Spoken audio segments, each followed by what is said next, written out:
they look like they have an insane lineup on paper. Gonna be interesting Zonic approach with his superstars.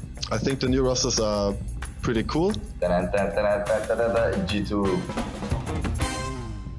International rosters, yay or nay? And if yay, who's going to get it done? No international roster has ever won a Counter-Strike major.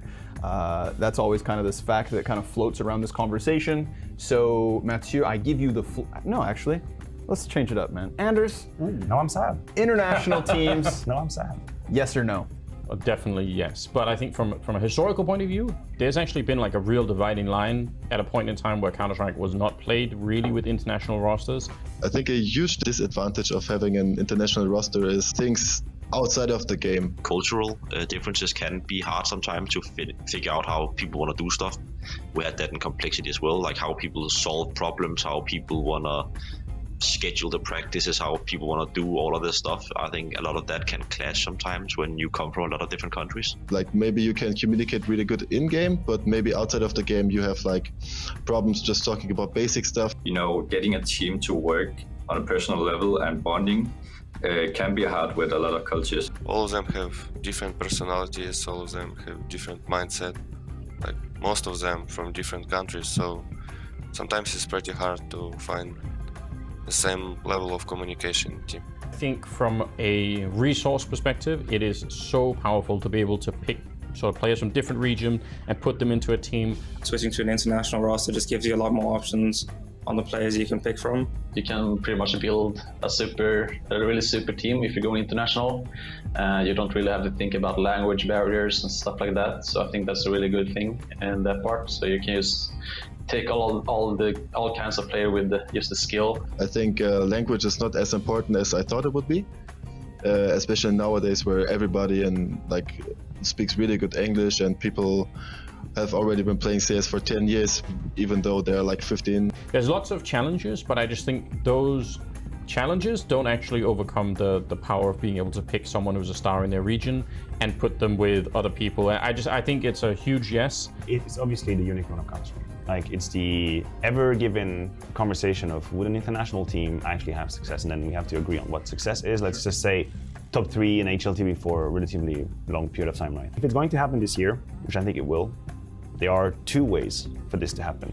One way is FaZe, that are used to the international Counter-Strike, are used to the English conversation. Yeah. At this point, it has pretty much become a second skin for them, and they have revamped their roster with Robs. So you take a team that was used to that, and now arguably is better, stronger, more deadly. I think FaZe is going to be really tough to beat just because of the raw firepower they have. They have a lot of great individual players, and it's going to be difficult to win any like 1v1 aim duels against them, stuff like that. So if you're going to have to beat FaZe, you're going to have to play like a really good structured game, and it's going to be difficult to beat them. In 2022, I think actually FaZe is going to be the one bringing it out on top, actually. I mean, if you're looking for international teams that can win the major, it's probably G2, Vitality, or FaZe. The other route is the crispy one, and it's Vitality. That is the crispy one because all of the elements that we usually talk about when we address the limitations of international Counter-Strike will all hit Vitality straight in the face. A Danish core that's always played in Danish, a French core that's always played in French, suddenly merging together. We no longer have a dedicated French team anymore, which is weird. There's always been a top-tier French team in pretty much every era of CS. Because they look like they have an insane lineup on paper. I actually think that they have a really good chance to show what they're capable of.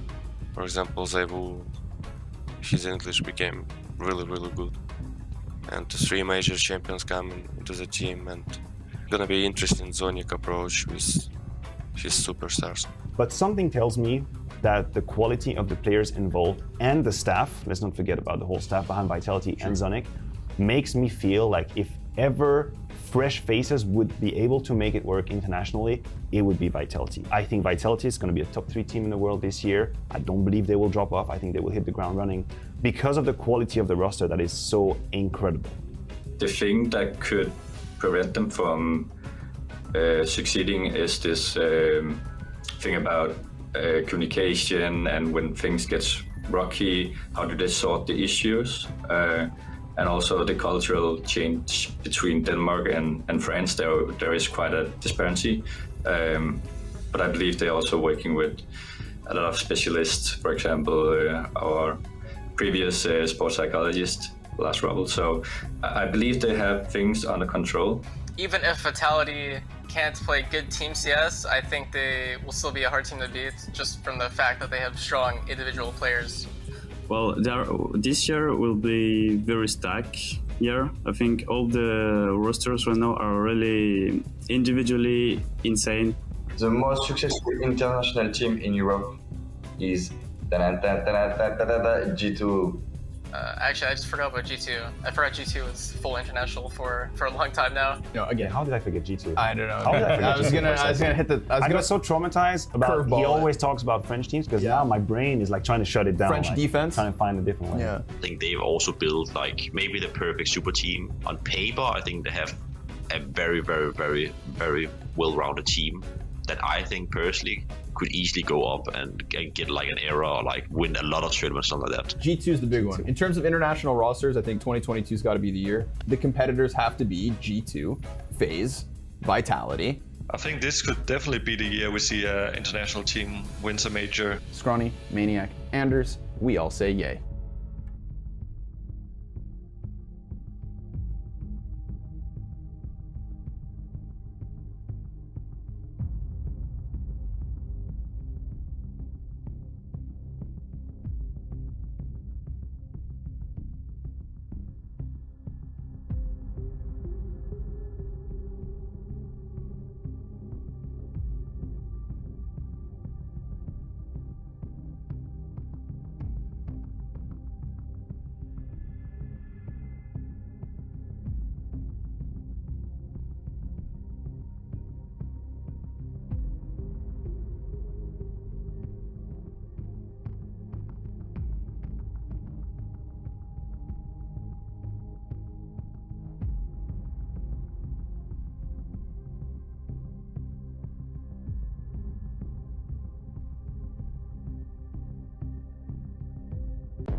The competition continues to get even more cutthroat.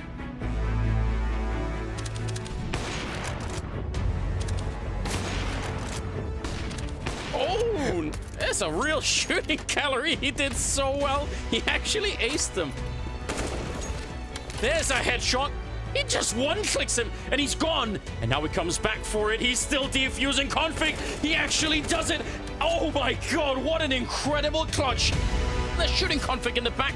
He sees this as a challenge. He's under a lot of pressure, but still fighting. He's got 2 bullets left, and that's enough to take Alex. Gets the reload in time, some payers. He has to run.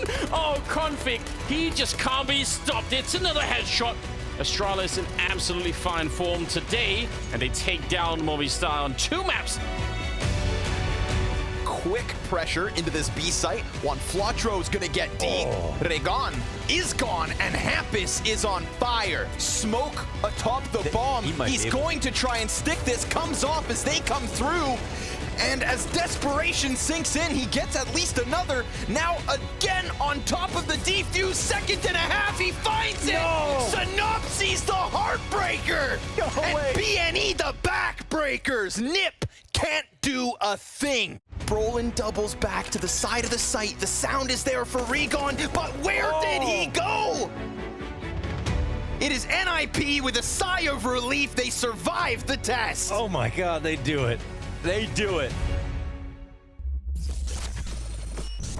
The showdown is relentless, and today the cutting continues. One EU semi-final and 2 NA quarters coming our way to see who will inch ever closer to that place in Lisbon and who will be sent packing. Joining myself, Freya, to see exactly how it goes down. I've got Nifty to my left, Pimp to my right. Excited for some more Counter-Strike action today, Jacob? Yeah, I mean, that game yesterday between MIP and BNE, I don't think we get anything, you know, that's going to be remotely as exciting and as close, but wow, what a game of Counter-Strike that was. It was absolutely incredible. Just taking a recap of yesterday's results, of course, we started off with Astralis taking on Movistar Riders. No surprise, really, to see Astralis taking the win in that one. No, not so much, but it's too bad. I was really rooting for the Riders. Yeah, no, and then moving on to that second game, as you said, Pimp, obviously bad news. Eagles are actually really giving it up to NIP. I don't think anybody expected them to make it that close, and the fact that they lost such a lead, it was just heartbreaking to watch. Up 12-3 on Inferno, right? They had it in the back. You saw the players, they were celebrating, they were happy, and then NIP, credit to them as well for fighting back, coming back into the game. It was such a good game of Counter-Strike. ATK versus Freya, unfortunate for NA boys once again. Freya do take the win. Yeah, this was Freya just running through the motions, but tough on ATK's end. Yeah, of course they did have to come in very late on in the competition. Just got to remain optimistic. Yeah, exactly. You know, going forward, hopefully there'll be a little shining light. Of course, our shining light today is the CS Money Play of the Day for day number 2. You guys have been voting over on Twitter. Who comes in as play number 3, Jacob? We got our boy Death, who actually pulled up a massive clutch against Astralis yesterday, a 1v3 at a moment in the game where they could have fought back, where they could have remained competitive. It was very well done by Death, and he just about had time to defuse the bomb right here. Well done to him. For sure, and following it up in a second, we have CEST, the lovely CEST. I think he started off with a really quick shot right here in middle, and then he follows it up with another 4 kills on arc side. Just clean, quick shots. I mean, this is just classical right here from him. Even switches to the USP and gets the nice headshot. What a great momentum builder. That was dirty. That was dirty. GX, though, he didn't win the game yesterday, but he won a lot of hearts, especially with this clutch. The AWP coming into the motion. 1v2, he smoked off, hits this nasty little shot through the smoke, and at this point, you're up against a dude who's defusing the bomb with an AWP. What do? That was you go for the black steel, right? You just knife him in the back and get the kill. Well done by GX. I'm like loving the selection of clips we got from yesterday. None of the teams actually made it through here onto the showdown, but the fact that we got such classical Counter-Strike coming out, absolutely beautiful. Of course, we can take a look at the bracket, see exactly what that left us with in terms of results, what we're going to be looking at today. I just want to get your take on the semi-finals that we're seeing, of course, ENCE versus Heroic today, but Astralis, NIP, is this what you were expecting thus far? It's what I expected coming into the tournament. Yes, it held hard. You know, both teams had to fight to get there, but it's a classic matchup. Astralis against NIP, 2 teams who's been around for a long time. Unfortunately, we don't have device on the server. That would add a little extra spice in terms of their history for the game, but all 4 teams right now we see right here, they are good enough to qualify. They're good enough to make waves in Lisbon, so they had to fight for it. And that's what's so crazy about one of the most cutthroat formats we have here in Counter-Strike, the fact that it is single elimination. All those teams you see grayed out on the left-hand side of your screen, they are out. No chances of making it to Lisbon. Yes, unfortunately, I mean, Flames, sad to see go. I mean, but however, I think Astralis has a tough match ahead of them. This is going to be a tough NIP for them, but I'm so looking forward to this ENCE and Heroic match. Yeah, that is going to be the first game on the docket for today as we take a look at our day's overview, the schedule coming your way. 3 more best of 3s going down. We've touched on how hyped we are for ENCE versus Heroic. Complexity, MIBR, that's going to be the first time we get to see all 4 of these NA teams remaining on the screen. I mean, we've got our predictions over on Twitter. We're going to be taking a look at them shortly. What are you thinking for these ones? I think the Complexity versus MIBR game is one with a lot of upset potential. I've said it many times. I think MIBR finally is starting to play Counter-Strike at a level where I'm getting excited to watch them. It's been dire for a couple of years, but they're coming into this tournament just after qualifying for the major, going up against Complexity, who by no means are unbeatable. That being said, though, I still consider the Americans to be favorites. Well, we got 3 big brains in the fans, Betway and Mahone. I mean, that kind of makes sense. Everybody else flagging behind the... But I know James Banks is probably feeling a little bit hurt by that BNE. Man, he looked so smug yesterday in the green room, and it almost looked like it was gonna be going in his favor. But unfortunately for him, you know, he's actually lower than you, Pimp. Yeah, and that's bad. You know, if you're below me, you're bad. You're real bad. I kind of want to get your takes on the ENCE pick from you, Nifty, and MIBR coming into the second game too. Yeah, I don't know what it is. I think it's just something more momentum-based. I mean, just the form that Spinks is in right now. I mean, that's another thing is I think Snappy has to be real careful about how he calls today versus Heroic, because if he can use Spinks to his advantage, I mean, Spinks creates its own space, but I'd really like to see what they're going to be up to today. This is also your time to defend your picks on camera, Jacob. So any words? Just watch the games and see. Well, I think it is time to get into our first game of the day. ENCE taking on Heroic to be kick-starting things here at the Spring Showdown. Day number 3, another crucial best of 3 elimination match. We've already seen both these teams grace the server once already this tournament, and it's time to see them go head-to-head. We'll be diving right into it after this.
After denying Copenhagen Flames a Danish derby, ENCE are looking to add Heroic to their list of defeated Danes. Snappy's men look primed to upset.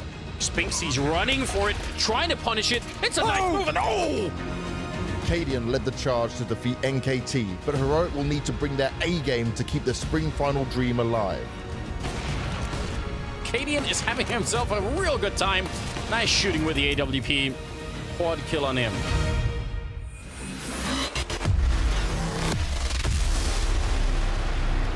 Easy for ENCE, or so they hope. The Danish heroes return in hopes of cementing their spots in the grand finals here at the BLAST Premier Spring Showdown. And considering it's two teams that are incredibly close in terms of their world ranking spots, how are we kind of comparing them coming into this matchup both stylistically and what we're expecting them to deliver on the server? Heroic have been a great team for a long period, whereas for ENCE, it's relatively new for them to be this good, right? It's a team that's already had a lot of potential, but going up against these guys, you know, Heroic has been a top team ever since we went into the whole COVID period, right? Online, they played some of the most beautiful Counter-Strike I have ever seen. Then they've struggled a little bit to replicate that at LAN, you know, in the studios, but they're getting better and better every tournament, every year they play. And right now, I will say Heroic is one of those teams that heading into the major, they are one of the underdogs to win it all. And that's a really impressive thing when we look at Heroic. Sure, it's been wavering form when we've seen them transitioning from that online to those LAN stages, but the fact that we're talking about a period of, you know, 2 years that we've consistently had Heroic up there, at least in the top 5 of Counter-Strike teams. Yeah, I think a good point by Jacob. I mean, as soon as we started that COVID period where all the LANs kind of went away and we were in this online season, that's really where they started to place these bricks underneath themselves and start climbing that stairway. And it was really like a pleasure to see, because that was a lot of initial success for cadiaN, whereas before that point, we didn't see him at the top of any echelon of CS for a very long period of time. Well, one man we do want to hear from the side of Heroic is TeSeS, and luckily we have him with James Banks. So TeSeS, Heroic has been a top 10 team in the world for over a year now. And I wanted to see, what do you think makes you guys so consistent? I think the main point, which I always talk about when I get asked this question, is the team chemistry we have in the team, the way we work around problems and issues we have inside and outside of the server, if that may ever come. It's always problem solving instead of trying to destroy everything. It's other teams maybe kick a player or take a new guy in or something. We work around the problem and stay together as a team. And yeah, we basically do everything as a team. And I think that's the most important thing about our consistency. And so you got the consistency, you got the chemistry, what you just told me there. But what is missing for you guys to lift some trophies now? The last many tournaments we have been choking in some playoff games and some big games, I would say. So it's a bit of the mental part where we are lacking in those big games, and we have talked about it a lot, and we are still working on it. Here at the Armar, we managed to beat Navi, even though they may be not at the top right now. It was definitely a big mental battle for us, and we overcome that with that win. So we just have to build on that and make it a foundation for other good and important games for us. Is there something specific you're working on to help improve the mentality as well and get over this choking? I think it's just talking about it before the game, and just go in and enjoy it. And afterwards, if something didn't work out or we felt any pressure about something, we could talk about it and see how we could deal with it, and just talk with it inside the team. I think the talking is what is going to help it. Of course, there needs to be taking some action as well at some point, but I think with talking it will come automatically. Certainly, talking does help with things like that. But would you say that with this showdown, right, being single elimination, an important slot of the final, that it also feels like kind of you're in a playoff stage at the same time, that it could also have that same pressure? It's definitely do or die. It's you have one game, losing you out. So it's definitely the same, it's kind of a scenario, but it isn't LAN, it's online. So we have definitely felt the switch from LAN, from online as well. So the pressure is a bit different. But I think on LAN now we are kind of satisfied with the pressure, at least in group stages every time. But yeah, online we always feel quite comfortable, and yeah, it's not the same at all. Nice. And today's match versus ENCE, how do you view them as an opponent? Do you think this is going to be the toughest one in the whole showdown? I don't know if it's going to be the toughest, but they have definitely been the ones who has looked the best in the past couple of tournaments. Went 3-1 and in the Armar and came to the final in Pro League, I think, and yeah, they have definitely been doing well, and especially paiN has been on the rise lately, and yeah, many people is talking about him, so it will be fun to play against them, and especially when they're at their peak, to see where we are at as well. Do you consider yourselves favorites for this though? Yeah, I must say we consider ourselves favorite. Maybe it will be a close game. We'll see when it comes to that, but I don't like to put too much thought into it before the game, who's favorite, who is not. But yeah, we take it as it comes, round by round. Well, you had a smile on your face, so I think you gave me the answer. TeSeS, thank you very much for that, man, and good luck going into the match. Thank you.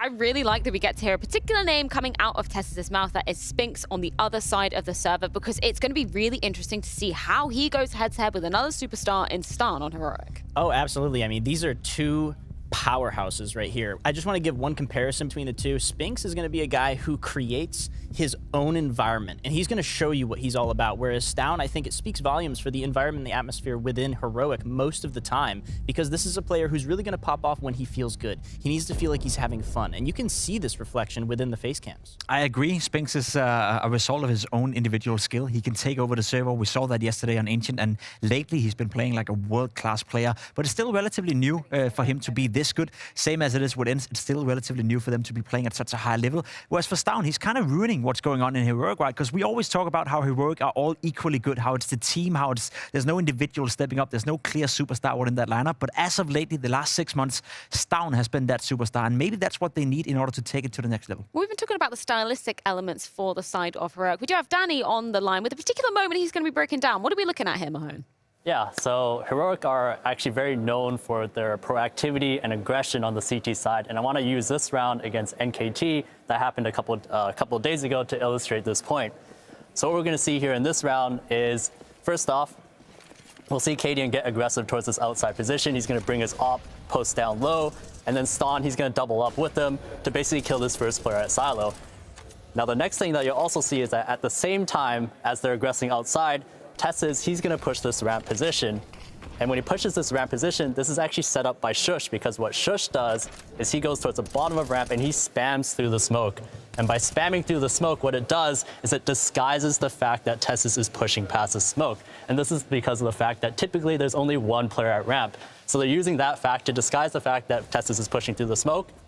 And because TESS knows that he now has a timing where he can catch NKT off guard, he's going to push to the lobby position, and he catches that kill onto Impression. He knows that they're not going to expect this. But this is where the key moment really is. Right here, you'll see that after TESS gets aggression or gets contact towards that ramp position, it's these moments here that make Heroic so difficult to deal with. It's because of these man situations. You'll see that Heroic, they're in a 4v3 situation. And even though they're in a 4v3 situation, the typical rule of thumb for a lot of teams is to play more passively and just wait for the other team to make the next move. But Heroic, they understand the value of space, so they're always going to try to deny that. And you'll see that's exactly what happens here. You'll see that Shush and Refresh, they're going to push up towards this hut position. They're going to get up close. They're going to double up as well. It's always coordinated aggression. And you'll see that Refresh is going to catch KNTZ, who was preoccupied by TESS over towards that ramp position. After they get that kill, then they fall back. paiN, he covers the possible reaction from door, and it puts them in a 3v1 situation. And just this aggression and proactivity is the reason why Heroic are so difficult to deal with. So for ENCE, they're going to have to find a way to counter the CT side aggression. I want to pose that question to you, gentlemen. How do you think ENCE are going to have to deal with that? Because you know it's going to be coming for them. You got to be well prepared when you go up against Heroic, because this example is great, right? But there's also, I guess, a bit of a danger by doing so. You have two men towards ramp, you have two guys towards yard, so inside is vulnerable, right? The thing is, Heroic is so good at doing these proactive plays, and they're so good at disguising it, right? They're doing it at random timing. So you got to figure out a way, how do you read Heroic? How do you know when this is coming? Because then the obvious call will be, let's go inside, let's rush inside. There's only one guy defending it. So you got to find out if there's any tells, if there's any like tendencies in when paiN is calling these things. But it's tough, man. And Heroic is, and you can ask any team out there, one of the toughest oppositions to play. I mean, can you see ENCE having the capability to be able to, get these reads, find these tendencies from the side of Heroic? I think so. Like Jacob mentioned, preparation for sure. But as long as the comms channels are calm and collected, but Heroic is full of defensive sorcery, so you've got to be really careful on your T-sides, which is kind of what I was pointing out with Snappy, is like he's got to be on point today, and I hope he's feeling much better. But, I mean, Spinx is going to be ready for everything, it seems, but we'll see. Well, you mentioned Spinx's name. We have got him on the line with Banks for a few words before this crucial match. So, Spinx, you are looking better and better individually with ENCE, but I wanted to ask you, are you close to your peak, or have we still got more to see from you? I think I can do better. I think there is always room to improve and just do better overall. And how do you plan to do that? What things do you want to work on? Just keep improving, just keep doing, like, working with the team, watching the demos, learn new stuff, keep practicing my aim, and usual stuff, I guess. Now, your first game for the Showdown was this revenge match versus Copenhagen Flames. How important was that win for you guys? I think it was really important because we weren't sure how we were going to play after the travel day from Bucharest. And it was like kind of shaky, we weren't sure. So I think it's really good we won, good for confidence, and just keep rolling. And how is that confidence? How is the mood in the team right now? The mood in the team is great. I think since ESL Pro League, the mood just keep being good. We are just keeping improving and having fun. What do you feel that ENCE has that makes you better than Heroic right now for this game? I think we are more unexpected as a team. We can do sometimes stupid shit, but sometimes this stupid shit will work. Well, let's hope it does work as well. And I also wanted to ask, when it comes to like the strengths and weaknesses when you're playing a team like Heroic, do you know what that is? Do you know what you need to be careful of? I don't think there is something specific that we need to be aware than other teams. I don't know, just normal team with good players, I guess. And what do you feel like for you guys is the main focus when you go into this matchup? What's the one thing that you're looking at and saying, okay, this is our win condition? I think we just need to keep looking at ourselves and focusing on ourselves and not at them. And if we do it, I think we can win. Up on one point that Spink said in that interview, the fact that he feels like ENCE are a more unexpected team than Heroic. Do you agree with that? I do agree with that, and I think it's a win condition for ENCE, without a doubt. They cannot allow themselves to buy into the way Counter-Strike is played when it comes to Heroic, right? They want to be proactive, they want to run around, they want to dictate the tempo. ENCE is one of the few teams that we constantly highlight for being teams that have the ability to do and execute 6 rounds in a row, a fast inner go on nuke, a fast yard rush, whatever that may be. They can dictate the pace. So if you're ENCE right now, if you're Snappy, you want to call this game on your own terms. You do not want to play on Heroic's terms. And I love that you bring up Snappy's name there, because it's a lot of this is going to come down to the in-game leaders on both sides of the equations. Oh, for sure. And I'd really like to point out paiN specifically here, because he's an in-game leader who needs to assert himself. Now, the difference between him and Snappy, of course, is that paiN is also playing the op role. And statistically and historically, this is a player who needs to get himself early in the game. So if they are starting T-sides and when they are, he really needs to put himself out there and take duels early and just get those stats rolling. Listen, there's so much history between these two players. They used to play together in Heroic, and rumors has it, I think it's more or less public as well, that they were fighting for that role as being the in-game leader in Heroic. Snappy was the primary in-game leader at the time, but paiN kind of wanted more and more of a say. Snappy couldn't really deal with it, and at some point there was this internal struggle where one of them had to go. They ended up going with paiN. Snappy had to find somewhere else to go, and now he's finding success in ENCE, going up against his former teammate who, maybe they won't say it publicly, right, but he essentially got him kicked from the old Heroic. So there's some grudge match going on right here. There's some history between the two players, and that's why I'm so excited about this one as well, because they must be fired up. Yeah, there is some beef coming into this one. We can take a look at the Betway odds to see exactly where the markets are lying for this series, favouring the side of Heroic, but it is quite close coming into things. I want to throw it out to the picks and bans for this one. Anything you're hoping to see? Anything that you think might be unexpected coming out? No. I think both the maps pool are pretty set. We're not going to see Inferno, we're not going to see Dust 2. The perma bans are going to come in for both these lineups, and that's just the way it's going to be. When it comes to the picks, though, if you're ENCE, you want to go to a map where you can play fast. You see Overpass coming out from Heroic, makes sense. The Ancient pick coming out of ENCE. Spinks on Ancient, we've seen it so far. It's one of the maps where they dictate the pace. It's one of the maps where they not necessarily will allow Heroic to play their style of Counter-Strike, and then Mirage as a third deciding map, which fits both teams. But again, when you're on the T side, you dictate the pace, and that's what I want to see. Both these teams, when they're playing good, they dictate the pace. Only one of them can do it, so who's the better one at it? Yeah, based on the last couple months, I mean, we've seen Heroic have great CT sides on Ancient, but they're really going to have to take care of their T sides here against ENCE, for sure. But I love the Overpass pick. I actually thought that Vertigo might come in, only because Heroic is like 5-1 on Vertigo or something like that, and ENCE is like 4-5 over the last couple months, so they haven't been doing as well. So I thought that they might just come out with that counter, but I actually like the Overpass. And Noah's picking up the CT sides coming into this one for Heroic. What are we particularly looking at on those? Again, the proactive Counter-Strike play. You're going to see paiN roam around. You're going to see Stown constantly being set up in positions where he can get double kills. They use a lot of utility as well to set each other up. That's something you can look out for if you're a viewer at home. They never peek dry. They always peek with a flash. They always peek based off a smoke or based off a bait from a teammate. So exactly right. So if you're ENCE, you got to be ready for it. You got to be ready for that constant aggression coming in from Heroic. And when it comes to Overpass, we saw Astralis just a couple of days ago at the RMR destroy ENCE on their CT side. So I hope ENCE have figured out what went wrong and can produce a better game this time around. Well, I'm incredibly excited to get into our first best of 3 series of the day here at day 3 of the BLAST Premier Spring Showdown. It's Heroic taking on ENCE. It's going to be ENCE's map pick coming into this, and it's going to be Ancient. We're going to see how it goes down with Anders and Moses in just a few moments.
feeling. I can't wait to get back into that arena. That is going to be wild. It's going to be nice. All that volume, all that noise, all those fans, it's going to be great. And a lot of these teams, I imagine, would like to get back there as well. Yeah, but there couldn't only really be 2 of them, so it's a tough road ahead. The odds for this particular game, as you can tell, are heavily favoring Heroic. Heavily, but at least some degree. ENCE, still, I think, a really powerful force. A bunch of us went with Heroic. I second-guessed myself immediately when I put it in the chat. I thought, oh, I don't know. I'm not sure. Yeah, I went with ENCE, but I think this obviously can very easily be like a 50-50. I think there's good arguments to go either way. I mean, regardless, I think at the moment, I'm just kind of swept up in the excitement. I think ENCE is just one of the most fun teams to watch at the moment. I think they're super interesting on both sides of the map. I like a lot of their players that we see coming up. Someone like Spinks is obviously just a monster. Yes, a phenomenal player. We've known for a while, we've heard the rumors for a while, but we have so much evidence now to back that up, and it's exciting to see. ENCE now starting on the T side, Heroic on the CT side. Shush already spotting a fair few people, not really hitting any headshots yet. They've kind of cleaved the map in half right now, and they're running through. They're going to be executing Shush. What a find, and Hades will spin around to take down Refresh. Brilliant start right now for ENCE. They're finding everything they want in this round. What an absolutely... Uh-oh. Well, oh, no. Not everything. They didn't find everything at all. paiN was lying in wait. Oh, that's huge. Tesses. What a great headshot. What a great recovery so far for Heroic in this round. But the P250 at range. Tesses got to be careful. And he's trying to lure him into the crosshairs of paiN, who's got an aggressive, good headshot. That's a recovery from a 2v5. Jason, they lost 3 people in the span of 2 seconds, and the whole round just blew up. I don't even know what happened. Neither do they. Neither do they. They have no idea whatsoever. This is crazy. The silencer, the communication didn't come across quick enough, and Hades gets taken down before the plant. Just great shooting from KDN and Tesses as well. But that's a bit of a gift that you're not going to get a whole lot. That round was probably won by ENCE 9 out of 10 times. Yeah, I don't understand. And it was so well done. I mean, ENCE they even lured people out of that Jaguar tunnel. Madden got that kill out there. It looked like it was just all falling into line, and then not. And then not. Wow. You hate to see it.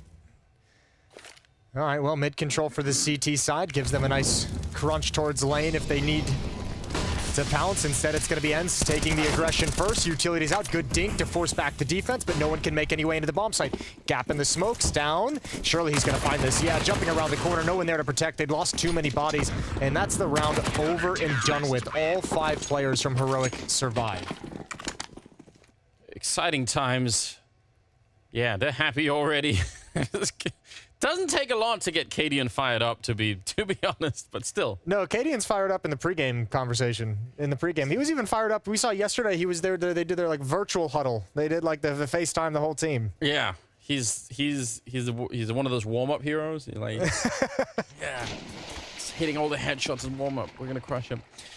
3rd round. No bomb plant in that 2nd round. We've got Deagles on the board instead. We'll see.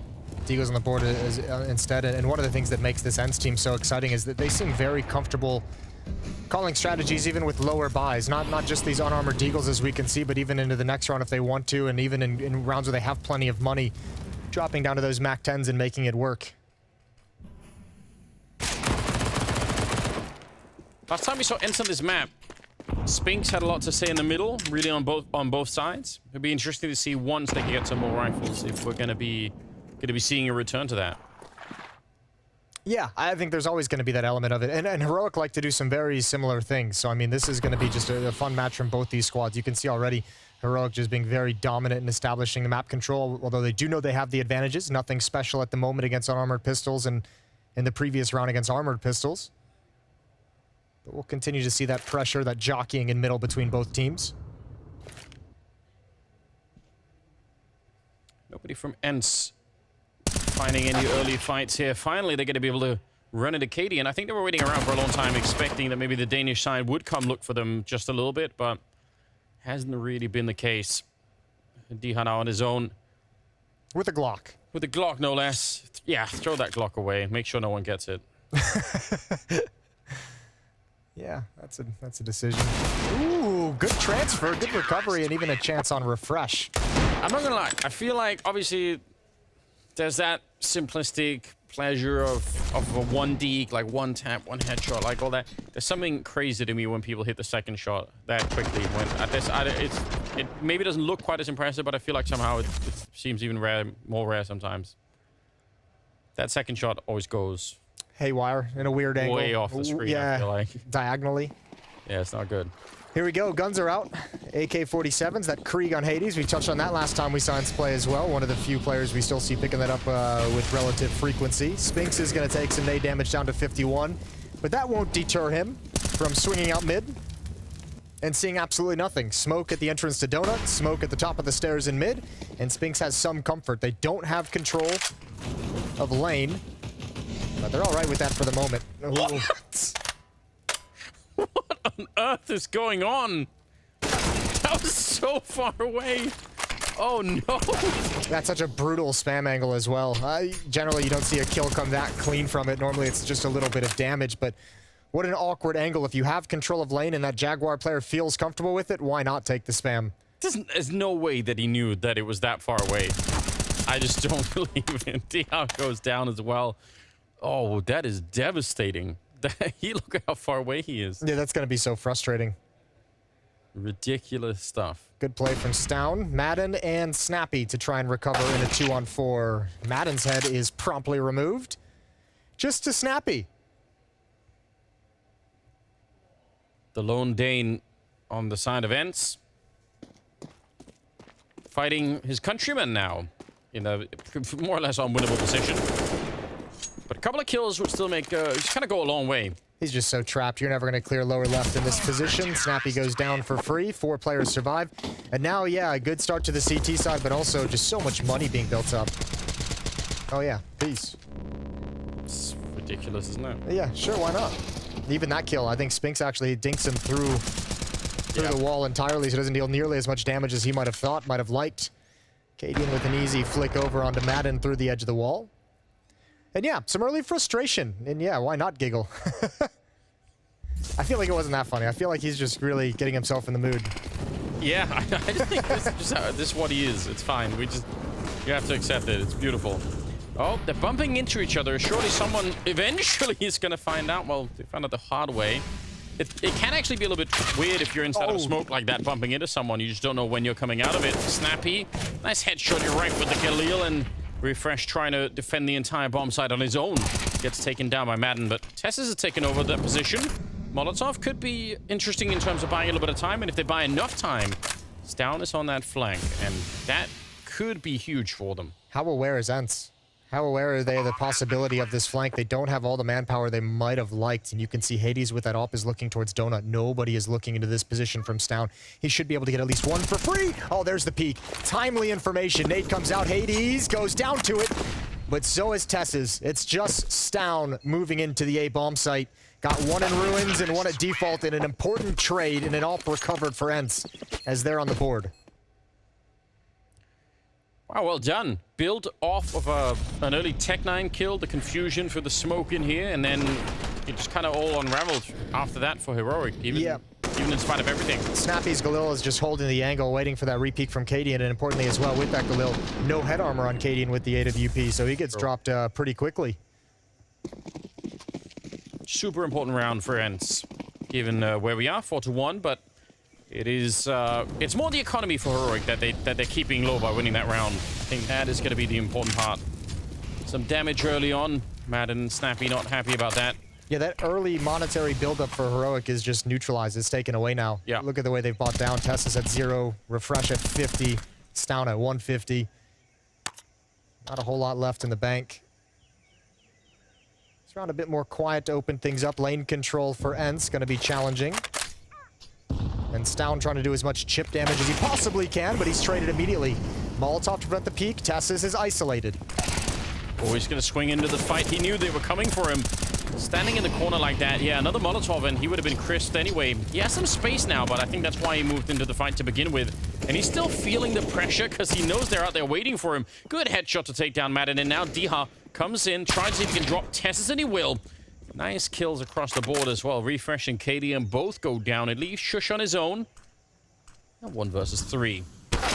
Yeah, they're just waiting around. They had enough time, about 47 seconds there, so they can wait. They can see if he's going to be active across the map. Yeah, we didn't get to see where Hades picked off cadiaN with that op. I'm assuming cadiaN's trying to rotate to kind of secure things. But look, even with this eventually going the wrong way, CEST does such a phenomenal job in Cave, staying alive, still being willing to challenge at his off angles. There's that shot onto cadiaN.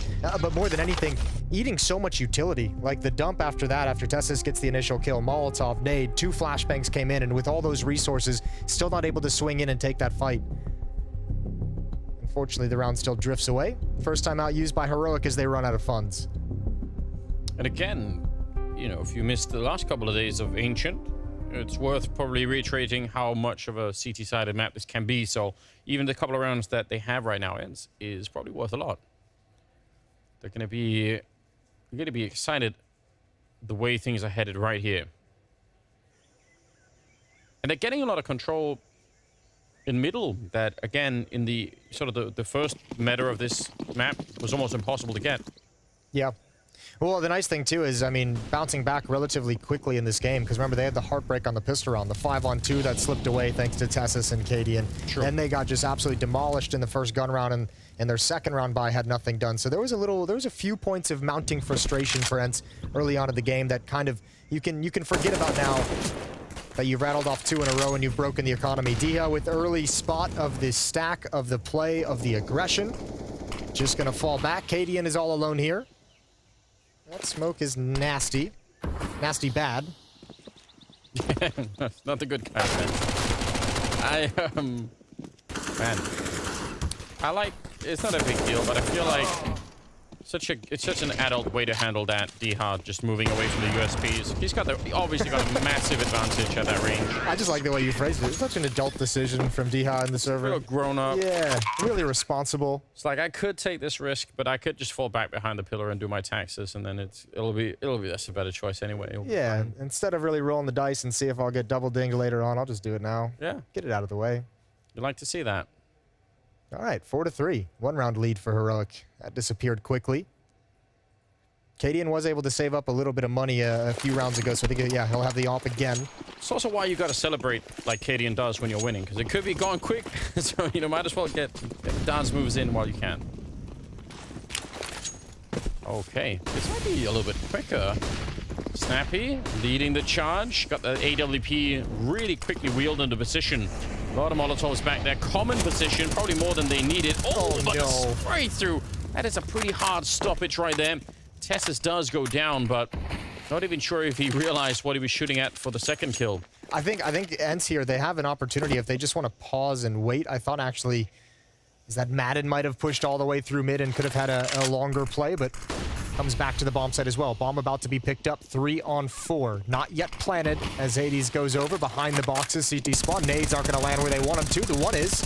Went deep, but refreshes was short. This is going to be a tough retake, all things considered. Look, there's 2 smokes and 2 Molotovs, but I don't know how useful those can be put into position from where they are in Donut. I think they're going to have to save here almost. Yep, I think so too. There's 2 Molotovs on the T side as well. So if they're all trying to come out that one tunnel, I don't think that's really going to work. One good grenade down. There's one of them to slow it the whole thing. And Hades, another good kill on refresh. And I think they're not even realizing it. They're still going for it.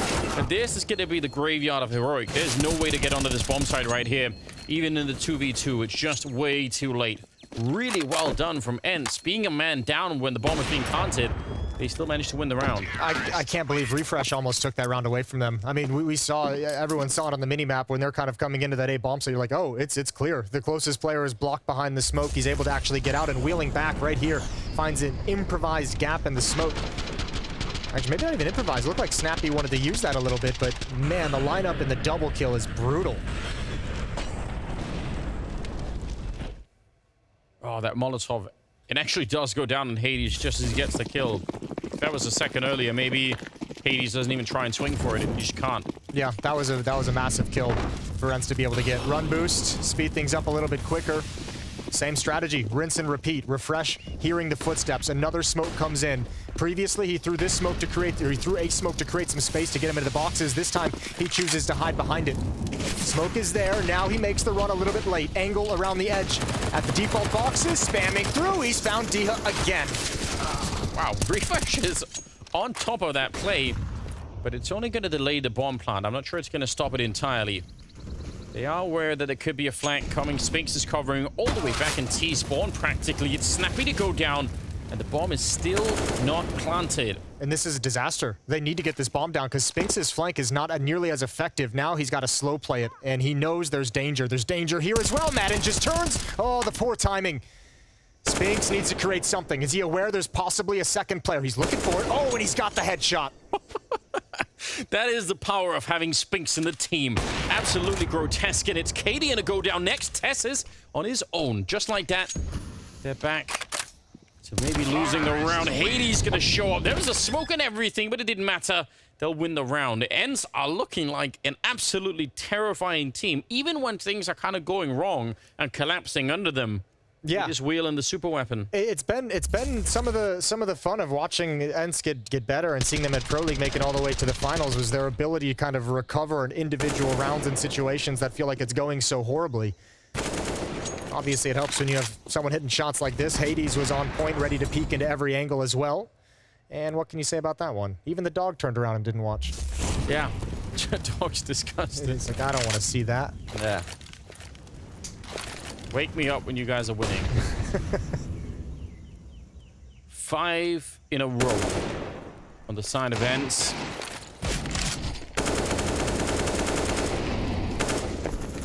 What did it, I feel like when we did all these interviews, we're talking about international lineups and all the rest. Every single person skipped past ENCE. It's like, because it's such a strange project. It's working so well. Yeah, and then also, I mean, there wasn't really a whole lot to speak of at the time. Remember, like, this rise has kind of been coming, but really the true breakthrough has just been very, very recent. Yeah, that's true. Katie in with a 1D. That's a start. D-hop. Ready in case someone wanted to swing for it. Don't quick switch. Yeah, just... Oh, it's so awkward. And this time it's the 5-7 up close. He's going to steal the AK away and walking down the middle refresh. Oh, he's going to be found. Could have been an opening there, but it's still a 3-on-3. We're down to 45 seconds. Look at the flank from Spinx. Oh, this is huge. Good spot. Good turn from Madden. They're just waiting for Spinx to be in position. Little assassination on Tess's, and all of a sudden it's just down. Was looking good. 5-on-3 at one point for Heroic, but just not enough weaponry across the board to maintain it.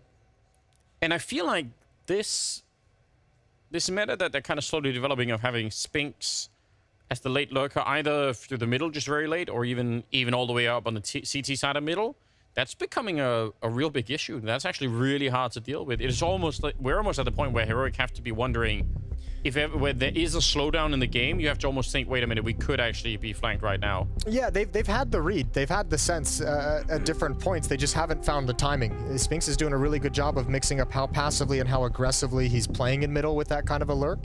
I think that's throwing Heroic off just a little bit, but I mean, you can see players from time to time, especially during those retakes. Just a few rounds back, we saw Stown. Just like he's staring deep, just waiting for it, and obviously just the timing is a little bit missed. You know what I'd really enjoy right now? If we could get this, if we can get Config versus Spinx on this map. Okay. That'd be fun. I'm sure we'd get that eventually. Yeah, seeing those two guys go head to head. Yeah, they both seem very much at home on this particular map. Well, 6-4. That does seem like where teams are putting, you know, kind of their most powerful player, right, in middle. Yeah, you're so close to everything, right? That it kind of does make sense. Playing around the smoke, or trying at least. Be a little bit of a jump through there. Shush will catch him though. Trying to get the timing right when Madden coming in on the other side, but doesn't quite work as well. And a nice grenade.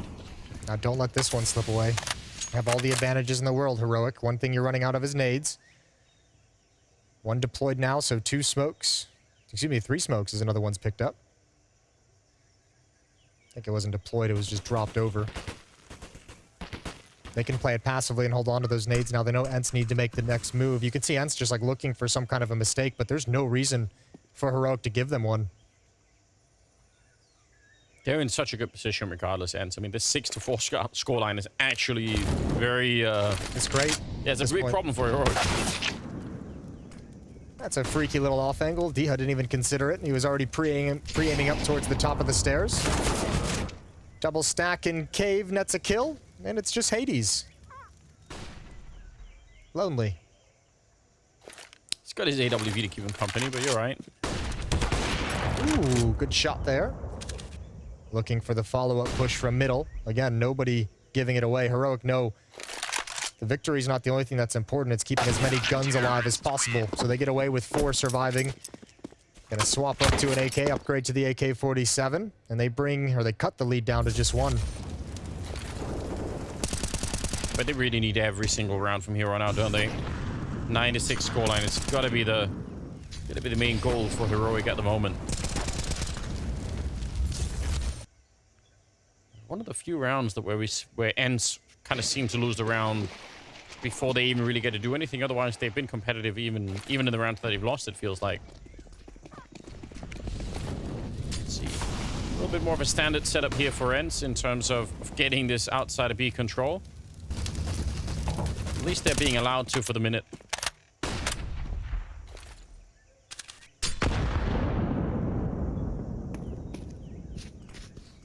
Patiently waiting. Weathering grenades and everything else. Patiently waiting for that smoke to plume. Yeah. Deny him the ability to do anything. Jaguars cleared by Snappy. Another follow-up smoke into the murder hole. Snappy takes some damage. Stown wins out on that exchange through the smoke. Is that a boost? Yeah, I don't think you can. I don't think you can either. Looked like he was talking about it, though. Did look like it. You know, that wall that he's up against, though, Madden right here. The brick wall. You can shoot through that with an AWP. Okay. If you know how. Classic Anders factoid of the day, spam of the day. Yeah. It's a bit tricky, but it can be done. All right, Diha. They found this A bomb site quite available. Yeah. A number of times, and they just slide into the angle. That's I mean, Refresh is never going to expect that, and that might have to be a conversation if Heroic lose this round, is how are we going to do a better job of hanging on? I mean, ENCE has been able to just wander in at the start of rounds, and now they find it late with no defense there whatsoever. Big kill. That allows Heroic to go for things if they actually want to. Although Stown is very far away. It feels like they've already called the save. They really are so far away. They're going to be able to get that kill there, but still. I feel like Refresh, I feel like he was looking down that angle. It's got to feel frustrating if you're defending the bomb site from that far away, and you still get instant check. Like, they just have the lineup against you anyway. You're like, wow, okay, cool. He's put in a tough position, though. I'd have to relook at the minimap when Dia started making his move into the A bomb site. But I mean, there was a big lean. At least 3 players from Heroic at the B bomb site. You imagine Cadian in middle. I mean, there's not exactly an easy way for Refresh to defend against that if he's all alone and not a lot of support and multiple angles to be worried about. So just a shift in the defense to shore up the defense on the other side of the map, and obviously gets exploited. That's 3 times now ENCE have found that A bomb site relatively open. Kind of it's not a trend that we've seen a lot. People tend to just, you know, work that B bomb site forever. If they win the fight in Jaguar, then they're ready to go. They want to go B, but ENCE are throwing that meta a little bit out right now. That's fun. 13th round. Overpass as the second map. I don't know. ENCE are looking, I think, just a lot better than I was expecting on this map against Heroic so far, which is great. Yeah. Fantastic. Good shot from Cadian towards the ramp. There's a player you could count on to start turning the tides if he's able to switch things on. And you can see how worried and paranoid after getting abused at this bomb site they are. Immediate rotation over. 2 players now, not just Refresh and Donut. Yeah, and he took down Madden as well, who's the top fragger right now for ENCE, so feels pretty good just to get rid of him. Spinx getting peeked in a kind of awkward way there in the middle. Sure she's able to find the kill, so it's everything they need right here with 45 seconds. Kind of hard to judge. I mean, they have a bit of a bank on the side of ENCE, but you want to be careful. You might want to just save it. Yeah, looks like what they're doing. Hades only $900 with that AWP. Spinx is going to need a drop as well, so that's the mindset at the moment. Back away into T-spawn. So Heroic just holds strong long enough to force Heroic to just give up and concede the round. Interesting. Yeah, I mean, I guess it kind of makes sense. Just there's still 2 more rounds to play after this one, so probably it feels bad if you have to play the last round with upgraded with pistols. nothing. Yeah, it's never a fun time. And again, they're already doing shovel. 7 rounds is acceptable, even if Heroic win the next couple here. I think ENCE won't even really care that much. So why not try and see if you can win one out of the next 2? It's a good thing to aim for right here. You said Cadian could be the one to dig them out of this position. Anyone else that comes to mind? If it's not Cadian with that AWP, who's the next most likely candidate at the moment on Heroic? I mean, the easy one is just go straight to Sound. I mean, he's just been such an impressive player. Recent memory for Heroic, probably the best player they've had consistently since Stockholm on. Yeah. Okay. That's another guy you would look to just be able to kind of pick up the pace and dominate. Got 10 kills at the moment. This is a rush towards the B bomb site. They put out the Molotov, lose that first player, and that makes the rush so much more difficult. The tip of the spear is broken, and nothing else is available to ENCE. They can't even get to the top of the ramp. No, they can't. There was 4 people here right at the start almost. They had such a rock-solid defense. You understand the logic of it, though, because they've been playing that fast A position a couple of times. And they have gone B, but it's been much slower. So to do it really late in a half, you try and do that one time, it can absolutely work. It's also a pretty tough strategy to make work when your opposing team has a strong economy as well. Like, that's one that you try and kind of execute when you know they're going to be maybe missing a few nades. Maybe they won't have the Molotov on that ramp. Here, it just gets so easy. Because, I mean, as we mentioned, I think the other day when we were casting Ancient as well, as soon as that Molotov is extinguished by the smoke, everyone at that B bomb site knows what's coming. Yeah. Yeah, it is really telegraphed, isn't it? Are they going to surely not try and do it again? Molotovs are down. They're up the ramp. But this time, though, they get the opening. TeSeS is down and out of the round. And there's no more defense. Remember, last time there was 3 people there at the beginning and a 4th one within seconds. This time, not quite the same. Refresh goes down to Madden. And I'm so impressed. They just call the same strategy, and it works. I told you, they're fun as hell to watch. They did this, remember, they did this earlier in the half at the A-bomb set as well. They ran the refresh, got the 2 kills in the smoke. They went right back to another A contact, fast-paced play, and won that round as well. I don't know how you make this retake happen. 3 versus 5, you've got utility, you've got kits, but there's just so many ENCE bodies ready to spring on this one point of where the retake is going to come from. So many crossfires available. Snappy hasn't even had to expose himself. Yeah, I don't think this is doable anymore. That bomb is already so far ticked. They're getting some good kills in here, but it is way too late. An 8-7 finish for ENCE in the first half on Ancient. Terrific work. We'll see if they can continue in the second half.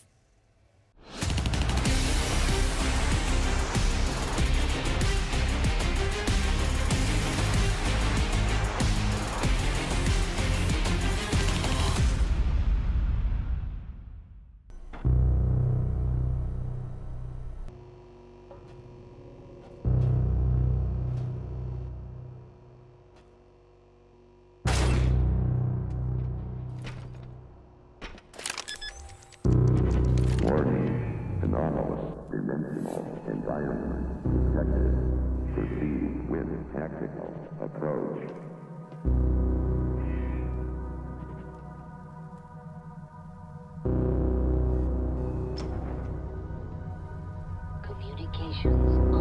Whoever is listening to this, Project Swarm has gone critical, and the Void World has now broken through. Our test subjects have been contaminated, and they need to be disposed of.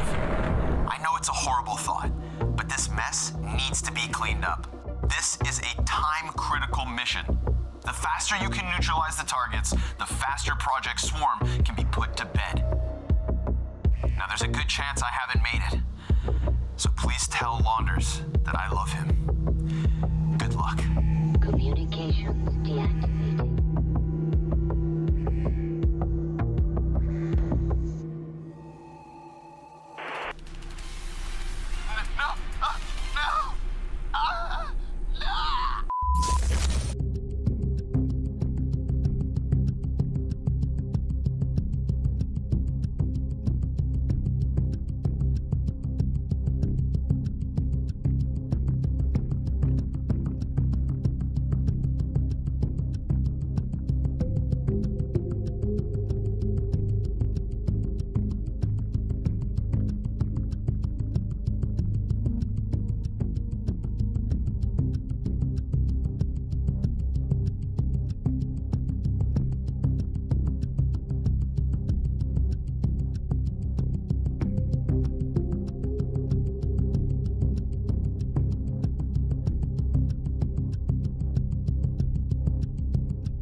Here we go. Second half is coming up. It's still on Ancient. So best of 3 between ENCE and Heroic. And at the moment, I've got to say, it is looking really impressive on the side of ENCE. 8 rounds in the first half. Jason, how does that make you feel? That makes me feel, I mean, great, obviously. Although this map is picked by ENCE, you have to imagine they had a game plan coming in that fashion for the T side exactly.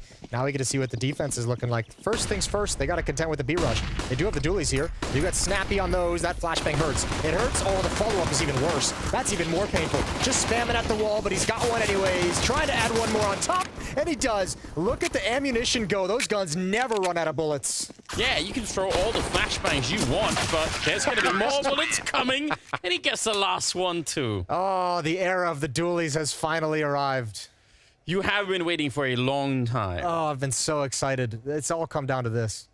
You can claim the right to that. The original, the American Cowboy. Got that. I feel like the last 3 days have all had phenomenal dually pistol round clips. We really have seen some impressive ones, I agree. This drive-by at the end is the best. Peace. Run and gun. Laura Croft would be proud. We're in the right setting for it too? Yeah, we are. You said yesterday you went to visit the movie scene where they... Yeah, the temple that the movie was filmed in. That was great. Might have not worded it like that exactly, but it's close enough. D-How on his own with an MP9, but they don't have any armor, so it's kind of what the MP9 is made for. Again, he's trying to be really responsible with these kind of fights, and you have to admire it. On some level, there's some internal part of everyone watching that wants you to go for the full 5-man spray down. But in reality, what D-Haw's doing does make more sense. Well, obviously at the time, too, when that hit comes in, he doesn't know if they've bought yet, right? He doesn't know if they have armor or not, so he's got to play it a little bit cautiously, and obviously he's got his teammate with the M4 back at the corner, so you could see when he reloads, tucks himself into the corner, opens up the line of sight for his teammate. Everyone's swinging to find the SMG, and they meet themselves face-to-face with the M4. 10-7, 3-round lead for ENCE, looking good. First gun round for Heroic, all AK-47s across the board. Looks like they want to go towards the A-bomb site themselves. 4 players streaming into those halls, and now exiting said halls. Yep, right out there, they had one person, I think KD, throwing a lot of nades into middle, pretending there was going to be some sort of a mid-attack, and hoping to draw people back from this A defense. And it worked so far. They're at least in position to try and get that bomb plant down, especially now that they got the kill on Hades as well to follow it up. So... Oh, wait, the flank. They passed each other. Oh, no. Okay, so everyone needs to hold down for ENCE to let Snappy make this play. The problem is Donut's going to be flanked as well. Yeah, and they're actually moving into CT spawn. Spinks, though, is going to catch it. Oh, they have no idea. They have no idea how Snappy got there. And KD is on his own. What an absolutely twisted round. That's going to be frustrating going back and watching the replay, because if you're the player killed from A main, you're so frustrated that you thought KD was out there watching exactly for that, but through no fault of his own, just a perfect timing, ENCE is able to bring this round back. Ooh, this would be the chance, maybe. Could have caught him, but instead it's going to be another round for ENCE. The extra layer of that is because Snappy's making that flank and telling everyone to chill and pause and calm down, that's what allows everyone to just stop and like, you see them turn to check his flank and CT spawn, finds Tess's coming from mid. I mean, if they're trying to force that retake to happen and attention is forward, I mean, Tessus might actually have a really impactful flank going on, but Spinks was able to catch it just because it's the only thing he could really do while he's waiting for Snappy to get in position. That is unfortunate for Heroic, but ENCE are loving it. And again, that was around AKs versus, I think, 3 MP9s in that one. So, not necessarily always easy to win, but they did it anyway. Snappy is flashed and will never recover. Madden, though, trying to make up for it. He's been playing a really good game. 16 kills on him right now. Tied with Tess's top of the board. Yeah, and Spinks again in the middle on both sides has been very impressive.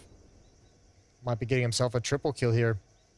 One player into the A-bomb site. Spinks is even looking for that. He has a great feel for the game at the moment. Triple kill so far in the round for Spinks. That puts him up to 13. Stown left all alone. He's got a little bit of armor, only 70 health. He's got the M4 in hand, and the bomb at the very least, but a lot of ENCE players to find. Counter-terrorists win. Caught out in the open instead. The Kraken slowly consuming Heroic here. Terrifying creature in many ways. Yeah. What's the cool creature though as well. What's the best movie with a Kraken in it?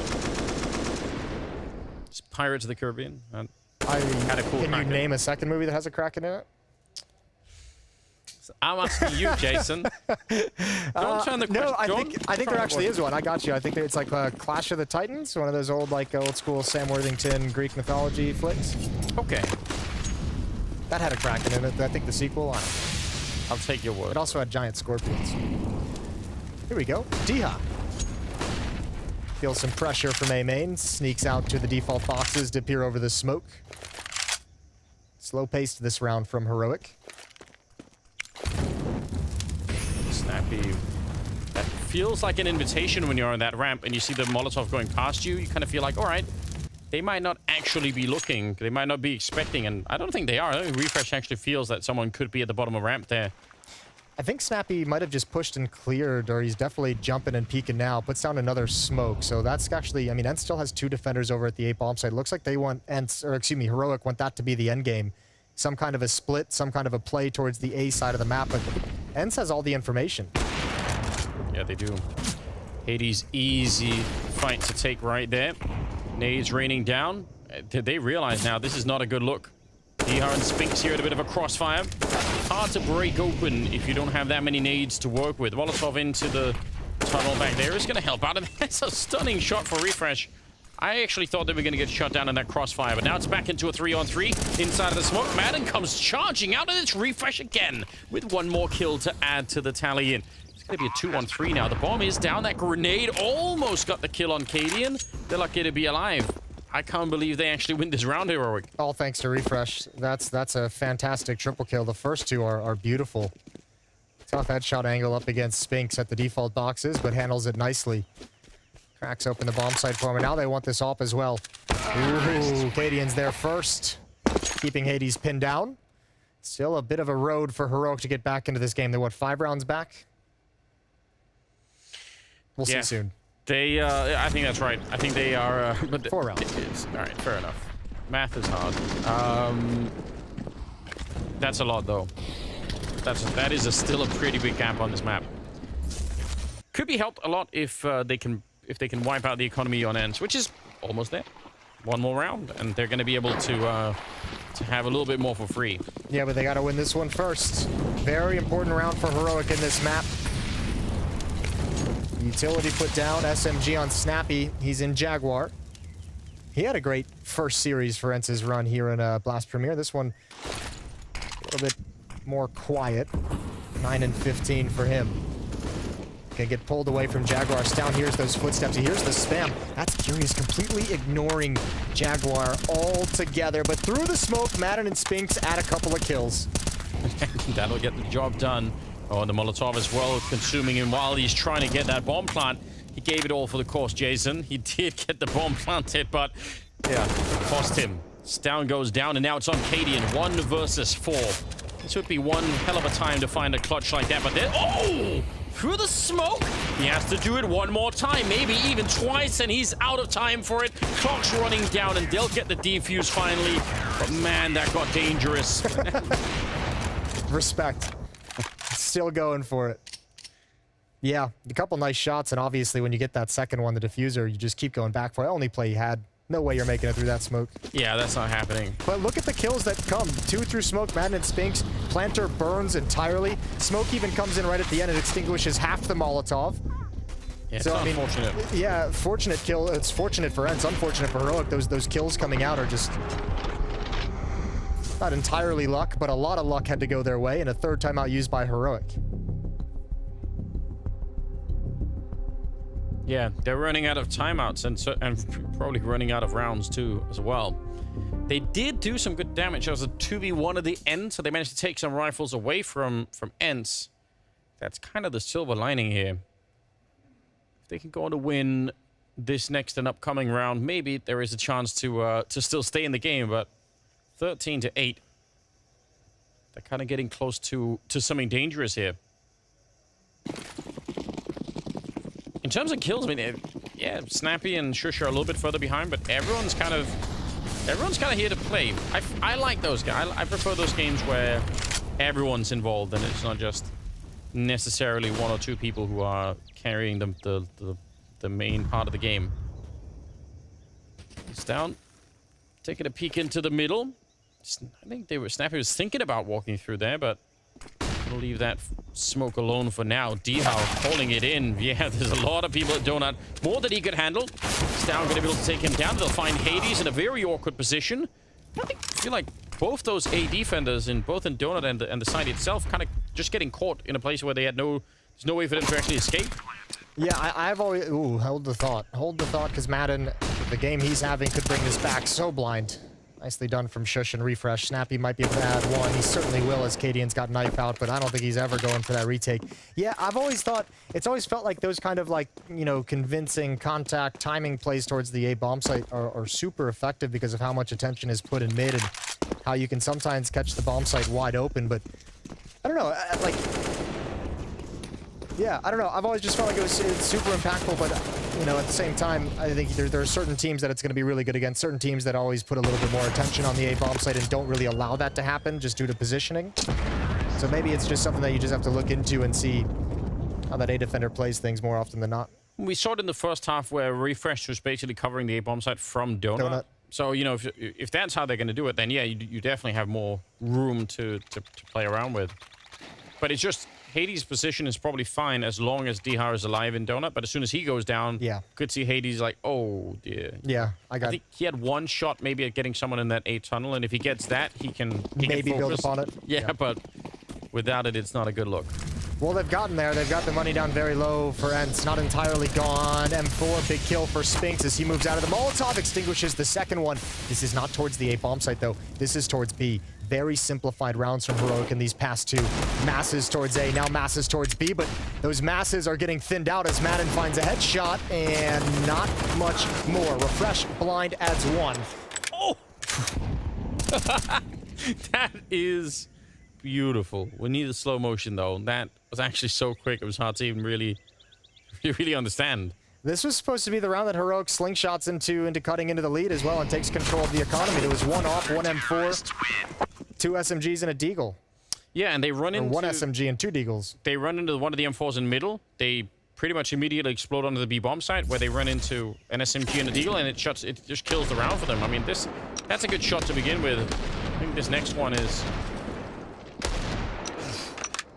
almost all the way behind there. Yeah, hurts, doesn't it? Hurts, donut. 14-9. They had their chance. They might not get another one here. Well, they're gonna have to create it themselves. Two Tech 9s. They got the weapons to do it. This is not a bad buy whatsoever for Heroic. Even relegated down to the Tech 9s. No lane control. They're stuck behind the smoke for the moment. Two players at Cave and Hades off angle in middle. Oh, he would have loved to have had that kill, but that might make Heroic a little bit nervous to challenge that position. Kind of also feels like if there's an AWP that far forward, you know that they're going to be forward on this side, because otherwise he can't really play that forward position there. Snappy with a good couple of kills. Refresh did get one of them, and Madden just hiding in the corner, and against that AW... he actually let him know. He actually told him. That's brutal. It looks a little silly. I like that play from Cadian, though. You see two players stacked up in lane and cave, make your run to the B bomb site, trying to make an educated guess, a risk that there's going to be no one else actually defending that bomb site. Unfortunately, it's not true. The real issue is that the bomb was dropped after Cadian makes that play so far back. 1v2 for Tesses, but 9 HP. I have no idea how he even won the first fight. That seems like an impossible angle to check, but he did so anyway. The health and the time that is left here just making it almost impossible. He's going to finally pick up the bomb. Started to sneak back towards the site. It's all gone against him. Not a lot is working out in his favor. At least maybe get the bomb plant here. That could be interesting. Kind of the first requirement. They've fallen quite far away. I guess they might have suspected that he had already got it behind the smoke and was just running back, but it's 2 ops, so his HP really doesn't matter. This could get interesting. Unless they know I don't know if they know. If they know, they could pull out the pistols instead, maybe. We'll see. He's backing out. Hades is waiting for him. Oh, but the timing is godlike. Tesses now working on the 4th kill if he could get it. That might bring Heroic back into the mix a little bit. No nades on Dihar either. He's picked up an AK instead, so that does make things a little bit worse for TeSeS. He's gone on the full defuse. He's not faking it. He's holding it down, and that'll be a 15th round for Ace. Hence, absolutely ice cold for Dihar. He went for it. Yeah, and also, I mean, he's not going to know the health, but from TeSeS' perspective, he's like, I can't really get in this engagement. 9 HP, if I go too early, you're playing a gamble game, and Dia just calls his bluff.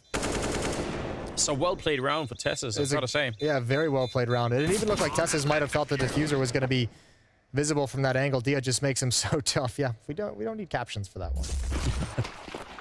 You do Danish lip reading now?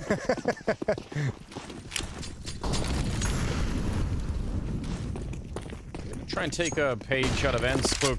See if they can get to the bomb site before anyone else shows up. Just the one defender for now, but two are right nearby. Dihar goes down, and Shush with a double return. I feel like that smoke, you always think you're going to come through it a little bit quicker. If you really want to fight for this 3-on-4, Madden's going to find another one through the smoke, and that certainly now makes this retake. It gives it a green light. There's one kit that's on Hades with the AWP.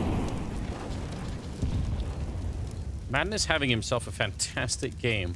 There was a moment there you could see he thought maybe he could sneak through the smoke at the edge, and then he was like, he second-guessed himself, and then he actually went for the spray and got the kill through. Well done. TeSeS is down next. 24 kills. He's working on more. There's 25. He's going to keep counting now. A triple, and he'll close it out with a quad kill and get ENCE to 16. Beautiful round and beautiful game from Madden here. ENCE, they pick up the first map. Yeah, that man deserves a steak dinner after that performance. A beautiful map, and he was so critical. Not just the number of kills throughout those rounds, but in some retake situations, some of the kills he's finding through smokes allow them to go for things.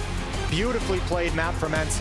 T-side was incredible, got them on the right foot, and then just shut down Heroic in the second half. Yeah, we can't really ask for much more. They're proving themselves every time we see them right now. This doesn't seem like it's going to have an end anytime soon. I'm actually so excited. Yeah, it's part of the reason I thought they were one of the best teams to watch. One of the most fun teams is they have so many good players, so many different ways of winning games. A lot of win conditions for this ENCE team, and they keep powering up to next levels. We're going to see how they do in the second map. That's going to come right after the break, so stay tuned.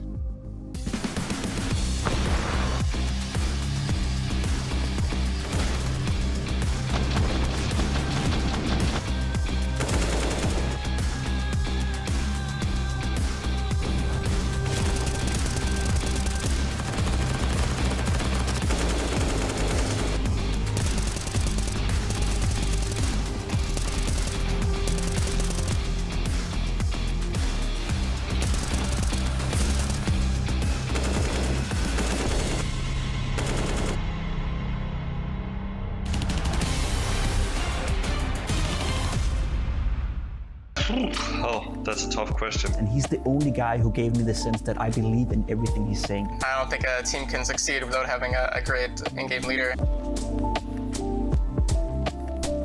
Welcome everybody to our roundtable discussion where we're going to be discussing the attributes and thoughts of an in-game leader. Of course, we've got PIMP, we've got Moses joining us as well.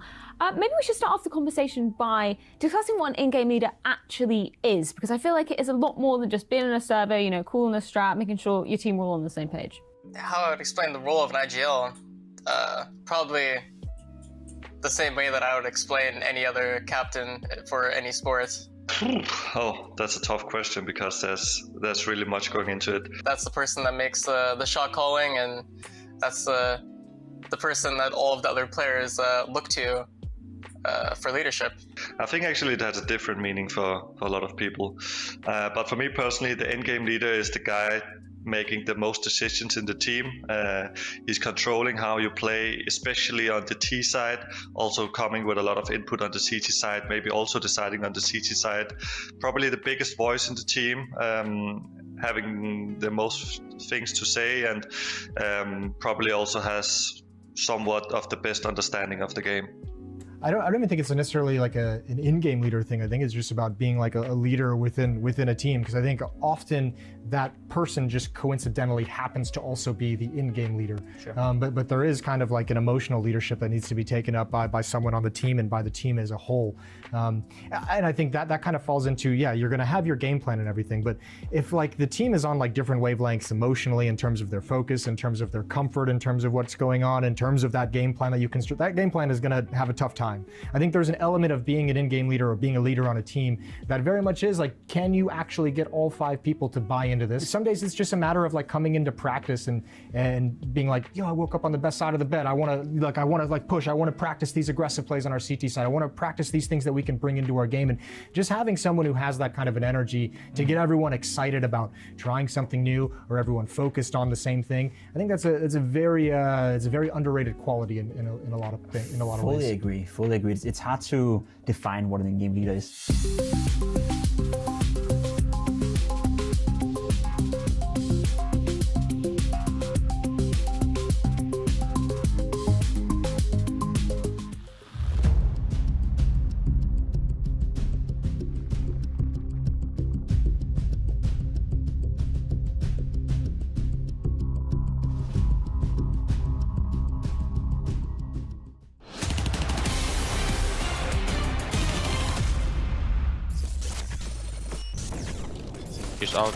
He's out, I'm dead.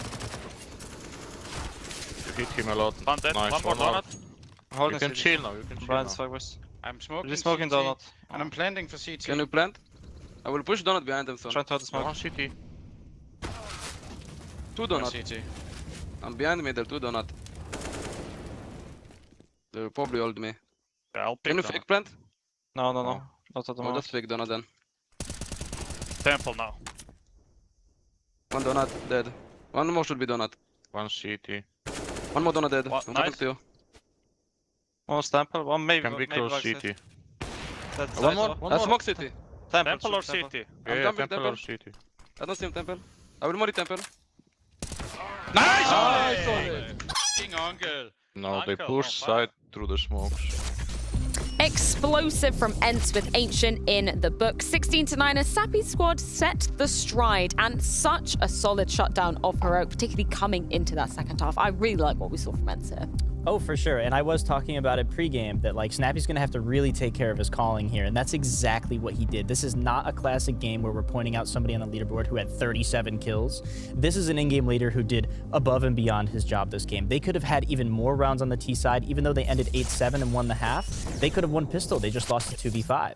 But there's so much praise to give him here. Yeah, I fully agree. And showing why they pick Ancient, you know, showing why they're one of the greatest Ancient teams out there in the world right now. Madden as well, a player that we haven't even discussed, you know, coming into this game. A player that's sometimes a little bit forgotten about when you look at this roster, right? You have Duha, you have Spinks, who's taking all the attention right now. Hades on the AWP, but, you know, if your third best or second best rifler is Madden, you're in a pretty good state here. I agree, Heroic came out with a good start, going up 4-0, but it wasn't affected at all, you know, by the way ENCE were playing. They just took control over the T side, and again, by far were the better team on Ancient. I felt like, dare I say it, a little bit bored, you know? It didn't feel like Heroic even stood a chance against it. Was easy. ENCE. Yeah, it was a little bit easier. Yeah, it was. Well, one of the reasons that it was easy for ENCE coming into this, you were pointing out earlier, obviously, Snappy, in terms of those calls, and you were saying the defaults we're going to be seeing out of him, the adaptability as well as a couple of rounds you've got to highlight here. Oh, for sure. And just to kick it off, we have round 11 specifically, where it's really just a standard default. And I thought we were going to see something here, a couple mistakes. It was looking really bland, really careless, like, okay, is there going to be some sort of momentum shift here? And I was really kind of getting concerned, but it turns out we move into round 12, and all of a sudden we find out that they're doing just the same exact default. However, Snappy throws in a little bit of a variation, and they do a simple fake on B, and just 3 guys walk out A. Kadian's on the rotation. It's a free site. Diha finds his entry onto Donut, the player inside Donut here, and everything worked out perfectly. And this is what ENCE does so well. They simplify Counter-Strike to a degree where everyone can understand when they see it, right? To do this and do it effectively is super hard, but they make sometimes, you know, complicated Counter-Strike very simple. That's why they're so tough to play against. They're explosive, they're good at it, and Snappy as an in-game leader, as you said, called it the perfect T-side. I want to go back to your point about Marden as well, because, you know, we were coming into this game particularly focusing on Spinks. Wasn't really needed to his full potential here, because we look at Marden, a name that you were saying, you know, you're not necessarily looking at to be the star power of ENCE. But he can be, and he is ultra aggressive. The way he's playing Counter-Strike is just this relentless aggressor, I guess, coming in. He loves to be in chaos situation. We see it right here. That's actually the first round ENCE is winning, you know. Maybe a little bit lucky with the timing here with the Tech 9, but as soon as you give this man an AK in his hand, he can make magic happen. Again, you look at the scoreboard right here. He killed 26 and he died 20 times. You think to yourself, that's a guy who is constantly involved in the game. He gets a lot of kills, but he also often ends up dead because he's super aggressive. There's a little bit of config over Madden in the way he plays. Yeah, you could tell he felt good. It's really interesting, too, because heading into the CT side, there isn't even actually so much to talk about there because Snappy did such a good job at setting the tone for his team that they just knew. They felt so good. They were like, guys, there's nothing to worry about. We could have even had that half 13 too. Yeah, no, it's incredible to see coming out of the side events. I do want to talk about a little bit of communication on this international side. Then to do that, we've got a mic'd up moment. Przy tobie cały czas. Albo respem wraca. Ja cofam. Smokuję banan i da. Ja smokuję cave'a. Gram w smoku.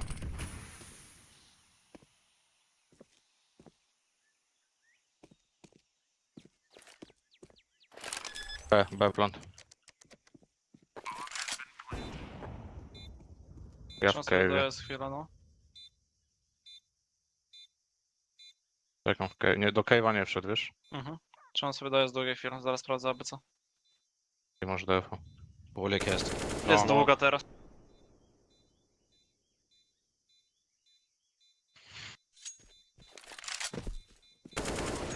Nice, Power, man.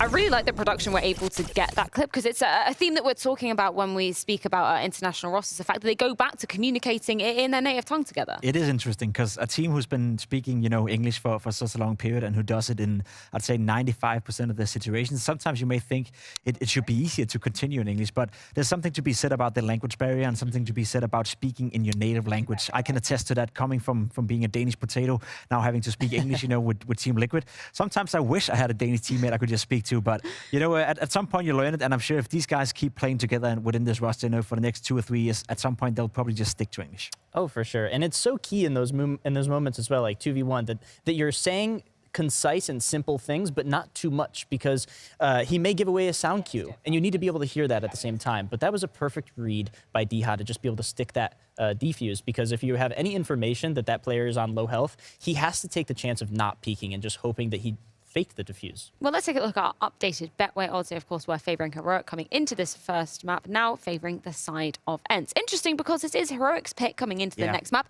and it is Overpass. You were quite excited about this one. Yeah, they're slightly underrated on Overpass. They played it a lot of times in 22 so far, only lost twice. The first time they lost was against K23 in the very first game of 2022 in an online cup that didn't matter at all to Heroic. So I'm just going to discredit that. Outside of that, they've lost to Navi, which is no shame, and then they win the games, right? They're very solid in Overpass. It's kind of sneaking up, you know. When you talk Heroic, you talk Ancient, you talk Inferno, you talk Nuke in particular as being their strong maps. Overpass right now, to me at least, is their best map. So if ENCE want to win this one, they got to play some serious Counter-Strike.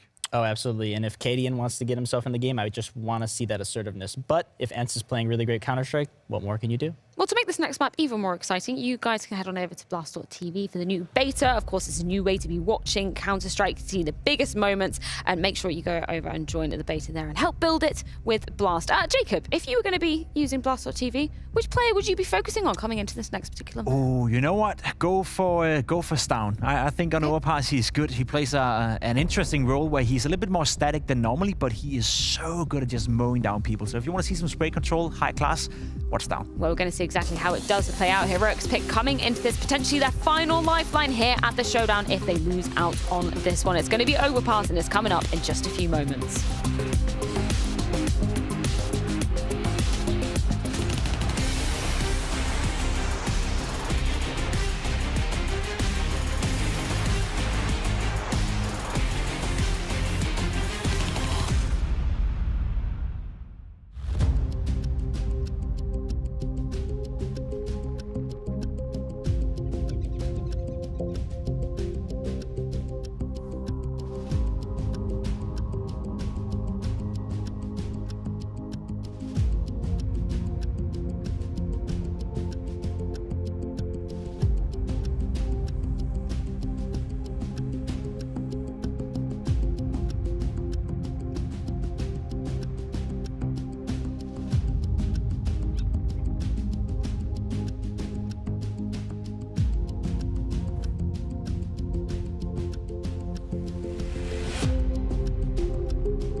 Welcome back, everyone. Second map is coming up. It's ENCE versus Heroic. And now we're on Overpass. ENCE, I don't know, they just did such a good job on Ancient. Yeah. Surely they must be converting more and more people to their cause at this point in time. You think so? Yeah. You know, I was really excited to see how many people picked ENCE today as the one of the few people on the first day.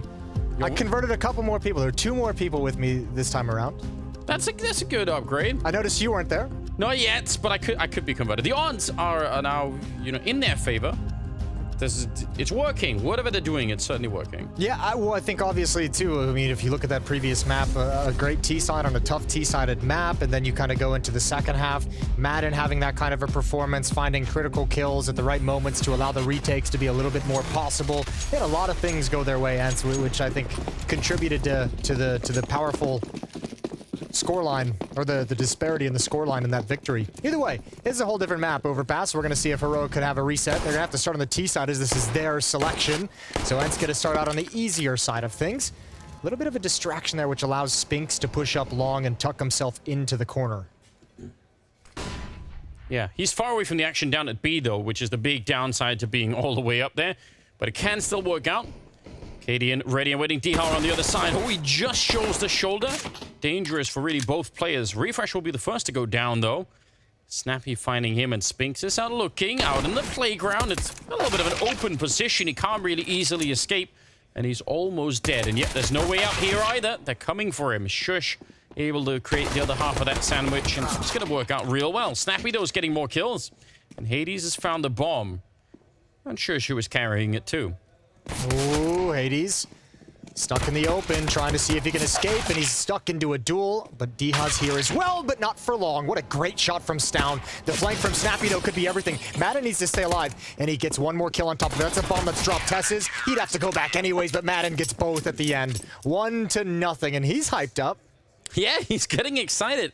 Kind of the superstar for the team of the first map in many ways. Yes, I mean, they're close round right there, but Snappy with 2 of those kills, and they managed to get out of the B bomb site instead of waiting around for a long time. They actually get out of the bomb site before anything happens. It's a good shot. Yeah, that was a great shot. Madden just holding down the fort here at the end, even with Stown coming in at that flank. Yeah, he's getting them all going. The Cadian impression. 1-0. Good stuff. We got some Tech 9s picked up here. P250, a Deagle, and a Mac 10. It's just a little bit of everything. I have whatever's on the menu, just all of it. Yeah, just, you know. I was going to go somewhere with that. I always forget what they're called. The little appetizer plates in Spain. Forget about it. 2 quick kills. I know what you mean. I also don't know. I always forget that word for some reason. Shush is going to try and recover in this round. It's not going to go well with the Mac 10. Actually, just 1 player falling for ENCE so far. 4 players alive as Tessus turns the corner and is promptly dropped. Yeah, turn out they became the appetizer for ENCE. Just turn out the other way. It's not good. It's not so bad either. It's only the first couple of rounds here. No, but I think it'll probably build on what I imagine has got to be some growing frustration for Heroic after that first map of getting shots. Actually, they seem to have some smiles on their face in some of those rounds on Ancient as well. I hope so. But I mean, I think I know I've leveraged this criticism before against Heroic, which is that they do seem to still be a fairly momentum-based team. Still seems to me like they need some of that energy to really create some of their bigger moments. So, and I mean, against ENCE, it doesn't feel like that's going to be really possible. I think Heroic could win this map, but I think I don't think they're going to go on like huge cruising 6-7 rounds in a row type wins where they're just laughing and having a good time. I feel like ENCE are just looking way too solid to let that happen right now. To let that momentum build up. Yeah.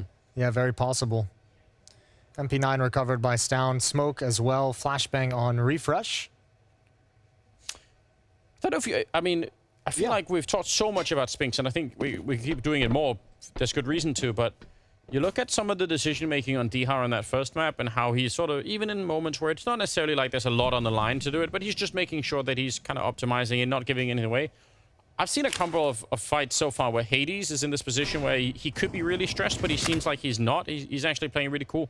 I feel like they have more depth than just just, you know, Spinks playing really well. Oh, sure. Yeah, and then, I mean, you add in the tactics of Snappy and how well he's been playing at times individually and as a leader. Yeah. All good stuff. Yeah, and I mean, Hades, just to build on your point, just seems to have like a pretty decent head on his shoulders. I've seen him give interviews where it's like, you know, sometimes it feels like you kind of get lost in the team, and he's like, well, I have a very aggressive team, and sometimes as an opper, you know, they get aggressive and either they all die and you don't really get to do much because you try and save, or they kill everyone and then you don't have to do too much because, you know, you have the bomb site. It's like trying to be the... And, like, he wasn't stressed about it. He was just like, yeah. I think it's also like one of the benefits of having a team like this that is finding themselves rising up through the rankings as a unit, and especially with a lot of the focus being on the team play and the strategic aspect of it, is you still haven't like developed, you know, those personalities and egos to the point where they're going to be conflicting and clashing. That's true, and generally it's easy not to be stressed if you're winning. Yeah, I mean, you're still all kind of focused on, you know, getting the goal, getting the team goal. Nice 1-for-1 trade, sound blind through the smoke. We take that all day. That is a crazy fight to be winning against Madden right there. We'll open up the bomb site. Diha back here. Smoke is up in front of him. Oh, he swings quite wide on that one, so he couldn't really get back behind cover either. Hades up here. His bomb is planted inside him. He's just patiently waiting, giving himself a good opportunity. That patience is going to be rewarded almost right away. The nice thing, I think, too, is this flank coming through Monster. If Spinks goes through Monster, he's going to be able to... Well, he's certainly hearing the jump flashbang, so he's calling out the position. But, I mean, it should be a pretty big tell that more than likely in the pit. He didn't see that. Oh, he definitely didn't see that refresh. That is unfortunate. And Stown down here. Easy enough spray down. Spins around, but Spinks is on the other side. And Stown, 3 kills right now. He hears the stumbling in. Kit. Oh, you're right. He did not have a defuse kit. That is devastating. I'm actually so shocked there was no finesse, but I guess the lack of time just meant he had to go for it, and he still won the fight, but lost the round. Yeah, unfortunate. Takes a point of damage to the bomb explosion, but that's a nice win for Heroic, although probably got a little bit close considering how clean some of those entries were. This one's nice on the flank from Spinks. There's a couple rounds now in this series. We saw it on Ancient, I think, twice, where players had money for kits and just didn't have them. Yeah, that's, and even I think some of the other days, right? Like I think even on the first day we had a habit. Yeah, you're right. Maybe like we're up to like 3 or 4 rounds now in total where the money was there, but no one went for it. I mean, you're also trying to play like an economic game and, you know, not spend that money if you don't have to. Usually assuming you'd probably be able to run over a teammate's dead body to pick it up if necessary. Obviously biting him a couple times here. Spinks pushed up. We used to call the person that we always sort of relegated to buying the defuse kit. We used to call him the defuse kid with a D because we were 14 and we thought it was funny. You and your friends are crazy. I know, we were wild back then. You had no idea. Mountain Dew, defuse kids. Exactly right. Hades brought down to 50, but he's got the kill. Spinks gets nothing done with his aggressive stance. Sometimes we'd stay up past midnight, Jason. Oh my lord. Snappy. Nice kill. Awkward angle when you're coming down the stairs like that for Shush. Kind of his knees showing. And it's a 4-on-3. Bomb is real far back, and we've got 45 seconds, and that makes me a bit nervous. Yeah, well, I mean, what it does is Cadian now just drops the smoke. He doesn't have a flashbang, so it doesn't take a whole lot of support away. Just that smoke, but Madden's looking for it.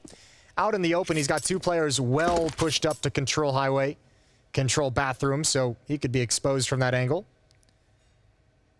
Cadian with the AWP, 25 seconds. Hasn't made his move just yet.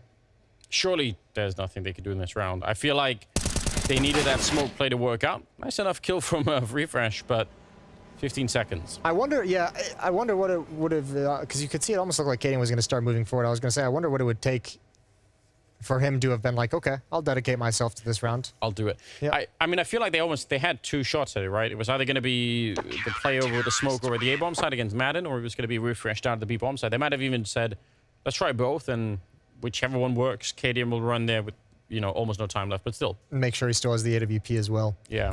Well, that's tough. You take a victory in the previous round, but all 5 players end up dying. You lose the following round with only Cadian surviving, so he's got an AWP, but what can you actually buy around it? I don't think there's going to be a whole lot.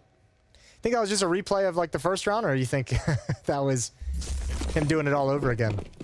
He's just in a mood. He is in a mood. I'm really enjoying it. It makes me happy. It's rubbing off on everyone. Maybe not on the Heroic fans, but you know. We'll get there. What can we do? Yeah, Snappy's not interested. Pistols on the other side. They know that AWP is in place somewhere. It'd be so... It's just such an obvious thing to do to try and boost over, to try and get a shot with that AWP. It feels like something that they could try and do, but... Snappy's got to be careful, though. You mentioned he's not interested. He came back and got interested later, but the last thing you want to do now is get picked off over towards sandbags, although Cadian didn't even think that was a possibility. I think the spam maybe confused him a little bit, might have gotten him a little bit tagged, and Snappy's able to get a freebie, but I was going to say the worst thing you could do is peek into that op, lose an M4 that's given over to a team, and then all of a sudden you could be in a dicey situation. 5 on 4, plenty of utility. ENCE is more than happy to leave these choke points open to let these Glocks and these upgraded pistols challenge into them. They were almost setting up a boost where they've got D-Hard jumping. Awkward kill there with the Tech 9, but they'll take it. 35 seconds. Spink's moving into a great position. They're trying to rotate back up through the connector, and he's going to hear it, and it's going to be able to call it out. Very hard to do anything with. Maybe Shush, if he can win the fight and they can take down Spinks, maybe there's a chance here, but it is so unlikely.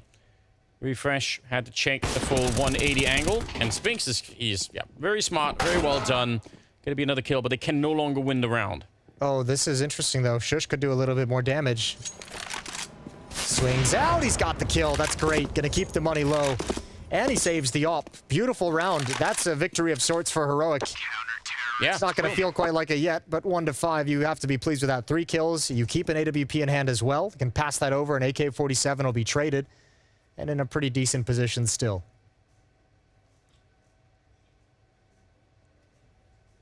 Off to a terrific start here. ENCE. EXIST not looking so pleased right now, but he is from all the way up from northern Sweden. They don't, I was gonna say they don't display a lot of emotion. I was gonna say his pissed face and happy face are very similar. Yeah. Yeah, throughout the many years, like the decade of casting EXIST, we've not seen him smile very many times. All right, Spinks. A little bit of aggression, measured aggression. Obviously, a time limit on how long this play will last with that smoke. Seen him be relatively pushed forward 2 rounds, the pistol round, and I think one of the gun rounds maybe just 2 rounds ago, and neither of them really panned out all that well. Some nade damage onto Madden. Look at the responsibility they're giving to Spinks versus the rest of the team, Jason. Like, you 4 got the B-bomb side, and I'll take this. Yeah, why not?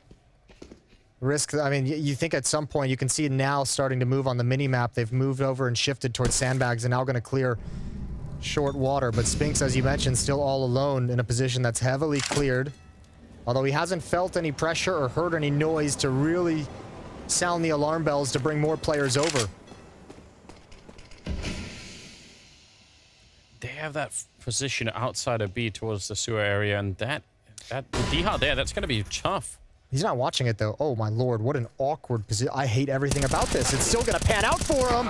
Oh, so well. Double kill. And Spinks, that might have been overstepping the mark. He assumed it was going to be a play towards the B bomb site. Heroic on their way back towards A. Oh, this is not over yet. There's only 20 seconds. Snappy's already in position.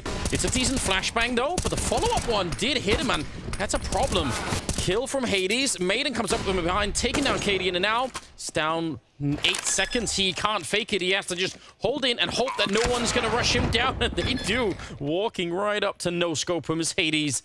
It's going to be a round for ENCE. Oh, man. You could see how late they're trying to play these rounds, Heroic. They're trying to leave it with like 10 seconds left. Well, they're trying to make that B hit work, right? And I'd be curious if they were actually going to try and commit to the B bomb site or just work their way up through the stairs to come towards A. But obviously, the players out towards long, the player in bathrooms is like can open up a plan B if everything went wrong the way it did for Diha. Or excuse me, for Heroic due to Diha. Yeah. I will say, that position from Diha, that makes me so nervous watching that. Yeah. I don't have the balls to have that kind of a position with the door blown open. I feel like in general, if you're going to be watching 2 positions, those 2 positions should at least be on your screen and not like not you having to like move 90 degrees. It's not cool. But he made it work, so whatever, I guess. Yeah, but this it's so crazy. It's like a horror movie. Yeah, it's not great. Fair play. I'm getting worried for Heroic right now. 6-1. Started getting nervous. Yeah. A lot, actually. I think there's good reason. Not a whole lot positive to go off of for Heroic so far. I feel like on this map on the T side, I mean, I realize that ENCE have been stacking the B bomb side a lot, like we talked about earlier, but it's not uncommon that you can get some pretty good sort of straight executes into the bomb side and just go for it. And you hit one good flashbang and you can get the opening that you need. I feel like they have not even really got it close to something like that yet. Yeah, ENCE this time again. Look at how deep they're putting Spinks out there. I think the Lone Ranger. I think pretty telling is kind of one of the few positives I can think of for Heroic, or just one of the only positives I can really think of at the moment, is that they've somehow managed to keep the money low, despite the fact that it being 6-1 and 3 rounds straight for ENCE. That's fair. But at this junction in the game, that's like not a cool positive to be happy about. Good shot. He pre-aimed that so hard. He crouched into that fight. That's 3 rounds now. Spinks has been heavily aggressive. All 3 have pretty much been neutralized. Madden finds a kill. Hades under pressure.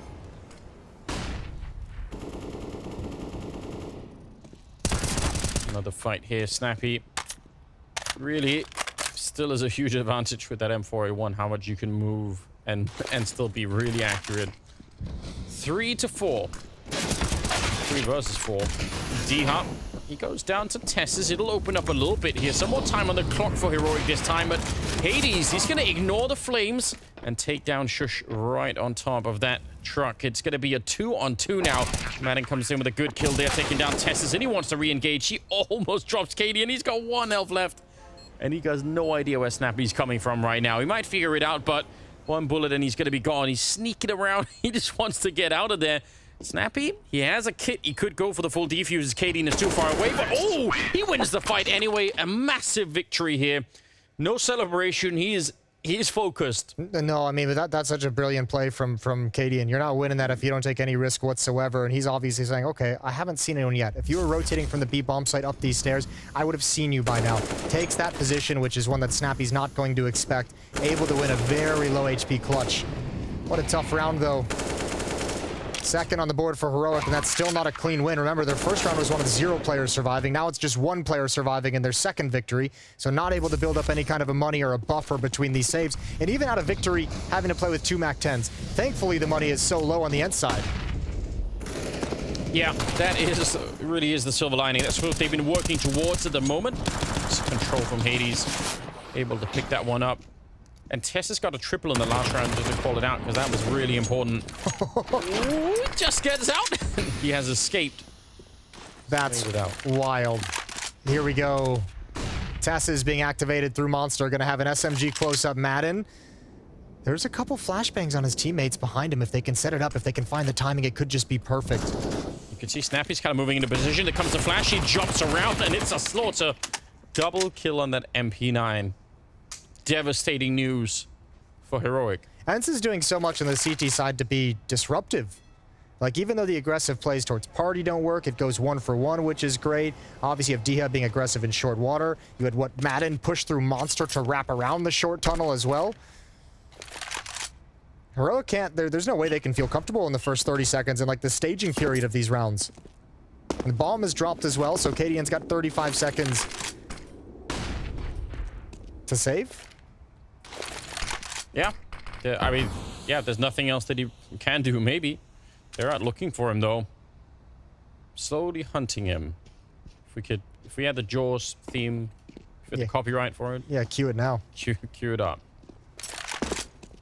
If I'm Diha, I'm just saying, I got 3 HP and a MAC-10. I'm running around every corner. I'm going to let you guys know where he is. Although they already have the idea. You can see them closing in. Yeah, he's not going to get away. He gets that kill, but Madden right behind him. Good shot. 100% worth. More throw pillows? What is it with you and pillows, Jason? See, I just have never understood, like, the throw pillow concept. The decorative pillow. No, I can't explain it either. They get in the way. You have to move them before you can sit in the You never couch. want to use them is the problem. Yeah. Why would I want a pillow that I don't feel that's not comfortable enough to actually use? Yeah, you have to move it out of the way, and then where do you put it? Oh, here we go. They're assembling the human tower in the B bomb site, or in the B bomb site, outside the B bomb site. Not finding anything, but it is cool. They were good at it, good acrobatics. They could join a circus. And obviously the only like real weapon they have, like why not go for it? See if it can get you something. What would you do in a circus? That's a great question. You're trying real hard not to say anything clown related. I can tell. Yeah, I don't know. I don't really have any circus-based skills, to be honest with you. I know Counter-Strike. Esports is a circus all in its own right. Yeah, it is. Cannot disagree with that. Okay.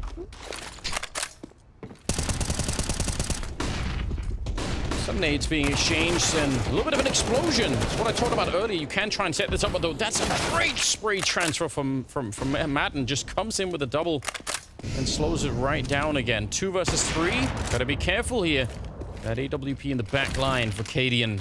Able to take down DR, and for a second it looked like that could have been a 2-for-1. But they have some time. Oh, this is so smart. They're going to bail out, and they're not. ENCE isn't going to realize until they hear these footsteps just now from Stown, but they're so far away. He even drops the bomb so that he can get aggressive towards these choke points. Probably doesn't get as far as he would have liked. Yeah, but possibly far enough. Faking it once, hoping for a reaction, because, as you said, Stown is already that far, but they don't even know. They're not ready for it. That is such a smart play. Double kill. Oh, I mean, it was all lined up. You're right. The quick movement, dropping of the bomb, the fact that he was in there, the faking of the bomb plant itself to lure them in. Yeah, and also get the indication of where both players are. Great round from Stown. Good shot here from Cadian as they come in a little bit quick. The hero op and upgraded pistols works just nicely for Heroic. That might be all the money gone from ENCE. Remember, they've been riding like a really fine line in terms of their economy. That might be Heroic finally cracking it open. There's pillows behind Refresh as well. I'm out. They're multiplying. I'm done. It's the new thing. Yeah, full disclaimer, I don't actually know if ENCE's pillows are comfortable or not. I'm just speaking in, you know, general throw pillow terminology. I understand. Are the pillows in the room with us right now, Jason? Are they?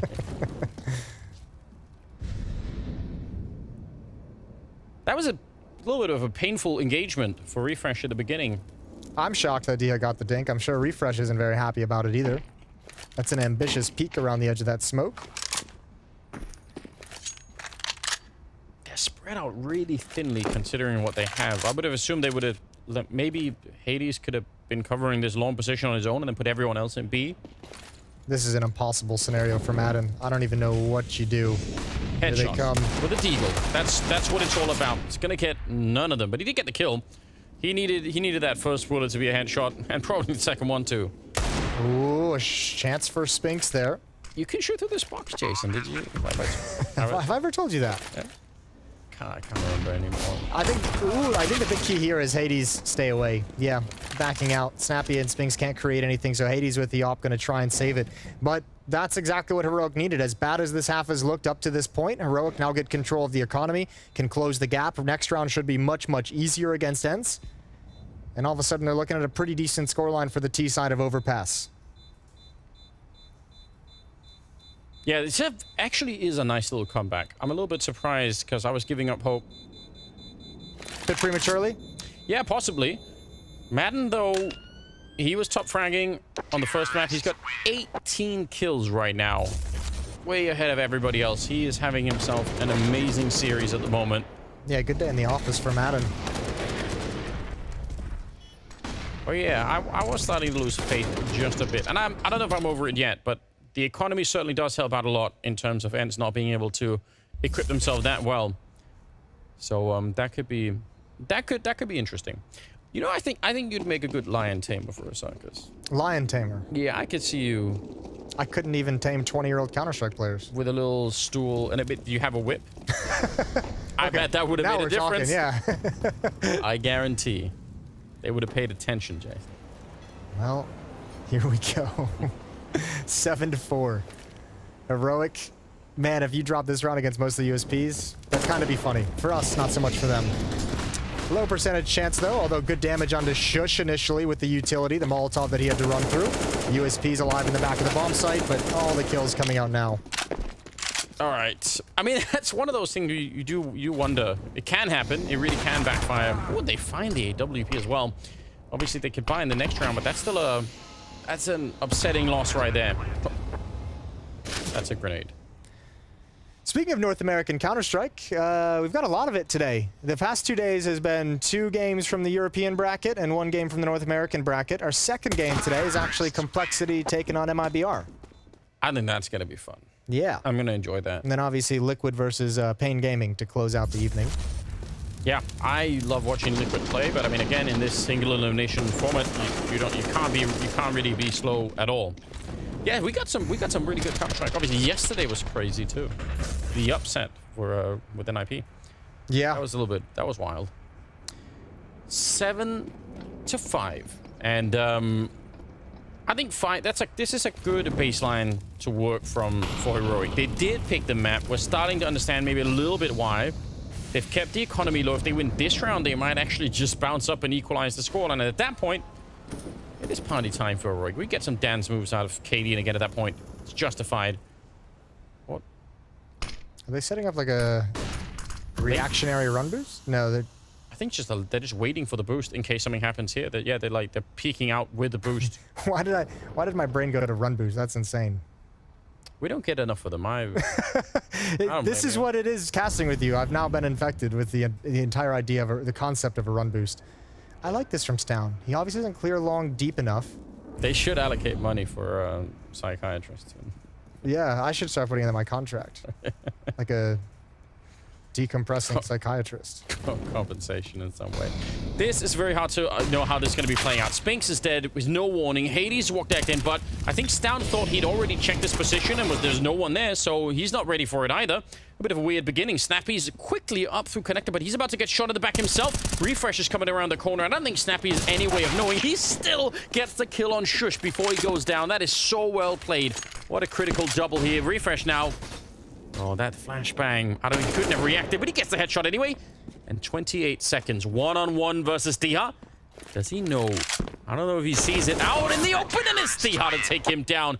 What an important round for ENCE. Heroic were making their comeback, but they managed to slow them down. Yeah, and I think Refresh was going to be bummed he didn't win that one. Madden probably was, he had a bit of an oh crap moment when he tucks himself into that corner and Refresh has him pinned down. Yeah. It was a great chance for a 1v2 there. All on Snappy's flank. Huge double kill for him. So smart as well. He spotted that first player. He knew exactly where the follow-up peek was going to come in. Refresh couldn't get there quick enough to stop his second teammate from going down. An all-important 1v1 from Diha. Another timeout taken. 8-5. As the second map is coming to a close. Or second map, first half coming to a close. More precisely, yeah.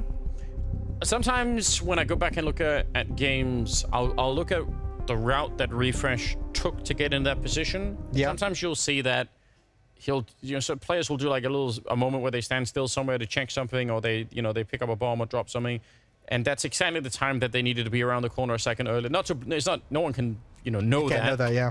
But there is something, I don't know, interesting about how that plays out sometimes. Scratch their nose. Yeah, if he was there a second earlier, then Snappy only gets the 1 kill, and they probably win that round. Here we go. 8-5. Looks like a... Ooh. Oh, this is going to be perfect. Yep. They might get 2. Ooh, just the 1, but Spinks is brought down low. Heroic rewarded with the nade stack. Jackpot. Gonna be happy. They can't necessarily know that it was going to be 2 people, so they might not know the damage, unconfirmed damage, as people like to say. They'll know when they find that kill at the end, and there's that assist on top. Snappy, man, he's been great in these kind of like angular, just one-on-one duels, someone walking into his crosshair. He's been phenomenal over towards the B bomb site. So great equalizer found, but him and Spinks are brought low. They're weakened. They can be cleaned up pretty quick. Look at Snappy again. He actually rotated back into the B bomb site. Now he's checking out here, and that's causing ENCE to have this 3-man setup at the A bomb site. Snappy is wild. And the problem, I mean, on this map, Heroic, losing someone outside of B, there is no such thing as a fast relocation to the A bomb site. That route is so long, so they can't just run the whole way and then get there before anyone finds out. Yeah, this is a huge stack that's going on. Spinks is going to get that kill on TeSeS, even in spite of the early nade damage. He's going to be fine. Oh, no. That's shocking for Heroic. This is a good setup. It's a good trick. But it doesn't outdo Spinks. What a round from him. Yeah, that's beautiful. Even dropping the nade at Cadian's feet and finishing it off with the USP. Heroic's in an okay position for this last round as well. They've got money. I think everyone's right around $22, $23, $2,400 out of that loss, so they'll get the bonus money. Should have another strong buy, but yeah, this round, Snappy with that kill, the information he gathered, Spinks uses it all to good effect. Triple kill for him in the round. 9-5. Yeah, you're right. At least they have some weapons. Eagle on TeSeS, but otherwise they're going to be all right. Trying to set up the boost again, I think. Just not worried about the nades from the previous round, and they were right. I mean, we talked about the persistence on Ancient when they sort of called back-to-back rounds either to the A or the B bomb side. Yeah. Oh, 2 big picks and good damage from Spam earlier on to refresh as well. Spinks continues his tear as he moves over to the A bomb site. TeSeS has to pick up the AK-47, but this round firmly in control of ENCE. Looks like the half firmly in control of ENCE. Yeah, they're doing a marvelous job at the moment. TeSeS and Refresher left quite far away from each other. They have some time here, but I don't know. I think even ENCE at this point could probably, they could move into positions where they were even sort of more sure to trade these kills when the fight breaks out. Yeah, that's what they're finally doing as well. Diha's coming down to join. Madden gonna catch them walking right through. Once again, solid work out of ENCE, and most especially out of Madden, who's currently working 21 kills in the first half. Actually, so impressive right now. TeSeS on his own. This might be like the best series I've seen from Madden, at least in memory. I'm sure he might have had another great series previously, but that I've seen. This has been phenomenal 2 maps, or map and a half, that we've played so far. Either way, ENCE going to take a 5-round lead. It's 10-5 in their favor. They got a chance to close this out 2-0 against Heroic, which I think would be surprising to a lot of people, and we'll see if that happens right after halftime when we return from the break.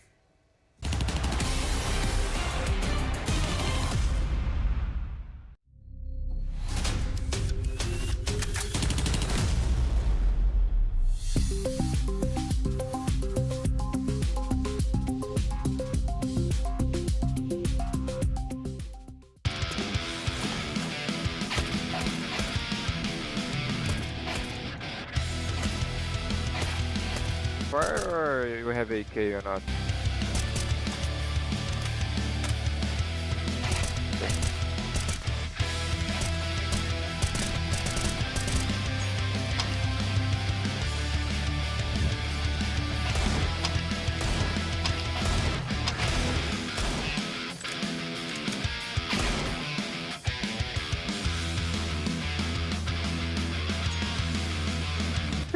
Where is? Oh.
It's alone. A full clear, should be B. It should One be close B. short. One close short. Going back. Pick monster. He's monster. Guys, I'm playground. Watch out under there. One till one on the middle. Off. I'm holding short. Under no Kevlar, short no Kevlar. Under and playground, Russian guy. Two guys. He's not. Three guys. Three guys, one low. One short. In push B, hello B. There were two under, one middle. Ja, jeg forstår ikke. Kigger ham her, han er. Ja, han er bil dig. Må dig. Toilet den banana. Patrzę ci kibler. Syd. Jeg picker stairs. Syd. I skal op. Stairs. Get up short. Okay. Let's pick up. Both of them. Track. One more track. Man, he's on the front! Finally we pistol. Ito, me and you will shut up on CT now on this map. We just do what you want and then let's see what happens. I am for my big monster, bre. I like hearing that from Snappy. He's like, you know, you guys take the wheel. Do what you want. Good times. Buy an M4 and peak monster. That's cool. We got actually both sides. We've got the second half coming up now. ENCE on the T side, Heroic on the CT side. I'm seeing 4 dualies, I guess. A lot of dualies. Yeah, whichever way you want to look at it. Hades with a very narrow gap to see if anyone's going to push downstairs. Huge stack in the middle of the map. Leaves the B bomb site very susceptible, and with the investment into 2 sets of dualies, there's actually no kit picked up from Heroic. So if ENCE do eventually wander into the B bomb site, going to be a difficult retake. And actually taking out Spinks on the other side of the map, that might speed up ENCE's plans. Time to hit the bomb site. It's all that's left. Yeah, the Danes have built a fortress in the middle of the map that they're defending instead of defending near the bomb sites. Good news is that fortress is kind of close to both bomb sites, so I guess it makes some kind of sense, but you're right, it is going to be a bit of a retake. Although they're doing it before the bomb is even planted. The dualies have shown up. It's TeSeS with the 1 kill there, and Hades, he hasn't reloaded yet, and he's eventually going to get run down. 4 people fighting him right there. Snappy walking up behind, and it's refresh to end the round. An absolutely critical pistol round win here for Heroic. And absolutely critical that kill on Spinks comes out so quick. It's just one player who he sees, so he doesn't have the information that there's 2 or 3 players in stairs. If he somehow gets that intel, then obviously ENCE, when they enter into the B bomb site, is going to be very, very worried about this exact play. But the fact that they're so worried about who could be behind the bomb site, who's playing back at graffiti, who might be up in heaven. True. They don't ever have the eyes over towards sandbags, and that's where Heroic has all the impact. That's an interesting pistol round. We're seeing some variations that sort of play off of the same theme. Astralis used to have one where they take 3 people B and push them out in the sewer and then push them through connector. So they're kind of almost running from B to assist A almost immediately. Okay. I don't know what's happening. Sure. Why not? Well, Hades at least has an M4. They're going to ignore Arcadian for the moment. Needs to get gunouts down. Is here. The FAMAS, the spray. Hades never set for that fight. Easy win. Could be dangerous when you lose track of those M4s, but they brought him back. And again, this is the map pick of Heroic, so I don't know. I think we got to see some good stuff at the end on the T side. They kind of proved a little bit that there was some reason behind picking this map. They did enough. Yeah. You know, they were getting battered there for a while. I think it was 6-1, maybe 7-1 at one point. To end 10-5 is not bad for Heroic, able to scrape together the necessary rounds to give them some breathing room here in the second half. 4 Deagles in play. I mean, this is a map for it. You've got the range. You can spend some time angling for a Deagle shot. I know you've never been... Deagle's never treated you well, Jason. No, it hasn't. What's your pistol of choice? I enjoy the P250. Okay. I think the P250 is a fine weapon. I agree. Yeah. I've been trying to flex the Deagle a little bit more lately. Working on it. Not going well, but, you know, working on it. All right. You need a Deagle specialist. I need like 10,000 more hours with the Deagle, and it'll be just fine. All right. Surely you can recruit someone to help you out. I don't think it works like that with the Deagle. I'm pretty sure over the history of Counter-Strike, you could probably track there are just certain players where the Deagle is godlike and certain players where the Deagle just doesn't work. I think it's just a situation that comes at birth. You either have it or you don't. Yeah, it's like the whole nature versus nurture thing, but this one's just nature. You can't nurture that skill. You got it or you don't. You're making the argument to me that there's a Deagle gene that we haven't found yet. I'm convinced that there might be. Well, okay. Some research needed. We'll get to it eventually. Oh, Hades might have it.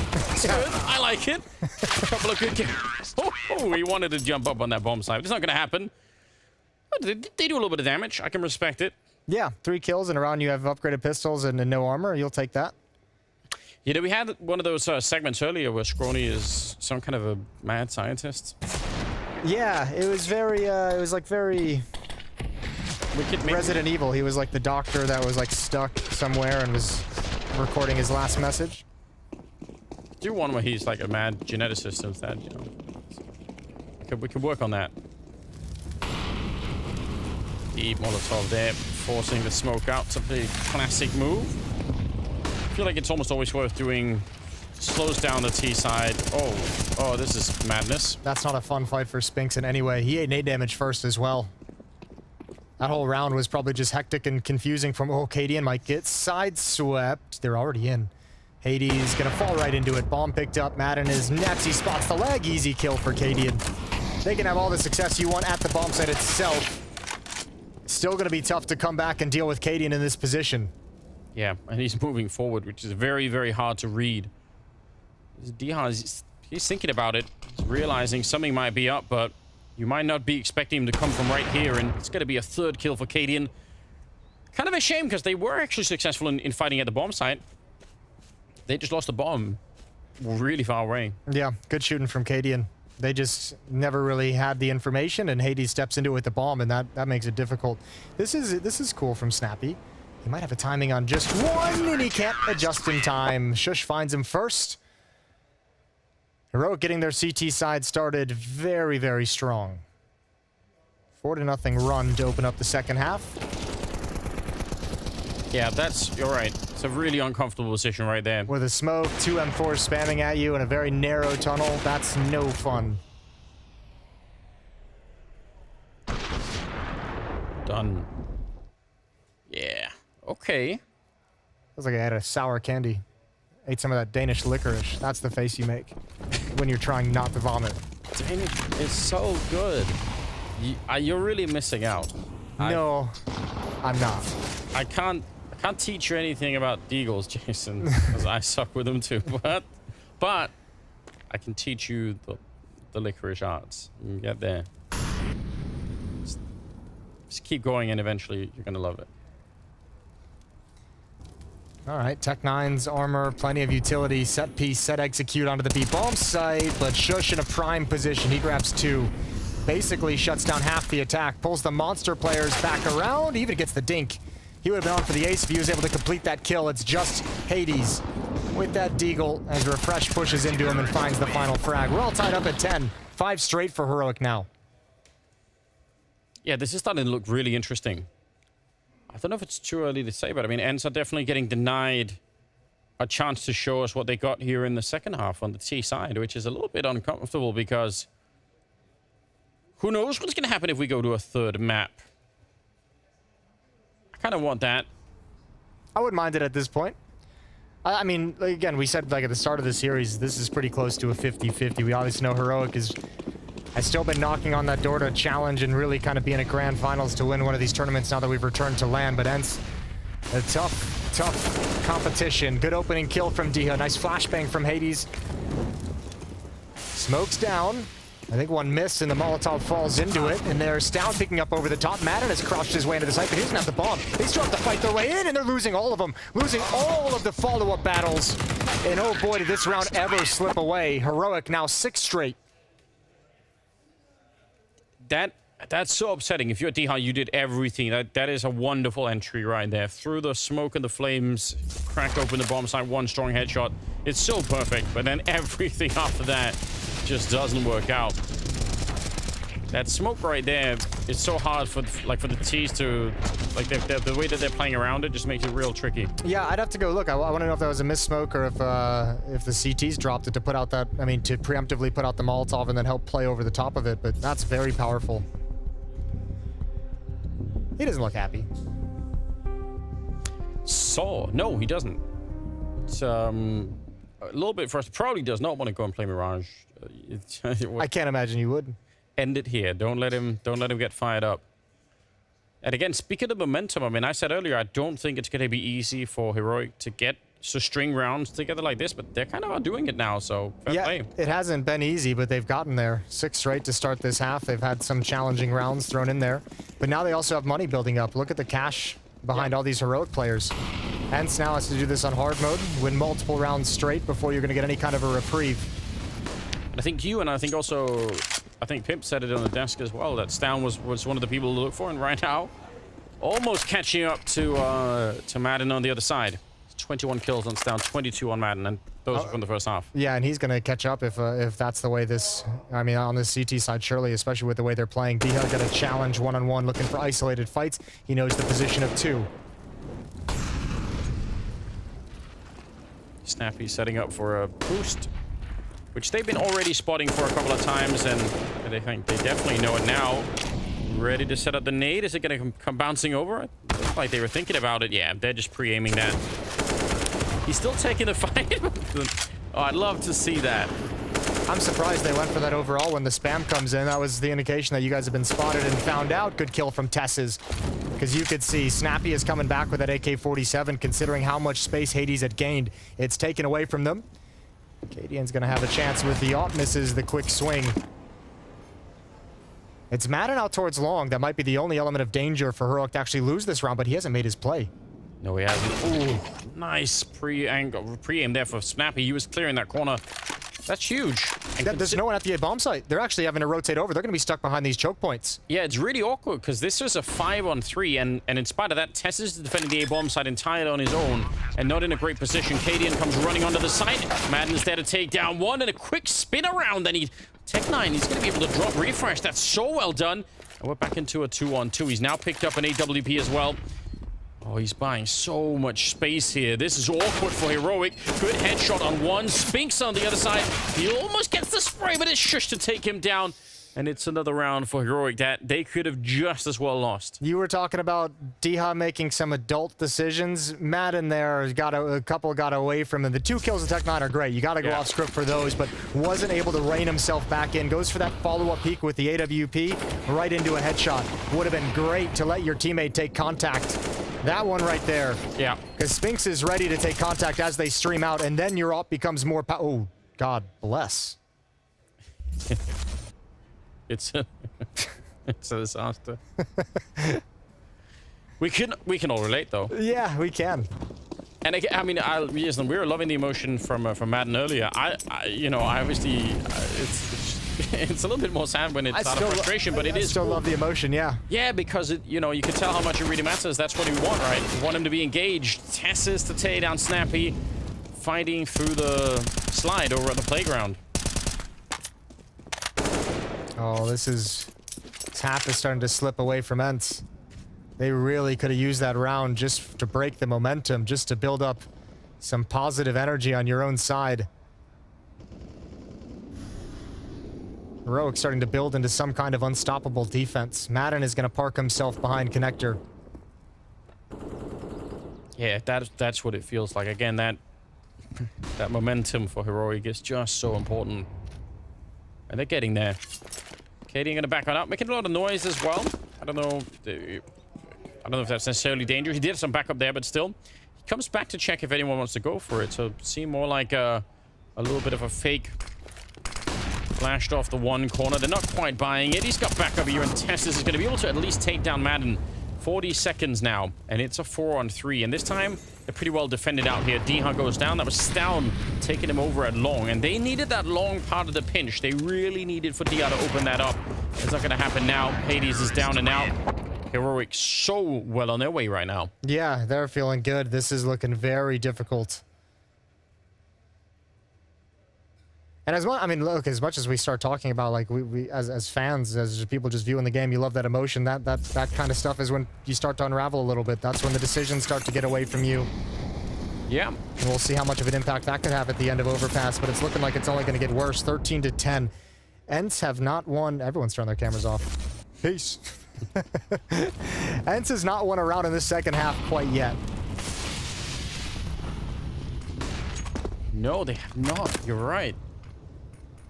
10 to 13. And it's been one of the great strengths of them through some of these good tournament runs that they've had when I've been watching is, you know, one of the things I've enjoyed about ENCE is their ability to find the solution even when they lose 5-6 rounds in a row. Snappy always seems to come up and find an answer, or an individual steps up and finds a solution in an individual round. It's not happening here on Overpass, and I think that's part of the frustration is not used to perhaps being just blanked for this long. 8 rounds straight for Heroic in the second half.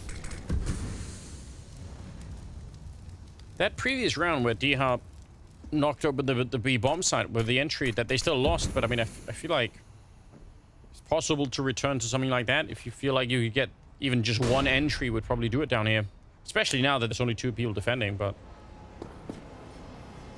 they're grouped up outside. Problem is, backup is really close by through that connector at the moment. In fact, they're already kind of walking down the connector. They might get caught in the middle of this setup, and that's going to be an issue. TES is seconds away from cracking open this round. Going to be one good kill, but yeah, it stops the whole push. They have to stop and worry, and it's actually Katie getting that kill. But regardless, just that one kill in the back is devastating to the offense. Yeah, this map might be over. We might just be going to a third because Heroic's having none of this attack from ENCE. They've barely had any issues. There's that smile. Yeah, playing so well that you break a smile onto exist. Yeah, some extra points right there. Yeah, this is starting to get a little bit tough. I won't lie. I feel like just as I was starting to doubt them, turns out they got it anyway. So you're the problem. You're the one. Slightly. Some evidence that is true. All right, TES gets nothing. Good kill from Snappy. That might force Cadian to be a little bit passive. Grabs an angle towards the top of the stairs. They got beat by Cadian in this position earlier, and he gets away. Makes the cross just barely with 34 health. He actually sticks around. He's a madman. Yeah, he didn't want to try and run back. Yeah. Sneaking past and Down shows up. Who's going to go down? Headshot, and Cadian will be found. All right. I feel like that is justice. Yeah, if he stepped through that smoke and got a kill, was able to survive, that would have been something wild. All right, ENCE, it looks like they're going to get their first round on the board, but Shush equally looks like he wants to go for this, to at least investigate and see if there's an opportunity. 1 versus 3. Got plenty of money if you want to risk the AK in this. Or if you just want to set up for some exits, but he's moving all the way up long. If you got a quick double and smoked off the bomb, I mean, it has to be something crazy like that. I think Madden's exposed, and he doesn't know it. He is, yeah. Oh, sees the shadow. There it is. There's the fast double kill. Smoke on top. The bomb is... Oh, the AWP is out there. Hades, really important that he gets that kill because once you're inside defusing, that AWP is not a great weapon to stop it with. That's some miscommunication from ENCE there, not realizing where everyone's positioned, not realizing what's open. Almost got punished for it in a bad way. And that would have sent the tilt all the way up to 11. Yeah. 3-round lead now for Heroic. ENCE finally gets on the board. That's their first round of the second half. It's been a long time coming. You have to think at this rate, what are the chances they could do that for another 3 rounds in a row here just to try and get back into the game a little bit more. Still a pretty good amount of money on the Heroic side, even buying into this round, so they've got their work cut out for them here on the ENCE side. TES's looked like that was about to be a little bit scary, but he's fallen back into the A-bomb side now, checking out long. They're still moving up. I mean, they could find a really incredible timing here and walking the whole way. And he's all on his lonesome. There's no one else. Cadian's considering rotating, but Madden's going to get a freebie. March up, bomb site's lost. Time to save if you're Heroic. Yeah. That almost feels like that's the weakness that ENCE have discovered, that actually TES is alone a lot up here.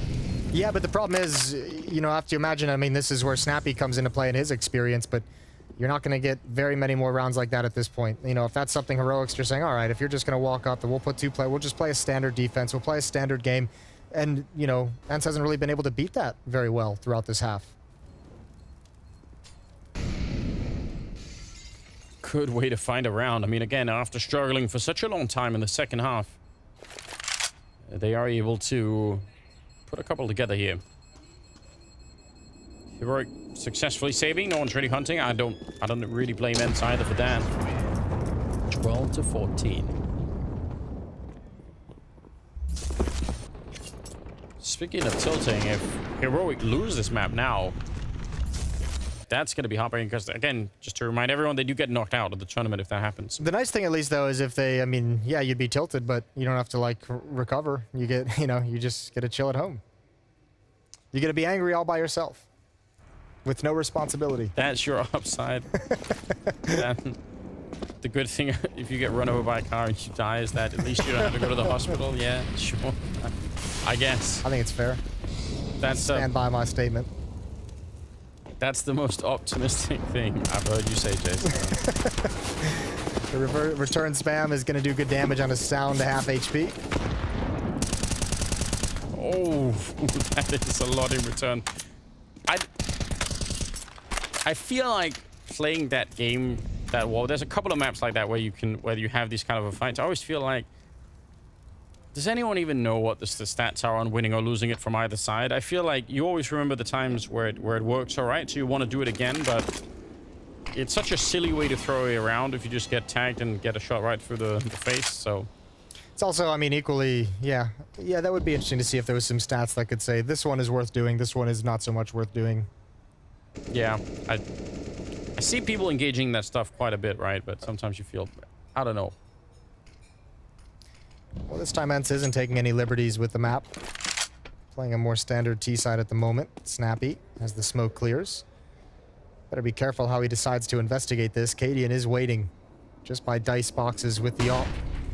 But this is meant to just be a small fake, and with paiN having that deep angle, he's going to know nothing is coming A. Should be opening to take down Hades. A little bit of a return at least. Refresh hiding inside of the smoke. It's going to be hard for Snappy to catch when he's coming out. Oh, look at the time as well. 15 seconds. They're going for it. They swing wide against Refresh. He'll take two of them down. 10 seconds now on the clock. They can't delay any further, and the bomb is dropped. It's a disaster. The grenade on top, and Spinks, he's already practically dead. They're right on top of him, and they're not going to let him get the bomb plant either. A huge round for Heroic. Yeah, it's phenomenal stuff. I mean, you can just see that round got slowed down so much. As soon as Diha takes all that damage, really, ENCE loses confidence to be a very proactive across the map. It was just a very, very small fake thrown by Snappy towards the A bomb site that was negated. That wasn't even really a fake because paiN had all the information immediately. They need 3 in a row right here, ENCE. So if they have any more tricks or any more insights into how this defense has been working out for the Danish side, well, then now is the time to do it. Yeah. Now's the time to use that logic. Madden not putting out the Molotov is not going to give the signal that he's here. Heroic might think that everyone just went to the B bomb site. He's willing to take the damage, the 24 HP, just to make it through.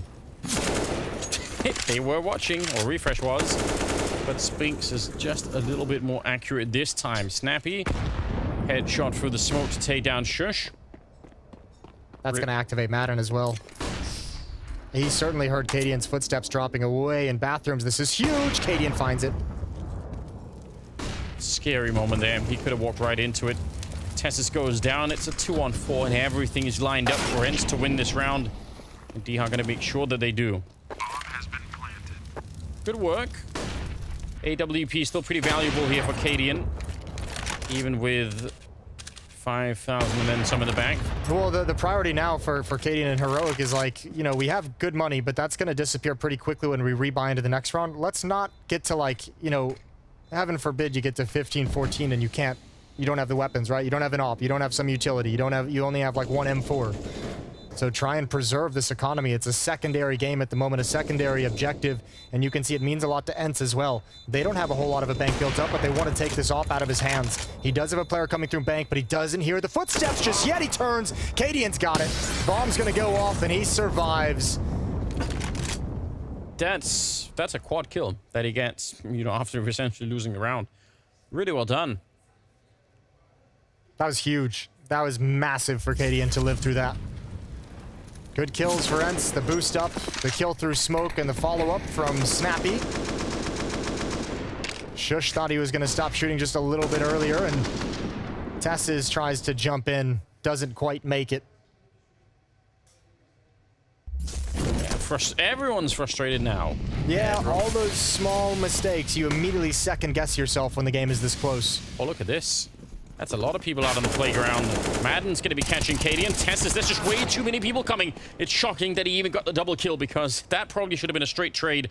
And now it's a 3-on-3, though. Down the middle, grenade, not quite going to catch anyone.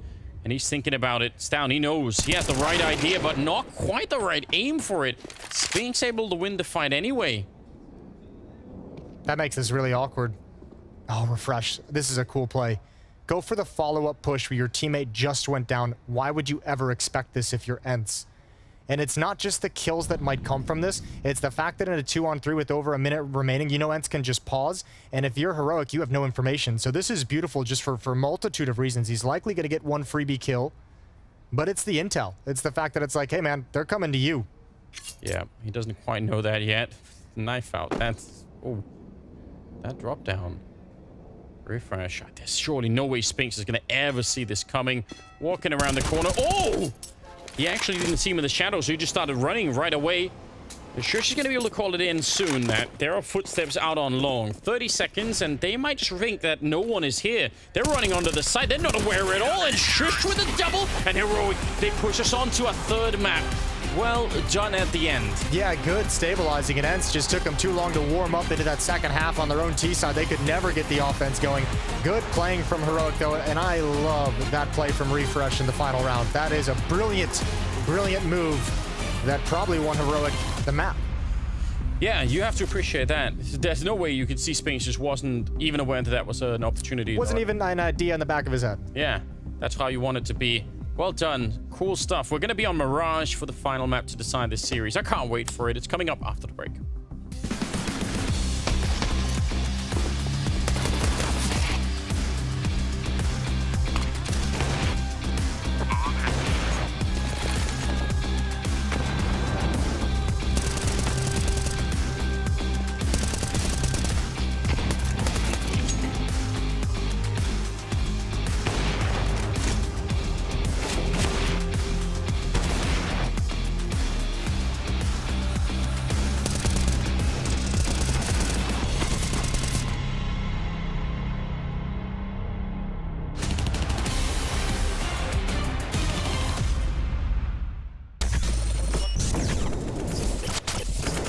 Killer?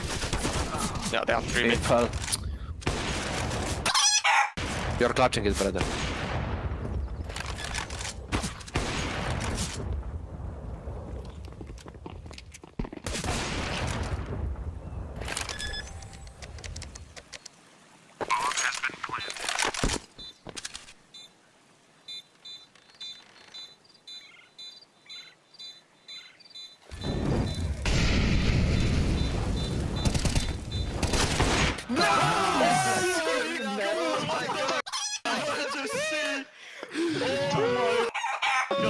Let's go timeout, please.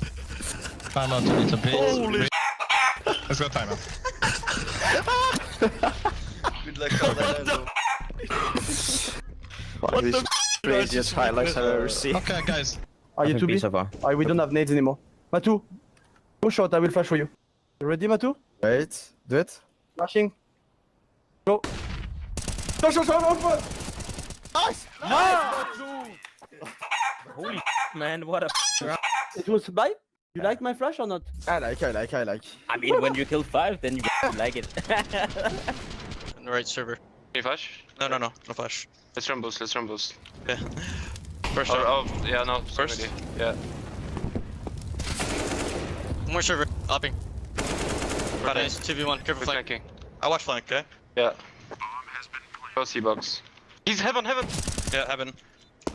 He's dropped. He dropped. You can have your right on your contact. Yeah.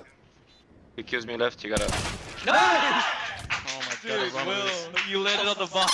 Nice. That was insane. An arch and shot. Short.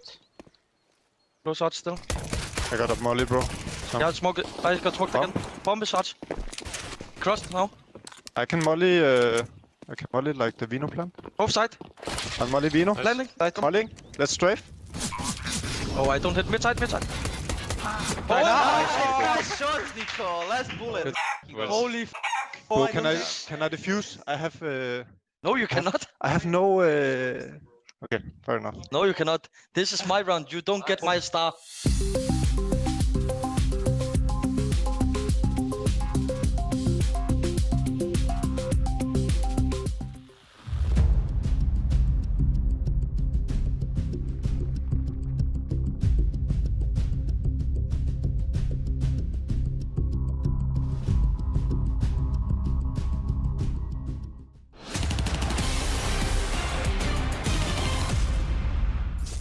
ENCE in the driver's seat to begin the map, but in the second half, Heroic firmly take the wheel. Only a handful of T-sided rounds for Snappy's squad. We were praising him for his adaptations in the first map, Jacob, but man, it was a tough task to be breaking through the Danes' defense. Started out so well for them, though, on the CT side. ENCE felt like they came in from Ancient full of confidence, full of belief. Started off super well, but as you said, Freya, when we got into the second half, it was pretty clear pretty early on in the second half that ENCE and the T-side struggles are still a problem.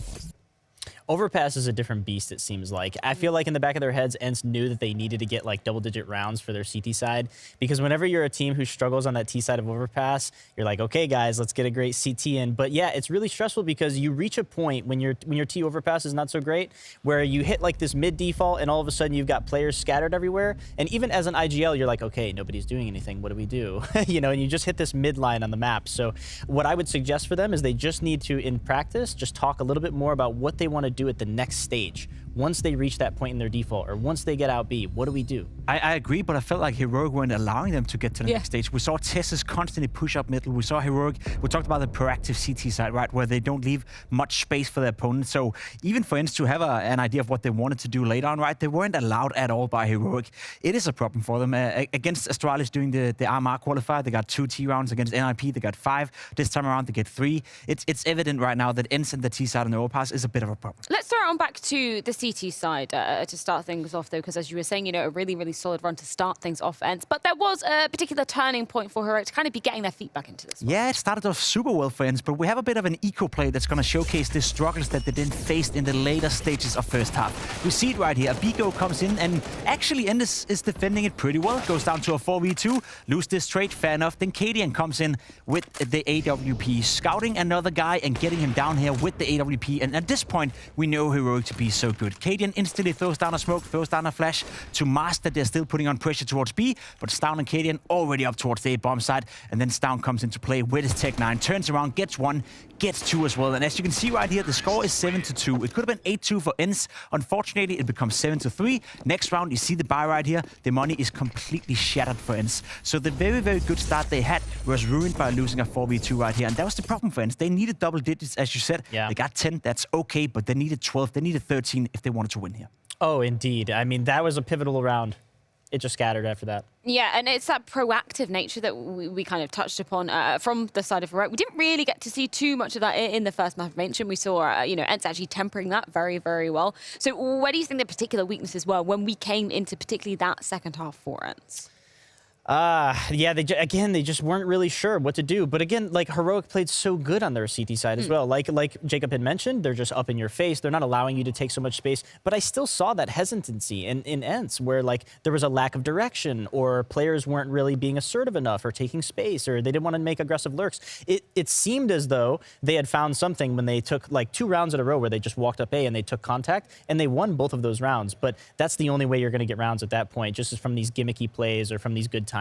They got 0 openings as well, right? They couldn't find the first kill. TeSeS pushing up middle, you know, backed up by a flash. The first 8 rounds on the T side, they only found an opening kill in 1 of those rounds, which meant that they lost 7 other, right? So for ENCE, sure, they were just owned by Heroic. We got to give credit to the Danes here as well. Their CT side on the Overpass was just 1 level ahead. Credit to a particular man as well, Stavn, a guy that we were really prefacing coming into this. We kind of always are when we're looking at Heroic. Definitely one of the star players on that side. And again, it took him, you know, a little bit of time to be getting into it. We were talking about that, a solid start from ENCE. But I really like what we're seeing in terms of, again, that proactive nature from him. He's just good, you know. He's a little bit of an unsung hero, especially in Danish Counter-Strike. Coming from the community myself, you know, we always talked about the Dupree, the Magix, the Vice, all those kind of players.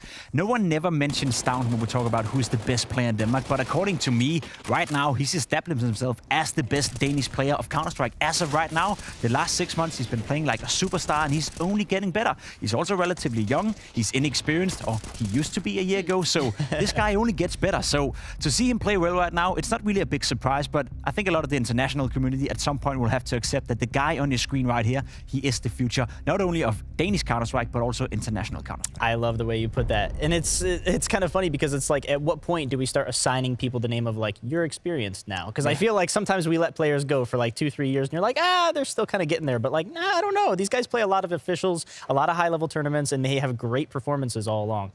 Well, let's bring up our Betway odds heading into the third and final deciding map of this series. Pretty close, but favouring Heroic coming into this one. It is going to be Mirage, which we've got a lot of talking points for. Noah, you were saying you either feel like this is going to be an absolute blowout for one team, or it could have the potential to go to 10 OTs. Why are you thinking that? For sure. Mirage is such a momentum game, but both of these teams are incredible at this map. We're going to see a lot of heavy mid control. We're going to see a lot of clutch rounds. We're going to see a lot of 2v2s, 3v3s, B explodes, fast plays. There is so much versatility on this map, and both of these teams are insane. I really want to look towards like Cadian and Madden going off in this map. Heroic is a very solid Mirage team. They've lost it 3 times the last 4 months, all 3 times to Na'Vi. Outside of that, they win against everyone they play Mirage against. So the stats right here, you look at it, 67%, not necessarily that high, but Heroic, as said, they played it 3 times against Na'Vi, and we know Na'Vi to be a team that is tough to beat. So I'm afraid of ENCE right now. I think ENCE can pull off a great upset right here. I think they can play Mirage to a high level, but Heroic to me is one of the best teams in the world on this specific map. Yeah, the stats definitely don't lie coming into it. But man, you mentioned Madden. He had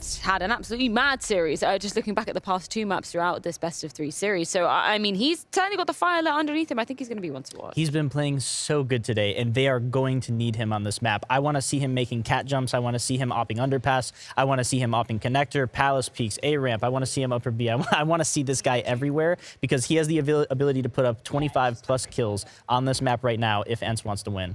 I'm curious to see the pace. You know, what kind of pace are we going to see from ENCE? Because it is a team that is quite known for Snappy to play the 4-1 style, where you have a wolf pack mentality. Snappy goes out middle, fakes some mid presence, and then you have 4 guys bursting out BFs, or you have 4 guys bursting out A palace.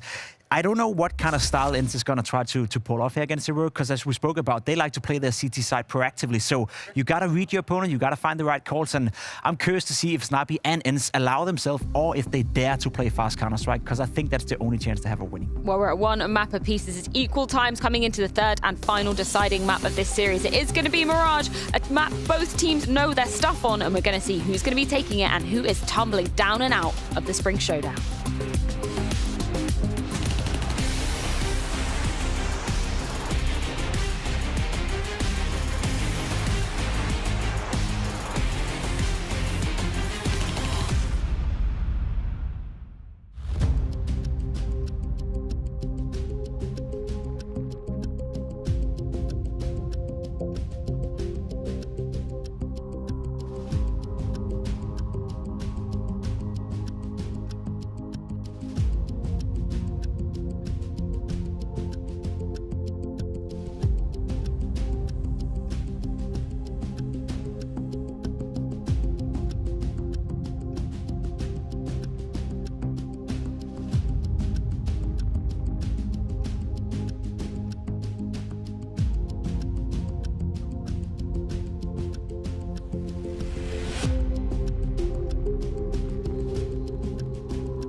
Welcome back, everybody.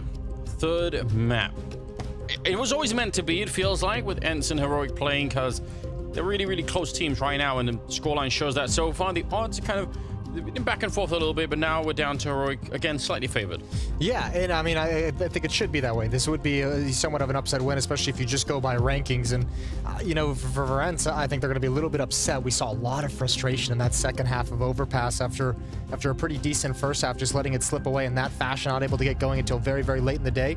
One thing we can bring up, too, we've touched on Madden being dominant on Ancient. He was by far their best player on Overpass. They're going to need some more people to step up. We've talked about Spinks a lot. He's had a relatively quiet day. Mirage, this third map, this can't be the Madden show if you're ENCE. This has got to be, you've got to have a few more people contributing.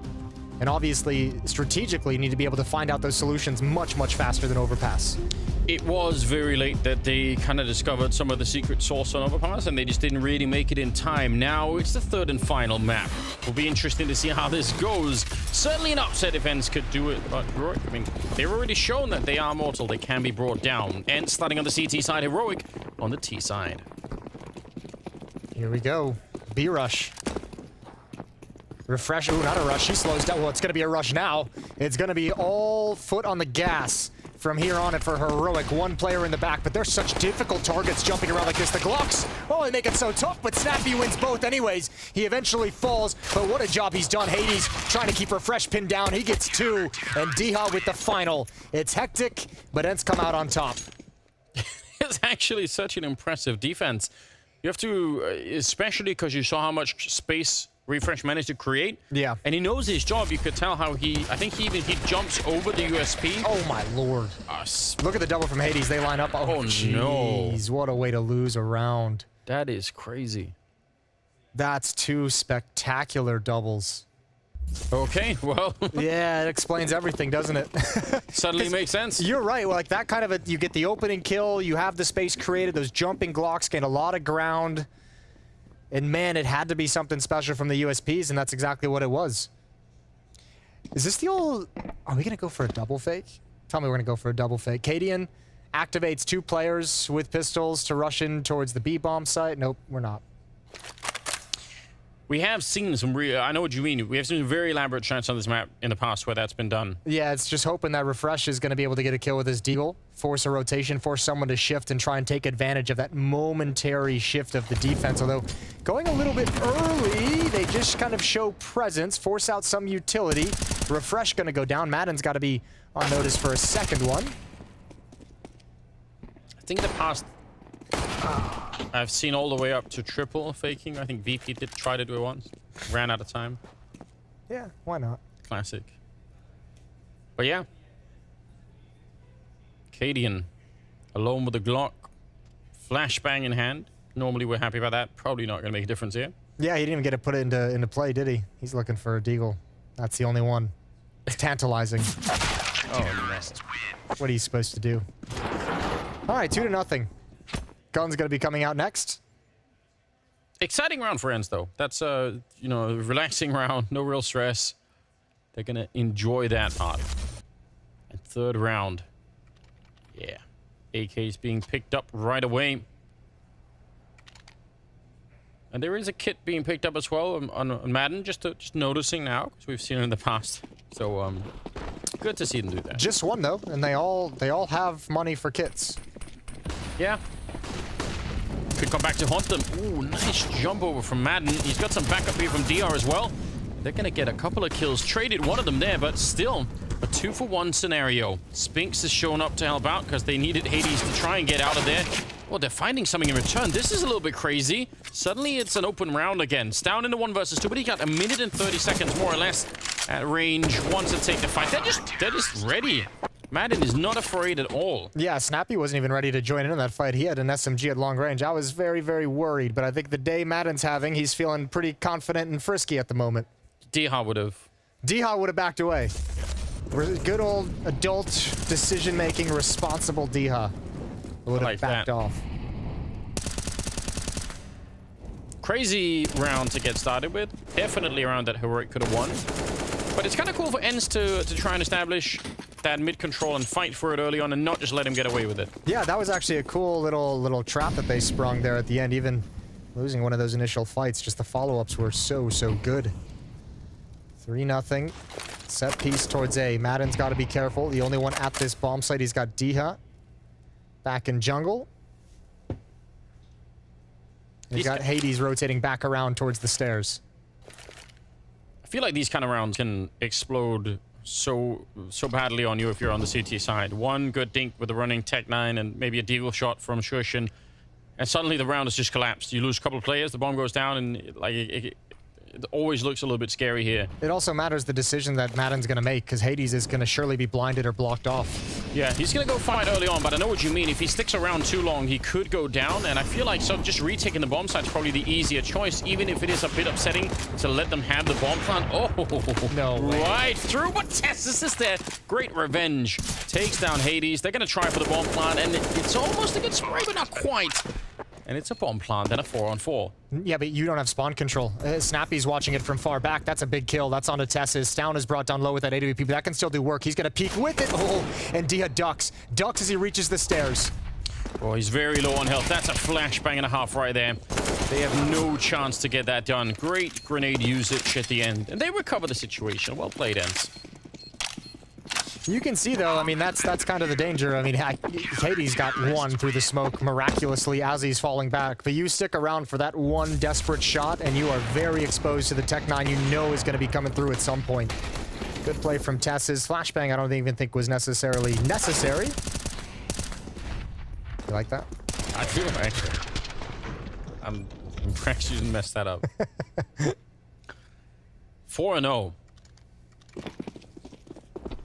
I mean, talking about the upset and how likely or unlikely it is, if you want to make it a sense, this is what you need. Good start on that CT side, build up the economy, and take some of that momentum away from the side of ENCE, showing them. Madden's gonna go down right afterwards, but still 1-for-1 trade. Looks like Hades wants this peek. He's gonna slide into it. Narrow angle, sees the elbow, backs off to the even smaller gap. Just for information. Mid-control smokes are up top of connector and in the window, so Tesses can creep down mid-ramp. He's going to be joined by Stown coming from the underpass. Cadian at A-ramp with the bomb all on his own. And Shush up in Palace. They're deep in that connector position. This is so dangerous to that A defense. They're going to be on that bomb side really fast. Smoke up towards jungle to try and put Diha out of the fight. They're going to actually kill him while the smoke is still on the ground. Not even up yet. Stown will get one. Cadian on the follow-up. And it is looking real good for a first round. In fact, it will be. Hades, I think, smartly going to try and escape that position. So, well done. Yeah, defense was actually not a bad setup whatsoever for ENCE. Just missed the shots as the execute comes in. A little bit thrown off by the variety of utility. Weren't able to get any clean fights that they would have liked. So Hades got to try and hold on to it. Good flick down. Shush falls. He's getting wrapped upon from the B bomb site. Is he going to be ready and waiting? He's certainly got the right idea. Heads up play for Hades, and that's a little bit of an easier shot. He'll get that one too, and that's the end of the round. I feel like there are two positions on this map, maybe three if you count the window, but that connector, especially at the top of connector towards the A bomb site, and then obviously the ladder room next to window.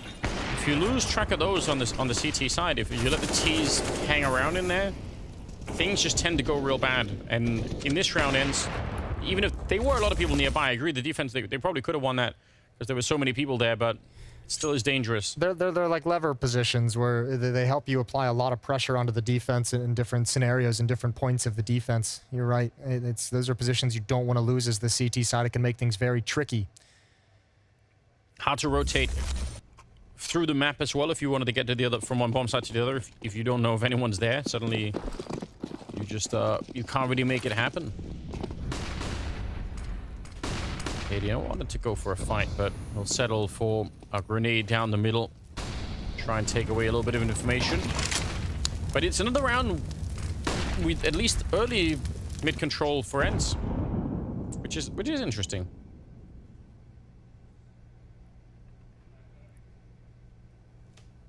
Heroic just not ready to put in the fight for it yet. Might be expecting that there's going to be some more aggression coming somewhere across the map.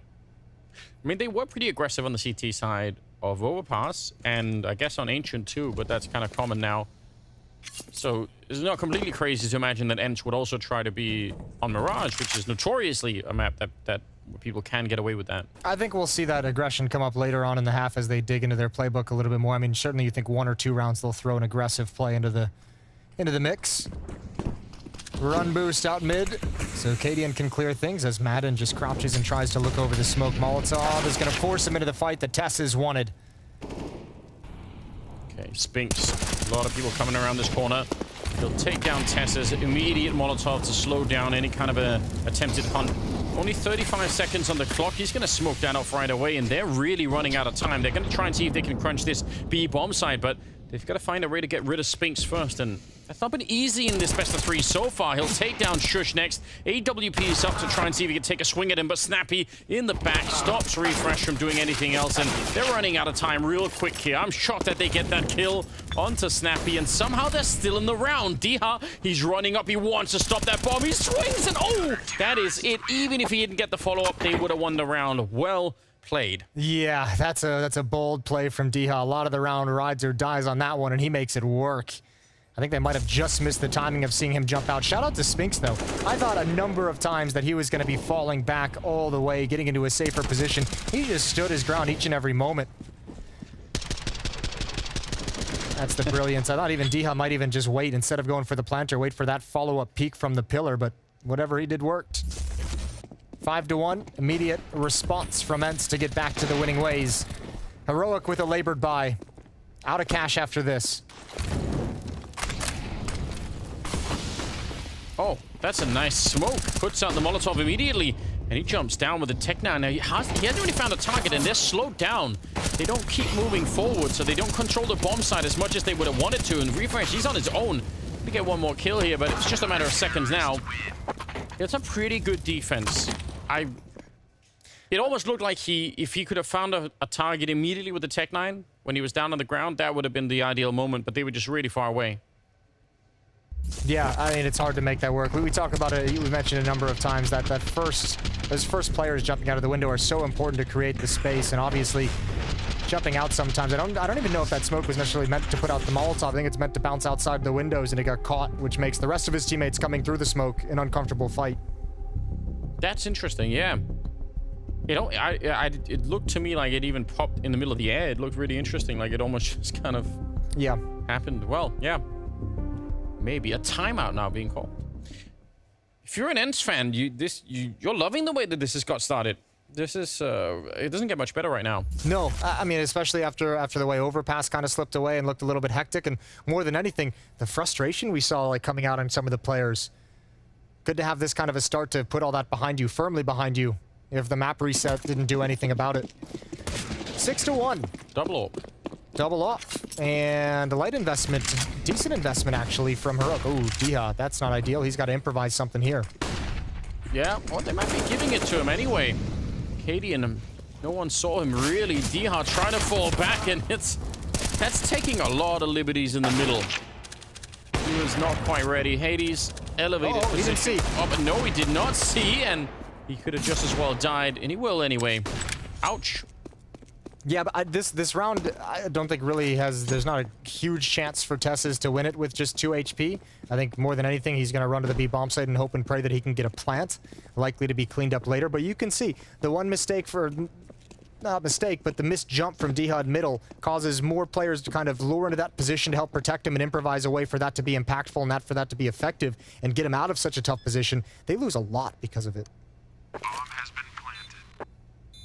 Yeah, trying to help make up for one mistake. Easily can just add more fuel to the fire. It'd be so legit if when Tessis hears them retaking, if he just leaves and goes to the A bomb site and gets a weapon. Yeah, he's like, I'm never gonna be able to do this. But in his mind, he's thinking, you know what, I can get these headshots. It's no problem. Turns out it's not quite as easy. Oh, there's one, but the nade. That's unfair. That's not very gentlemanlike. Yeah, play without the nade. That's see like what you can do then. That scene in Indiana Jones when he pulls out the gun and shoots the guy with the sword. Yeah, but that was great. Everything about that scene is wonderful. Yeah? Yeah. You know, apparently that scene, Harrison Ford was so sick and ill and had diarrhea and didn't want to film the scene. Yeah. And he just said, what if I just shoot him instead? And they went with that. Compromises were made. Just a little cinema history information for you. I like that. That's good. I mean, it worked for Harrison Ford. It worked here as well, so yeah, it did. We're all good. It's a powerful move. 7-1. Good jump, good spray. Madden seems very confident in taking that fight. And I mean, so far, they seem to have Madden and Spinks kind of both near the mid, and given how well those two have been performing overall, it's such a dynamic position to be in. They could be everywhere. One thing that, like, I wouldn't say worries me, but I think it's just something to look out for. I feel like there's a couple situations watching Madden so far. And remember, he's had a phenomenal series, so I'm not trying to be too critical, but I think, like, maybe the confidence is at such a level. I feel like he hasn't found a fight yet here on Mirage that he hasn't liked. Yeah. He's been like, oh, fight, I'll take that. I'll do whatever. I'll commit. And as long as it's working, there's no issue, but there is a world in which it could stop working and they could start to lose some of those, and maybe it'll be a problem down the road. 3 versus 5. Walking up out of the A ramp onto the A bomb site. They already know. They already have 4 people here for ENCE. It shouldn't really easily be a losable position. Snappy, I'm not even sure he could see anything, but he still got the kill. Refresh tries his best, but it's not good enough. 8-1. Yeah, they had to fight that as well. Only one smoke, so can't fully block off the cross from all the different angles. So you have to just kind of pick one to smoke off, pop flash over, and swing for the fight, see what happens from there. Yeah, able to find one there as he drops down to the lower level. Hades with a nice shot as he swings out with the ops. Down, couldn't get it done in time, and just effective trading right at the end when you have the man advantages. So echo what you said earlier. I mean, this is going to be one of the best of 3s we've seen out of Madden for a really long time, maybe ever. Yeah, it's really impressive stuff. And it's against Heroic. I mean, this is a top team that they're fighting, so no excuses. He's doing a real good job. Hades, missed opportunity, smokes up. Oh, there's a grenade, and he gets away. Unbelievable. He should have been dead, surely. Yeah, that's what I thought. Smoke's gonna clear. Poor timing for Stown. Drop another one. Is Refresh gonna make the same play? He might.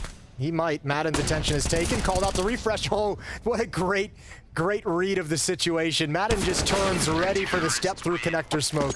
What a beast. I take it all back. Take every fight. Take every fight you want. Do it. Wow. That's actually really cool. He took the shot down towards the A ramp, and that A ramp player throws the smoke to set up for Refresh to walk through, and Madden just reads all of it. He's like, yep, I know what that is. I'm gonna turn around, and he knew. So well done. 9-1.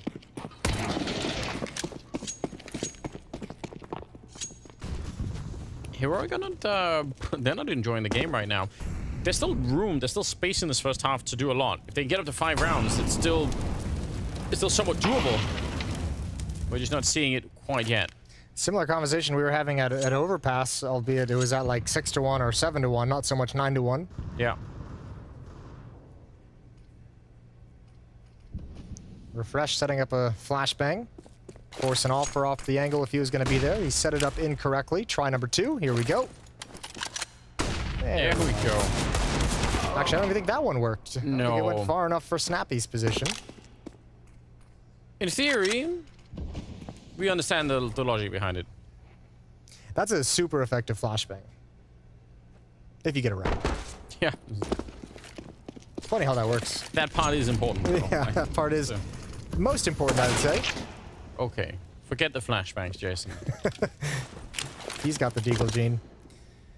D-Hut. Waiting inside connector. Pops out for one. They swing from beneath, and he triples him up. Does eventually fall, but there's not much more paiN can do in this round. Even hearing the jump as well. Hades takes a shot a little bit early, but not a whole lot of danger for him. 27 seconds, yeah. He really is hoping that he can trick someone into a fight here. Oops. Snappy's over on short, if it ever comes to it. Hades gonna be able to find the kill. Not that difficult necessarily, but it's just another round to add to the scoreboard here for the ENCE side. 10-1, and this gets into, we started having the conversation now about the, I mean, just to remind everyone the brutal nature of this format. Single elimination. Yeah. Heroic, one of the best teams in the world, staring down the barrel of being eliminated from BLAST Premier Spring. I mean, we said it at the beginning, looking at the bracket here on the European side, there's bound to be a lot of heartbreak. There's only so many top teams that can make it through, and some of them are already falling. Yeah, well, the favorites have already all made it to the semis of this European bracket. I mean, obviously, Heroic and ENCE over here in their matchups that they won on day one. Obviously, NIP. Why can't I think of the other one? Why have I done this to myself again? Astralis. Do you need a life? I'm in Denmark as well. I know. I know. But, yeah. A friend? Do a 50-50 kind of thing. AWP on the side of Cadian. Now, I mean, if there's going to be anything to save Heroic, it's going to have to start in this round right here. It's going to be way too late. Look. Again, the money on ENCE is not completely crazy, but it is pretty good. So, they're going to have to win at least a couple of rounds here. Then they might get in another one for free on the back of that. It's a long ways into the future right now, it feels like. Another attempt at mid-control, which has not really been amazing for Heroic. I feel like ENCE have done a fine job at defending it. Hades there with a good flick, straight headshot to take down Shush, and now they're putting the pressure on Diha, and they'll successfully convert that kill. So, at a minimum, 4-on-4 here. Spinks. Sometimes it can be real tricky to win against those wide swings, but he does it anyway. No issue. Madden a little bit out of control, backtracking up the stairs while shooting that gun. And now it's a 2-on-2. 50 seconds though, but Hades, he's relocated, and he's not missing much either. Cadian all the way, sees him jumping past, he could call it in, and ready up Snappy, who is now just coming back from the market. I think there was a little bit of trigger discipline there from Snap. Oh no, he didn't go out wide enough. There's the tap. Could be a fake. Snappy's out of the window. Cadian is going to back off with the op. He's looking for it. He has no idea Snappy's already out. He's just going to be shocked. A real prime opportunity for a knife kill here, but oh, he's going to shoot the gun and come back for it, and no chance. Snappy will find him. Great communication and teamwork here between Snappy and Hades over on the other bomb side. Just the fact that he sees him jumping around the corner makes Snappy's life a lot easier. And even the shot from Hades to bait Cadian into that peak on the right side to give Snappy time to close the gap just a little bit more. Just well orchestrated, and obviously Snappy choosing to play that situation with brains rather than brawn, letting Cadian cross into the bomb site, making sure he's not going to get picked off. Almost messed it up at the end, almost gave Cadian a chance, but good pre-fire around the corner. 11-1. That dream of getting to 5 is no more. It can't be done. I didn't really notice this, but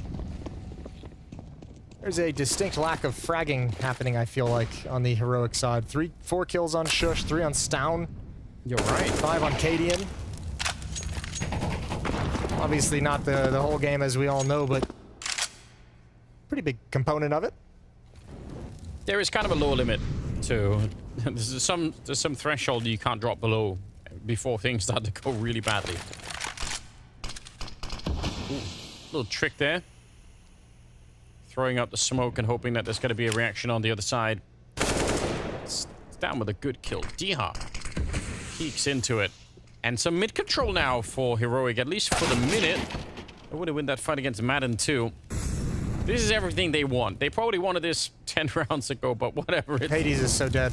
I don't think there's any way out of this for him. Deagle's out. Oh, I think he might have known the information was passed that one of those players was a little bit tagged up, so the swap to the Deagle might have been able to seal things. They're still kind of in this round. If Snappy can find one more. Did he spot the feet? We spotted the feet. Tess has spotted him. And Spinks is the last one left, but just for a moment, just for a breath. Second round on the board for Heroic.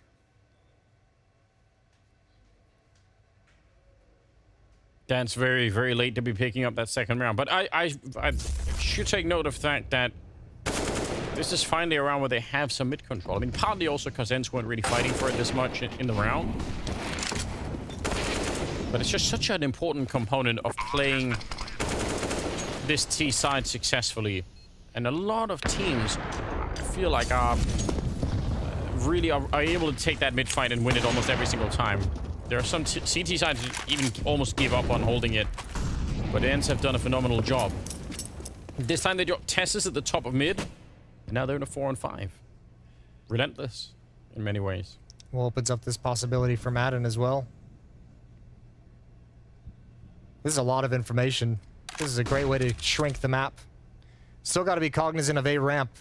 But at some point, there's going to be timing when that push actually fully comes to fruition for Madden, and he clears things out.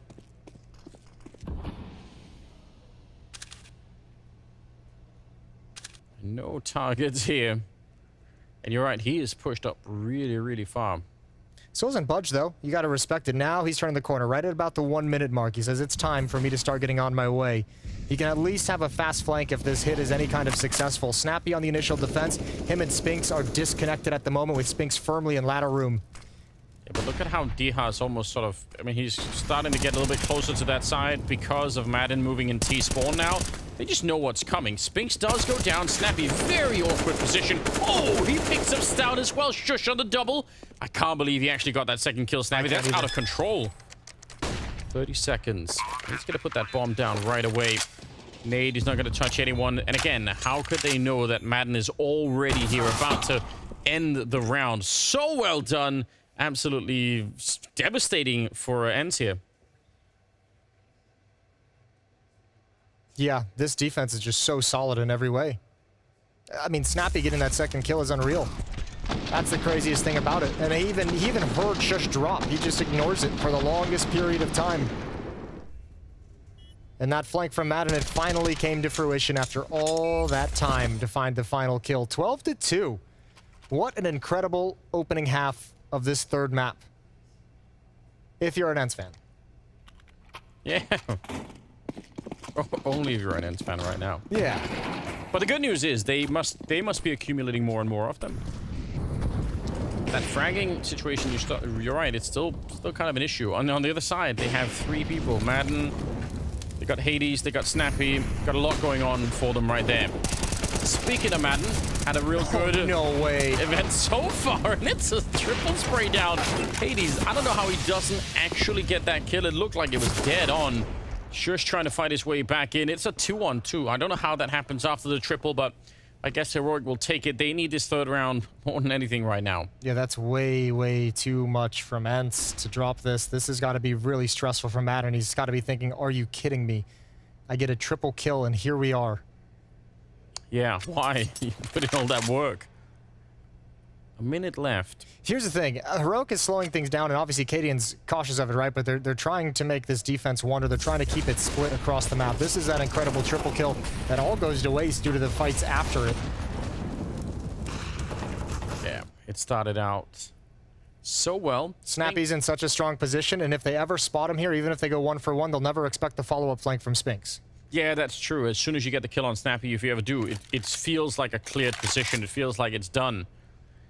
Spinks might be wondering he's like, wait a minute, I haven't seen anyone yet. Oh, that's a find right there, but now that's the mental side. How aware are they going to be that this is where he's coming from? They think he's coming from B. Yeah, you're right. They feel like this is safe.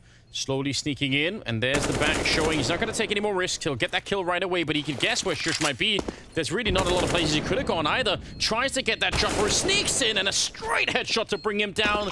Great 1 versus 2, and a great illustration of just how much the mental game matters. They were not ready for it. A 13-2 half in favor of ENCE. Spectacular work. They are just so close to knocking them out. We'll see if they can in the second half.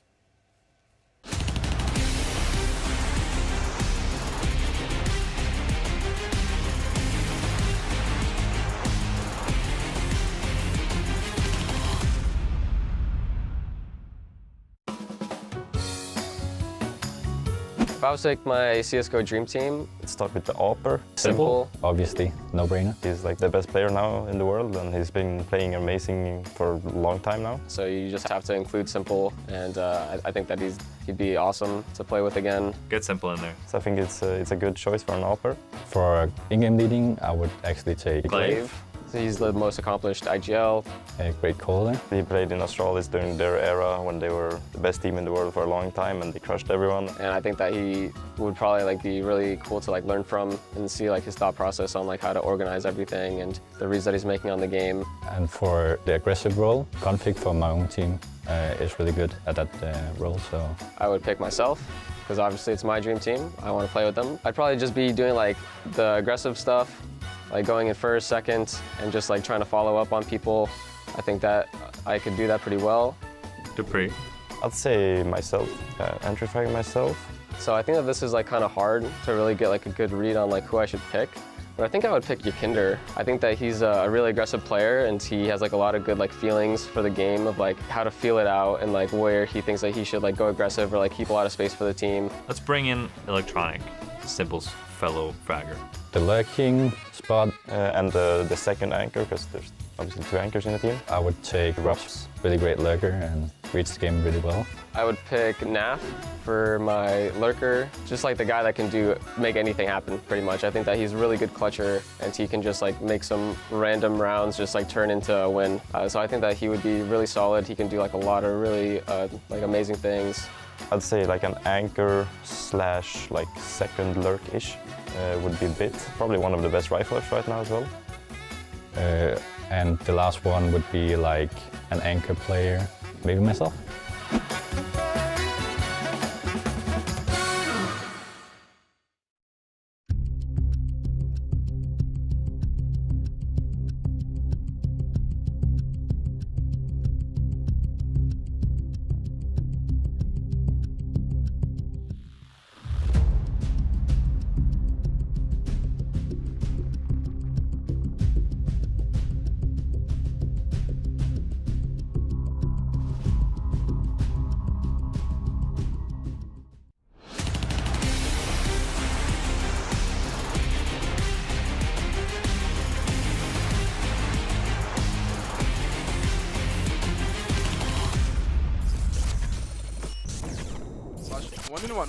Only one rushing. Out. One jump down. Bench. Nice. Bench. Close right, Marco. Bench. Only one. We have some bench. We have some bench. Nice. Last BF. Yes, low. Nice. I don't know how I did that. Nice play, Marco. Perfect round. I have zero clue how I got away with it. We just need to keep playing with armor. Yeah, no nades. No more nades, guys. Left at kitchen. Left at kitchen still. What is this? I just wanted you to die so I could get one-on-one stats on HLTV there. Ah, yeah. That was mega smart actually. I did 98 in one. Very interesting. That's next level, Jason. He's playing for the stats and the win at the same time. It's efficient. Yeah, we always frown on playing for stats, but, you know, take it away, Snappy. Get you some. Yeah, I appreciate that. 13-2. And enticing first half, Jason? Well. Yeah. All right. It's heroic now on the So CT you don't even side. know where that was going to go. I'm trying. It's a long way home right now. I guess it's not there in Denmark. It's a short way home, and they're nearly there. Yeah. I think they're actually all there at the moment already. Here we go. B-hit. Yeah, right onto it with the Glocks running out. This is what really Heroic tried to do, and it failed because some straight headshots like that. Tessus will get one. There are more people coming in. He saw the shadow. Spink spins around. He's so quick. I don't know how he even knew, but he did somehow. 3-on-3 now. The bomb is being attempted and stopped right away. Hades, no one covering him. He's not going to be happy about that. Another running headshot for Shush. Could he get one more? Dihar is on his own, and they got to work together here, Heroic. Surely. Don't let him have isolated fights with that P250. Trying to do it again. Nice flick, and now he has a real shot. Does he realize that was the same, or that was not the same player? He seems to be aware, but he's looking into it. Cadian is going to find him. I think he was sure he was isolated behind that back pillar, and instead it's Heroic picking up the pistol. Yeah, he never saw the second player out. He thought that was the same exact player from the first engagement. I think so. Yep, that's brutal. That was a beautiful shot, though, the snap over on the P250. What a save from Cadian. Yeah, there's no cover because that smoke is still up. It was fading. There could have been a little bit more patience from ENCE just to wait for that smoke to dissipate. So then, actually, you have a teammate who can swing out a little bit more and prevent that kind of a peak. But unfortunately, Spinks just didn't have the vision. Nicely done from Heroic. So, it's not going to be an easy completion of the series. Heroic's going to give themselves a chance. They need to. This is the one upside, right? The comeback could be really amazing if they can make it work. That's something to root for here. They lost Cadian, but everything else seems to be going just fine. Just fine. Smoke is down. Hades is going to get the bomb plant. That ain't bad. Tech 9 coming through. Could have been creative. Ooh, the pistol whip. It really was. Yeah, immediate as well. First bullet. Hades not again.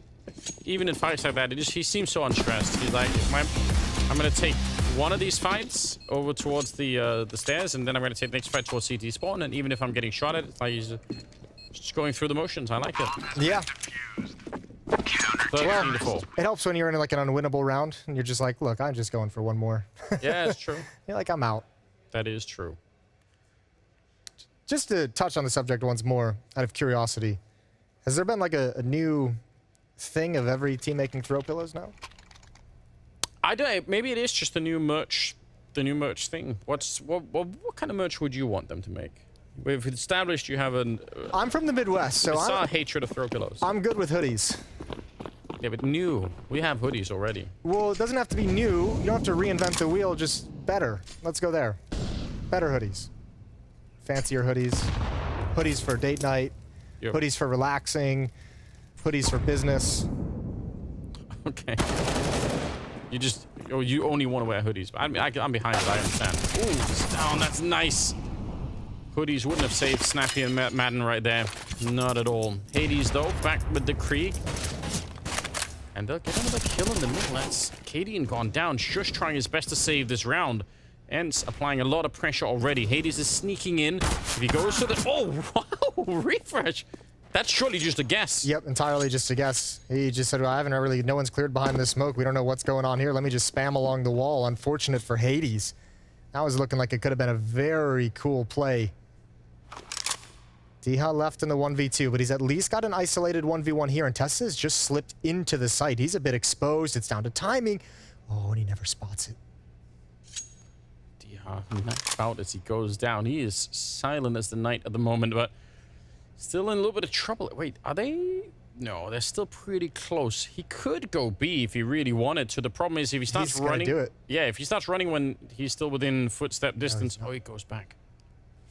That might be a little bit of an issue here. Trying to get the job done, but they're going to know, and they're going to catch him out in the open shortly. I have no idea how he's still alive, and it can't be for much longer. Oh, even the nade messes up. How is even... Okay. It took everything. It took an entire magazine, it took a grenade, and it took a Molotov. Yeah, they had to throw it all at him. All right. It's an expensive round, but Heroic... I mean, they're still surviving, still living. I can accept that. Yeah, but this round got really dangerous. I mean, 5-on-3 at that point. Important trade from Hades. And Shush, I mean, he did a lot of work as well. This... Yeah, go on.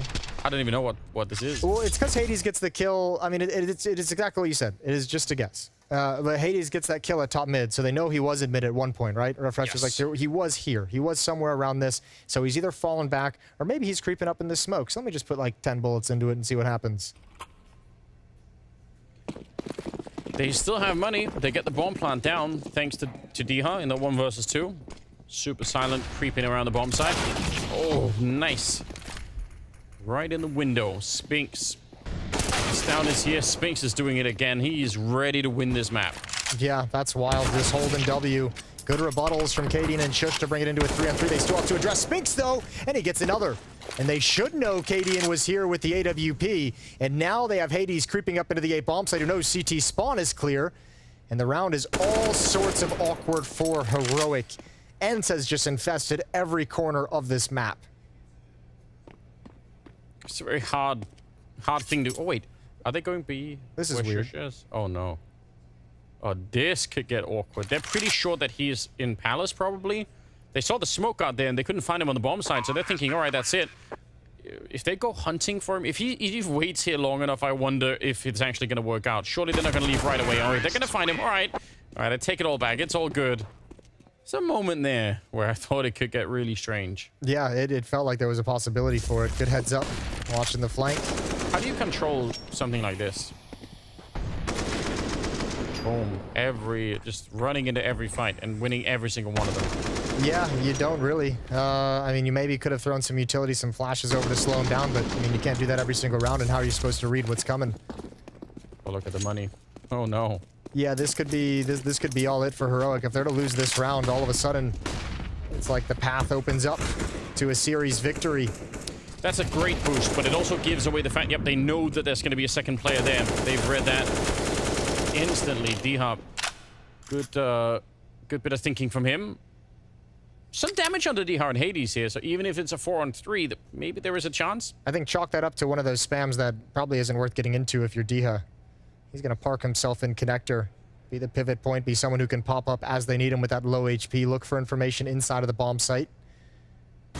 Spots one in the site. Refresh is close. He has no idea about that yet. There's the smoke. Refresh surely going to start pushing it now, and should be an easy kill as well.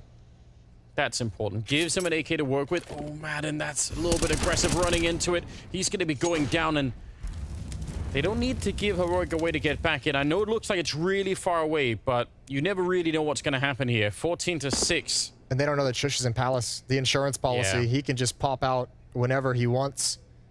There's a hard round to win right now for ENCE, without a doubt. They're going to go check as much as they can to try and see if they get a clean bomb plant at the very least. But that's 2 AKs given over to the enemy side. And Shush is waiting for a long time out here. He's actually getting a little bit of backup, so I wonder if they're ever going to be able to read that. Trying to shoulder peek it out. There's a second, though. There is a follow-up. There is a follow-up, but man, the accuracy of that Krieg is scary. He's managed to sneak his way down. Oh, he misses the chance! And Spinks, he is not going to delay in getting that kill. 15 on the board now instead for ENCE. What a great double tap from Hades. I thought Shush might peek out a little bit earlier. He could have never known that it wasn't being watched as the plant goes down because Hades had to consider a spawn player, but man, what a beautiful shot from Hades to protect his teammate. I thought ENCE was going to lose this round in that 2-on-3. I did too. I'm not going to lie. As soon as Madden went down, I thought they were in real trouble. Well done from Spinks. Stound just too low to miss that opportunity. 15-5, 10 chances to close out the series. 10 chances to make it into, I guess it would be the final qualification step of this showdown. Yeah. Oh, and it's quick in the middle. The fight is happening, and they're not winning it right now on the Danish side. Instead, ENCE. Oh, it's beautiful. Oh, no. Oh, double Molotov. Trying to barbecue them. What does it mean? They can't get out. They're locked in here. They can never escape, Jason. Refresh on his own coming through at 16-5, and ENCE, they send Heroic packing. What a great upset win. Yeah, phenomenal win. Phenomenal series from ENCE. Phenomenal series from Madden.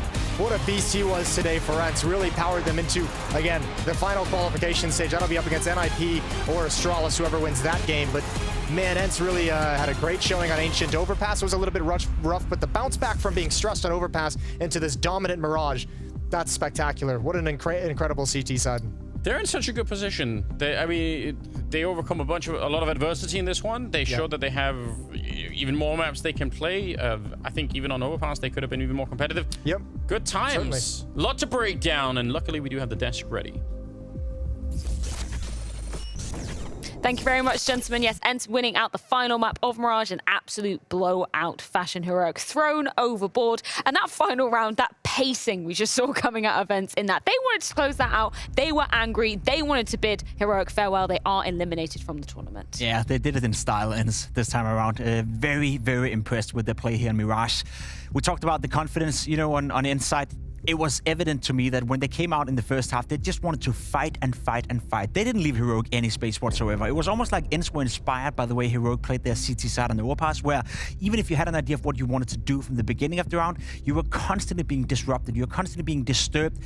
One player would take a fight, a man would go down, and then Heroic all of a sudden have to readjust time and time and time again, and ENCE were just pounding down at them from start to finish.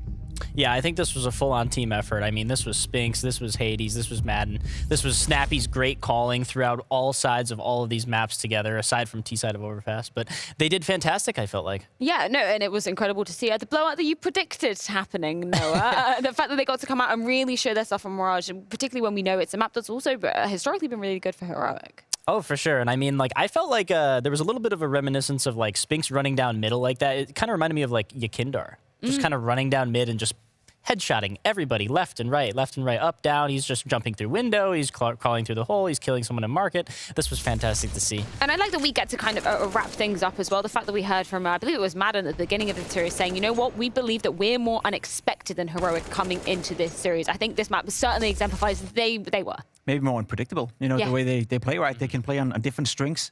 ENCE is one of those teams who, for the vast majority of the time, they play fast, they play uncontrolled, they play, you know, in-your-face Counter-Strike, which worked so well right here. And I just want to pound on the fact that Heroic, they won the second pistol. They converted that, right? Still, they lost 16-5. This wasn't even remotely close. There was a couple of buy rounds where you're like, okay, Heroic could have won that, went down to a 2v2, a 3v3, where then ENCE would end up winning it. But overall, this could have been a 16-2. It could have been a 16-1, to be honest. ENCE destroyed Heroic. And with all due respect, you know, that was one of the best performances I've seen from ENCE in a long time, and one of the weakest performances I've seen from Heroic in a long time as well. By no means do I think it's the fault of like any one player when it comes to Heroic, but I do think that this is what happens sometimes using the formula of having an op and in-game leader, because it really depends on how this player feels. You know, if you're not so confident, well, now you're not going to have so much of an op presence on the map, right? But at the same time, your whole style as a team starts to change a little bit because, okay, now we're lacking that presence. We need to make up for it somewhere else. So now his calling has to change a little bit and adapt as well.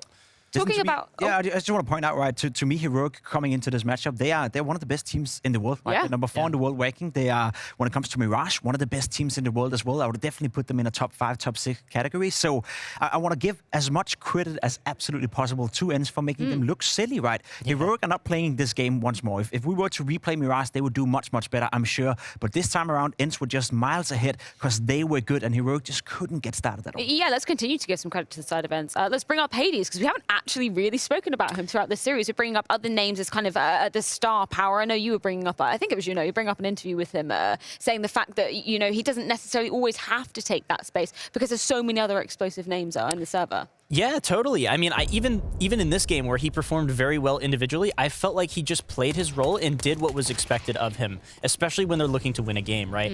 But we saw him everywhere. He was confidently taking peeks, he was hitting his shots, and he just seemed like he was having a good time along with the rest of his teammates. They played so well. He played so well. They played so well. It's hard to describe, right? I wish we could ask a Heroic player, maybe James can do that in one of his interviews, you know, what do you feel went wrong? Because I feel like every time we saw it right here, they would just constantly push out. They would constantly get an early opening. Heroic only had 6 opening kills throughout this entire game, right? So they never found their footing. They never felt that, okay, we're up, we're 5v4, let's take the pace out of the game, let's make ENCE sweat a little bit. They never got to that stage of the game. We never got into level 2, level 3 of playing Counter-Strike. It was always about the fights in the beginning, and the majority of them went the way of ENCE. Well, we do have James on the line, this time with our winners at Snappy with a few words. So congratulations first of all here, Snappy, on the win over Heroic. Certainly a big one to take. Now, in this, I was asking some of the other players, did you consider yourselves in quite an even matchup going into this one? Yeah, I think both us and Heroic are 2 very good teams. I think lately we've been climbing the rankings, and I think it was a pretty even matchup. So I'm happy that we won it in the end. Did you feel like you had a good chance to close it out though on overpass though? Because it was looking to us like it would be a 2-0.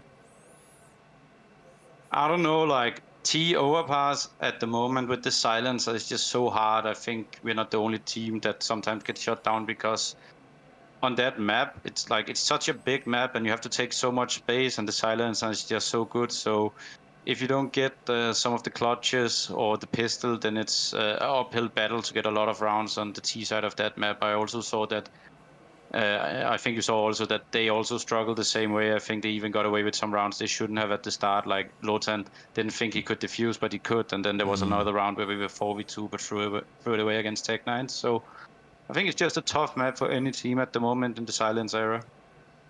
Now, when it comes to Mirage, though, you absolutely dominated them. I wanted to see from your perspective, was this like you having better calls and better reads on what they were doing? Or do you just kind of feel like you were just out-aiming at this point? Because I expected it to be a lot closer. I think it was a combo. I think I think we had good kills, but also there was some rounds where we had good info. Like I pushed B-abs, then we stacked full A, and then another round Lotan heard a nade drop in B-abs, and we knew it was going to probably be a split B, and it was. So I think we had some very, very good reads on the CT side, where we were kind of outnumbering them. So yeah, I think it was a combo of both. And how is it for you as the IGL right now? Are you, obviously you have a very wealthy experience in terms of playing Counter-Strike, but right now you're dominating with a lot of these young guys around you. Do you feel like you've got the perfect mix right now? Yeah, I think like Madden completed the puzzle in the sense that we needed a very aggressive player, and kudos to him today also, because I think he was definitely our best player in this match. I think he just brings a lot of energy, and good firepower, and he's a very good entry fragger. So I think he was instrumental today. I also think that Hades hit some very good shots and was good mood-wise. So I think the entire team did good, but shout out to Madden for this game. And do you also feel like you're peaking at the right time as a team in terms of these increased performances just before the major? I mean, we don't really think about peaking necessarily and coming into the major. I think we've honestly it's been 3 months now with men in the lineup. We've been doing good. I think we started off at Katowice, and we lost the third map against Navi 16-14. And back then we only had 3 weeks of experience, and I think in every other tournament we've been playing very good and did what was expected or even more. So I just think that we're trying to improve since day one with this lineup, and I think at this point we are where we want to be, where we can play 6 maps very comfortably. I don't think we have any weakness. If people pick something into us, we can play it at this point. Well, it's looking very good, and you've got yourself another step further forward. So congratulations once again, and we'll see you later at the showdown. Thank you. A huge victory for ENCE, particularly given the context of the win as well. Let's not forget that Snobby used to play in Heroic. As we spoke about coming into the matchup, him and kadian had a bit of a fight within Heroic, you know, at least that's what the rumors are suggesting. That individually speaking, right, Snobby wanted to be the leader of that team. kadian is a leader type as well, and inevitably there was only space for one. Snobby was then left out, you know, had to scramble around, have to play on some lower tier teams, and now he's finally coming into ENCE, and he was gifted the opportunity by ENCE. They trusted him, build up a squad, you know, build up a team that could be contesting with the best in the world, and he's done so. They're number 5 in the world. They just took down Heroic, who's number 4 in the world, and they now have a very good shot at qualifying for Lisbon. This is a statement win from Snobby, right? I know him. He doesn't want to say coming into the major that they're peaking right now, but I think everyone right now has this feeling that coming into the major, ENCE is one of those teams you have to be afraid of. And coming into this as well, the fact that they are the first European team to be cementing their spot in the grand final here at the BLAST Premier Spring Showdown, as PIMP rightly said, taking one step closer to Lisbon. We do need to check in with our MIBR MVP for the European division, though. We have 5 players that are currently in contention with taking that MVP title at the end of the tournament. PIMP, out of the selection that we've got on our screen, who are you picking for your MVP at the moment? I have to go with Config for now. I feel the way he's been playing so far for Astralis in this tournament, given it's only been a couple of maps, right? He's just been hearts out delivering some high-level Counter-Strike. He's so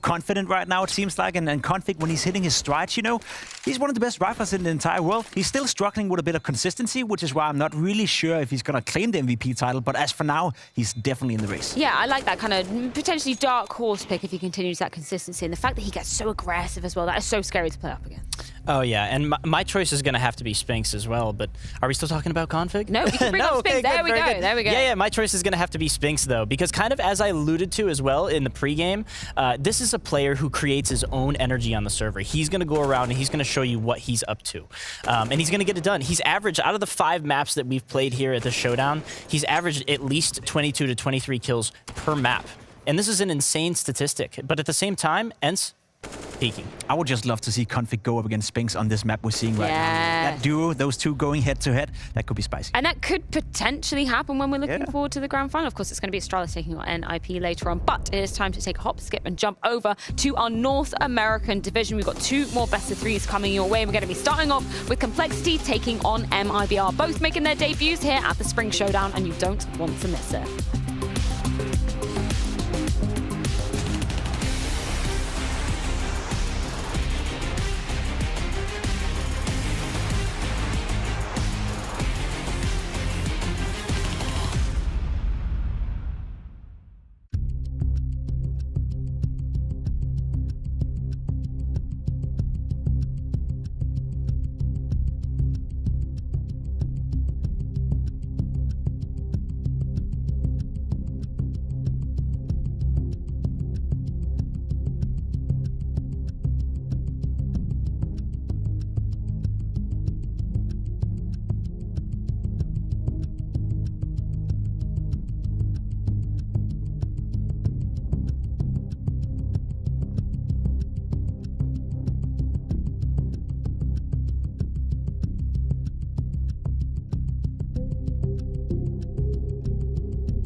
this is a great opportunity for Complexity to get a little bit of revenge on MIBR for knocking them out of spring groups. 2 players defending here. They want the fight. They're committed to it. Oh boy, that's beautiful.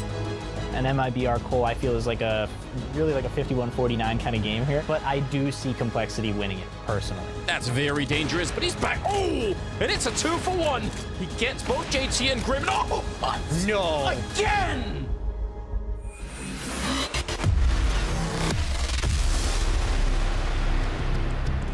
The Americas have arrived, and time for Complexity and MIBR to debut. 2 teams are on the climb, but for one, the showdown cliff edge does await. And it's interesting to kind of compare these 2 teams in their trajectory at the moment. Both on the rise, both making it to the major. So what kind of comparisons are you drawing, Pimp? Both trending upwards, right? Both teams are getting better game by game. I feel there's a lot of optimism when it comes to Complexity. Some of that obviously is because the rest of the NA scene right now is in shambles, so that's the one team you kind of put all your faith into. But with all the respect, they deserve it. They've been playing some solid Counter-Strike, and as you said, Freya, they're getting better and better. They're on the upwards right now. Same could be said for MIBR, a Brazilian squad coming in. For the last 2 years, it's been boring, man. It's been kind of hard to get excited about MIBR. They haven't really produced that many results, but as of lately, for the first time in quite some time, I'm getting excited every time I see them play. They're getting better. They're playing solid Counter-Strike, and they qualify for the major. And for the first time in quite some time here at BLAST, we actually get to see the entire team coming together. Cello is going to be joining the squad. What are your takes on this side thus far of what you've seen this year, Nifty? Yeah, for sure. It kind of has that feeling like MIBR is that next up team kind of behind Freya now, right? So they definitely have to put on a good little show. I mean, Godson's up there as well, but they have some exciting players. I mean, we get to see Woody, we get to see Cello. You know, this is Cello was a player that was always annoying to play against back in Luminosity. So I'm so glad that he's found his way onto this roster that's finally finding some footing after such a long time, after that last roster that he once had before. And Turtle as well. Always worth it to talk about him. He's a strong rifler. Well, we're going to take a look at this time, last time rather, these 2 teams did face off. We do have Danny with a particular moment from that series. What are we looking at here, Mahone? Yeah, so today I kind of want to just break down why Complexity need to make sure they don't give too much space to MIBR, because they have these nice strategies that they're going to be able to execute. So this comes from their last match that they met at the spring groups. And what we're going to see, first of all, is just the basic diagonal smokes that have become a bit more common in pro play nowadays, where essentially these smokes form a line just like this, and it gives a lot of space to tease to be able to clear out the outside area like this, and it also gives them a more preferred route to cross towards secret like so. But what you're going to see here is that MIBR, they're going to do something slightly different. Rather than go through the smokes in this way towards secret, they're actually going to go through the smokes towards mini. And to help facilitate this, what you'll see is there's going to be a flash towards the mini position to allow them to clear it out. So Jota is able to push through the smokes and clear out this mini position. The second thing that you'll see here is that there's going to be a Molotov towards the vents. Now this Molotov here pushes any CTs who are potentially here towards this left side area. It basically gives them more space. And what that does is it allows MIBR to go into this mini position and not have to worry about so many specific angles, because when you come in towards this mini position towards upper, there's so many angles you have to look at. There could be a player on the right side of silo, the left side of silo, towards Tetris, a player on top of hut, and even a player towards heaven. With this Molotov here, they don't have to worry about this right side so much. It basically cuts down the scanning that they have to do towards upper site, limited only to this. And because of that, it allows the second player exit to now focus specifically on this heaven position to get this kill, because if that Molotov wasn't there, he would then have to focus on this right side instead. Once they take the upper site, another thing that I want to also mention here is with this strategy, because the pressure is actually coming in from this mini position, a common reaction that the CTs will have is to actually push towards this lobby to find a way to isolate the push. And you'll see that this lobby player here, Woody, he does a perfect job of doing what he needs to in this particular strategy. Because the pressure is coming in from mini, all he needs to do here is to make sure that he punishes that aggression from the CT side. He makes sure that he does not commit too much to trying to push through this door, and he simply just holds to see if this player is going to try to push in, and that's exactly what happens. You can see a very flawless A-site take that MIBR have. So Complexity, they just need to make sure that if they're going to play on the CT side, to not give MIBR so much space, because otherwise they're going to run one of these, and it's going to be disastrous for them. Thank you very much for the great insight, as always, Danny. And just throwing it back to that last series, it did end up getting incredibly close. I know MIBR did have the caveat of having a stand in there, as I've kind of seen at previous BLAST events a lot of the time. But they did end up fighting tooth and nail for Complexity to be close. Yeah, they did, man. My Twitter's filled up with Brazilians right now, hating at me for predicting Complexity to win because they won easy last time, right? No, they didn't. They won 16-14, 16-13, and that was at a time where Complexity just got together. They've gotten so much better since. So if MIBR want to stand a chance of winning right here, they have to show us as well that the ranking progress you see right here is actually a result, is actually reflective in how they play on the server. I think MIBR is getting better. I think MIBR is a good team. And as I said, I am excited to watch them play, but I think the progress Complexity have made as of late is bigger than the progress MIBR has made. And that's why I'm predicting Complexity to be having the upper hand right here. But it is a close game, no doubt. What kind of progression do you think Complexity has made then? I know you're kind of close friends. You played with a lot of the players on the side of Cole as well. So how are you kind of characterizing how they've improved with this new roster? Well, to be honest, I'm not as close to them as you think I am, but I am curious to see how they have evolved strategically. I know that JT's calling could use a little bit more expansion. However, he's very good when it comes to pack rolling, and getting his team together and understanding when they need to go as 4, when they need to go as 5, and understanding what his players are going to be good at. We can usually very often see Junior in clutch situations and JT in clutch situations. When it comes up to this matchup, they're going to need to start winning those. And we know what we're going to get from Floppy almost always. He's the star player. He's going to drop 15, 18, 20, 25 kills, so I would be looking towards that as well. But it's been 2 months since their last head-to-head. And kind of like Jacob said, that was when the team kind of first got together. So I'm curious how this one's going to go. Me too. I think, it's, as I said, it's two teams who are getting better and better, and they like to play each other, right? It's kind of like an internal rivalry right here, a domestic matchup. The NA teams playing a lot against the Brazilians as well, and to win this one and get a step closer to qualifying for Lisbon would be a massive victory for both teams. I know you wanted to put Fang particularly under the spotlight coming into this. Why is he a player that excites you so much? Well, honestly, he's a big question mark. That's why. Okay. Because I think he's the only person on this roster who hasn't developed a little bit of an identity for himself. And the reason why identity is so important in Counter-Strike is because when you think back to all those huge rosters of the past, you can always think about players like Fur, right? What was Fur known as? He's pushing, he's flanking, he's always getting in your face. This is a player that you can identify with. Fang, when I watch him play, it seems as though he hasn't found it yet. And I don't want to say that it's a rush, because it's not. But he does need to give it more thought and more time, and he needs to spend more time with himself to decide, hey, what kind of player do I want to be? Who do I want to show up as when I get in the server? Because that's what it means when you bring something to the table for your team. Your team needs to know what they're going to get out of you. It can't just be a question mark, left, right, left, right. I agree. I fully agree. Yeah, well, let's check in with another individual from the side of Complexity. It's Grim with a few words courtesy of Banks. So, Grim, you're a few months deep into the Complexity journey. I just want to see how comfortable and how settled you're feeling within the team. Yeah, I'd say for the first couple of months, it definitely wasn't as comfortable as I would like to be. But definitely now, I think we're around 4 months in, I'm feeling a lot more comfortable and definitely able to play my game how I want. I'm still adjusting some things, but I'd say overall, I'm definitely a lot more comfortable than I was at the start of the team. And would you say within this team, right, you're maybe hungrier or more motivated than your time on Liquid? I'd say the hunger and motivation is about the same. Obviously, on Liquid, I want to win a lot. I'm playing the top teams that I've never played before. So I want to win as much as I am here. On here, I'm still playing a top team. So my hunger really stayed the same since both teams, and I just want to win at all costs.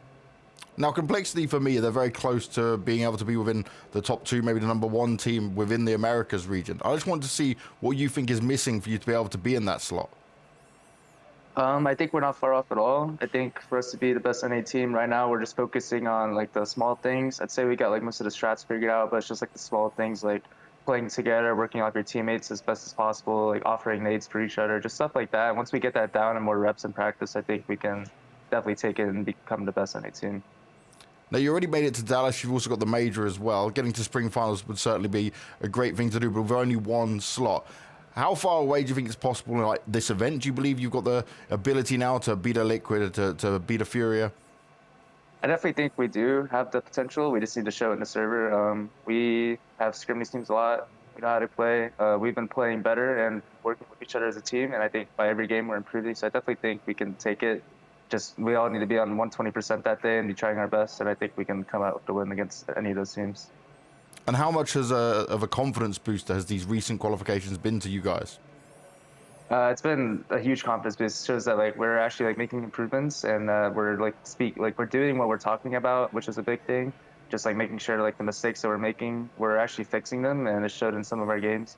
And personally, for me, it's definitely felt good to be playing up to my standard again, and I'm just gonna keep trying to transfer it into the future matches. Great to get to hear from Grim, as always. And to round this roster out, we do want to have a few words on Junior and exactly how he's kind of been integrating into the team and what we've seen with him thus far. He's the question mark for me. He's a player who definitely has some skill. You can see the rend rating is going very much up and down, though it's trending upwards, and that's a good thing for Complexity. One thing I do want to see from Junior today is a better T-side performance. He's a good CT side upper, but T-side he's struggling. Last time these two teams faced in Blast, he had 11 kills spread over more than 25 T rounds, so he needs to do more on the T-side. Yeah, a lot of questions coming in for that one in particular. Of course, we can take a look at the betway odds as we are moving into this best of 3 series. Of course, we'll be getting into the map veto as well. It's favoring the side of Complexity coming into this. Nifty, you have a few thoughts on the picks and bans coming in. What are you expecting? What are you hoping for? Yeah, for sure. So when Complexity is actually much better at D2 than I think that they are. At EPL, they almost beat Na'Vi, and they beat Astralis, and they beat Ago.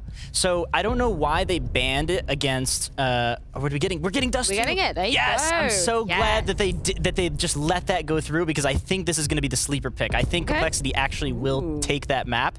Inferno's an interesting one, but I'm just so excited to see them play Dust 2, because last time I think they were scared because MIBR has played Dust 2 like 23, 24 times. You know, and I don't know why they just shed that off, but I think Complexity's right with this one. You remember what happened during the Blast group stage last time around? MIBR played Dust 2? Yeah. Remember? Yeah. Na'Vi, they took down Na'Vi, right? They can play Dust 2 at a relatively high level, so I understand why MIBR is going into Dust 2. Taking down Na'Vi, you can surely take down Complexity. This is a good first map. Yeah, it is. This is great. Well, what are you particularly expecting them from Complexity coming in? Is there anybody you want to put under the spotlight for this one? Junior. It's got to be Junior this one. I want to see a big performance out of Junior. Well, we're going to be seeing exactly how it does go down. Dust 2 is first on the docket in this best of 3 series, coming into the mix by MIBR, but Nifty is thinking that maybe Complexity could be stealing this one from them. We're going to see if the prediction is correct, and we're going to jump into things after this.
And we're back for a whole new best of 3. In this time in the Americas region, we've got Complexity playing up against MIBR.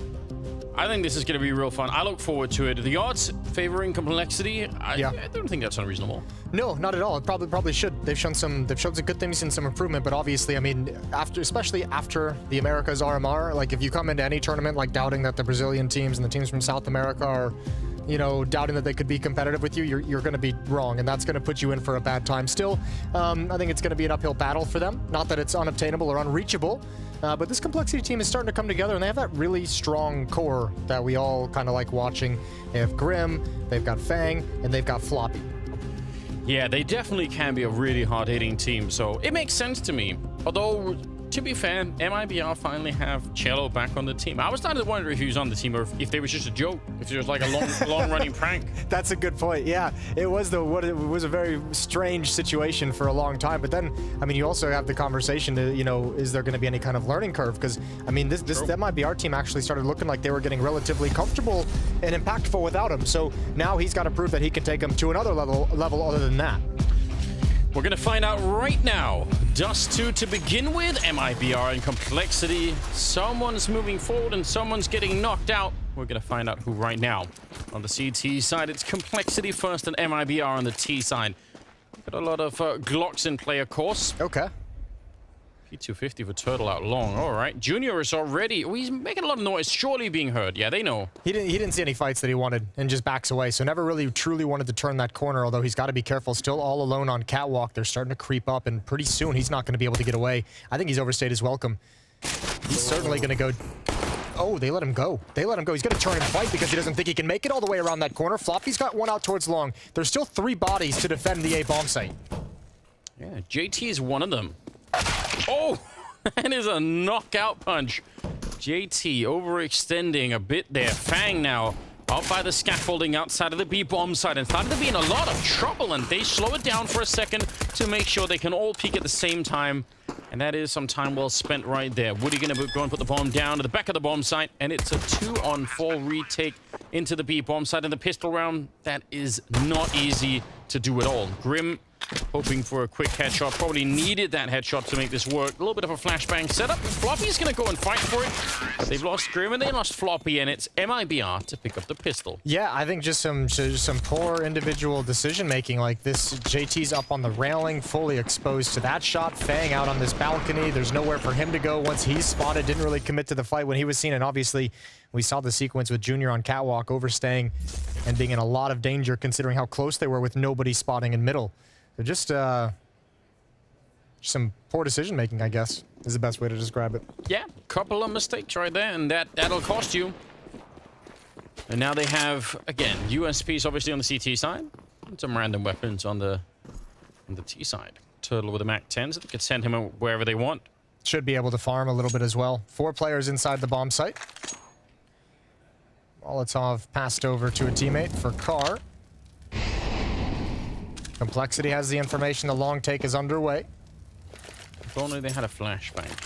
It's 1 flashbang. A tale as old as time itself. We try to tell them, we try to teach these kids, but they won't listen. JT with a bit of damage. That's not bad. Ooh, okay. That actually happened really quickly. Yeah, he loves it. Little dink onto Woody. He's going to back away. He comes back for more. Comes back for more. Why not? 2-0, but the gun's going to come out here in round 3 for the Complexity defense. How many people picked MIBR to win this? I did. James Banks did. Okay. A little bit there. So we have a couple of people at least. I think there's one more. I don't remember who though. Surely Strawny too. It's possible. I feel like. It's possible. I'm not going to put words in his mouth. Words in his prediction. Here we go. Long take. 2 players leading the way. Cello, the first one out. Floppy makes it to pit. Spray control was not bad at all. Grim through the gap in the smokes is able to grab one, and there's a phenomenal headshot onto Floppy. Oh, but look at Turtle. He's made his way in. That smoke, he really wants to come through it, and he has. Fang might not realize they're going to catch JT in the middle, and surely this is going to be a kill. Oh, Fang, he's actually able to take that fight. I feel like Fang should have been dead in a second there. Turtle had by far and away the advantage. And Junior, last one left, 1 versus 3. And that is an overextension if I've ever seen one. Yeah, I never didn't realize they're already swinging out wide. He was even pre-aiming all the way towards Catwalk. JT as well getting caught with a mid-push. Timing not quite there for him. Trying to get into position in time to be able to stop them from retreating, but he was way off on that timing. And speaking of which, I believe a timeout is taken from Complexity.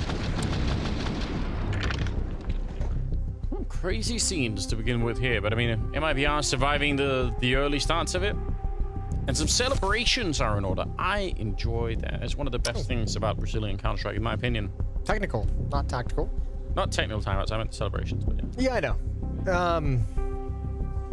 Yeah, we do enjoy that. That just kind of energy infusing into the team. It's just fun to watch. Yeah, and I mean, when they get going, it's it just seems to build and build. And the fact that they finally have Cello here as well. I mean, they're finally actually a team. It's after like 6 months of watching them without him. I know, it's so crazy. It's been quite the saga. I actually even just stopped following the news around it because I was just like, this is just getting confusing now. Yeah. This guy's missing. They even had 2 players missing for a while. Yeah. Yeah, they've been struck by some misfortune in that sense. There's no doubt. Woody right here, though, I like to talk about. Okay. I like Woody as an AWP. Do you? I think he's sick, yeah. Yeah, he's got... You have a soft spot for, like, every emerging AWPer. I do, yeah. And, well, it's especially this kind who can do some wild things. Kind of like... He's got a little bit of that A-core feel, but... Yeah. But maybe has more longevity to it, I'm not sure, but he's got some moments like that where if you push him into a corner and you trap him, right? You should win the fight because you're up close and he can't miss a shot or he's dead, and somehow he keeps building. I've seen it a number of times now, so I feel like that's, yeah, it speaks to me. Yet to see if it speaks to your soul. Yeah, it does. There's something about that. And Dust 2 is a good map for it, so it's possible that we could see some of that. Dust 2 is going to be fun to watch these two teams clash. Just so there's obviously a lot of individual talent in this server, and teams trying to put that talent together to good use. Jason, yeah, go on. I was going to say, earlier in the day, you were trying to sell me on a particular kind of sandwich. Peanut butter and... Yeah. Well, there were a couple, I think, in that conversation, but the initial one was peanut butter, banana, and honey. It's an open face sandwich. Don't close that sandwich. Keep it open face. Wait, how do you bite into that? If the honey's on top? Yeah. How do you not just get it everywhere? Well, I mean, it's honey. It's gonna get places that you don't intend for it to go. It's like syrup in that sense, you know? Okay. And sand. All right, so you just have to accept it. From that's the key. Yeah, you're gonna get some honey on your chin, but it's a delicious combination. It's very underrated. I think it's still relatively unknown about as well. The other one was the, because I converted you to, I gave you the life-changing peanut butter and jelly sandwich. It was life-changing. We were out in Los Angeles. You'd never had one before. That was right at the start of the pandemic. And now you've qualified for the next step of the sandwich, which is the grilled peanut butter and jelly sandwich. Okay, we haven't tried that yet. We haven't tried that yet, but if you grill a peanut butter and jelly sandwich the same way you grill a grilled cheese or like a ham and cheese toasty, I believe. Yeah. Some people of the world call them. It's a spectacular result. It's fireworks in your mouth. Now, be careful. That peanut butter is hot. All right. And safety tips. And it also gets more like liquidy. Okay. So it flows. So it'll, the peanut butter gains properties you've never seen peanut butter have before, and it's steaming hot. So you do have to be cautious of that sandwich, just for all you kids at home who might be wanting to try that. There we go. We're going to need to see some results later on. Nice Molotov in a round where they only have pistols. I kind of like that idea, just in case they make a mistake. Looks like MIBR are handling this kind of okay. They've lost a rifle out there. They're going to try and see if they can throw a Molotov and stop anyone from picking it up. It's not going to be successful. Yeah, they really wanted to prevent that. 2-for-1 trade. Okay. I was going to say right before we got on the discussion of peanut butter sandwiches and the variety of sandwiches available to you with that ingredient.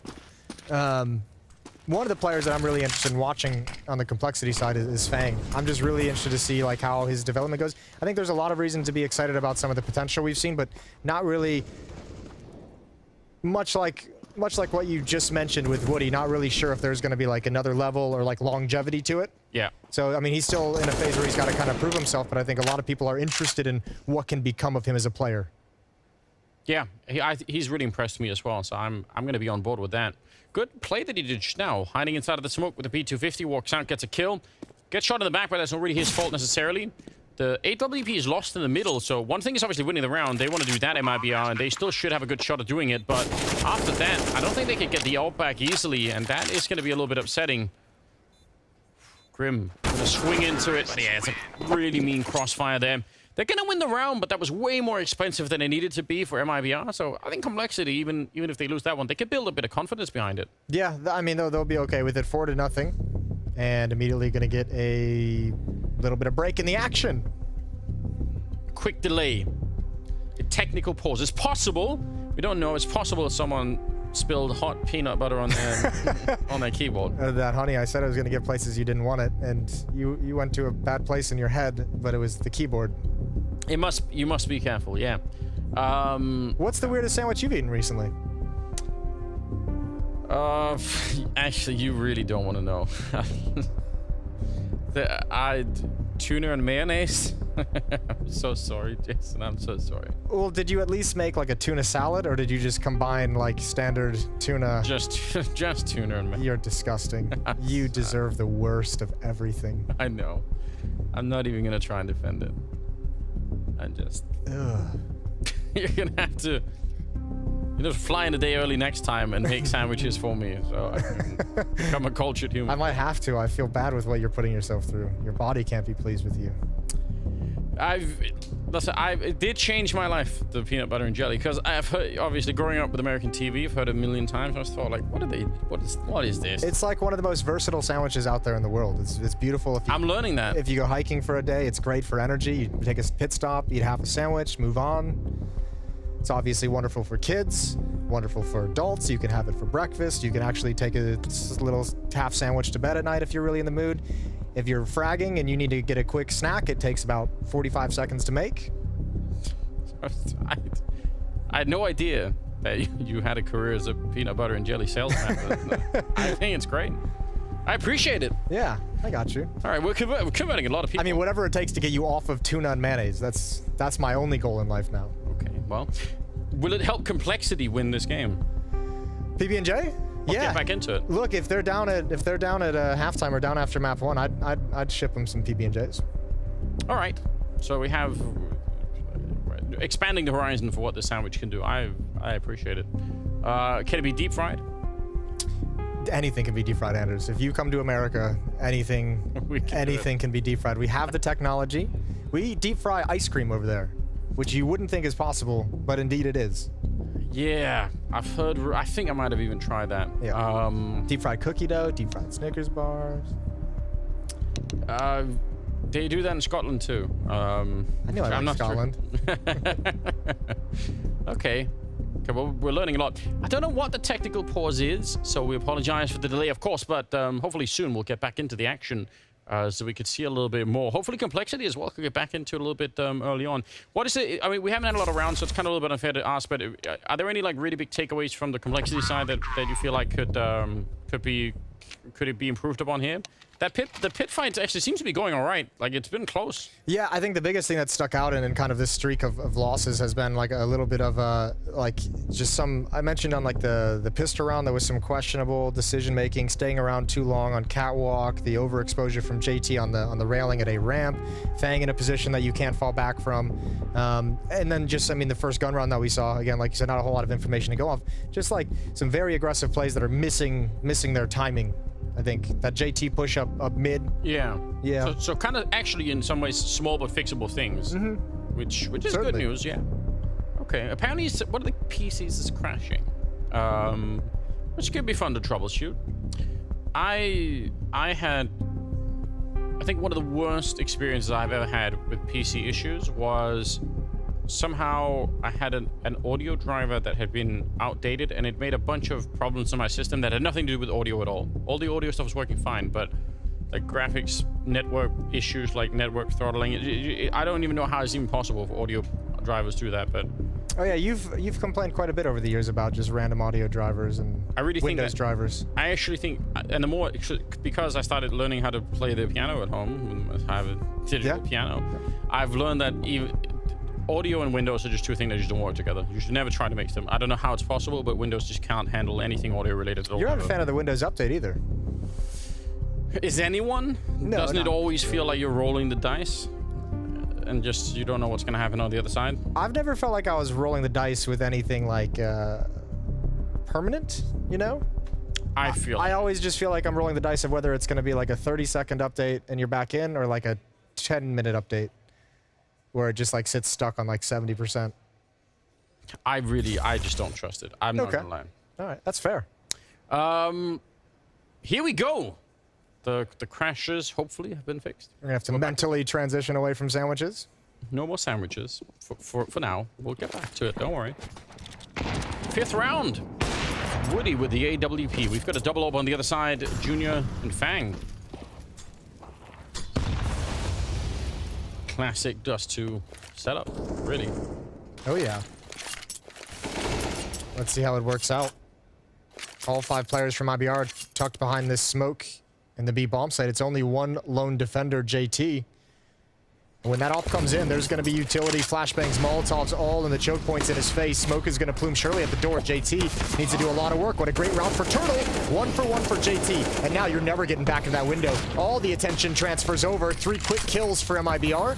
And that is the round. Oh, man. 2 versus 4. Yeah, they don't even have a chance of doing that. When Turtle runs into that bomb site, Jason, he's got his back turned for any flashbangs. You can actually see the AWP shot hitting the wall that he's looking at. Yeah. Right next to him. That is so crazy. He is so close to dying in that moment. I don't know if it would have changed the round, but you really never know. Nice versatility. Look at this here. Like, he's turning it around. Boom. That AWP shot, like, right there. It's basically on him. What a replay. I think this is a really cool call as well for MIBR when you consider like the I guess the meta-analysis of it of the fact that we've just had that extended technical timeout, technical break. Yeah, as they solve issues, and I mean obviously you come back into it and come up with a plan, but you know coming out of that kind of cold period, just get blown up at the B bomb site, not ready to hold back the tide. How do you feel about having, because right now they've put Floppy on long. Yeah. And that means, obviously, on some levels, a huge amount of trust in him. They feel like he could probably defend long on his own, and I don't think that's not a bad bet. He's actually an amazing player, but it puts him really far away from any action. That, like, if he was in middle instead, he could be way more dynamic, or even catwalk. How do you feel about that? I mean, outside of Floppy perhaps wanting to play that position, I have no idea. Could be, yeah. I wouldn't want him to be like the anchor. I'd want him to be a more mobile player. He's super dynamic with the M4, and he's got a lot of talent, and he's got a good gift, and I want that to be into use as much as possible. And I guess long, he can push out if he really wanted to, if he really feels... Yeah, but that's so dicey, so risky. It is, yeah. Okay. Well, we'll see. I mean, I guess I'm wondering, I'm curious. I mean, it might have just been like a spawn-based thing or a nade-based thing. Like sometimes you swap those players out just because who has the nades, although now I guess you can drop nades over. So I know when on Liquid, you know, Grim was playing the anchor position in pit. So I guess whatever conversation they had of who wants to play where. Yeah. That's fair. But it's just interesting to see how it plays out, because long is obviously quite far away from mid and B, and if there's going to be a lot of action, if MIBR, especially if they start to read, and they might have already known that Floppy was going to play out there. Yeah. It does make a little bit of sense to try and maybe see if you can put some pressure on other parts of the map. One more thing about that B hit as well is worst possible timing for Complexity, as they had just switched into a double op setup as well. So I mean, you know, typically as you mentioned, that standard setup of the op outside of the B bomb site peering towards mid, when that hit comes in as the smoke fades in the B tunnels, you know, there's obviously only one defender inside the site. Yeah, it's tough. It's hard to defend against that much. Yeah. Player connection issues. Another gum chewer? Yeah, Woody was on it too. Woody's on the gum? Yeah, we've got slowly. How do you feel about gum? I'm a reasonable fan of gum, I think. Yeah? Yeah. I'm more of a mint guy though these days. I think it's a process of getting older. Okay. Hard to analyze that even any further, really. But how do you feel about people who swallow their gum? I mean, I remember growing up, people always say that it takes like 7 years to digest or something. Yeah, that line. Or it could get like stuck in your stomach. There's like a lot of memes that I'm as an adult thinking about. Scare tactics from the parents. Probably not true. Yeah. So I don't really mind. Okay. No opinion on the gum swallow. Do whatever you want. Cool. Just live your life. Yeah. Go be free. Yeah. with that stuff. Don't tell me if I can't swallow my gum. Yeah. I don't know. I feel like these interruptions fall. Like it's hard to say who's gonna affect most, right? Because MIBR don't really get the flow in the game that they necessarily want. Winning rounds, like you can't really necessarily build on it. But then again, in complexity, you also have to kind of like, you know, they linger in the losses here a lot more than they want to. And dealing with the stress and frustration of, you know, especially for JT as an individual, of having to fix this problem over and over again now. Oh, we've even brought in IT. Got the IT people showing up. Yeah. Good news. Bring them in. Weld that motherboard right back into place. This is a super cool facility that Complexity has. You and I went down and toured it a few years back. Yes. Yeah, it's really, really cool. It is right across the street from the stadium, or the whole building. They have it's the practice field and then the Cowboys executive offices. Yeah, we did a tour of that too. Really impressed. As a Cowboys fan, I was pumped for that one. Yeah. What a project that is. They've got a lot going on out there. Yeah, they do. Very, very cool stuff. I think there was a video going on out there where I think they have, in these practice rooms, they actually have fake crowd noise to sort of, so if you wanted to like try and, you know, imitate the conditions of sort of like having noise and all the rest of it, you could even do that. Or if you just really want to get pumped up with the boys while you're practicing. Yeah. Get hyped. That's an interesting idea. How would you sync it though? You know, wouldn't that just be weird if you were just playing a game and just random crowd noises were going on? You'd have to have like an audio guy just with his finger on the button for like a hardcore cheer. That's someone's job, just to... That job would suck, let me tell you. Volume up and down. Yeah, that's fair. Like, I'm not saying it's perfect. I'm just saying it's as a concept for how to, like, you know, move the space forward. I think it's kind of cool. It's like it's an interesting idea. They got stuff like that going on. Apparently they're switching out an entire computer now, that is the last ditch effort, but you know, why not try and go for it if everything else has failed? Yeah, they've got plenty of PCs there, as we saw.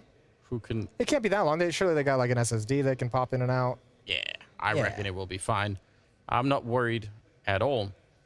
Yeah, we just haven't really seen enough. Again, oh, he's gone to sleep. That's another use for the hoodie you were talking about earlier. Yeah, exactly. It's so versatile. Sleeping hoodies. It's the peanut butter and jelly of fashion. Boom. Take that and put it on a hoodie. And then that's gonna sell. I appreciate it. I think we can come up with merch. That's just that, you know, that is, I don't know, better than throw pillows at least. There must be other stuff out there. Yeah. How about just slippers, like comfortable slippers? Slippers? Yeah, like a decent pair of slippers. Yeah. Okay. Or like just like house shoes or something. Maybe not like full blown. I've never gotten into the slippers thing. Okay. Yeah, that's fine. What about slippers? Just seem weird. Even the hotel ones. What about those sweatbands that people used to wear in the 90s? Oh, in their head? Yeah. Yeah, or even around the wrist. Okay. Yeah, well, but yeah, that's a good point. Yeah, I think we should bring those back. We should bring back, we call them sexy specs, the sports goggles that you would use over your eyes. Horse Grant. Nobody? I feel like that doesn't ring a bell to me. They're just like you know, it protects your eyes from getting hit. It's just clear plastic. It's nothing special. Okay. Yeah. All right, so we got some different pictures. There must be some more interesting stuff. We all agree throw pillows is not it. We tried. I don't know. You know, I don't want to bash the throw pillow community. I'm just not a fan myself. I'm sure someone out there could make a decent argument for the throw pillow. I doubt it. If you can, we're on social media somewhere. We're ready to hear it, but we're starting to doubt. So is Grim. Grim looks like he's doubting everything. He's doubting life. Yeah. He's doubting the PCs. He's given up. The throw pillows have finally got to him. Yeah, he's like, why didn't Complexity send me a pair of throw pillows? That is what's missing here, ultimately. And then he's like, man, I could go for a butter and jelly sandwich. The one thing about throw pillows is you could maybe use them as a silencer, for, you know, just like in the movies. Don't know if that actually works, but...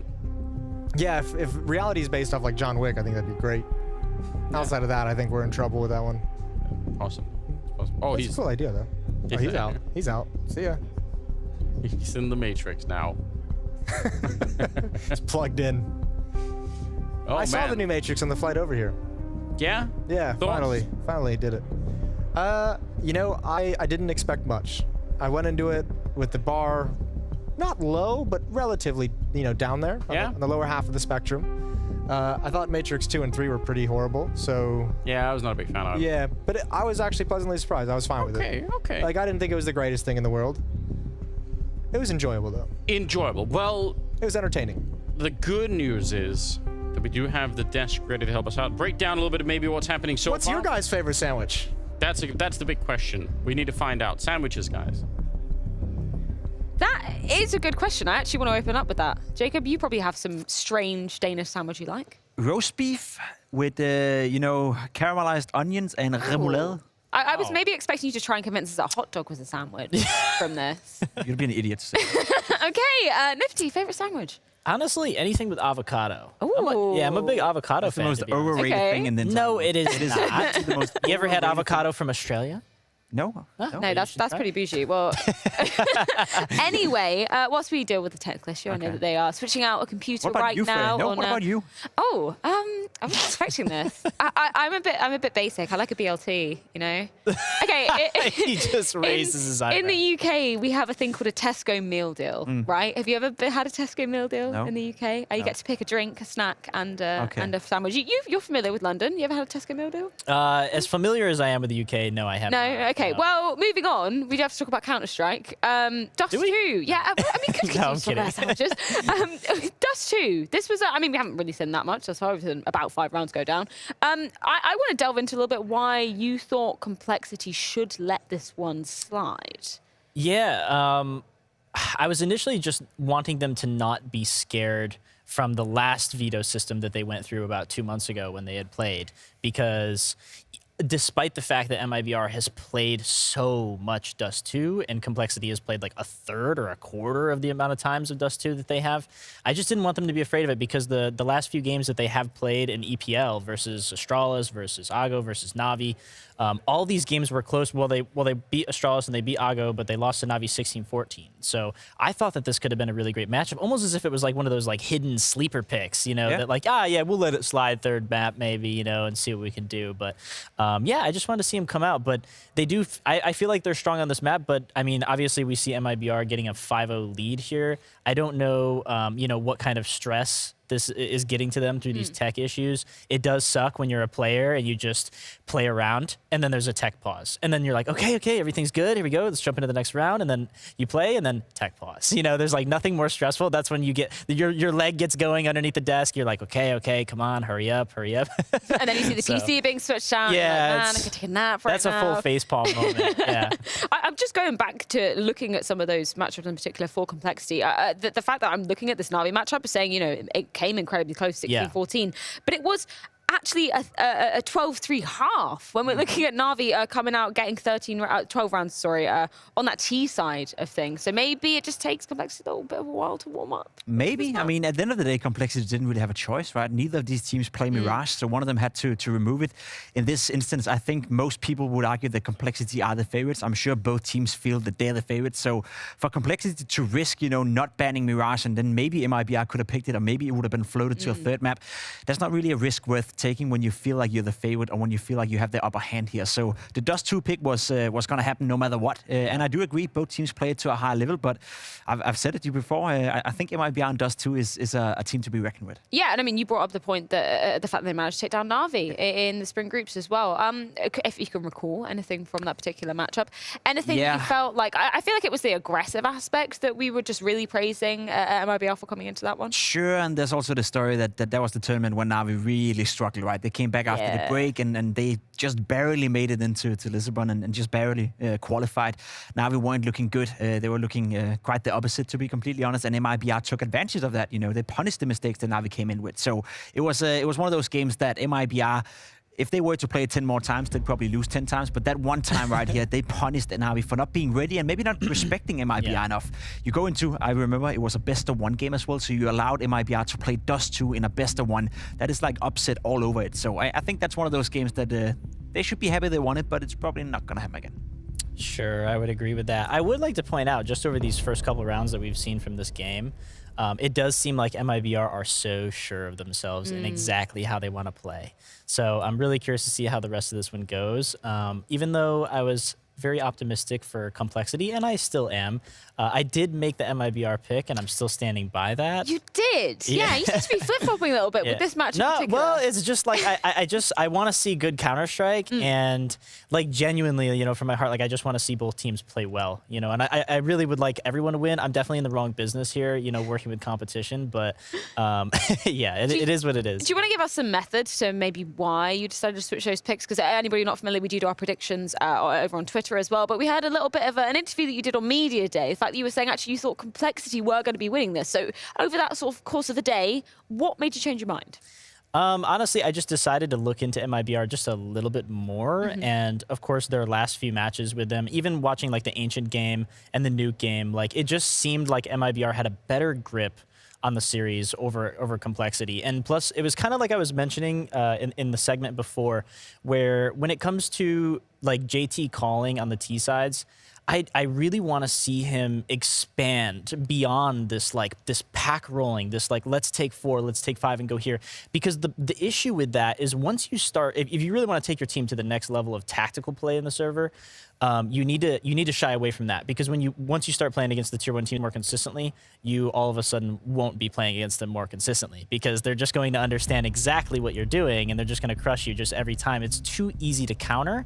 So I really want to see him work on like more team defaults and also like allowing his players in practice to work on their intuitive ability and also just self-decision making, you know, making a call maybe for the whole team, maybe making a mid-round call.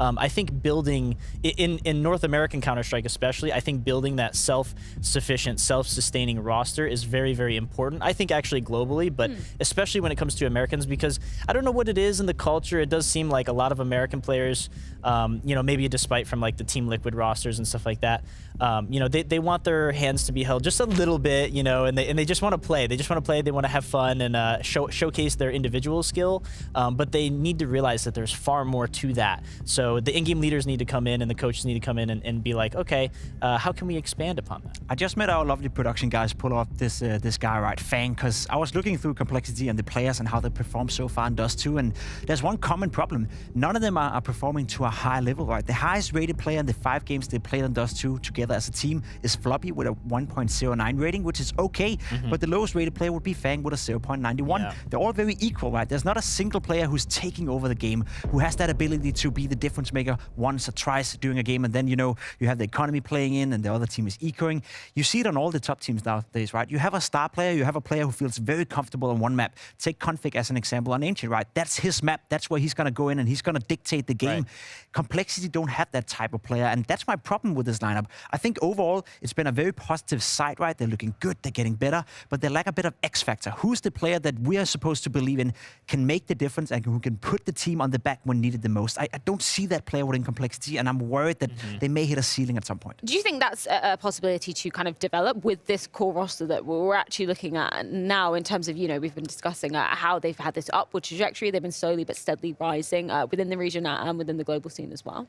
It is. I really don't think that anything is impossible. So when it comes to this kind of a lineup, and kind of like I pointed out before with faiN, and I'm glad that you brought up faiN, and actually Jason has the same kind of curiosity around faiN as I do, where it's like, I'm excited to see what kind of development he pours into.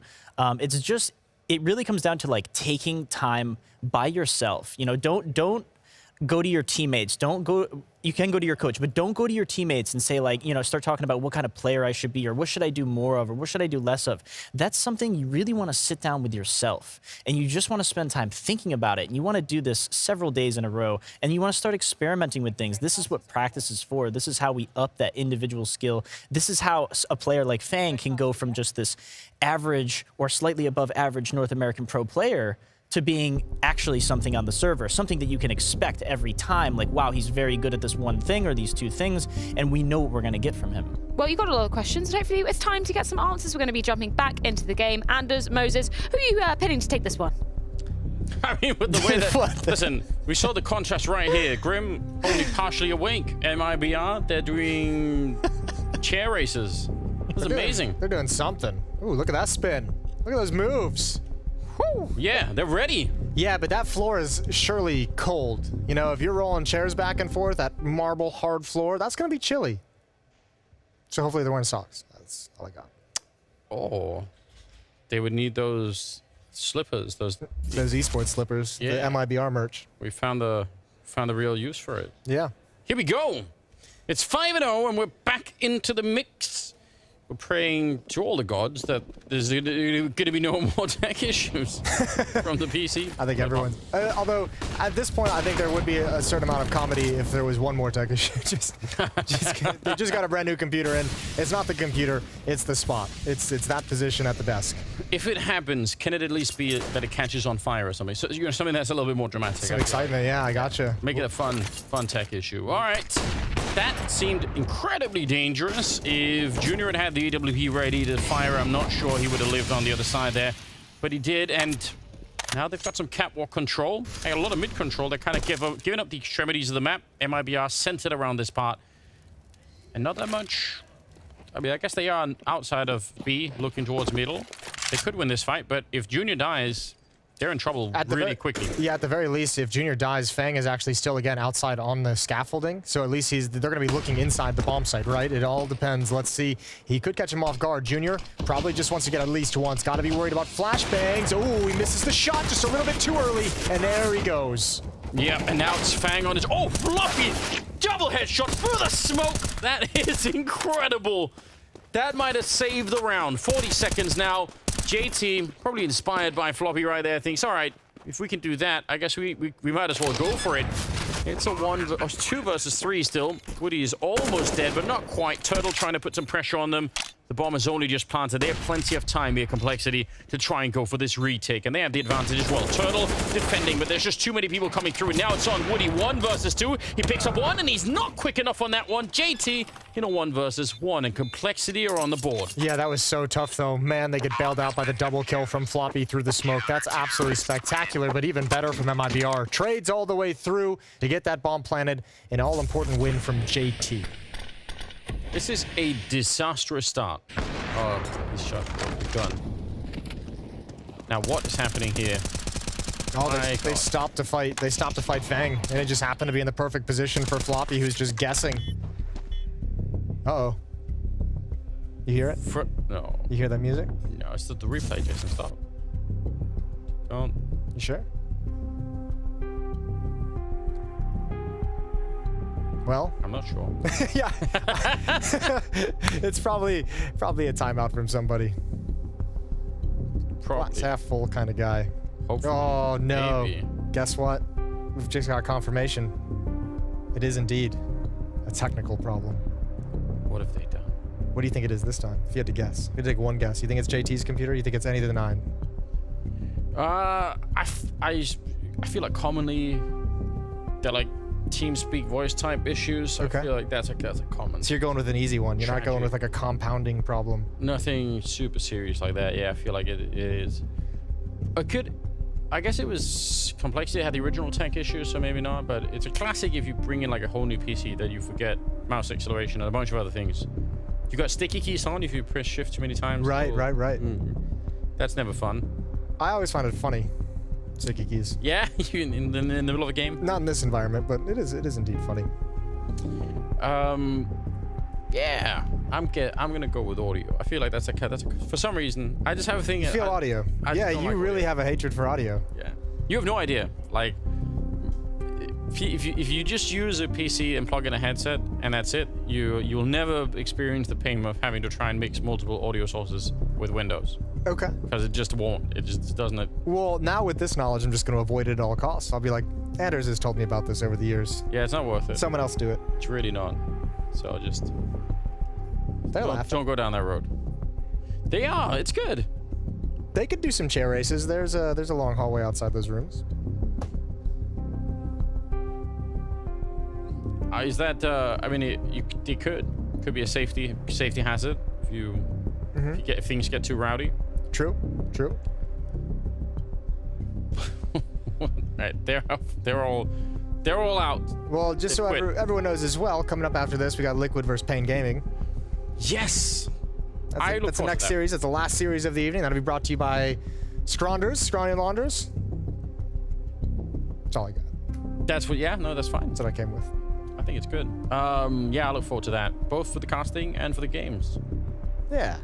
We had Scrawny yesterday, up on his feet, getting a little wild, doing a little disco dance while he's casting. It's excellent, most excellent. Yeah. There's not much to... Oh, Grim is awake. I was about to say. If you watch long enough, the PC on the technical pause graphic actually shakes and then smoke comes out. Yeah. I don't think I've ever had anything short like that, actually, sort of to the point where things went that bad. Where burning or smoking would be involved. Yeah. I think they're all equipped these days with like things that prevent that from happening, don't they? Where like the computer just automatically shuts off. Some kind of technology now. Some kind of piece of hardware. I did kill my microwave at home. What'd you do? Metal in the microwave? No, I have had one of those. It's like a heating blanket, but it's got like these little like weird, I don't know what they're, plastic beads. I don't know what they are. Something inside that you can put in the microwave and heat up. Oh, I gotcha. Okay. And you know the microwave has a disc that goes around, and somehow I had like dislodged it, so it didn't go around. So all the, I don't know if anyone knows this, the microwaves they heat in like, basically has this like vertical heating, like they just sort of like, I don't know, like beams of microwaves that come down. Anyway, so when it doesn't go around, it just overheats like one part of it, and it just actually set it on fire. And the microwave is toast. Perfect. Done. So that was good. Yeah, you probably shouldn't try and make grilled cheese or grilled peanut butter jelly. Let your wife do that. Yeah. She seems to be the more knowledgeable. I mean, she hasn't destroyed the microwave yet, so I did that. So, it's good times. But yeah, that's the closest story I that's the closest you've got. I don't think I've ever wrecked a computer either in any way. Sad, really. I feel like that's a life experience that I should have had at some point growing up. Yeah, that's a great bottle. That is yeah, impressive. Is he showcasing it or what's happening? I think what he did was he took a drink out of it and some dribbled down his chin and onto his jersey, and then he was very curious where it came from, so he put the lid back on and tipped it over, and nothing was coming out. So I think he's just confused about the transition of fluid from the... See, here we go. Let's get a good look at this. Take a sip. Okay. Oh, tastes good. Smells good. I do feel like these shaker bottles, which this seems like one of those gym shaker bottles, I do feel like there's a lot of things wrong with them in general. Like for one thing, not half of them, 80+% of them don't go in the dishwasher. Like if you put them in, they just get bent, and they can't do that. Yeah, and I have a strict dishwasher only policy. Yeah, exactly. That's what I mean. So already there we have some issues. Anything else on the shaker bottles that you don't like? I think the main problem with, I already know the problem with the shaker bottle. I feel like you could probably buy a pretty legitimate shaker bottle that has no issues. But I feel like the only time I ever receive a shaker bottle is like one of those like gift bags from like, I don't know, just like some third party something that just has a bag and has a logo on it. And those things are obviously not worth it. Yeah. Yeah, I'm not sure I'm on board with it. I feel like I distrust all of them now. Okay. They've lost my faith in that particular technology. They're just for like powdered pre-workout, right? That's like what they help do. Pretty much. Do you see Woody's back on the gum? He's got that going on. I think it's a fresh piece. Do you think there's been enough of a break where he was like, you know what? I need a little bit of mint burst in my mouth. Yeah, surely yes. This is the problem for me with the gum. Is you chew it for too long, it kind of just hurts your jaw. I don't like it. I'm not a big fan. Okay. Well, you need to chew more. You need to work the muscles, you know? Develop those muscles a little bit more and you'll be able to chew gum with no problem. Seems like a big struggle. I don't know. Machine actually told me in Germany a few weeks back that the flavor well, I had mint, but gum also comes in this flavor of spearmint. Yeah. Or maybe it was, I think it was spearmint. Maybe it was, no, spearmint you guys would have. He said it didn't exist in Europe, so maybe it's like winter green or something like that. Like there's one of the flavors that he finds very atrocious because it doesn't exist in Europe. Oh, okay. Because you guys don't believe in putting sugar and everything and creating funky flavors out of chemicals, which is, I mean, I guess fair point. We're missing out. Yeah, I think so. I mean, on the downside. Well, I mean, the problem is when you don't kind of go down that road of creating your own delicious flavoring, you're stuck with things like salty licorice. I'm gonna buy some for tomorrow. I'm gonna introduce you to all of it. I'll never forget picking up a piece of gum here at the Blast Studios, and it was licorice gum. that was the worst experience, gum experience at least. I'm glad you managed to put a little asterisk in there. We do. The rumor has it that one of the last players that we're missing is supposedly about to join the server, or is at least thinking about it. Perfect. Has done some initial meditation on the subject and is considering joining the server. It's possible. Had to run out of the store and get some more gum. Yeah. They're running out. They're actually going live. They just need a little bit more gum, some slippers maybe, and they're good to go. Look at this. And at this point in the game, with as many tech pauses, you know, you probably need a little snack. It's possible. Listen, we're back into it now. I promise you, no more tech pauses. I'll vouch for it. Do you? Personally. Okay. I'm all in on that. All right. Sure. Now. I got you on that. This time. Leg shot through the middle. Woody to start us off with. The flashbang, which is much less successful, but whatever. We'll take it. 7th round is live, and the scoreline is 5-1. In case you can read that on the HUD, I can say it out loud. I do get paid. So, you're welcome. And it's a bit of a bumpy start, really. It's still the first map, and so far it's gone pretty well for MIBR. Yeah, it's gone decently. Well, it's gone great for MIBR, decently for Complexity. I think they're not out of it just yet. Obviously, some frustration with the tech pauses. They've had some ideas there. I feel like the majority of it is just missing some timings on some of the pushes they've tried to pull off. Other than that, a couple of very nice B splits. There's Junior with an opening kill. That's Cello to fall. That's on Catwalk. Boosted up as well. Okay. That was Simply Turtle taking that fight at the corner. That's pretty good. Brings it back a bit when this kind of a setup here between Grim and Floppy. Now, they are some of the really heavy-hitting players for Complexity, but the problem is if one of them dies, the other one has to take over all of those responsibilities, and you can't really do that. It is just so hard to defend either one of these positions, so either they both defend really well and live and buy time, or this is not going to work out. Oh, Joda comes jumping down. They're coming for the smoke, though, and he's ready for it. Look at the timer at the same time here. 20 seconds now. They get the kill. Exit with the one on Grim, and you can see Floppy completely overwhelmed. They're well in charge right now. Yeah, floored. And Complexity just didn't have the information on that hit. I mean, the drop down is so brutal for JT to work with as he's coming through the smoke trying to rotate over. Because at that point, too, they're not being loud and aggressive kind of coming up to the corner of Catwalk to actually attack the A bomb site. So Grim has no intel of what's actually happening off that Catwalk execute. And obviously with the success at the B bomb site and the mid to B splits, that mid to B smoke they throw is going to put off alarm bells for the Complexity defense. Yeah. That particular drop down into CT spawn is... It's come back in style. It's come back a little bit more. Yeah. I remember when Yanko was the coach of MIBR. That's something that he introduced a lot into this team. Okay. I was a big fan of the drop. Yeah, and I think it's really cool. I really enjoy it. It can be used in this kind of a way. It could obviously be used for an actual B split, where you're catching the CT spawn player. Yep. So I just really like it. I think it's cool. I was worried for a moment when the music began, but then I remembered you promised me. Yeah. First time out for Complexity. Incredible troll after all the time. Yeah, it was a perfect troll. Yeah, fair play. Let's do another timeout. But yeah, this one, completely legitimate. And they probably need it. They're starting to get probably a little bit frustrated at the situation. 6-1. Frustrated. Yeah, go on. Money. Yeah. Frustrated, I think that some of these rounds like haven't even been close. You know, like the clutch you win, the 1v1 that JT wins at the B bomb site. But like most of these rounds, like the B splits, the B pop that they did earlier on, wasn't even like there wasn't even a realm in which Complexity was going to be able to win that round. Fang brought down to what, 18 HP. Yeah. Max 7 in play.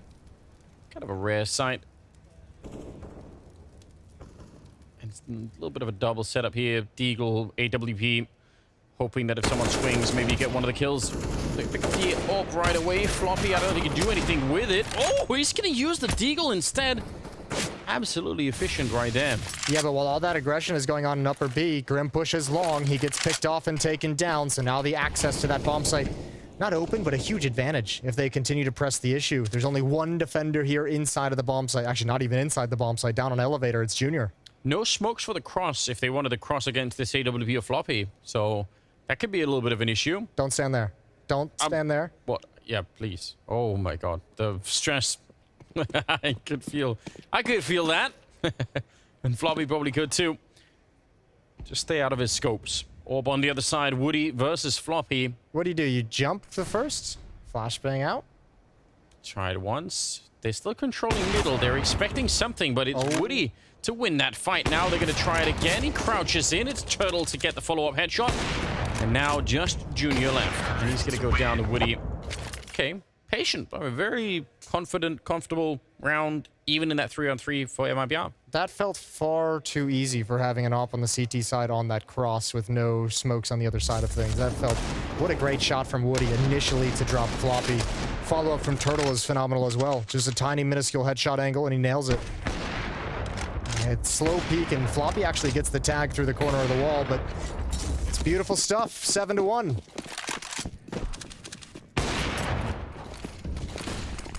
Another AWP back on Junior. They're going to try and see if they can take the fight out long. That's scary on the other side. How do you deal with this? They're pushing up middle, though, but Woody is at least he was holding it. He nearly gets caught. Lucky to be alive. I think that's a cool... I like that from Complexity. If you're getting beaten up a lot like this, it's kind of cool to try and take some of the game back and dictate the pace a little bit. It didn't work out, but I still think that's really cool. Joda moving forward. Does he see the gun barrel? I don't think he does. No, and he's just chilling as well. Even if he saw it, wouldn't want to do a whole lot with it. MIBR looking for another knockout punch. Going to be quick from the smokes being deployed to the point where they're actually attacking the bomb site.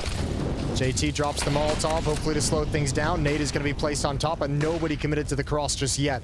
Look at all the counter utility spent. Good find from Junior. That's Joda in middle down. He was pushing up towards Catwalk. Gap in the smoke, but they're able to cross over. Fang up on top of the smoke. They can't really even see him. It's Grim and Junior to get the kills, though. Woody on his own. He'll take one of those kills. Still 3 more to go, and he walks right into the AWP. Good defense. They had 2 people at the bomb site, 2 people on Catwalk. That's a lot to deal with if you're coming in from long like that. Yeah, especially the slowdown of the Molotov that JT drops, the gap in the smoke, a lot of little small things that combine to make this really, really rough. Even interestingly enough, this little like flank / lurk being the first point of contact, I think that the Molotov slowing down the timing really messed with Joda's idea of what he wanted to do in that position. Still, just the second round for Complexity. At least they survive with numbers this time. Though they've got some money, they've got the double op setup back in their hands. Ooh, and speaking of back to the B-bomb site we go. It is a classic, and with a double op setup, I mean, that one of those could be a little bit of a liability if they have to retake with 1 or even 2 AWPs. That's a big no-no. Fang, he wants to be the hero. You could tell it probably is not the smart play. The flashbang to set it up, he almost burns alive. Fair play. He tried to make that work, and they would love to do some more damage before this bomb goes down. They really... Yeah, they don't want to try and get the job done in a 4-on-4 retake. I mean, I think they might stick around and see if any gifts are given up, but I don't think this is a retake you can go for. Grim's on 1 HP. He's one of your riflers. You have a double op setup behind it. There's another smoke that's just put down now. They have one more. It's on Woody, so yeah. Back away. Another one at the B-bomb site just works perfectly. You thought initially JT was going to be able to line up multiple kills on the spray. What a good shot from Jota. Actually, excuse me, not a good shot, a good spray control to shut him down before the damage is too much. so tricky if you're Fang playing in that window. You could almost tell that he was fighting himself, because you kind of know that if you do peek in at the right time, get a kill on someone, then you've created such an opening for your team. But and you're probably communicating like, who has a flash? Someone flash for me, someone flash for me, and you're waiting until he gets up, then the Molotov comes in, which makes it scary. But in his head, he's thinking like, you know, to make this round possible for us, or at least, you know, possible enough for us to consider the retake, I need to get one more. We need to have a man advantage in this situation. We can't be going into this 4-on-4. Unfortunately, not able to convert it. But keeping the weapons alive is a victory in itself. They've got full kits, full utility on everyone for the Complexity side, and still that double op setup. And the last time, remember, the first time Complexity switched into a double op setup was actually another B-bust from MIBR. Both of them have won. they didn't see it coming at all. Shallow angle being held by a Woody at the T-spawn, so he can't see it. Smoke just fading away. Nice little hit. Out on a mission. Yeah. Falling on back. JT's taking some damage, 11 HP in the meanwhile. Not the biggest deal, he's that B anchor. It feels like Complexity, some of these rounds, are letting MIBR have that long position. They're not happy about the fight that's happening down to that corner. Or maybe not getting the spawn as possible, but like... Yeah, but it's not letting them have the long corner as much as they're saying we're getting beaten everywhere else. You know, like when we let them have catwalk, what they're doing is just really toying with us in a very effective way between catwalk hits, between dropping down, between mid to B splits. So it's not so much saying like we want to give you long A, it's just like we have to address this problem at the moment. And it worked last time when they did it because they had 4 people there to defend A, so maybe it is a worthwhile trade at the moment. Grim is close by with an AK, could do some real damage. They're going to be setting it up. 35 seconds on the clock. Counter Molotov is out. Oh, but it's not quick enough. An exit is there. Double entry. Headshots all across the board with the AK-47. And now it's a 4-on-3. And again, the low on health. They need to consider the economy on the Complexity side. As painful as it is, because obviously retaking A is much easier than retaking B. But at the same time, I doubt this is worth it. No, I can't imagine it would be either. Back off. But they're not. Well, they're down a lot as well, and you're trying to make something happen, some magic, but the double up might just get taken away from you at the end. Yeah, there's no way they're winning this round. This is actually impossible. Yeah, I can't. I mean, it seemed, at least from our point of view, a long ways away, like that was never going to work out. Yeah, it's not so much the retake, though, that I'm worried about, although, I mean, I disagree with the decision. It's more just like the entries, the ability to get in. This is too easy. This is way, way too easy. One right there. Look, he's got clear vision, able to swing up. There's no utility in his face, anyone's face, and Complexity's just getting beat right now. In all regards. Tough position to be in. I mean, what Grim is doing makes a lot of sense. He's basing it off the timing of the wall that's going up. He wants to put down that Molotov to buy some more time and make that fight real tricky for MIBR, but because they're so quick to cross, yeah, it actually works out against him, right? He's still drawing his weapon as they're coming up to fight him, so unfortunate stuff. But MIBR, they're loving life right now. Cello finally back, and I don't know, it's not to give him the credit, but the team seems to be playing all right. They're playing great at the moment.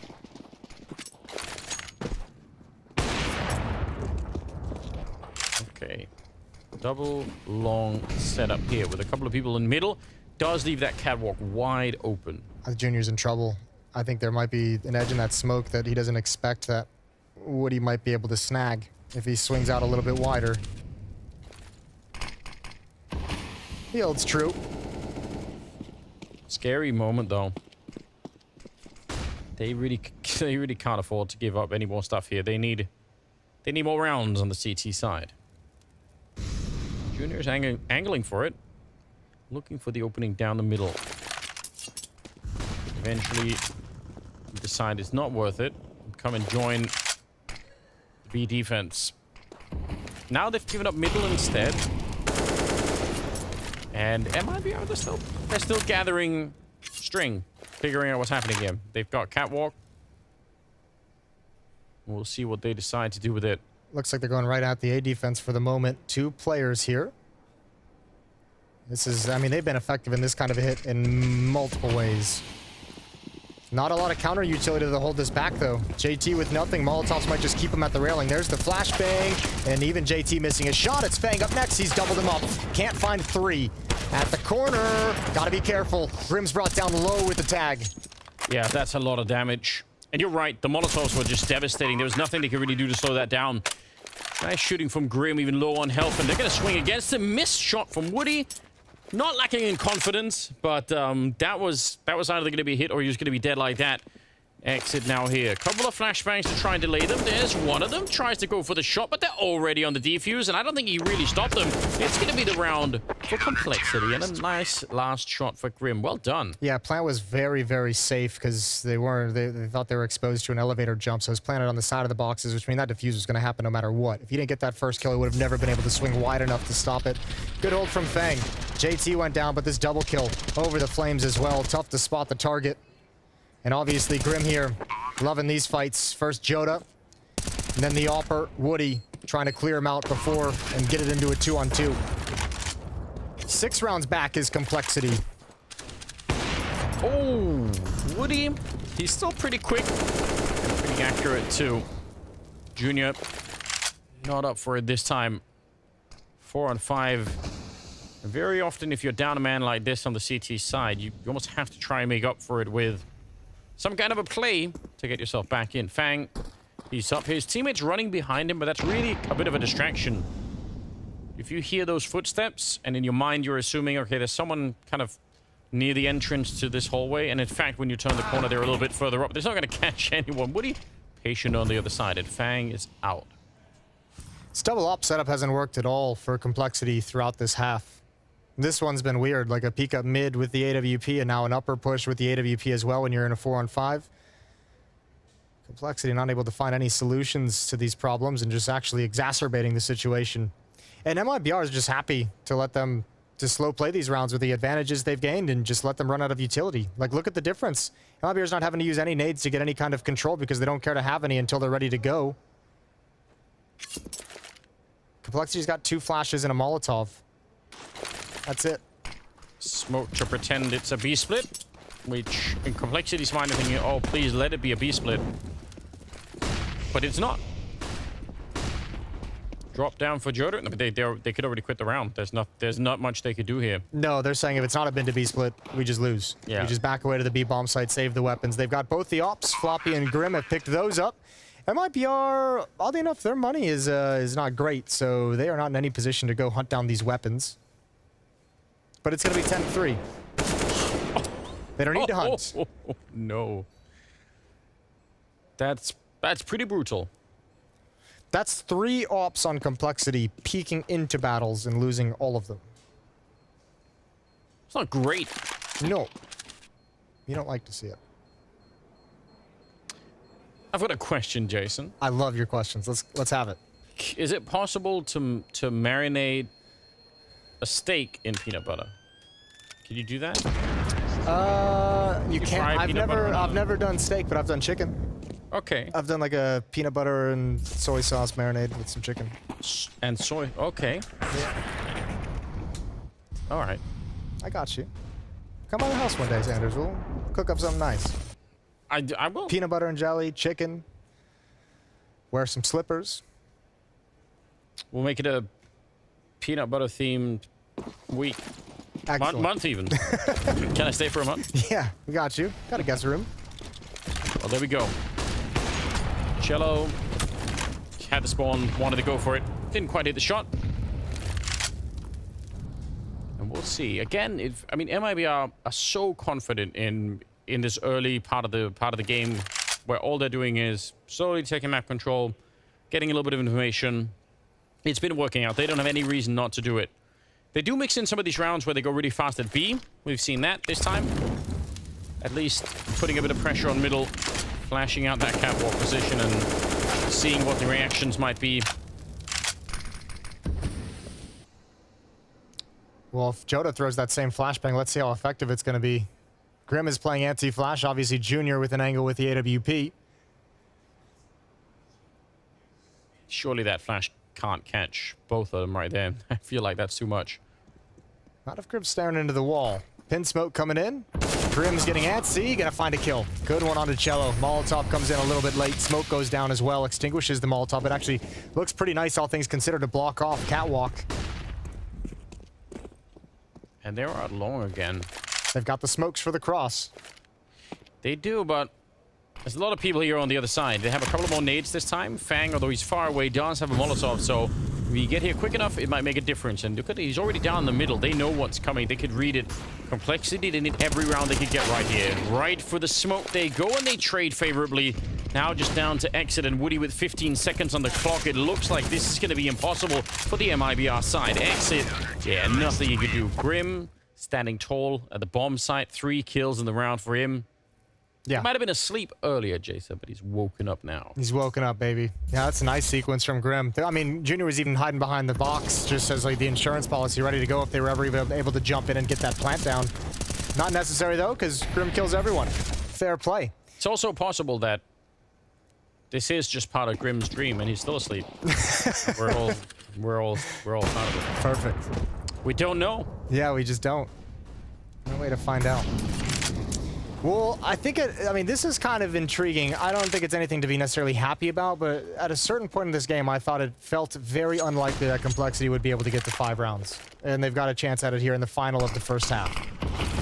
It's definitely on an upward trajectory right now for them. It's a little bit late, but I mean, they're doing something right. They started to pull themselves together. JT does go down, challenging Cello in the middle. Probably not worth it.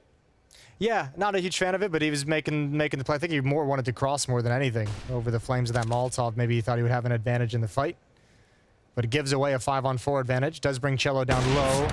The snap over from Fang is quick, but inaccurate. And MIBR with full mid control just going to walk up Catwalk and probably set up very similar tactics to what we've seen. I mean, interestingly enough, they're kind of going at Grim, who's 13 and 10. He's kind of been the either because they've been showing up a lot here late in the half, but also generally he's just been playing well. So I don't know if necessarily be surprised, but I think this would end up being a mid to B split. Just the last few times they've thrown these smokes, they've actually, you know, attacked this A bomb. So you'd think they'd want to maybe throw a fake in there, switch it up. Not yet. They're going to commit slowly behind the smoke. yeah, that's interesting. And actually, you could tell Complexity think the same thing because they haven't moved out of B yet. So they're probably expecting something similar. Junior, oh, it's an uncomfortable position out here on long. Grim, good headshot. That might give Junior a chance. Yep, he's going to spin around and take Turtle. I think because Grim held that position. Even the 1 kill is important. Joda, I don't know how he wins the fight, but he does. 10 seconds on the clock, and they're going to go for the bomb plant. Oh, a trap. They can't escape, and the Fang goes down. Great double for Exit, and a great finish for MIBR in the first half. They're so close now. We'll see if they can close it out in the second half. It's coming right up.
Welcome back, everybody. Second half is coming right up. It's going to be still on Dust 2. We've got Complexity versus MIBR, and it's been a pretty decent start for the Brazilian side. 11-4 in their favor.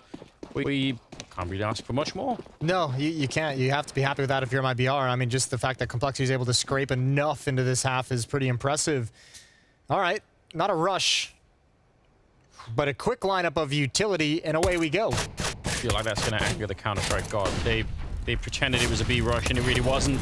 Woody, Exit on the other side. Oh, they're all flashed. They can't even really punish Exit. He was out in the open, and they still couldn't find him. And they're so quick on the return. Oh, Junior, though. Look at this. 3 kills. I have no idea how they successfully get into this bomb site. They were so slowed down. Now it's Woody, low on health, and Cello, and the bomb is planted. What an incredible turnaround this is. Yeah, I don't even think MIBR played that bad. I think Junior just hit some incredible shots. Good one from Cello, and he sinks back, looking for the reaction. Woody does have a kit, but he's only got 7 HP, and what an ace from Junior. You can even see it. Oh, baby. Well done. Pistol round of Complexity. I really need to see those kills, because I just don't even understand. They're actually in so much trouble here. There's one. Oh, wow. Okay, they just line up for him. Oh, and the instant gush with the first bullet as well throws off the aim. That's easy. That's easier. Yeah. I mean, like I said, I think if MIBR reviews that round, they're like, let's not play that any differently in the future. Like, we had the jump on them. We had 2 players coming through flank. That was a solid fight for us. We knew they were slowed down. We knew they were damaged. Just sometimes you can't stop incredible shooting. Just gonna say, unless they rush this, I'm calling Woody to win this round with a scout. Well, I mean, it is all 5 players come from Complexity went into upper B, so obviously they wanted to do something at the B bomb site until they were smoked off, and now they got to be really cautious sliding back across the map with information they don't have and control that they don't have.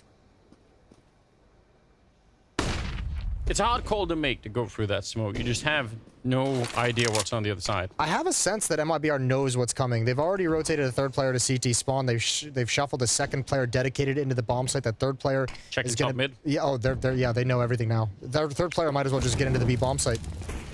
True indeed. Nice check from JT. That's the stuff. There's Woody with the 1 kill. Oh, there's quick return. Grim cancels out my prediction. Exit trying his best, but they're still going to end up losing the round. So well done on Complexity's side. Yeah, interesting. I thought that MIBR would be able to pull off that stack a little bit better. Complexity winning the first 2 rounds against a staunch force buy in the second. Should have an easier time here, and they got to close the gap further in this scoreline. It's pretty doable now. Yeah. They can win. They can come back in this game. Oh, they certainly can, yeah. Good to see for Complexity. It's one of those halves where like the scoreline or the score was obviously wide. 11-4 is a huge half win for MIBR, but it's more like the style in which they did it. It was so dominant for like the first 8 or 9 rounds that it feels worse. Yeah, that is a good point. They have the flashbang for long. If they somehow catch the idea, you could set up some pretty ridiculous pop flashes out there. Call out the Anders slash. Exactly. The one that flashes the team. They're thinking about it. Smoke is a good indication. I mean, you might as well. You just have pistols. They're a little bit far away, so that is a shame. It would have been really fun to see them sort of pop through right at the right time. They're still going, baby. Yeah, flashbang is out. It works pretty well on Grim. They get the 1 kill here. But inside of all of the madness, it is just the 1 kill that they're going to be able to pick up. So not as cool as it was looking like, but still. No, but return on investment is nice. You got to rebuy armor, got to rebuy a gun. Yeah. Take that. True. But it's 7-11 now. Yes, sir. Starting to get up and running a little bit more here. Curious to see how it's going to play out now that MIBR have some rifles back. Good resilience and complexity. It's kind of hard to. It's hard to mentally stay in a game like this, especially the way that it started. Yeah, with the tech delays and everything, especially considering it was one of their PCs that was struggling. Right back in it now. Mid control for Complexity. Nothing crazy. There are still 2 defenders on the other side of those double doors. Pin smoke coming in. Spam won't do a whole lot of damage, but Cello's close up to peer underneath it. That's an interesting idea if you could punish that by actually peeking under it. I don't know if that's worth it, but Looked like he wanted to. ENCE setting up a little bit of pressure here on the catwalk. Molotov and Flash around the corner. 3 people defending A or long. Good timing on that one for Woody. Immediate click and Turtle. If he could stay alive, they probably win this round. If Turtle goes down, it becomes a little bit of a more interesting round. Nice shot. Right through the light post, taking down Turtle. Bang in charge of that one. Smoke goes up. They're not really sure what this means yet. And actually, Complexity, they're pulling this around. I like this. Cello, though, he's going to get the instant headshot. Exits on the other side, and Grim takes him down. Close range. Finally, they managed to get a little bit back here. Cello is still fighting. 30 seconds. Junior is there to catch him as he comes through. Nearly gets the follow-up, but the Smoke is holding them back. They need to get to a bomb site pretty soon. Up to A they go. Oh, this is a bold call. They're going to have a fast flank from Joda. As you can see, they might even get challenged on the ramp. Although Molotov just dropped, so Woody not going to peer up it. Bomb being planted. Fang has to be ready. This is the fight, and he goes down. It's now just a 1v2 for Junior. Do you really want to do that? Oh, they've got a no-scope fight going on, please. Please don't do that. They're going to try and relocate Woody. It will look really cool if you could do it, but it's not worth it. It is just not worth it. He's going to boost up, is he? Probably, yeah. Junior is going to be paranoid at this point. There's no kit on the other side. They need to be quick about this. Another couple of seconds, and he might win it. Another no-scope, another miss, and they finally run him down. 10-second defuse. He's got it. Oh, yeah? Okay, he's got it. We've got the call already. I'm getting worried. If he could have escaped just a second longer, that would have been it. Yeah, if he'd been able to delay a little bit further. But, I mean, that also, I mean... I don't know. I really don't know how to talk about that clutch that I've just witnessed. The amount of no-scopes? Yeah, if he could have delayed a little bit longer, if he would have hit one of those shots. Yeah. I don't know. It's just a weird one. Playing Ring Around the Rosie with the timer. I got nothing with that one. 12-7. We're going to move on. It was a lot of chaos. I'll give it to you. Hard to analyze, hard to break down. What happens when 2 whole players decide to never scope and just try to use it as a shotgun? Yeah, it would be interesting if you just like could replay it and say, just take your time on this one shot. Let's try that.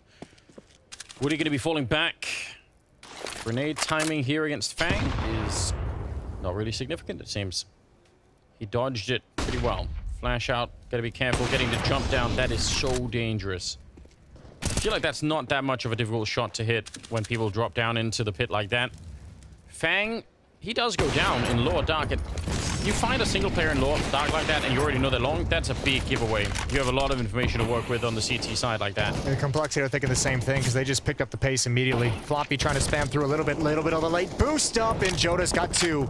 That is the presence inside the bomb site demolished. And they better cross before these smokes clear because they got nothing else.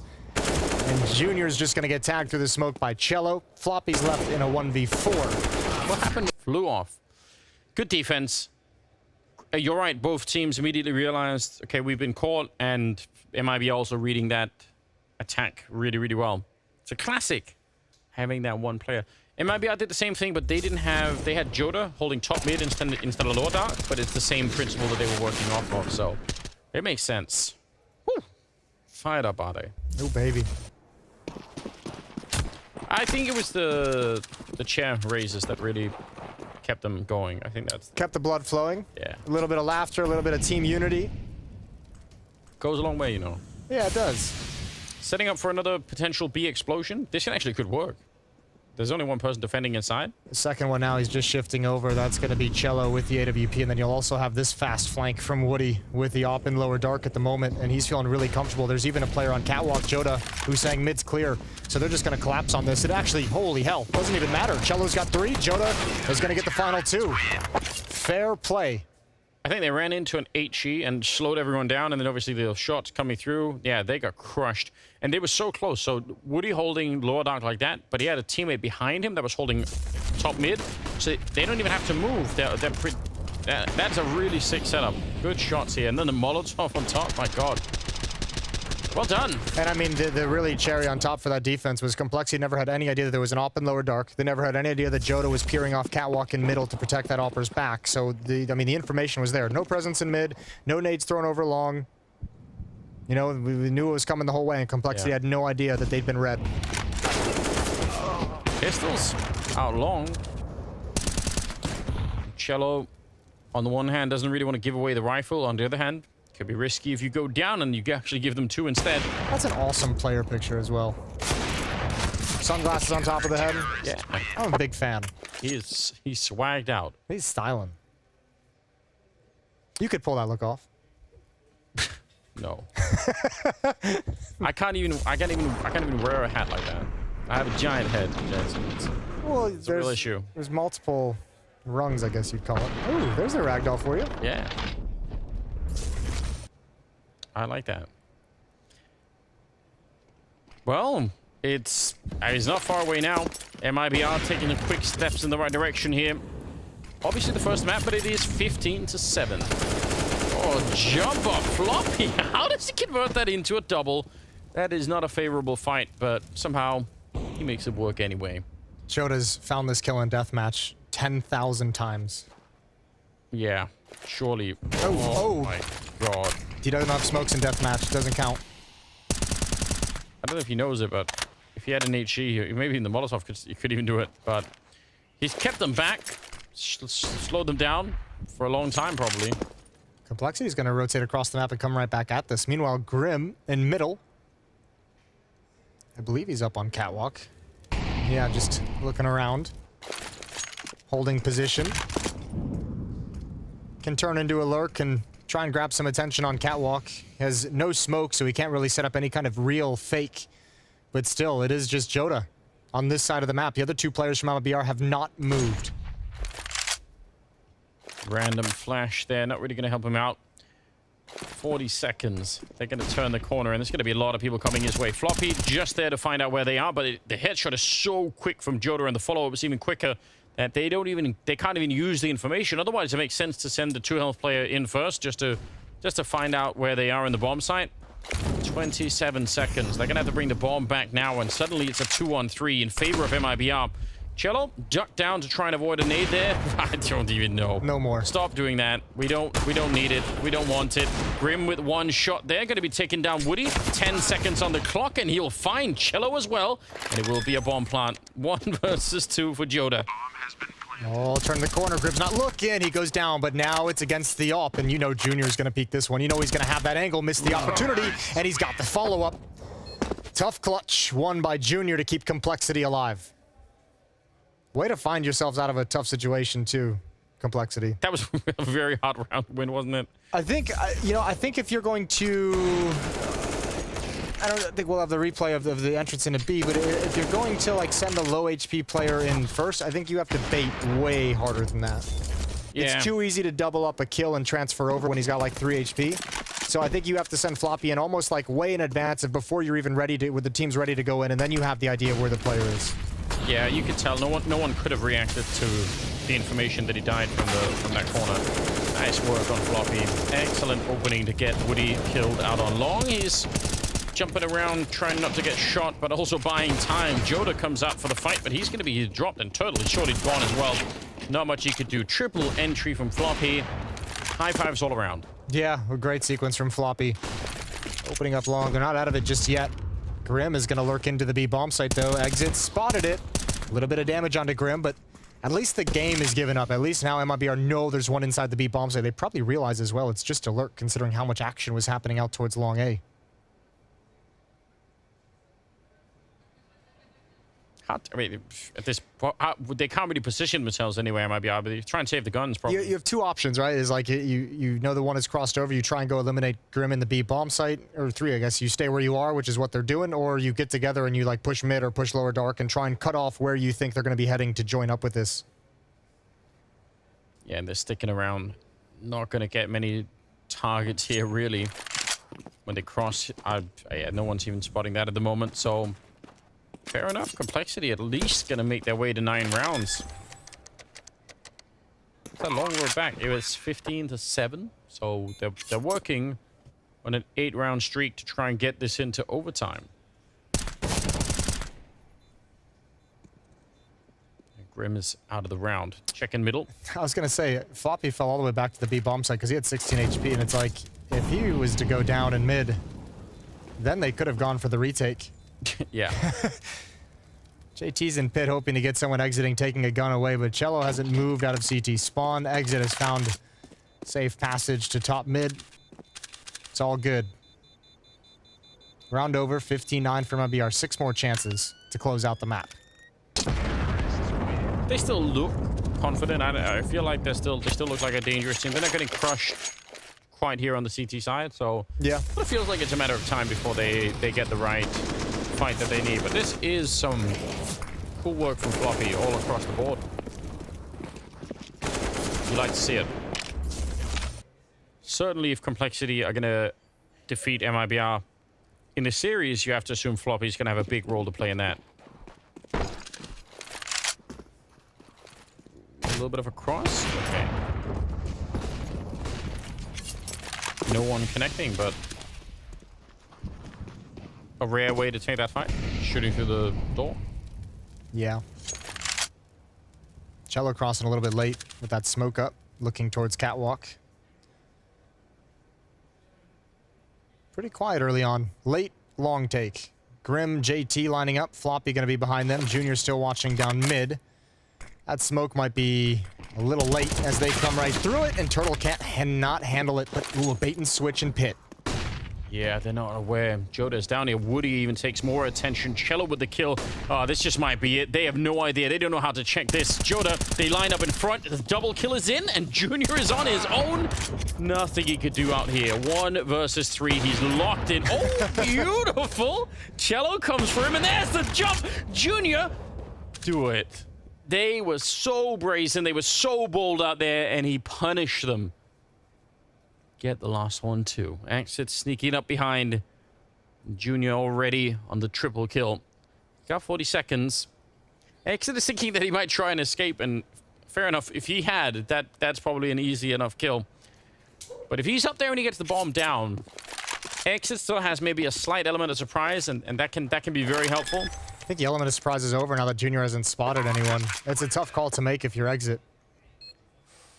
Yeah, you're right. He's coming out. There's the flashbang, and when he gets caught anyway, Junior, that is, I wanted him to do that. I feel like he deserved it. They disrespected him, and he almost won the round, but it will be MIBR to pick up the early map on Dust 2 after a bit of a struggle, but well played. Yeah, I mean, it was at least nice they got themselves back into the map at the end of the first half, or at least, you know, a possibility. Obviously, switching over. What a just a great map from MIBR. The way they opened it up was just it felt so long ago with those tech pauses, but they were just dominant in the first like 6-7 rounds of this game. There was nothing that Complexity could do, and even though they came back into it, obviously just too far away. Just a stretch too far, unfortunately, for the Complexity side. But I think they showed us that they can be a tough competitor, and it's not done yet. We have more maps to play, luckily. So that's kind of the good news. From now on, there'll be no more delays. We're just gonna get into it. You gonna promise? I'm gonna promise. I'm 100% sure. Anders B. Loom guarantee. Exactly. We'll see you in the second map. It's coming right up.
under a minute.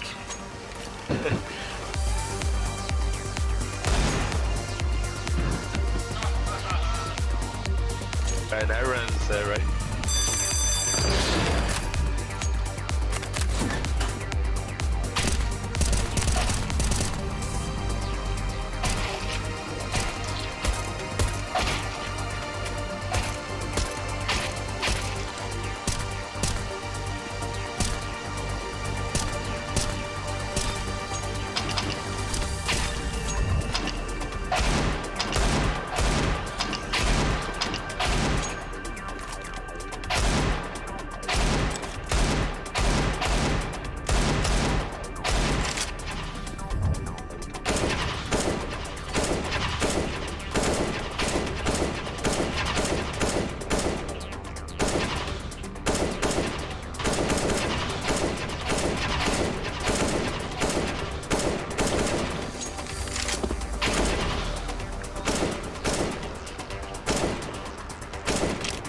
One more bullet. One more bullet.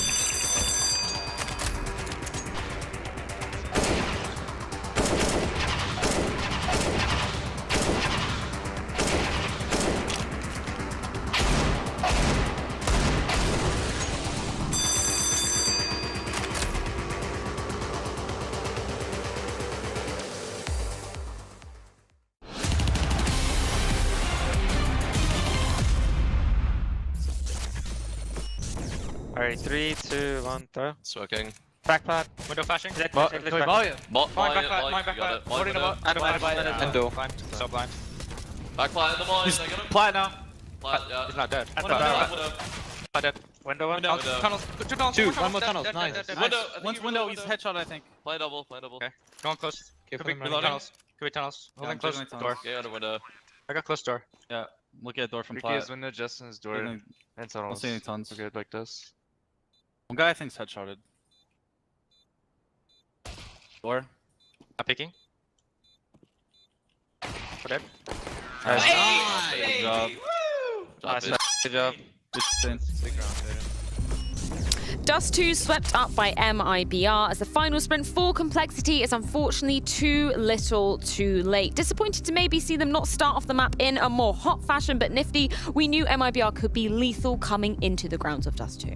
And indeed they were. It was nice to see them come through so confident, but with Complexity, I think it was just an inability to refocus after all this tech pause. I mean, I feel like they were more along the lines of like, let's try to fight back into it, but by the end, I feel like they were more of the mindset of like, let's just let this one roll off our backs and start again on map 2. I think we saw why MIBR wanted to pick Dust 2. They came out in great pace, you know, dictated the game from the beginning, very explosive, especially towards the B bomb side where they kind of bullied Complexity in the beginning. Obviously, when you go into a scenario where all the tech pauses, all the frustrations are coming out, it can be tough to pick up a game where you're getting, I guess, run over, which Complexity were in the beginning of the game. But to be completely honest, a little bit uninspiring from the side of Complexity. I expected more, whereas for MIBR, they played a good game of Counter-Strike and showed us why they picked us too. I want to dig into that a little bit more because I don't want to throw you under the bus, Nifty, but you did say, you know, you hope Complexity would let this one slide through. You were maybe expecting some specifics coming out of Complexity into this one. What do you feel like was lacking from Cole? I don't want to blame the tech pause because I actually really don't think it's the fault of the tech pause, but like these are the uncontrollable variables that are going to happen sometimes when you're a player. And you have to have the mental fortitude and the ability to refocus. You have to be able to keep going with your game as you were intended, even when these things happen. Let me give an example, right? Complexity CT side, not at a single point during the 15 rounds, they were able to win 2 rounds in a row. Yeah. So at no point did they build any momentum, at no point did they build any bank, and at no point did they pressure the money of MIBR. They didn't win 2 rounds in a row at all. You look at the player stats right here. Junior finished with 21 kills. He had an ace in the second pistol round. He had the last round here where he got 3 or 4 kills. Outside of that, it came, you know, too few. There was too few rounds where players had impact. So Complexity, despite the scoreline being 16-9, could have been 16-2, could have been 16-3, they were nowhere near MIBR. And we talk about momentum. You've already mentioned the word pacing for MIBR coming into this one. It was exactly what we saw in that game versus Na'Vi way back at the beginning of the year, which they actually managed to take off of them. It's that pure, unadulterated aggression that we really, really loved from MIBR. They played their own style of Counter-Strike. I hate to talk about it, but we do it all the time. You know, teams saying, yeah, we need to play our version of the game. They get an excuse with this. this. To our strengths, right? But MIBR is one of the few teams I'll allow to say that because they're unique in their own way, right? That South American flair for playing Counter-Strike, it is aggressive, it is in your face, and it is pacey. It's not a team that is known to wait around for a minute and 25 and then do a late execute. So they stuck to their guts, they played their own version of Counter-Strike, and they did it in a very fine fashion. As I said, Complexity couldn't stop it at all. Not at a single point did it win 2 rounds in a row on a strong CT side on Dust 2. We see some of the top teams complaining about it, saying that the CT side on Dust 2 now is the stronger side. Well, Complexity, you got to work on it. Let's put on the spotlight Cello just for a little bit, because we were bringing him up in here, obviously saying, you know, the past few Blast events hasn't been able to be in attendance for an eclectic mix of reasons. I'm really glad we got to see him back on the server today, though, because he was having such impact for MIBR. Absolutely. So sharp. Look at him. Just the way that he's moving, he's taking fights. Very convincing. This team just feels like they're in their own unique space, and they're just playing how it feels good to them. But Cello, always very responsive, very reactive. Seems like he's hot on his toes. I love seeing it.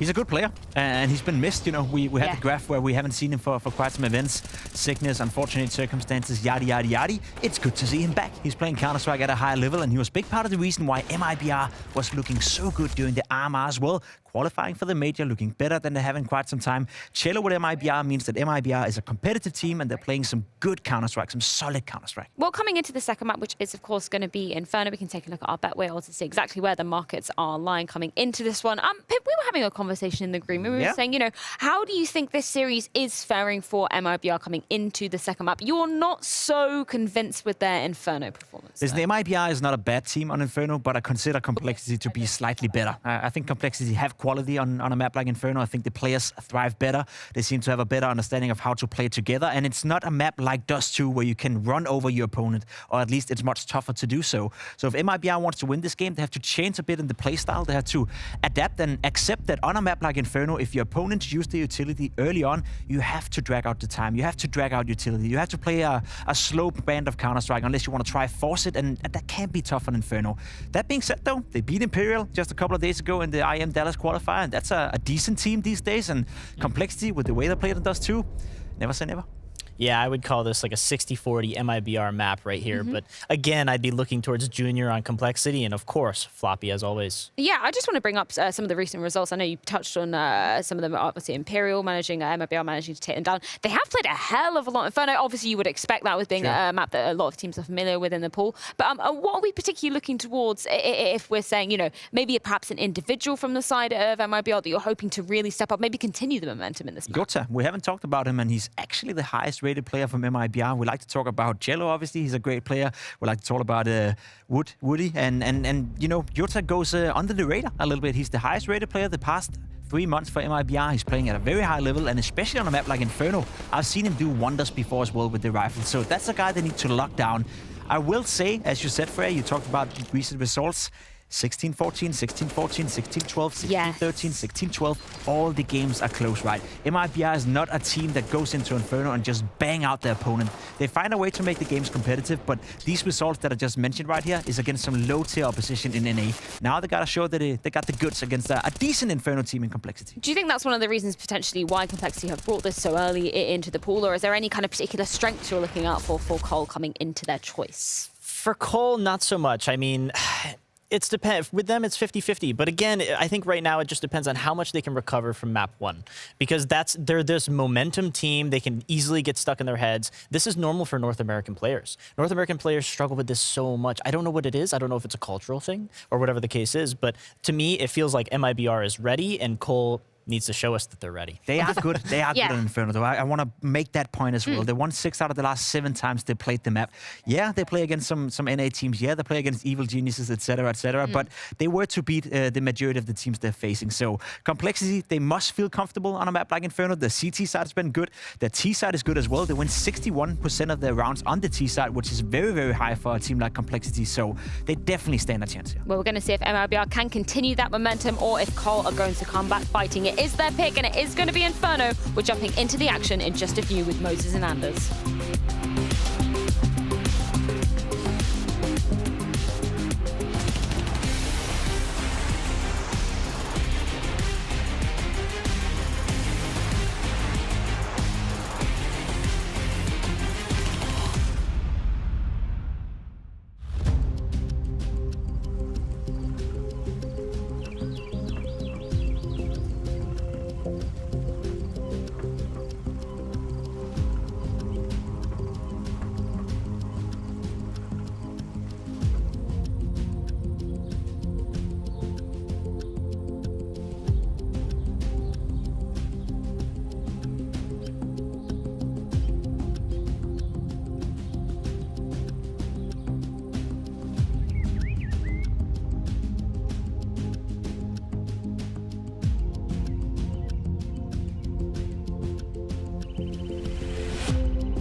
Well, here we go. Second map is upon us, and it's Complexity versus MIBR. The odds now favoring MIBR. They did look very convincing with Cello back in the mix, obviously. Yeah. Just a good performance on Dust 2. Yeah, I think that's kind of, I guess, an X factor is what are they going to look like now that Cello's back? Because, you know, we've been watching them for so long without him. And, I mean, early returns on Dust 2 were great. The start they got out to on the map was just so hot. Complexity couldn't handle it.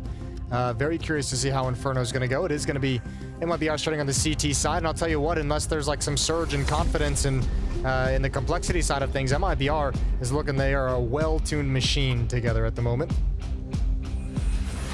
I mean, fortunately for Complexity, it looked like they did wake up a little bit more at the end. It was just too late, but if they can carry that forward into this map, I could be made a believer. I think they could do something here.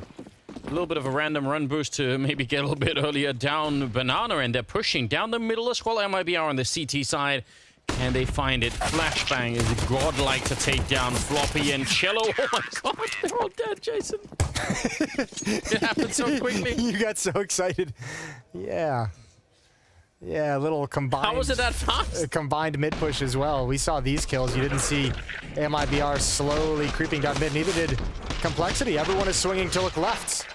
No one's even paying attention to the fact that Exit and Jodar just shoot him in the side of the head from mid. Boom, done. We hype. They really are. That's brilliant. Yeah, we love to see it. So good start. Pistols now. Glocks. The Complexity side. I don't know what they're shooting at or what they're doing. Yeah, maybe, yeah, they're staying huddled far back. I think just talking things over. Coming back in, no flashbang at it. No flashbang. Oh, do it. Could be good. It's pretty good. That's not bad, yeah. It's like a middling, I would say. Put Grim on 69. They got one. They got Nice. Cello. I have no idea how he died. No Really? one knows. It's been a long day, hasn't it? Long match. Already at 69. 2-0 for MIBR. See, Grim's... He's having a laugh. He has no idea who killed him either. He's super confused. What's happening? What is happening? Third round, though. Instantly back with the AK-47s, and hopefully, for Complexity, back to business now. Can't let MIBR have a good start like they did on Dust 2. Try to shut them down early. And in terms of weapons, I mean, they've got a lot of firepower in this round compared to what MIBR are bringing. Early... I feel like every time now, it's just... It is that early three-man setup every time. At the B-bomb side, you swing back. That's the new... That's the thing. I don't even know it's new. Oh, no. Oh, dear. That's the new thing. A Cello double kill in Banana. You have to be pleased with that. First gun round for Complexity going horribly wrong. They stepped into the flames, and it looked like they almost tried to turn around because they were a little bit confused, and then they just got completely cold on that. I saw it coming when they huddled up close to the wall. I was just like, oh no, you guys are going to get doubled. You guys are going to get wrecked. Floppy trying to create an opportunity. One teammate's gone down. Grim has a response, but man, I don't think there's any way into this bomb site. Grim is so low. The idea that he would be able to take down Woody. Why not? He actually hit that. That is a really wild shot. Well done, Grim. Now just follow it through. Floppy, unfortunately, is also low on health. Grim keeps going. Floppy comes into it. And now it's a one-on-one. I have no idea. This is a 2-on-4 that they've turned into a one-on-one. The bomb is inside of the bomb site. 25 seconds. Floppy has time to pick up the bomb, try to fake it once, and see if he could force a fight. Cello, though, is in a really powerful position. This absolutely will not be easy. Floppy's going to go and finally find the bomb there. Oh, this is, yeah, that's more the angle. He's not going to fake it at all. Ice cold as he finally puts the bomb down. But he's probably thinking if he was in that position, he would have peeked already, and the timing is just not with Floppy. That is unfortunate. But Grim, I can't believe it. No, he actually looked extremely blind on our screen when we saw that flashbang pop. I didn't think there was any way he was going to be able to recover. So brilliant headshot and an even better follow-up to even make this round possible for Floppy. Started out in a 3 versus 5 based off this. Fang and JT both corralled into a perfect position for the flashbang by all the Molotovs. Unfortunate they can't close it, but 3-0. They do some good damage to the economy at a minimum, you have to say. Yeah. For a third round buy, it's pretty good. They get a bomb plant, so they can keep buying.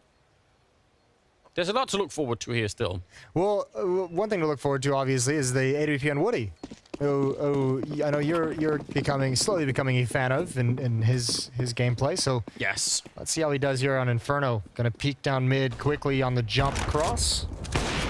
Takes a couple of shots, nothing too serious. Backs away here. Yeah, slowly. I think I'm becoming the president of the Woody fan club slowly. Okay. Saw him play on Nuke the first time. Was immediately happy. Yeah, good time. This is great. Yeah. Exciting stuff. Fourth round. Very limited on the utility. Bordering on non-existent for the complexity side. So that's a problem. A nade. Oh, they do fall back a little bit. All right. It's pretty good. They've managed to push them back at top mid. If they can clear out banana, that's the standard stuff. That's the most common thing to do on this map, I feel like. I think Cello certainly spotted one. He's got to be real careful with that. They can now start creeping close up. All 5 players from Complexity just marching up banana, and they'll want to stay quiet. They have no flashbangs. They've got 1 smoke, 1 Molotov. They'll have to wait this one out. But MIBR has not been, sitting on their hands. They've cleared top mid. They've cleared brackets. Yeah. Second player dedicated to the B bomb site. One's going to be on the rotation. That's Woody with the AWP. And Joda's here with the Molotov, and that is super devastating. They have 1 smoke, and they're presumably going to use it for the CT spawn, which means they can't put out the Molotov that Joda's going to be throwing down. So if the timing is good for it, that's just too much to handle. Oh, he doesn't actually get it. He doesn't get a kill, but it doesn't really stop them. 20 seconds, they get a great conversion into the bomb site, and a good bomb plant that's following it up. That is super impressive. Complexity with absolutely no tools to get there. The problem was because there was only 1 smoke, Complexity just huddled in MIBR's defensive smoke and chuck it quick. There's no indication with the smokes coming over, the Molotovs and the flashbangs coming over to get that molly out in time to prevent it. So, I mean, an interesting way to win a round, and Complexity's going to take it. Solid trades as that smoke clears. They have their first on the board and 4 players surviving. Really well done. Yeah, really well. There's going to be another buy in the next round, obviously, for MIBR. Still, these 3 weapons together, a very strong core, and likely to see either FAMAS or SMGs picked up on Cello and Jota around it. Yeah, that's a reasonable choice. And Complexity not eager to go hunt either. It's not really worth it. So, a little bit earlier in the mix this time than on Dust 2. Ooh, Woody. Could be dangerous, but he misses that chance. Molotov to force him into it. That Molotov, yeah, I mean, not a bad Molotov really for Jota. I was surprised at the swing afterwards. That's what caught me off guard a little bit after the Molotov. Yeah, because of the time that was left, you would have assumed that he would have wanted to try. But I guess he just felt forced to do that because the Molotov that landed on his position. He's trying to make him fight inside the Molotov, right? Woody jumps across, comes back. I think he spotted 1 or 2, and ooh, they almost gave him a follow-up shot. That's twice now we've seen him peek down mid. Take a pair of risky shots. He's gonna go over towards the wrap side corner. Banana control. He's back for more. Doesn't even really camp. Sneaks right in there. It's so dangerous. Molotov is up. Exit is going to be forced back as well. Oh, but he comes back for the fight because they're Molotov down from Woody. So I think they actually had the right idea. That's not a bad idea for Exit, but when it doesn't work out, they could lose the bomb site behind it. Oh, the flashes are so good. Turtle, he can't see a thing, and he's going to be down and out. Woody gets a parting shot, but it's probably too late. Yeah, they got to save again. Yeah, that's overeager from Exit. That's way too much from Exit, as is like pretty much the sole defender on that side of the bomb site. That's he just saw an opportunity where he think he could have caught someone unawares, and he himself got trapped by the boiler play. Yeah, definitely. It leaves the bomb site so exposed when all you have is an opper shifting in. So they'll save again, MIBR.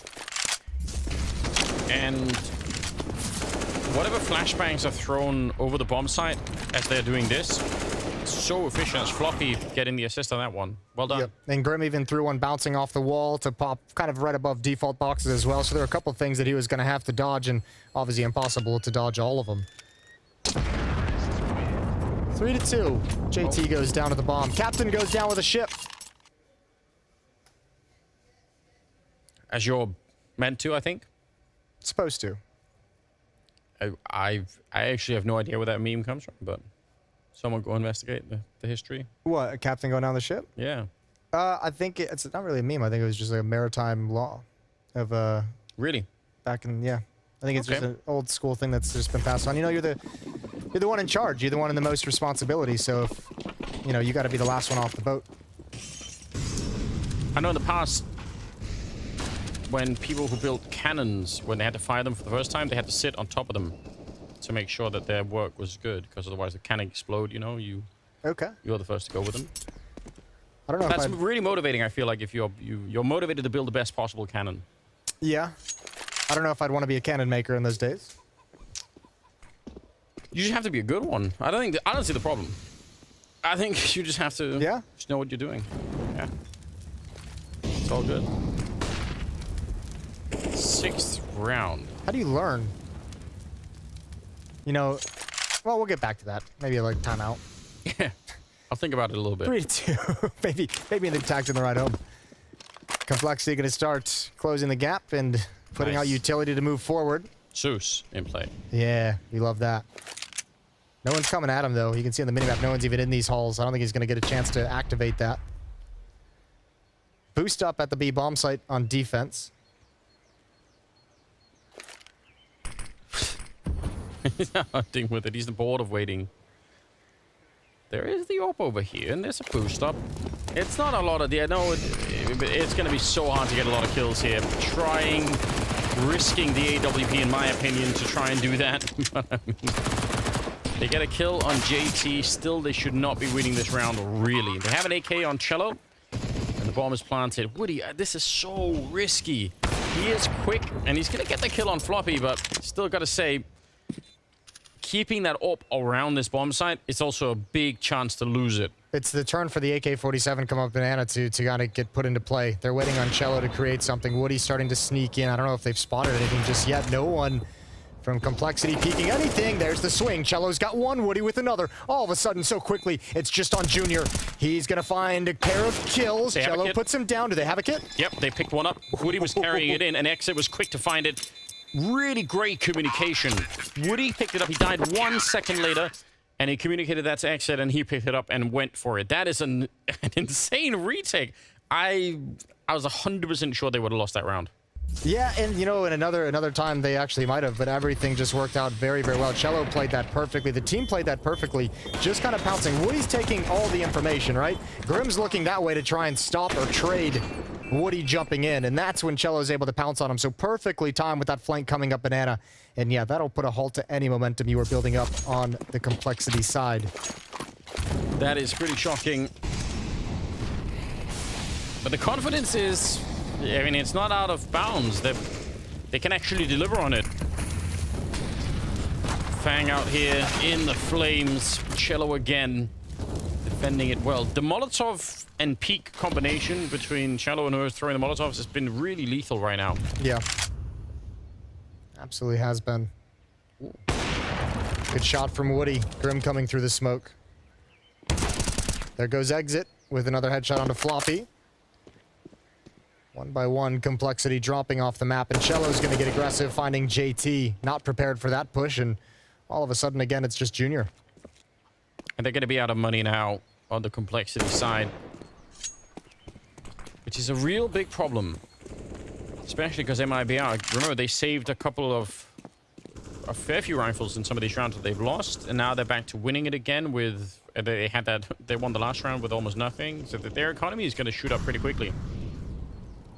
Junior. Oh, did he hear that? Did he see it? Does he know? Somehow? No, wait. Oh, no. Oh, dear. They have no idea this. You gotta love this. Okay, whoever finds it first, though, has to knife. True. Them's the rules. If anyone sneezes... This is so weird. What are the odds it goes all the way down to 0? It goes all the way down to 0, and they just never look the other direction. Oh, there we go. Amazing. That's so strange. They were playing Among Us. Both of them in the control room waiting. You get that suspicious look from the eye, like he's not actually doing anything, is he? No. He's just sitting there. Okay. Cello, good work. But it doesn't help so much. Complexity are in trouble once again. Yeah, they are. Down 5-2, down 3 rounds, another timeout taken. Down a map as well. This is an elimination map for Complexity. But the real issue, if you want to just talk about Inferno of itself, is Banana has been firmly in control of MIBR. Cello's done a great job at the opening. Utility has been spot on. Found a number of early kills in that position. That has been a problem for them. Yeah. Great with peanut butter and honey, bananas, but not for Complexity. That's pretty good, yeah. I'll give you that one. That's a throwback to a conversation 3 hours ago. That's a hefty crowbar, but we'll allow it. I'm glad the Cello is back, because he is 12-2 right now. So. Yeah.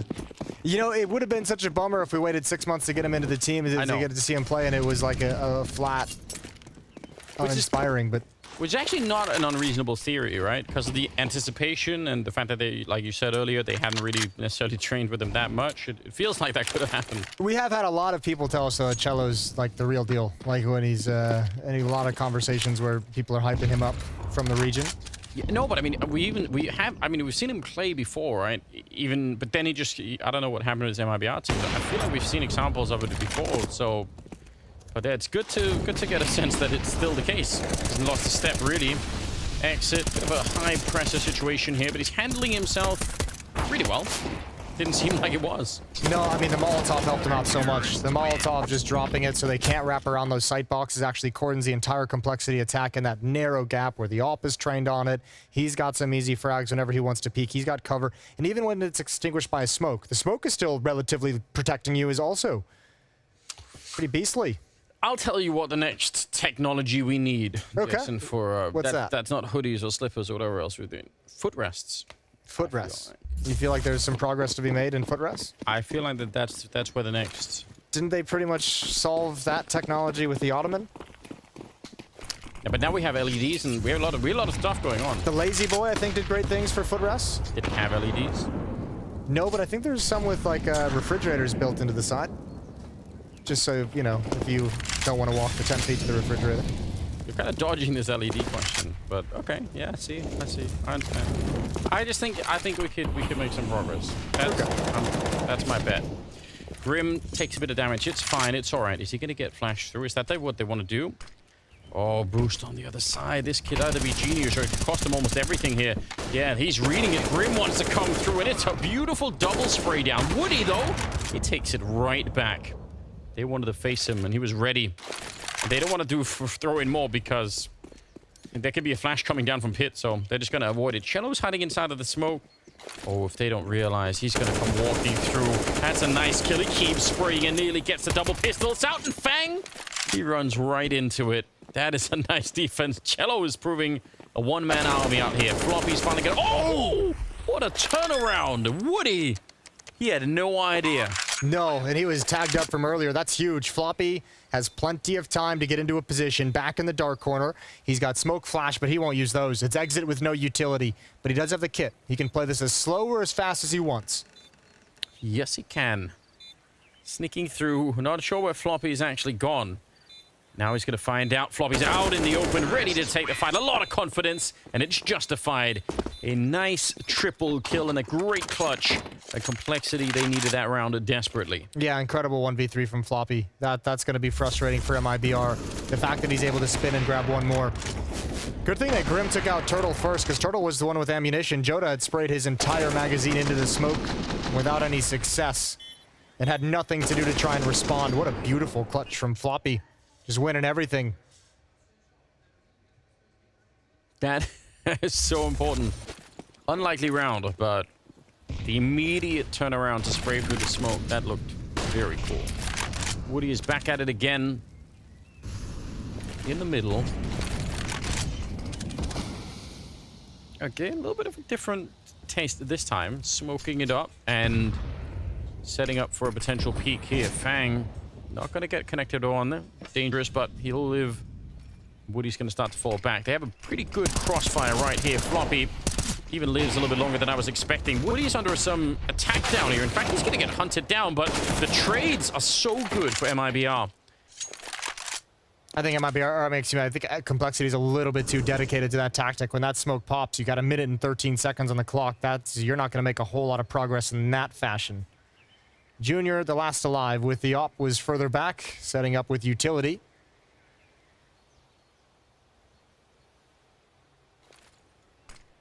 What could you even do here?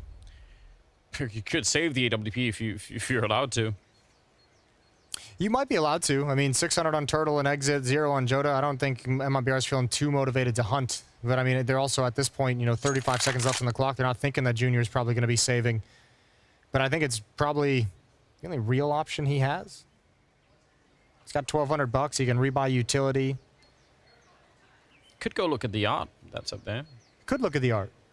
Do you have any art in your house, Jason? I do. I have a little bit. Yeah? You want me to expand on that?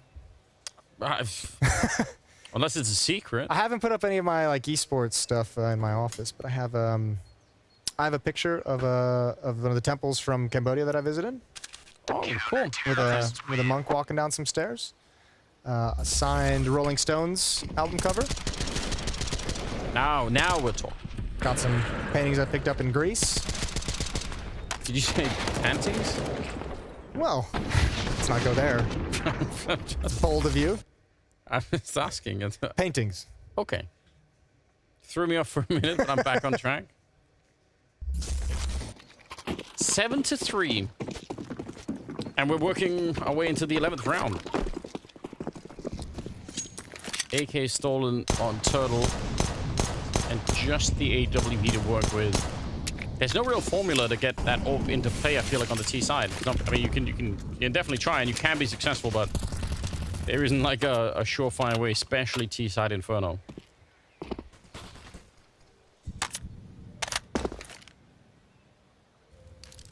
Hanging out in the middle for a long time. Yeah, I don't really know what the solution is here for Complexity in these rounds. They look a little flat. Yeah. Yeah, I mean, they do.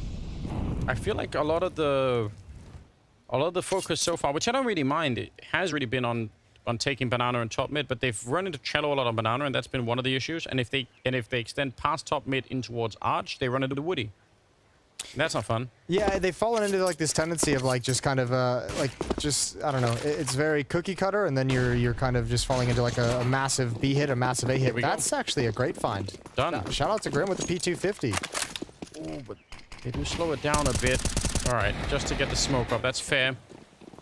Some nades are on the CT side, but not that many. Bomb is going to be planted. How has this happened?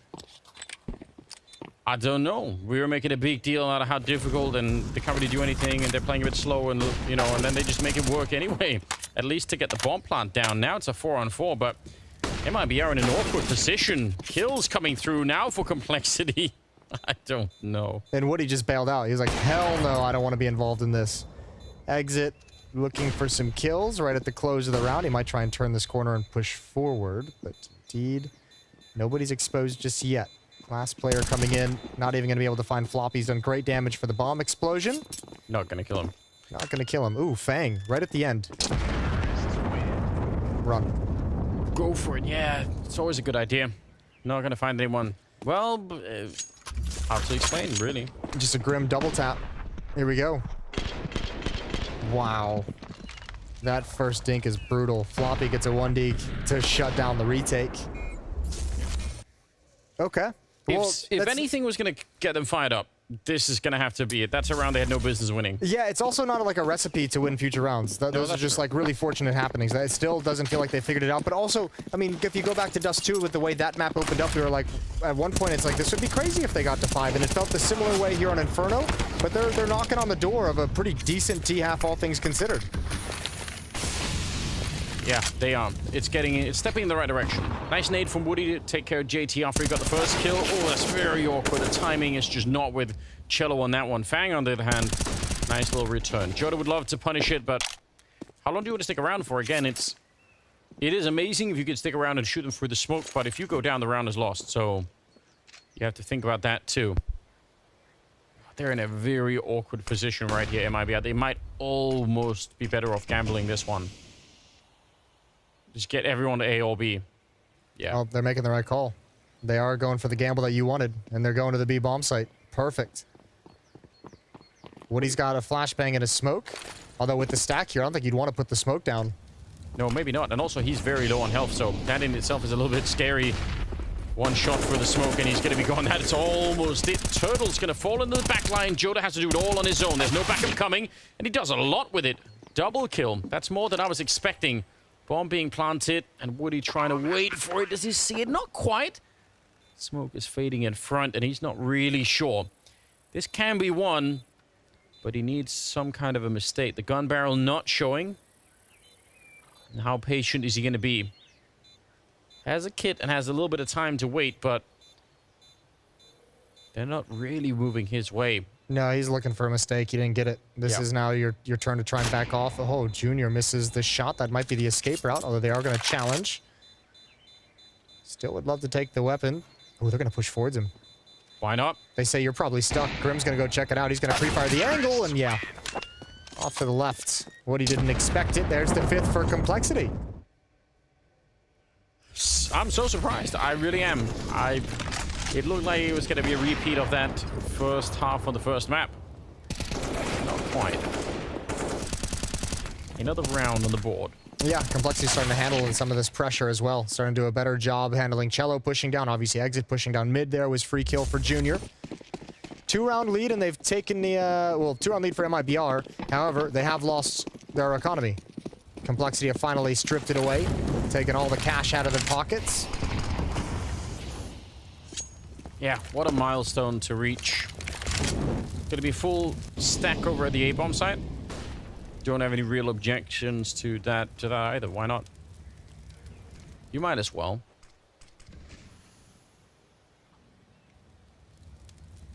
And let's just see. I feel like they're doing a good job right now scouting out the map. If they keep going just a little bit closer to the B-bomb site, they're gonna realize that there's no one here. It's empty, just the goldfish, and they don't put up a lot of defense. No, they don't. They're not really that motivated for a fight. Smoke up at Coffins. Smoke up in choke point. JT's going to investigate. Everyone else with a hard bait. Fang takes a shot as he comes through, but no real issues. So it's going to be a 6-round for Complexity. Close the gap to just 1. If you had a moat, you wouldn't put goldfish in as a deterrent. Sharks with lasers. Sharks with lasers. Have to be a giant moat for the sharks to survive, surely. Yeah, probably. Like really. Well, in this wide hypothetical, I didn't think reality was much of a constraint. It doesn't have to be. Okay. Crocodiles probably, or alligators. That's the go-to, isn't it? It's a classic pick. Yeah. Because they're amphibious. They can catch people even if.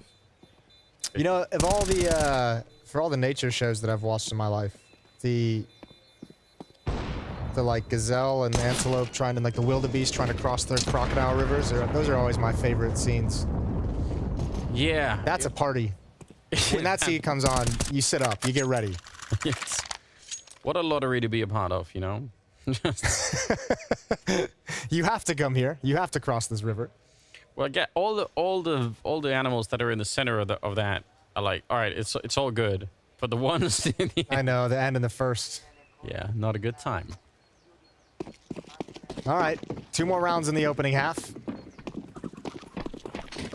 This is such a good comeback. It's a little bit slow for Complexity. I'm not overwhelmed with confidence on their behalf, but it's absolutely gone in the right direction, which is pretty cool. JT, has he really got 0 kills? Yes. Yes, that is indeed a 0. Or a capital O. JT. Mid-control Molotov. Nothing to follow it up, though. 3 players waiting at the half wall. Cello and Jota to defend. There is utility in hand for Jota to set up any kind of a play that Cello calls for. But this is... They might turn the corner quick. They're going to beat that smoke, surely? Yeah, they tried to come through. They tried, but they didn't exactly beat it. Cello used all of his ammunition. Molotov is down, and Grim doesn't have the HP to stand inside of it. But this is the only hit they've got. I still think that's actually more successful for Complexity than I was expecting, because they got naded down at half health before they even got into this position. And then they tried to come for the smoke, and they managed to trade it evenly. I mean, that's better than I was expecting. Junior patiently waiting. Not going to get rewarded. He just moved his crosshair in the last possible second. And Grim... That's bold. Yeah, not nearly enough health to get that jump in. JT now. 1 versus 3, and with 0 kills so far. Now, what a time to announce yourself back into the game if you can. 29 seconds here. Certainly has the bomb out there with him, although I'm not sure it's somewhere in the back. He's going to get down by Turtle. It's an 8th round for MIBR. Yeah, stabilize here. Not too shabby whatsoever. Complexity trying to beat that smoke and just didn't find the right timing. Cello's able to get a little bit of a freebie before going down. That's a quick headshot from Floppy onto Woody that might be frustrating. Obviously, Jodas does great work. Bailed out, obviously, by the poor timing for Junior to look away. Grim going for the jump across. 2-round lead.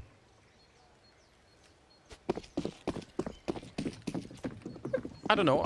Even if this goes 9-6, I mean, I still think both teams could be okay with that. Some nades down the middle. The spray not connecting with anyone. A bit of damage being put out, but not really that much. So it's okay at the end of it. Double banana control on the side of MIBR. And they're throwing deep nades to catch Junior. It's not a bad look. Molotov to force out the quad position there. And more nades are landing. They're really holding on to banana this time. They don't want to let it go of it. If they Molotov out this position, though, it's going to be awkward for MIBR. Yeah, real awkward. Jodas does have a smoke to put it out, but that makes it then the awkward struggle of having 2 players try and come out of a smoke. Here it is. Let's see how they respond. It's got to be... Ooh. Okay. Yeah. Not nearly as difficult as we might have thought. Beautiful work from Cello and Jota even putting out the Molotov as well. Exit is going to be challenged next. There'll be 2 players. Flashbang comes in. His Jiggle Peek dodged it perfectly. He's calling for a flash from Pit. Here it comes. Oh, it's perfect, but that's a tough angle to peek into. They already had it lined up. Grim killed him the cross, and JT, you wanted him on the scoreboard. You've got him. 2 headshots. They don't check the pit, though. Turtle's still hanging out. You could tell they weren't aware of it. And good to see JT do a little bit there. 2 versus 3, though. And they're stuck inside of the bomb site. That's a huge issue. No Molotovs to put on top of them, at least. But Cello is there doing more work. Triple kill for him in the round, and Junior completely on his own. And it's Cello to end up with the execution, killing him. A quad at the end, and a 9-6 finish in favor of MIBR. The end of the first half, it's a job well done. We'll see if they can close it out in the second half. It's coming up after this.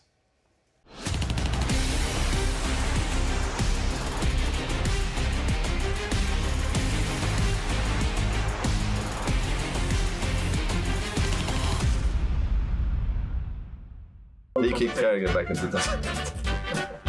Okay. We don't lose. We don't lose much. We don't lose anything. If anything, we gain firepower. Overall. Who would buy a gun? Depends on the day. It does. Who do we want to send out to war for us from our team? Who's good with a gun? I buy a gun for Russ. Yeah, same. I buy one for Russ as well. It's a nice guy overall. He had good aim. He's gonna kill people. If you drop an AK, he's gonna kill somebody for sure. I think the one that we send out to war. Yes, I'm completely agree. I had the feeling back to the friend list. I think he removed me after 2018. You don't have any friends? Yeah, we agree on this. Yeah, and then add Subex just to friends. But he's a nice guy and stuff. Yeah, we will add Subex to friends. Yeah, for sure. And the kill for me, or kick, I mean, maybe Brookie. Or we do the most obvious choice and we do Kerrigan, you know. Before, so we know how it feels. I think it's time to kick Brookie this time. Okay, we kick Brookie. I'm down for them, so we kick Brookie. He's kicked like 20 people from the lineup. Of course, man. Yeah. I control everything. I think it's time to kick Brookie this time. Okay, we kick Brookie. I'm down for them, so we kick Brookie. He gets on my nerves sometimes. He's a little kid. Yeah, and then we kick Glaive. Because you cannot kill. Basically. Yeah, so it's like we don't lose. We don't lose much. We don't lose anything. If anything, we gain firepower. See you, Glaive. It was fun. We had a lot of fun. We got the strat book. Now we're fine. We're done as friends and colleagues. He's kicked. You kicked.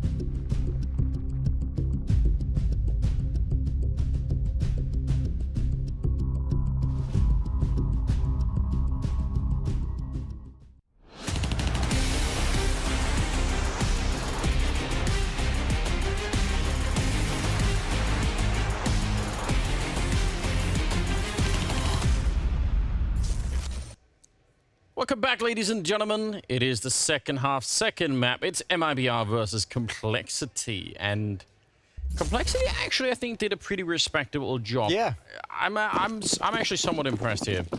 Yeah, that was a nice recovery, or a nice comeback, I guess, in that half. Whatever you want to call it, it was obviously great to get up to 6. Let's see how their CT side is going to go. Oh, look at that. They were actually expecting a rush down middle. They wanted to flash over that. That's a cool idea. Joda? Oh, no. No way! He comes back for a third! That is godlike. Floppy and Junior, 2 on 5 now. Can I get an explanation, please? Can we break that one down? That's so disgusting. They didn't deserve that. They didn't deserve that at all. Joda is a monster there. They've got to just be scratching their heads. I don't even think they realize it. But remember, that's what Junior did to MIBR on Dust 2. Sure, yeah. It's like this. He would just return the favor. I don't understand. I just actually don't. He has got... There's no escape, right? He's just trapped in there. You have to just fight to death, and unfortunately, the death went the other way. Unbelievable. He's telling the guys right now, he's like, guys, can't wait. Don't wait till after this map. Got to check out that highlight. That was disgusting. Like, oh no. Oh yeah, this is absolutely wild. So crazy. It's like the moment of panic right there. It is just unfortunate too how well they line up for him. That's the first 2 bullets. Holy hell. Fair play. I mean, I would have reacted so much worse than that. I think that was a very measured reaction. They did their best. They held it in. I love this. The 3 smoke buy. It's such a cool invitation for the T side to make a mistake. I think it doesn't really usually work out, but if it does, it's so much fun. Yeah, but they're all the way at top banana, challenging and pressuring pretty early on. So if this smoke isn't timed right, they're trying to bait out a smoke pretty early. And if it doesn't come out, I mean, they're definitely just going to challenge. Everyone's here. Yeah. They are running into a stack, so that's the other side of the coin. Yeah, I mean, it's hard to make work, right? Because if you use your own smokes really early, then you don't have enough to sort of make the play happen at the end. And if you do it too late, then maybe they just make it past. Although, hold on. Hold the phone. Turtle down. Woody next. JT able to pick up that kill. Starting to warm up a little bit himself. Grim is still across the map, but this is awkward. Isolated 3-on-3. The weapon's obviously favoring MIBR at the moment. And Jota will be the hero once again, killing everyone. I don't know what's happening. That's so stupid. He wasn't supposed to win any of those. What a freak these past 2 rounds. He's 18-6. I feel like his profile picture makes it better because he's smiling. Oh, that's just broken me. Yeah. I don't know what's going on. That actually looked like it was going to be really impressive for Complexity, even in spite of the fact that they didn't really get the smokes down that they wanted. I think it's just down. They had the stack there. Why would you want to? If they're going to execute, when you see those smokes drop in from them, you're like, cool. Yeah, true. Like we have someone boosted. We have 2 players in the back of the site. We have 1 more player in CT spawn. Like we want you to come here. No exits coming Grim's way. It's just so wild. Let's see these. That's not an easy transfer over. Great follow-up. And 1 more for good measure. Oh my god, that last bullet was... his crosser was nowhere near the headshot. No, that was the ricochet. Yeah, it was like a 7-degree angle out of his barrel. Yeah, all the recoil, I guess, but yeah, still.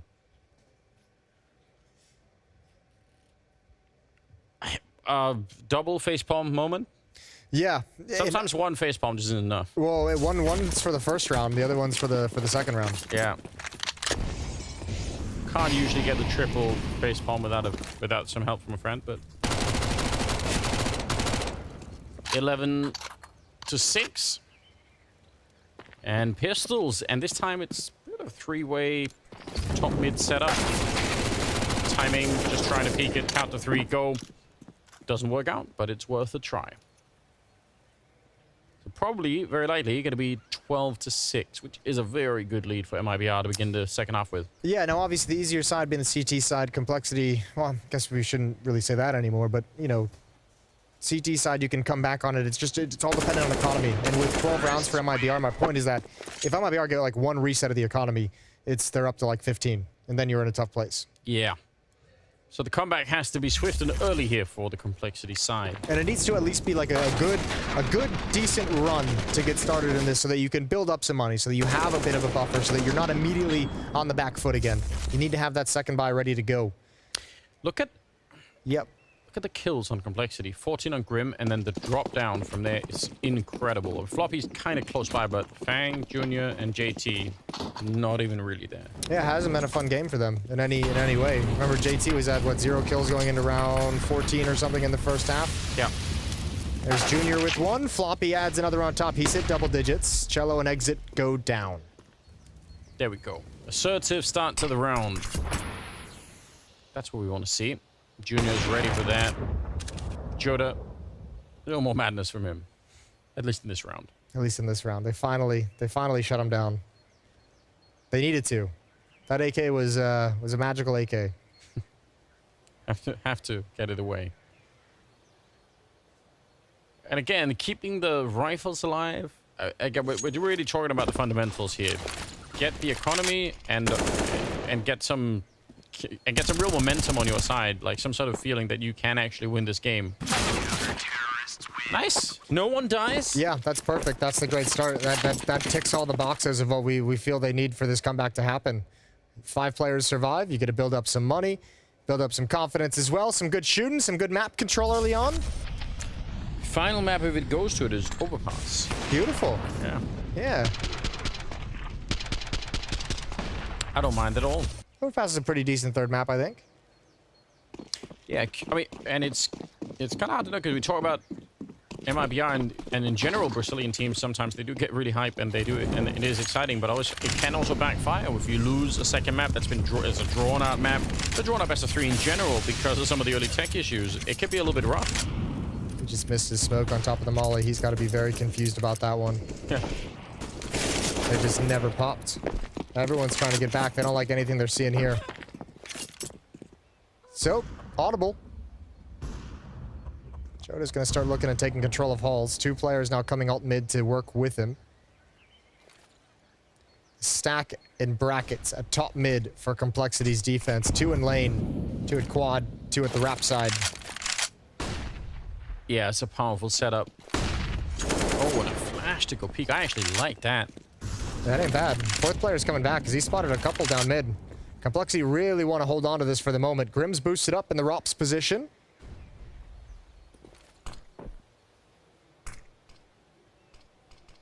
The only issue is no more grenades on the B-bomb side. Oh, nice catch. So I've got to say, if that had worked out for Turtle, if he could have walked through the smoke somehow, that would have been something, but... This is weird, though. There's been, like, this utility dump and exchange from MIBR. They've gained nothing for it. Yeah. And they now have no nades. And no time. Yeah, they've had to go all the way back to the base of T-Ramp to get the bomb. That early opening from Complexity and that missed smoke onto the Molotov has really screwed up this defense. The one benefit, I think, going on right now, only 2 defenders here. Complexity's cheated a 3rd player over to B. If they can they're saving.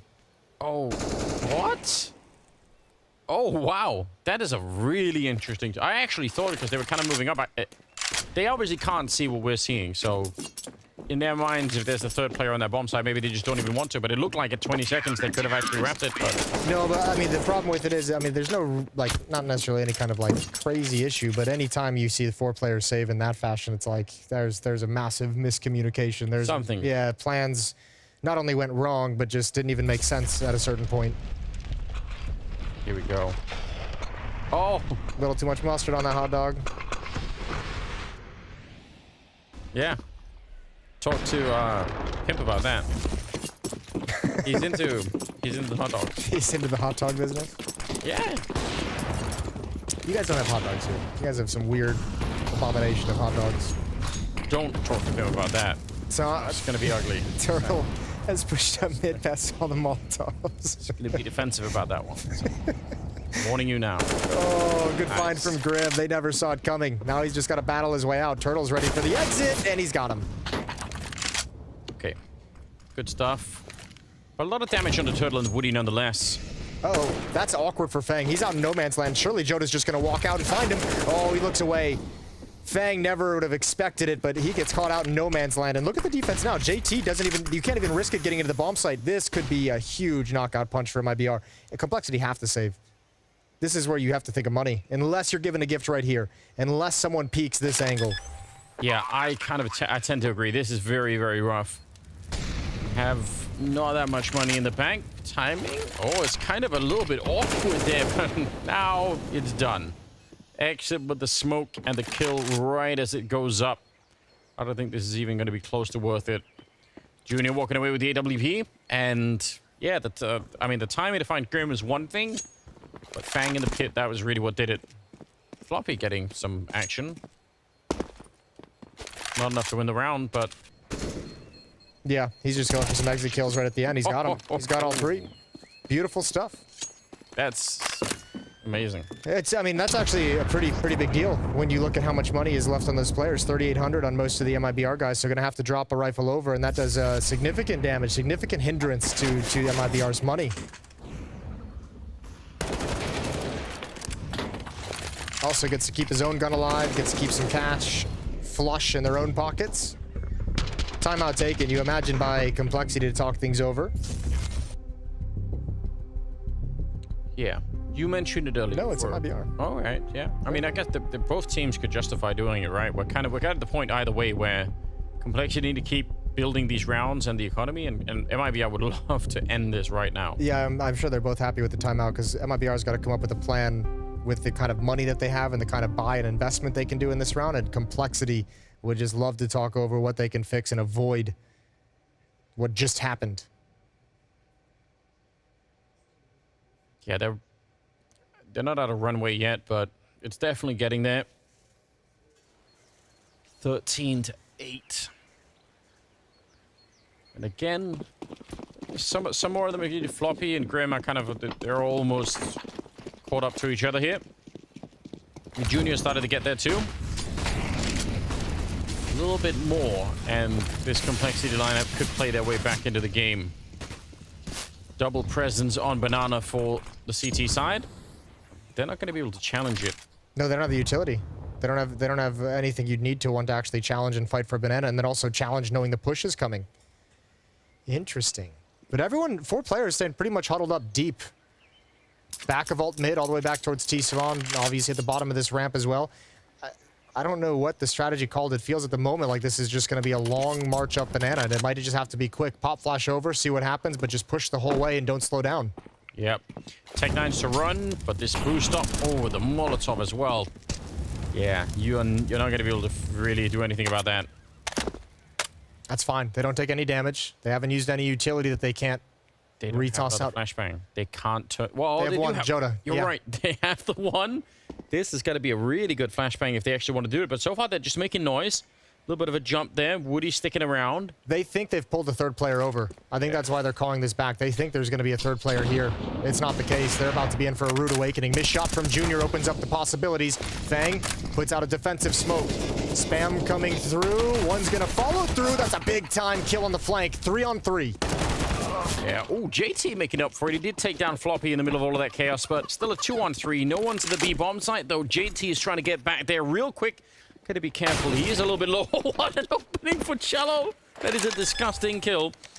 More importantly, that allows MIBR to reposition wherever they want. There's so much time now that the Complexity doesn't have eyeballs on this post plant. JT could have just sat in Banana, waited for his teammates, and pulled the trigger on the retake. They got 3 flashbangs and a smoke. No nades on the MIBR side, but the problem is finding these remaining MIBR players. It could take a while. Not really sure. If you get the kill here at Coffin, yes, smoke up on the bomb. That's got to be the way to do it. Try to get one kill. Try and get the defuse inside. I don't think you're going to find the players. There's one of them, and this will never happen. Turtle will take him down, and that is a huge victory for MIBR. They are close now. Yeah, absolutely massive. Again, just really rough timing for Grim. He's watching that peek around the edge of the smoke, and it comes just as soon as he turns away. But this was the big kill. That was the huge frag from Cello to secure this B bomb site, give them some safety to get the plant and reposition afterwards. Turtle finds him in the smoke with ease. Just as we're praising a good comeback in that first half from Complexity, it's slipping away again. Another timeout used. Now it's, I mean, it's now they have to do it really. The problem is surely their funds are also going to be running low at this point in time. They can't really keep this up. Excruciating games in a lot of ways for the Complexity side. And again, a reminder, this is single elimination. So no second chances. Yeah.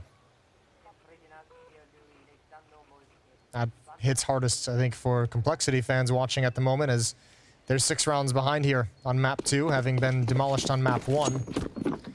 And fighting with not scraps, but some weaker weaponry from us and MP9 out on Fang. Double pull. Not the first choice on CT side Inferno. Oh no. One of them already caught at that corner. That is awkward. Did that nade blow all the guns away? Okay, Floppy still has his M4. I was real worried there for a moment. If he was trying to switch and it all the he guns did. are gone. He dropped the M4 and the nade blew up. I thought I might have taken both away. He was just looking for the AWP but couldn't find it. Back to the B-bomb site we go. No smokes. Excuse me, one had been put out in CT spawn. It's only Floppy. They can't extinguish the Molotov. Oh, it needs to be a win. They're going to be held back. And now Fang has plenty of time to get here in support. No flashbangs for Floppy, who's got to hold on a little bit longer with only 17 HP. It's Grim tossing them from Banana. They're not even entering into the bomb site just yet. There's Fang and Grim with the fast flank. Gonna grab one. Exit, 20 HP. Does not want to commit to this fight. No, but Grim is also very low on health. It actually looked amazing. It looked like Grim was almost helping them to flash into the bomb side. Obviously not the case, but still, what an interesting scenario. And Cello, he's so far forward. Oh, Junior still gets it, but I'm not sure if he's even really aware of that. They win the round in spite of everything. That's a lot of chaos in that round. Yeah, I imagine if we got the team comms of that one, you're just going to hear Floppy calling for a flashbang from anyone out of desperation. And Grim, yeah, the closest one with flashbangs, just chucking them over. Crazy round. Good Molotov, timely Molotov from Floppy that allowed Fang to get here. And obviously the flank from Grim was pretty quick as well.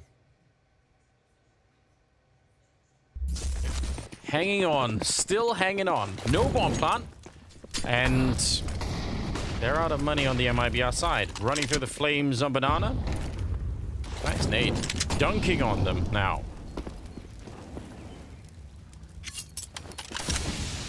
Although I feel bad for JT. I feel there's a great opportunity with the MP9 to get a spray down. Yeah. It's his own fault. It was his Molotov he put down next. True. Gotta come through the smoke. There's the horse that Anders hates. One of them.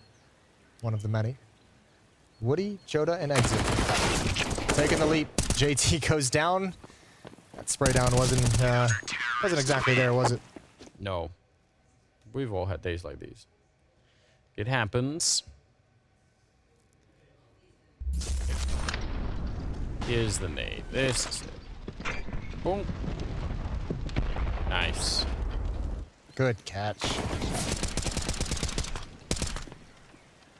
Floppy's starting to climb that scoreboard for Complexity as well. Good triple kill there. Hit that really important 1v3 in the first half. He's up to 18 kills. Leading the way now for Complexity. On the MIBR side, it's Cello, 24 frags, and Joda with 19. Both out fragging anyone on the Complexity side. Junior gets aggressive, peeks down, but gives it up after a split second. This one did put out the Molotov. Real awkward if you're in that corner and it somehow bounces right through, but not happening here. Exit. Was a good chance to peek. Oh, we almost over-peeked it.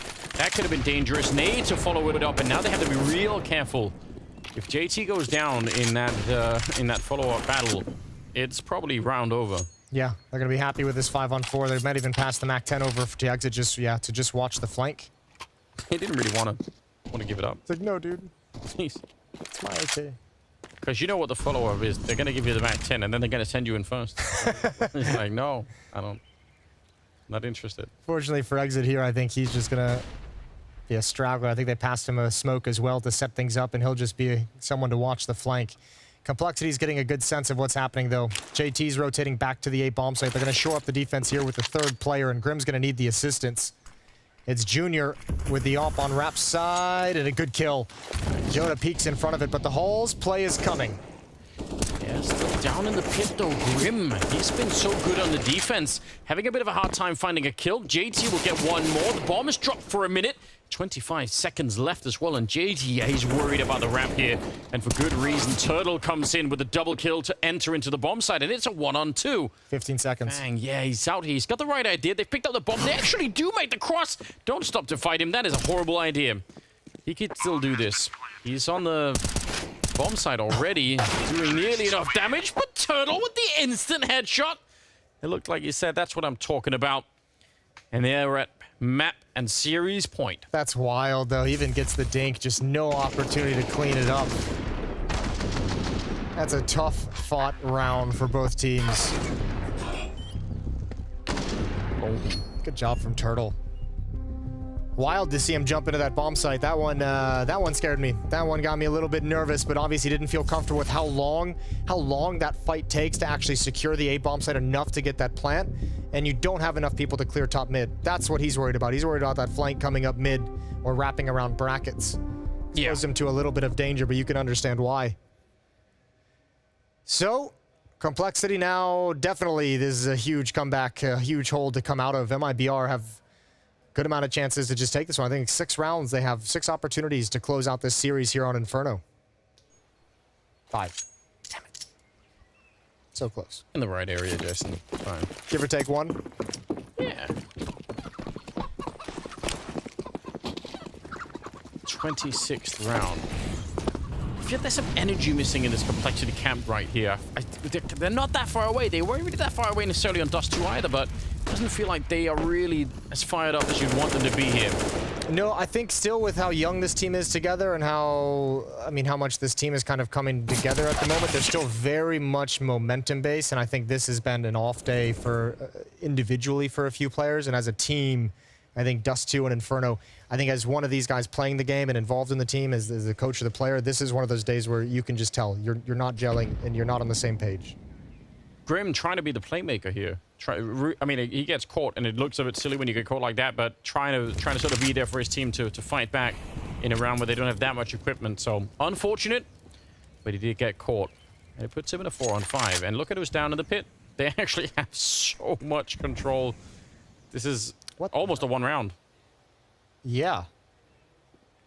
Yeah, and I mean, at this point, if you're Complexity, you know you're in a lot of trouble. Floppy's got to push up and be aggressive. His teammates are locked out of the A-bomb site. Cello's gonna find JT trying to come through the smoke, and now he's got Junior pinned down, even though he dies.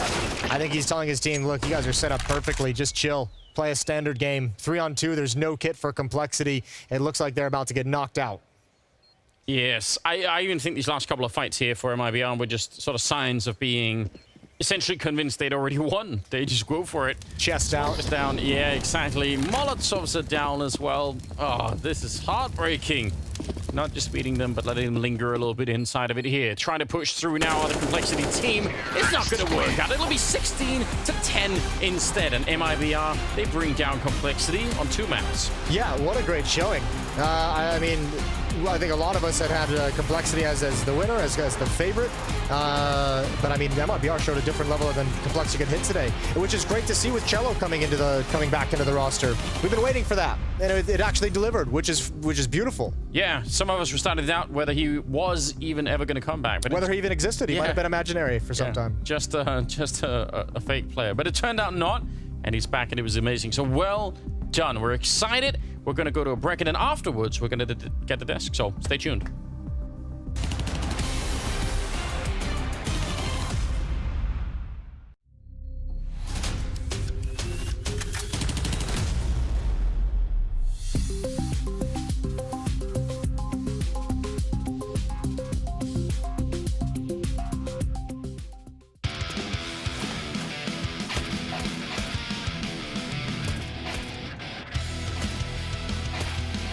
Or we have AK or not?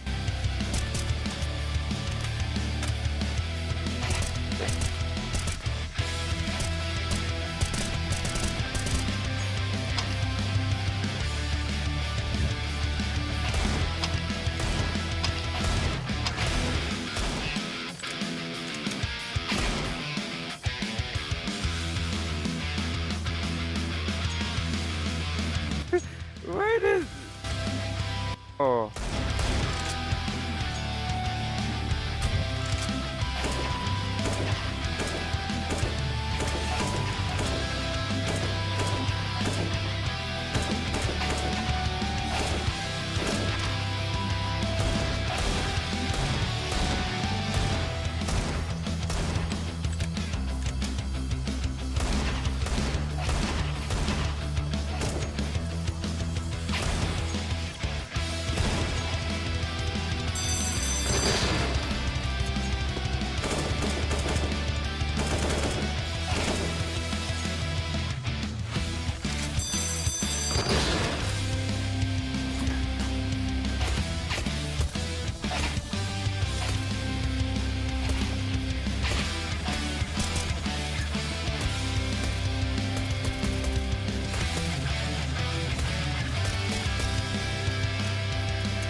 Our first Americas matchup of day 3 here at the BLAST Premier Spring Showdown wrapped up. Unfortunately for Complexity, it was MIBR taking the W. They did it in 2. They did it pretty cleanly, Jacob, coming into this series. We gotta admit, MIBR were the better team right here. Again, I would say dominating the game. You know, this one was slightly closer. Complexity had a chance of making this game competitive, but at the end of the day, we gotta tip our hats for MIBR. They were the better team tonight. Yeah, and we can see from the brackets that they are progressing on through the Spring Showdown. We call this tournament format cutthroat, and it certainly is. Single elimination means that Complexity are no more here at the Spring Showdown, but it's time to get into our final game of the day here in Copenhagen. Right now, Liquid are slowly really like priming themselves. They're ready to like burst. I would look for an easy bracket run for them up until they get to Furia. He's got the help, he's got the AK, he's got the clutch! paiN coming in the way that they are right now, if they want to really assert themselves in that tier 1 level of Counter-Strike and really show what they can do, of course now's their chance. Going a long way with his re-swing back up the ramp. Wow. Onto a third.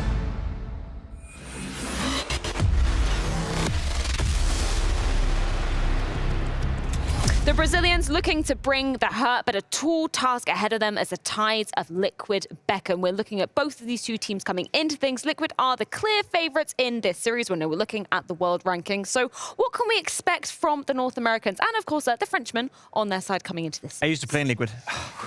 Yeah, I just had to get it off my chest. You've got to get it out. There we go. No, Liquid. We can expect them to run all over paiN Gaming, to be completely honest. I think Liquid right now is in a period where they are slowly but surely getting ready for the major. You see the roster, you see the players right here. That's a team that is supposed to qualify for Lisbon. That's a team that's supposed to qualify for the biggest of the biggest tournament and fight for the trophy. So with all due respect to paiN Gaming, I expect Liquid to make a statement right here. I expect them to play well, and I expect them to win the game.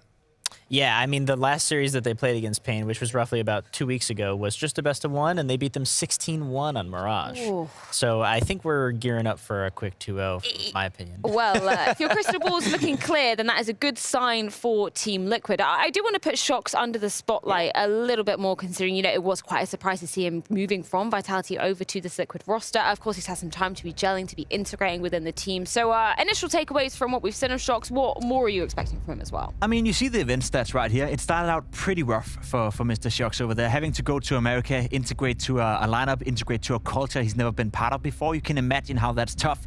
The last couple of events has been looking all right for Mr. Shox as well, and you hear the teams, right? A lot of the players within Liquid is telling us that he's experienced, he doesn't make too many mistakes, he's trying to help OC in particular as well to elevate his level. So with Shox, you don't get the old one, you don't get the Shox a la 2015, you get the Shox that is experienced, doesn't make mistakes, and he's there to elevate the rest of the team. And so far, I think he's been doing okay. He can get better, he can do more, but it's been all right.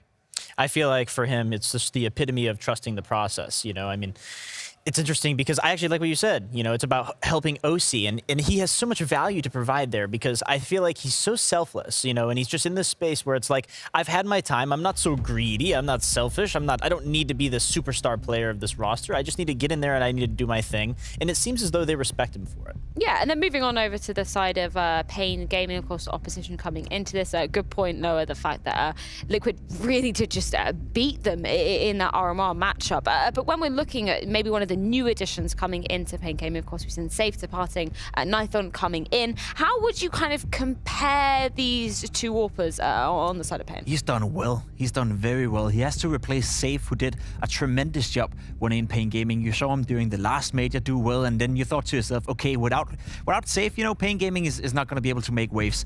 They were close, relatively close, qualifying for the major. I think they did a decent job during the RMR, and this guy, to your right, Nithon, actually played very, very well. The rating says 1.09, maybe not too high, right? But when you're playing on a team that is losing the majority of your matches, that's pretty well. Whereas for Mr. Sapphire over there, right, he plays on Freya, who just won and swept all opposition away during the RMR stage. So the stats make sense in a way. I think Nithon is a very interesting prospect, and I think he's been playing very well for paiN Gaming so far.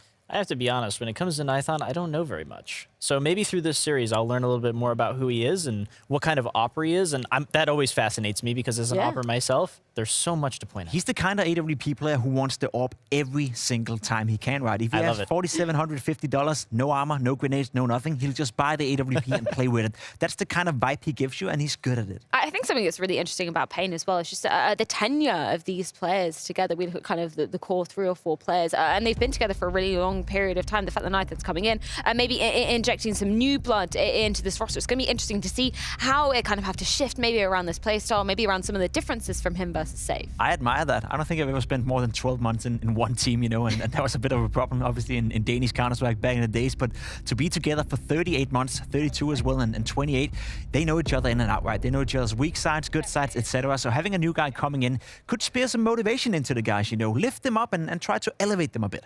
It sure shocked me seeing 38 months together. I mean, the last time I was aware of PKL playing on a team, it was Luminosity, and then all of a sudden he's on paiN for 38 months. I was like, really? It's been that long already? Yeah, no, it's kind of nice to see that tenure of them together as a squad. Of course, we can take a look at the Betway odds coming in to see exactly where the market's live for this series. Really no surprise seeing it heavily favoring Liquid, particularly as you brought up, Noah, the fact that they just decimated them last time they faced. So do you think Mirage is going to be in the mix, or do you think paiN Gaming are going to just be straying away from that one? No, they definitely need to ban it. And it's interesting because Liquid's permaban is paiN's best map.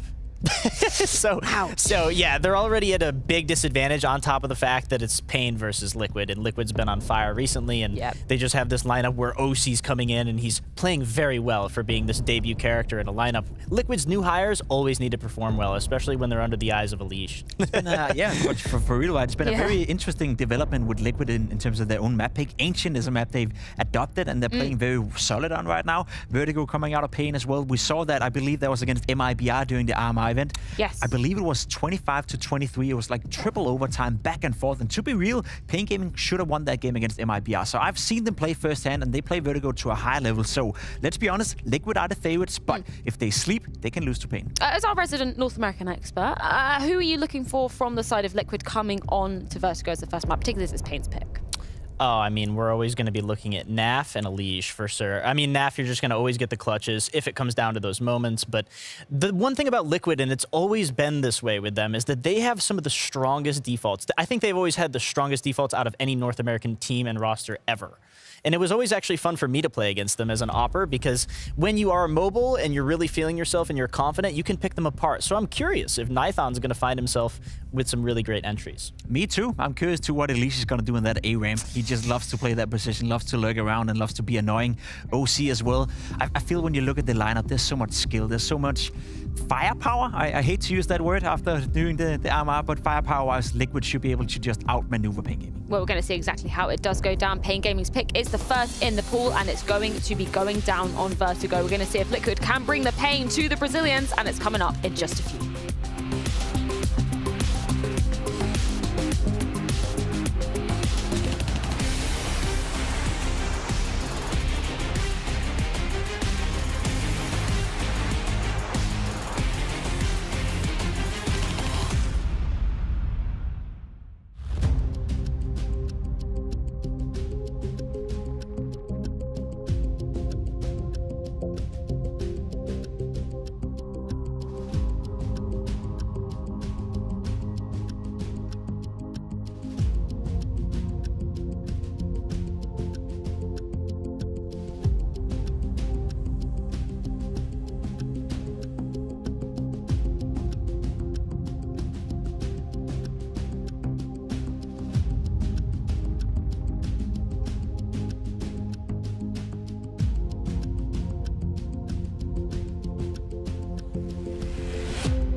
PKL is our IGL. Hardzão is more like a baiter player, and we have an X, the interfragger. Me is more like a trader, support, and everything. And we have Niton. He is the helper of the team.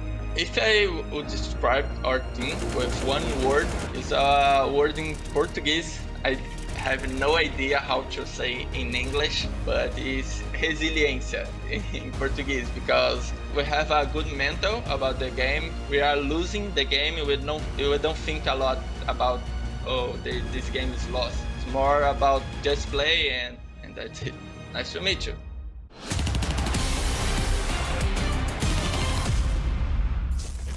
Good evening, everybody. paiN Gaming, the challengers here versus Liquid. We've already got one Brazilian victory today. It could be the back-to-back.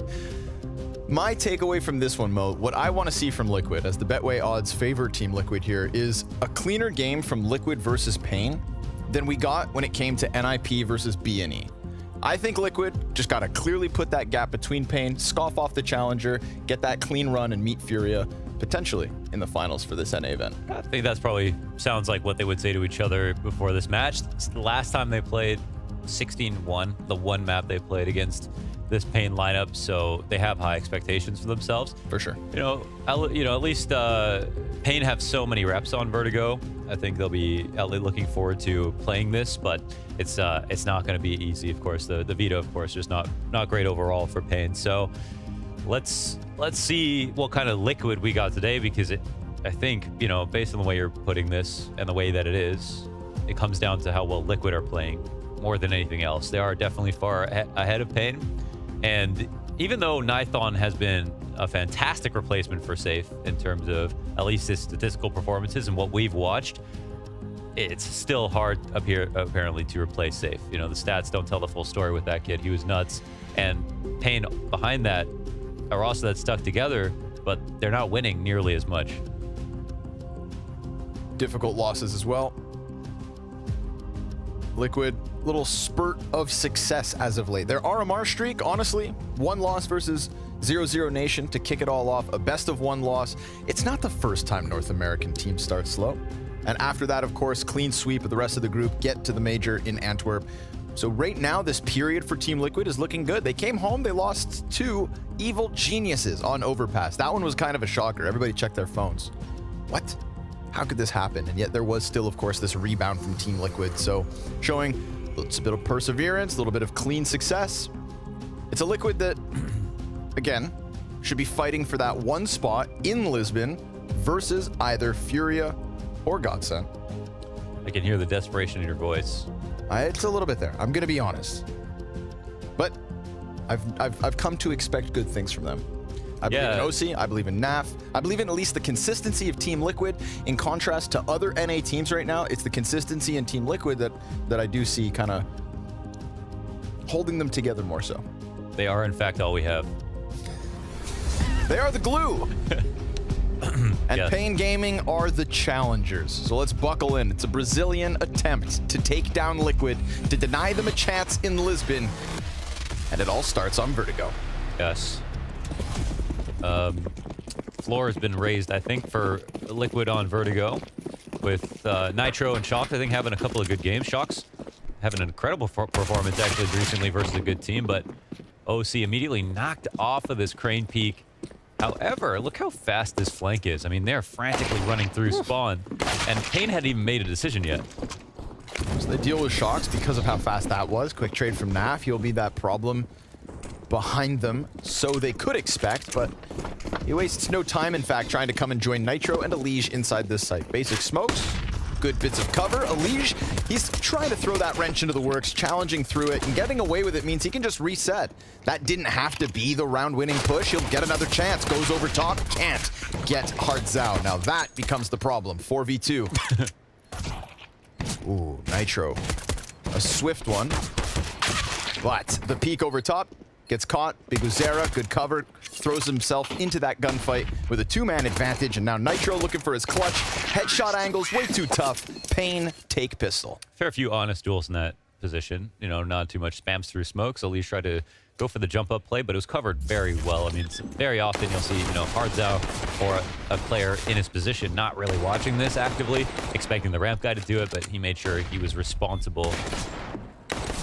And he took out Elise. And Elise looked like he was moving right there. He was making a lot of peaks, looking very active. He's been on the tear recently as well. But yeah, Liquid's core is something to behold. Very good. FAMAS supported by pistols, mid push. So just like last round, you know, we're making moves here. Shock sprinting down on flank. Elise is trying to make it happen, and here we do get a couple of kills, but goes back the other way. Biguzera to make the difference. Oh, but Naf, little X factor here, 5-7 push. Again, just very obvious. You know, he's assuming that it's clear, I suppose, and Hardzao gonna punish him as Nafly stomps his way into that mid peak like so many other CTs this round. Shox has an opportunity whether he realizes it or not. They are in a position where they don't want to rush to get the bomb, and Shox has time to search, but he doesn't have any nades with this FAMAS. Also, he has a FAMAS, which some would say is a problem in and of itself. Some.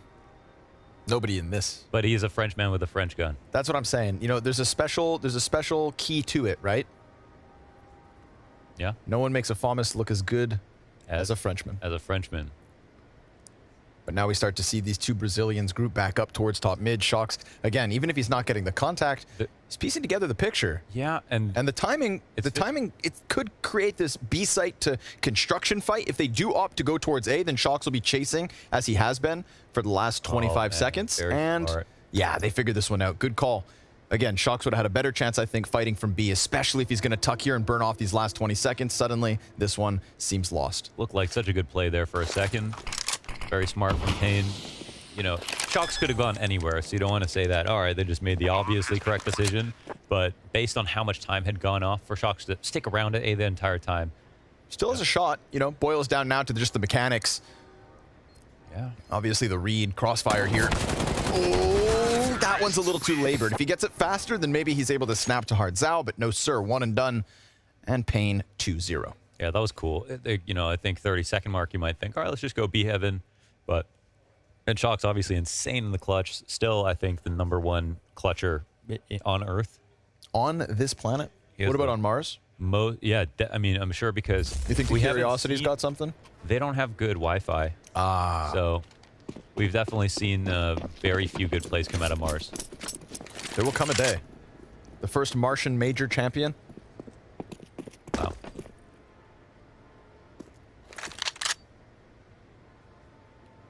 Wasting no time here. B push from Naf. Now listen, you got so little to work with. I think that actually just allows for this 4-player A setup to stay that much longer.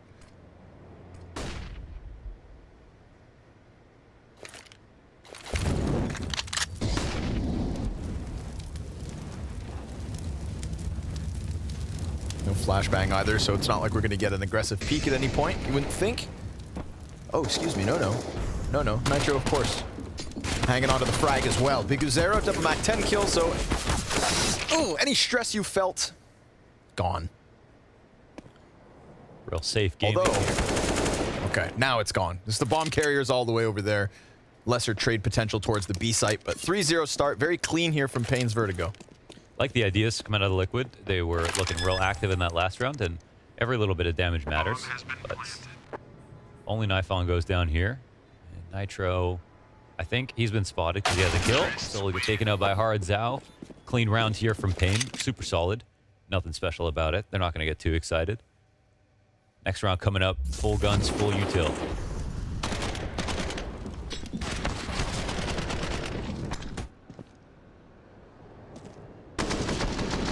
Cheeky spot. There's two spots like that I feel like the body gets good cover. It's the bottom of B ramp, where we see Nafly play this round, and then also Sandbags top mid, where like if somebody's crouching down behind that, you're drawn into the gunfight, but it's not the easiest of ones to hit. You know, sometimes cover just feels like it's not actually there. Easy to carve players out.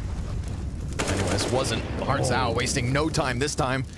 See you later, Shox. Minute 40, and his corpse already on the rafters of this B site. A second here from Hardzao, and now we've just got a round-winning entry. Bomb's going to be called over, but he's already got this in the bag. paiN being problematic here for Liquid pretty quick. Absolutely. They put so many nades down early and pressure on the A ramp. It seemed like pretty clear to Liquid that, all right, well, we're going to have a regular default round. But they sped up that B-side play so fast because they're not waiting for a boost, not going up the stairs himself, just walking out. Goes for it. And I don't know if they established with any of grenades themselves from Liquid, so they didn't punish him walking out. And Shox took a small risk peeking over that grate, but it's obviously less likely you're going to see someone coming out that quickly. But like you said, round winning entry. Usually you lose a B guy like that. I mean, yeah, Nafly can rotate in, but B is just already so fickle, how wide the entrance is and how hard it is to rotate in. As soon as you get behind Jenny, you can be seen. From the first player entering the site, they can basically see everything. So it's really difficult from this point on. And Shox knows that. It doesn't mean that you know, his risk was uncalculated, but it was extremely expensive. So 4 consecutive slip by. Op for OC. OC and the op. The future of North America? I think it'll be the best opera in North American history. It'll take some tournaments to prove it, but this looks good so far. Here we go. Nice little mini battlefield. 3 versus 3 on this A site. Nitro first contact. Both of those close, but neither of them on the money. Counter utility, great. You know, somebody shoots a few bullets through, chuck a nade back. Now Nitro, wobbly knees. Elige, close but not yet too aggressive. Goes right out, finds PKL. Man advantage for Team Liquid, finally in a rifle round. But of course, immediately that third player gets refreshed by the Opera as well. Nithon trying to find that contact over Elige. Close proximity, but plays in with the smoke. And now OC, he could also get counterpicked. And with that, 2 kills back. paiN into the 3v3. And there was a rifle sitting right there, but he was so smart to line up with his teammate behind him. Nithon providing great cover. The ramp is 1. Be no reaction to the sandbags molly. Late smoke comes down in front of Crane, and that does slow down your execute, but they have other default grenades to throw in the meantime. Oh, wow, that's dangerous. Yeah, a brave move, but you know what? Might be the play they need. Nitro's got to make sure the swing doesn't come through. Both players with a kill apiece, and continuing is Naf for the second. Because 3v3 ramp control, you're not safe on CT side, but, you know, always hate those flash retakes. That's a new way to look at it. Yes. Especially with his smoke. While his smoke was still valid, he could take an angle on the ramp that didn't expose him to the entire headshot, right? They had to show most of their body.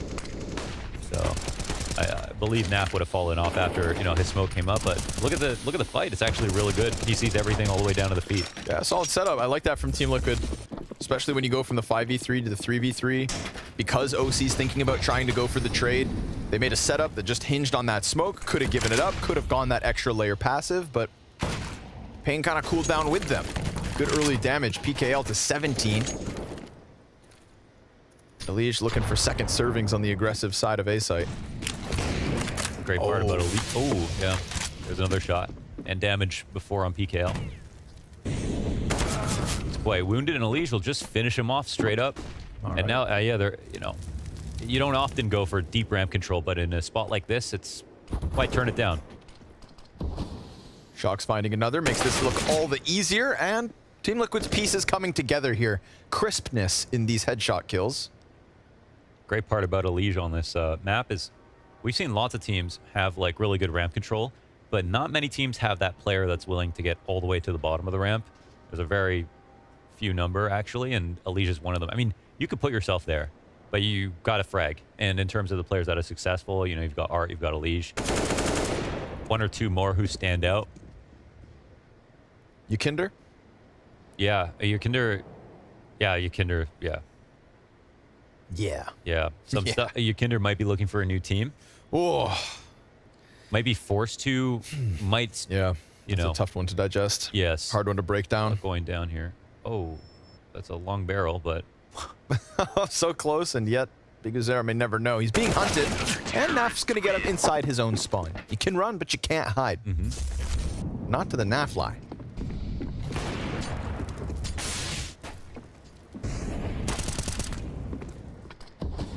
So I like to think as Naf is like a crossbreed between a sloth and a spider monkey. Bit more agile, bit more aggressive. If you saw a sloth, you feel kind of dominant. But if you saw a sloth mixed with a spider monkey, you'd be a little more cautious. Like the body of a sloth, but the mind of a spider monkey, right? Yeah, exactly. You don't see it in the eyes, but you see it in the gameplay. Yeah, like don't let it get too close. That's what they just did. They're letting Naf have a bit of success. Team Liquid overall, still not going to fall off this 8-hit. Nice damage from Elige, lining up those players through the smoke. Of course, there is still the threat. Biguzera will reveal his hand, AK headshot. But he actually moves that rifle around, and now you fall back, dodge these grenades. paiN gonna play this one to their maximum. Yeah, it looks like they can babysit this M4 successfully as well. They haven't gotten away with it. Just Nekus on this AK, and the 2 armored players are incredibly low, so he's gonna keep it. Saw Shox win out his duel last rounds, and as a anchor in general, Shox has gotten tremendously better on Team Liquid. A new challenge for him, not only with the English communication, but brand new spots. But still, some growing pains. He's the one that put up this curtain at the front of the A site. He welcomes them into it, gets a kill and more damage. I would consider that good. He gets the info, but of course, it does give them, kind of like playing A site overpass inside site, a chance to push in from bathrooms. A little bit more lethal those pistols could have been, and he felt that burden, but because the rotate's still back on construction, all good. 3rd round for Team Liquid. I'm not going to play the B site until they finish it. Until this building gets finished, we get maybe a couple more pieces of cover.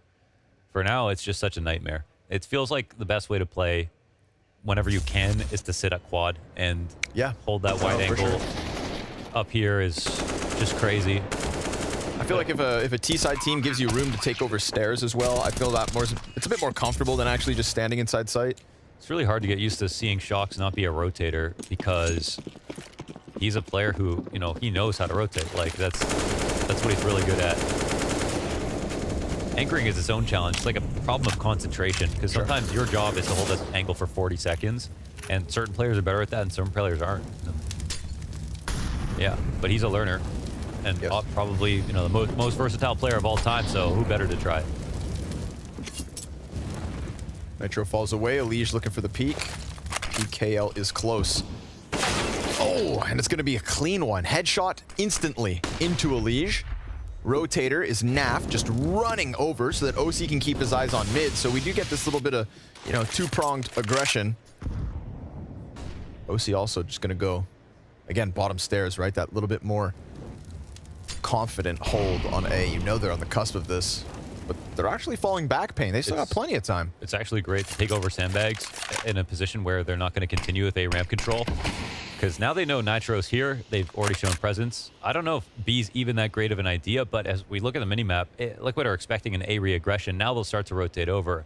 Shox times this smoke to perfection, and that'll buy additional seconds for this rotation.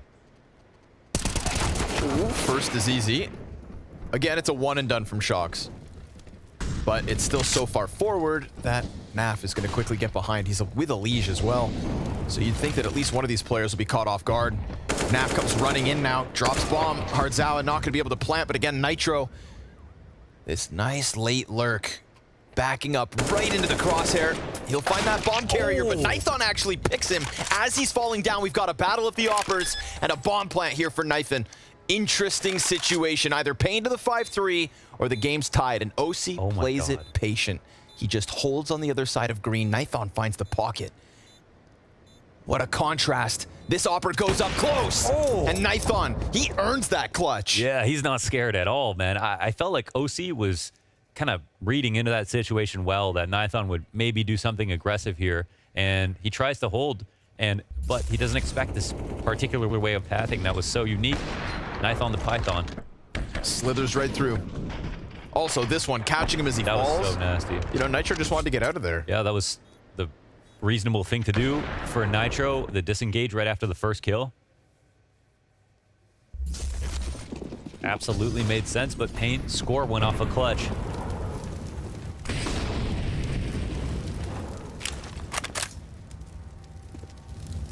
Back 10 for Hardzawa, buy back in from Liquid. Oh, but another one. Back-to-back rounds. PKL gets these entries. OC taking up Elige's position. And they come back at it. A trade frag for the 4v4. Yeah, somewhat of a reset here. Again, Liquid played the round well after losing Elige last round, even though they lost it. It was a clutch after all. The rotations were very solid for Liquid. So another refrag on the ramp and a second chance for paiN to try to get their opponents off the site they want to hit.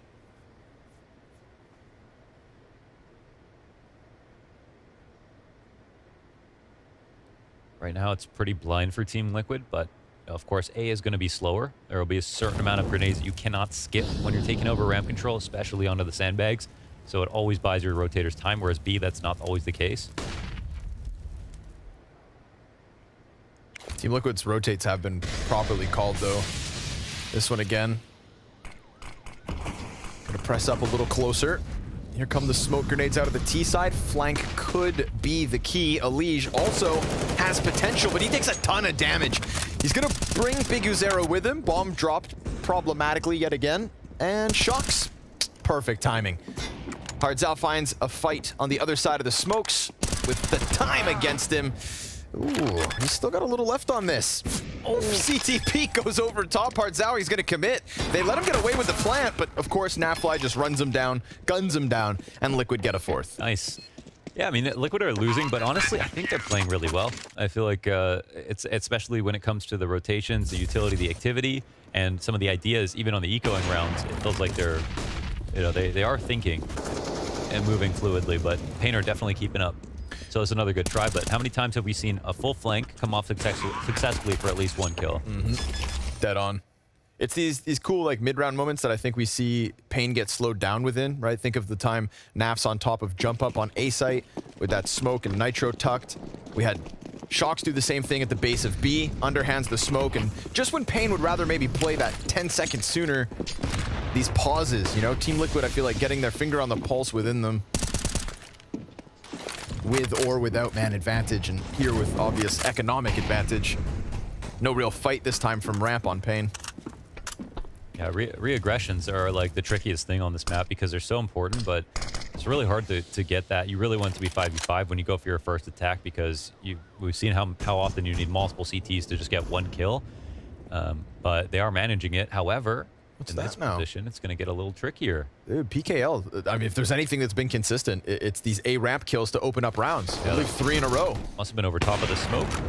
Naf, not a problem though. 2 op shots downrange, 2 kills. Nitro already tucked in close. Bomb plant looking unlikely, but PKL's found another deke. Meanwhile, nobody else on his team able to do anything. A third as well with the grenade. That's a tip of the hat. PKL doing a little bit of damage here, but Liquid continue to claw this game to the even keel. Yeah, they made it real pricey there with those frags. Must have been a nice deagle shot, right? They had a fresh A ramp smoke. They felt like good deagle shots. Yeah, they felt like sometimes you can just feel them. Yeah. Great part about Liquid is they've had many people part-time op while they didn't really have, you know, an elite primary opper. So lots of reps have been put in, especially by Naf, and formerly Stewie, of course. Double ops. Yeah, double ops. Yeah, Shocks can op too. Oh, good wallbang from Elige, but it actually welcomes Nithon's op to hit him for even more so. Easy mid pickup ×2. Shocks. Clean headshot there. Minimize any trade potential. If you can shut down Big Uzera before the trade kills come in, that's half the battle right now. Hardzao kind of trying to take it on his own shoulders, but double man advantage. Liquid's 6th, looking likely. Yeah, surprised that tarp spam only did the 30 to Nithon. Looked really on him. They do something tricky here. They pull their B anchor over to mid to double up with OC. To be honest, I'm surprised an op shot through the yellow tarp isn't a kill either.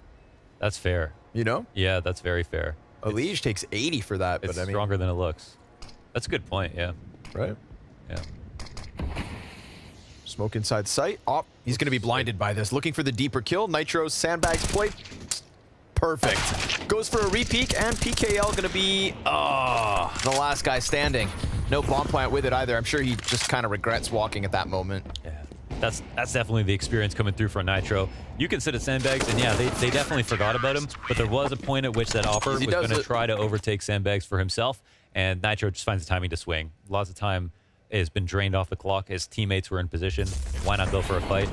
And here's that opening engagement. They try to molly him off, but man, it's really hard to cover the amount of area out here, and OC just has a proper spot right behind it.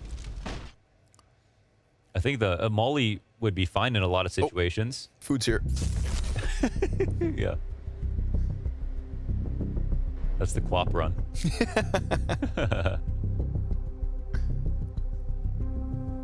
Quick water break. I think water should be a technical issue. I mean, it's very serious, unavoidable. We need it to survive. It's essential, actually. Yeah. We break without it. And so just Connor busts out the water. Water is God. You think Elige has water in the chalice? For sure. Yeah. And I bet you it's like I bet you he's got a hand warmer. Elige is the type of guy you see that? to...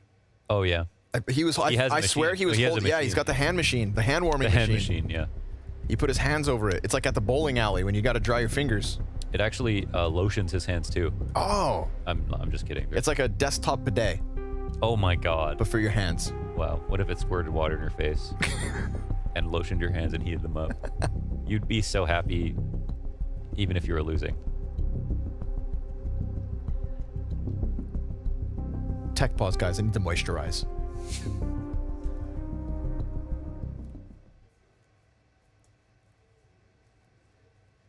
That would be the lick shot lime of CSGO players. Meanwhile, Neanderthal's blowing onto his hands. How far we've come. Technology. I think Adren spent all the money remodeling his house. Yeah, right. Get this man an automatic hand warmer. Still pistols for paiN. True to their name. But a run boost. Listen, you get style points. Yeah. Naf's going to kill you the moment you land, but you still get style points. It made sense because we saw Hardzao get something out of it on a previous round. The similar aggression.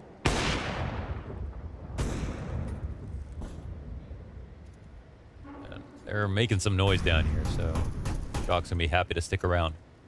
Be on high alert. Wow. P250 up close.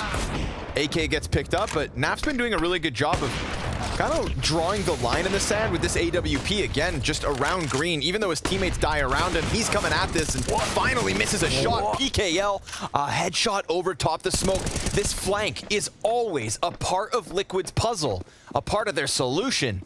Although Elige is going to have to also come in big with this clutch.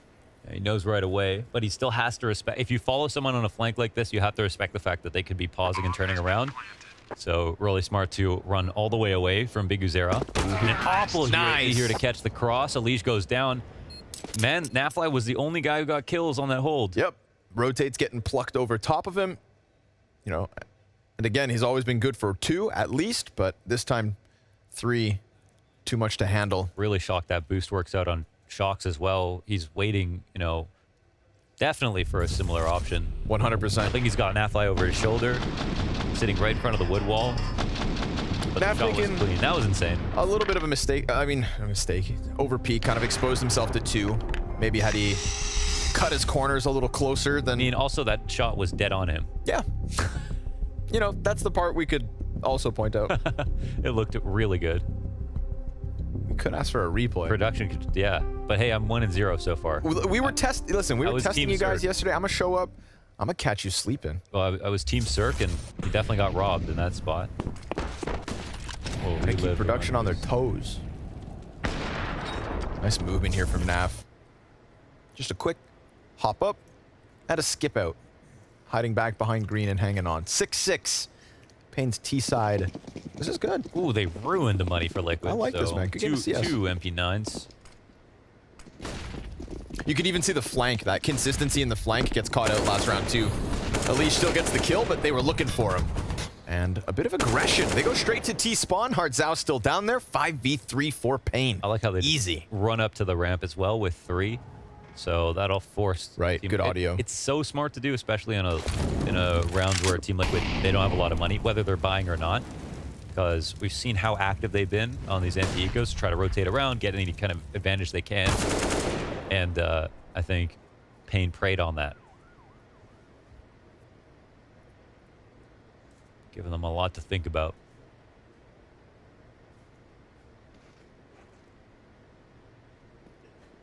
Naf looking for lurkers, but it looks like decisions have been made here from paiN. Yeah, already deep hooks beyond that A-bomb site. In fact, Naf's about to get shot in the side of the head. Yeah. They're coming. Oh, Nekes takes it down first, and Naf not going to get away. PKL, dude, that round was silent for like 30 seconds. Seriously. Freaking creepy No one crawlers. took a step. Giving me goosebumps. A scary game. Counter-Strike. Yeah, this is solid. They get so much info, too. They see one pass, one spamming the wall. Again, I tried to highlight like Elige on the flank to bottom B gets caught last round. I think this is another moment where they didn't catch them deep in the T-spawn or down beneath the ladder room, but two slow players and Big Uzera within spawn and the guy top ladder. Like you said, right? So much audio going towards the base of ramp. They just thought, oh, we can flank fast again, and punished for it, especially with just pistols coming in from Liquid here. So paiN definitely making something of a T side. Oh, yeah. Let's go. Yeah, despite the 17-8 scoreline from Nafly, it's just not enough. Let's go. Of course, paiN's map pick of Vertigo. Trying to lock those grenades onto Shocks, but they're not going to find him here.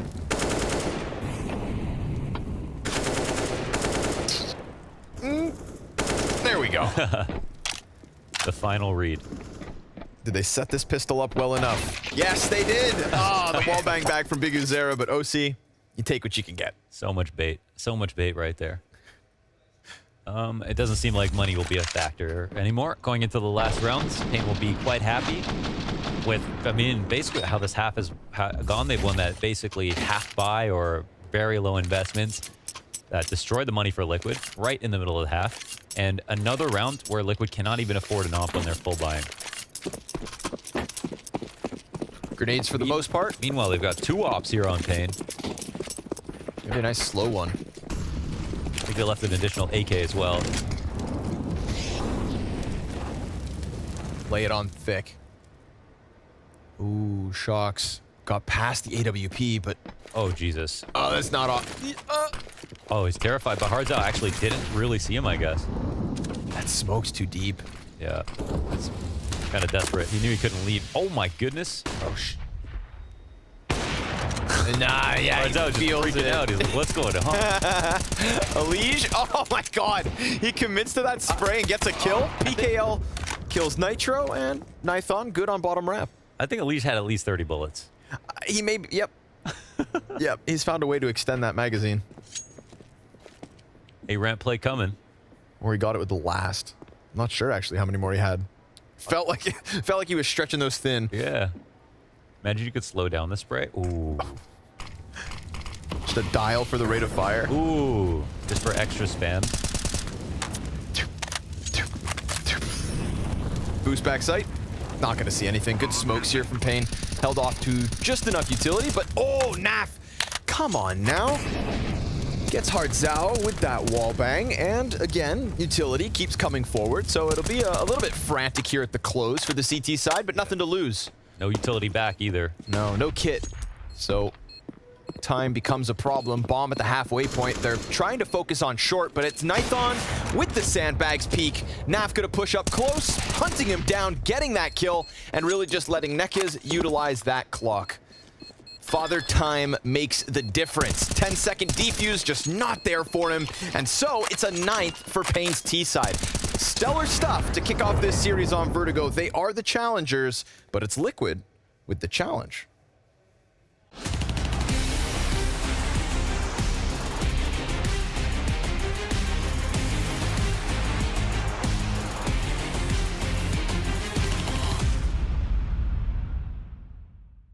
I'd rather play the SMGs. I think would be like the best thing that could happen for the game. Just bring some more.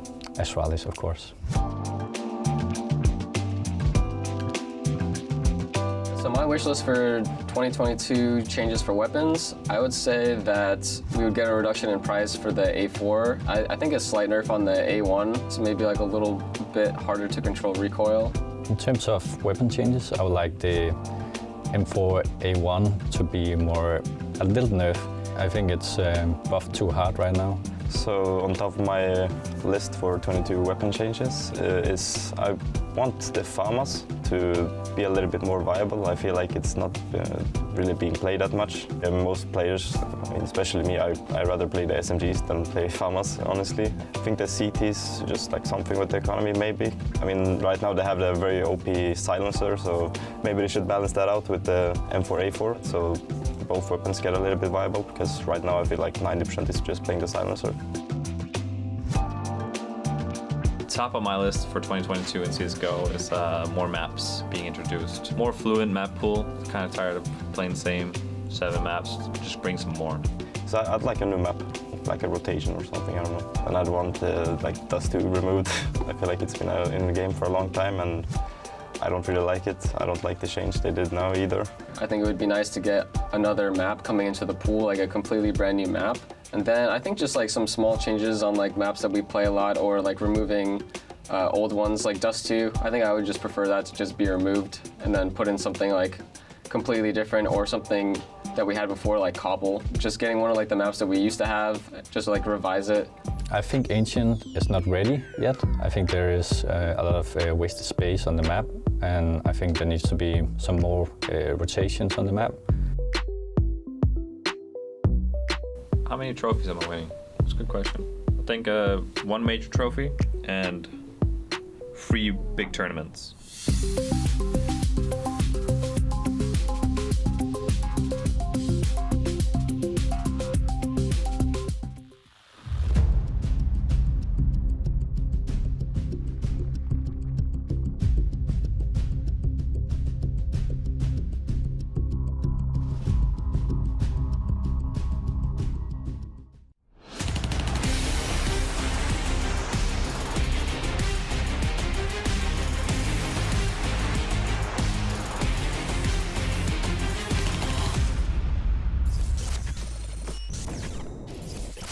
I'm flanking. Smoking, they're smoking. I'm gonna molly. Yeah.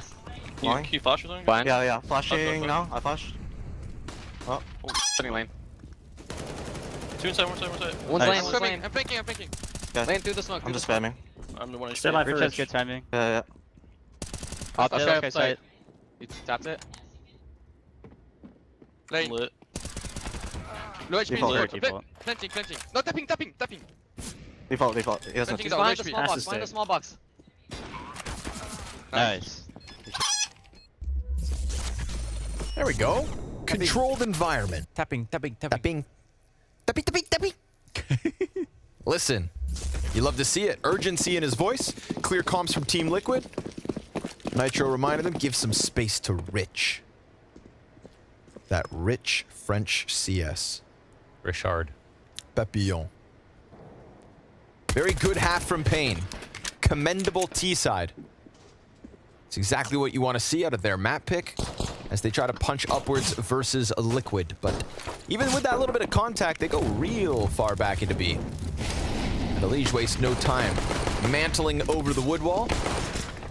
Rotator's already here, 2 by green, and the first player's finally dead. Decent damage and a fast flank. Oh, PKL? What?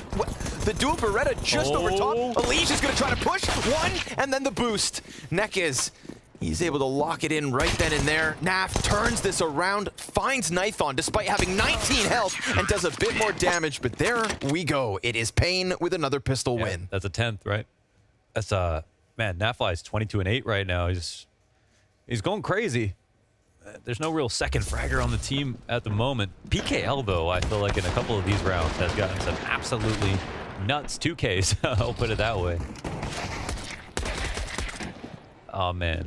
That Elige play, if that worked, that would have been so cool. The reverse cold boost. Elige just like burst out of Nekez's teammate like that movie Alien. Oh, yeah. Yeah. I believe it was the Alien. Yes. That character. Did they name it? They must have called this. I can't remember. Hot Mama. That's what you call the big one. Hot Mama. Yeah. She's coming for you. The code words. Easy 11th paiN. feel like that's what a fire bat would call it from StarCraft. A fire bat? What the hell is that? Yeah, it just shoots flame. It's a dude. Is it Pokemon? With a flamethrower. No, it's a unit in StarCraft. A bat that has a flamethrower. No. He's a fire bat. He's just a marine, but he has like a backpack his baseball bat has, is made of fire. Well, how do I... fire bat. Let's start over. So this guy is basically red. He's in an RTS game called StarCraft. Okay. A unit that looks like a marine, like a, soldier. Yes. But instead... Oh, he's a unit, so he's got big muscles? He actually does have For big his muscles. baseball bat. No baseball bat, but that's okay. Okay, sorry. Okay, I get it. Yep. It's getting too hot. That's what he says. So he does have fire. He does have fire, yeah, but no baseball bat. And he flies? No, not flying. Just the name. It's just the name. Okay. Nickname. Mammal, not an insect. Got it. He's a person. But. Shots. There we go. My thoughts exactly, Hearts.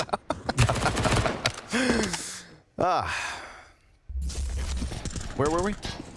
So the dude. No, I'm just kidding. Okay. Let's go. Let's go, Wickwood. Remember that kid? Yes. Classic. Like we're gonna have to find that if you can find the crowd channel mics, his energy. If you can find a crowd mic in a stadium, make sure to stand in front of it and repeat the same thing for 40 minutes. Oh. What could go wrong? Yes. MP9 from Hearts out, pressed close to the base of B. This has got to be it, Liquid. Start to the T side. Have a cone. Nice double peeking. It's good spacing here from the two players at the bottom of B. PKL decides he wants a piece of this, and with it, he'll offer Shox a double. No longer on the receiving end of those walk-ups. But the A peek, that's the end of Liege. It's okay. I mean, we could just see Liquid transition into this B commitment. Executes coming behind it. Big Uzera pressed close, and ooh, first one's clean. And Naf gonna get right back to winning ways here for Team Liquid. Plant comes right there with it. So ultimately, 2 frags for Shox and a rolling boulder for Team Liquid's offense. Nithon, you want to take this chance? He's got the flashes and he gets the one through smoke. But tons of HP just shaved off. Really not a worthwhile duel in a position where you could just tuck. And I mean, this clutch is not over. Get out. But yeah, they keep swinging on him. Anyways, they'll take that duel. Shox would have been in a very precarious spot there, but great entries from him. And the other boon to the map with the addition of Shox. The what? They're addicted to him. They love him. Yes. Who doesn't love a little Richard? But the best part is, I think, honestly, CT side is where it's rough, but he's been getting better as B anchor. On T side, he gets to lurk, and that's actually what he was already really good at. And Vertigo is kind of unique because a lot of rounds, if not all of them, you just have 2 lurkers, both A ramp and on B, kind of permanently. And you can lurk on any part of any map, but on Vertigo, there's like lots of room for a guy to come in slowly through the B stairs, since pushes down the stairs are quite rare from the CT side. And on the A ramp, you've got to make sure that you don't get flanked. There's lots of strong spots for you to hold from. And so Shox being able to work by himself, I think, is real powerful for Liquid. Liege wasting no time here, finds the player with a nade out. You could argue Nek is lucky to be alive. Oh, that's spooky. Liege was right there, and then suddenly he's gone. And I respect this. Nek is trying to press up close to the smoke, but doesn't need to be his end-all.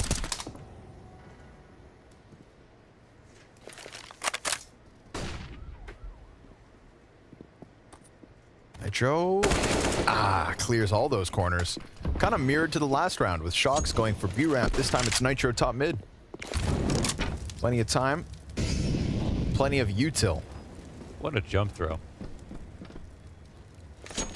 Told you, he's got a little spider monkey in him. Yes. CT's though getting close. High flying. Look at the Shox lurk right now.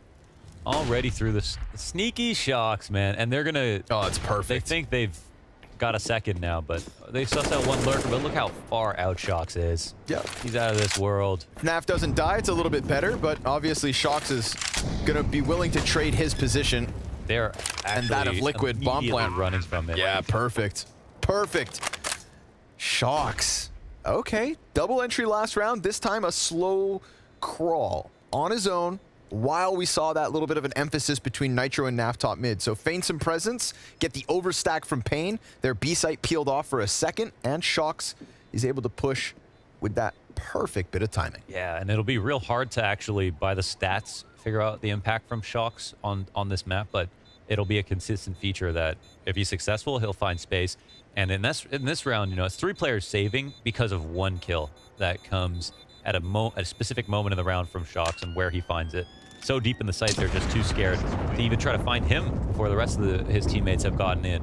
They think it's already too late. Little do they know, he was actually by himself there for a few seconds.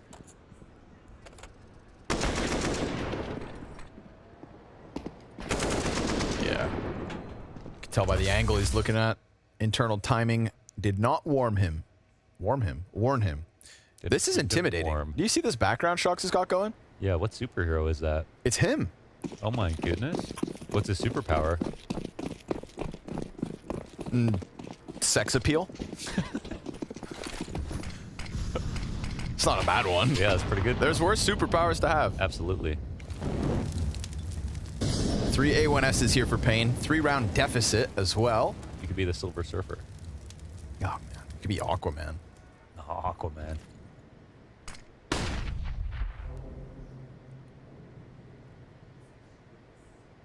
Look at this tower. I want this to pay off. It looks like it will.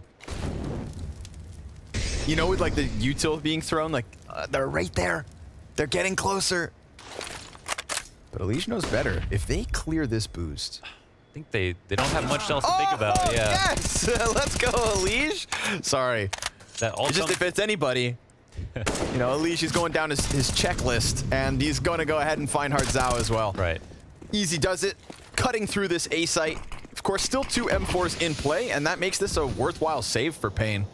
Just go. You won your fight on the B site. You killed Shox on that lurk, and with Shox dead, the back door's open. Team Liquid, they'll lose track of these last 2, and those guns could have ramifications. What if the CTs were just construction workers? Trying to save their construction site. For the sake of the job. For Steve Jobs. Yeah. Apple HQ here on the 51st floor. It's like extra VIP. Yeah. Oh, no saves though. All right, Elige. I mean, just way too well aware. Yes. That's kind of why you want to go slow too, because the more that they don't see anyone peek in short, they don't see anyone peek in ramp, and there's 3 CTs that have to do this. They have to all commit to this position. If you walk up, you will have the advantage. There's no advantage for the guy who has this giant barrel sticking over top of the ramp. And also, because it's a triple boost, he can't look away. Right. He has to constantly face forward or they obviously fall off. Gravity. Gravity will get you. It's actually some weird mechanic. You can only get on top of your second teammate if you put on ice skates.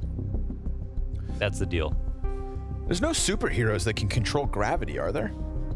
They've never done that. I feel like there's an Elden Ring, Radon has a gravity well.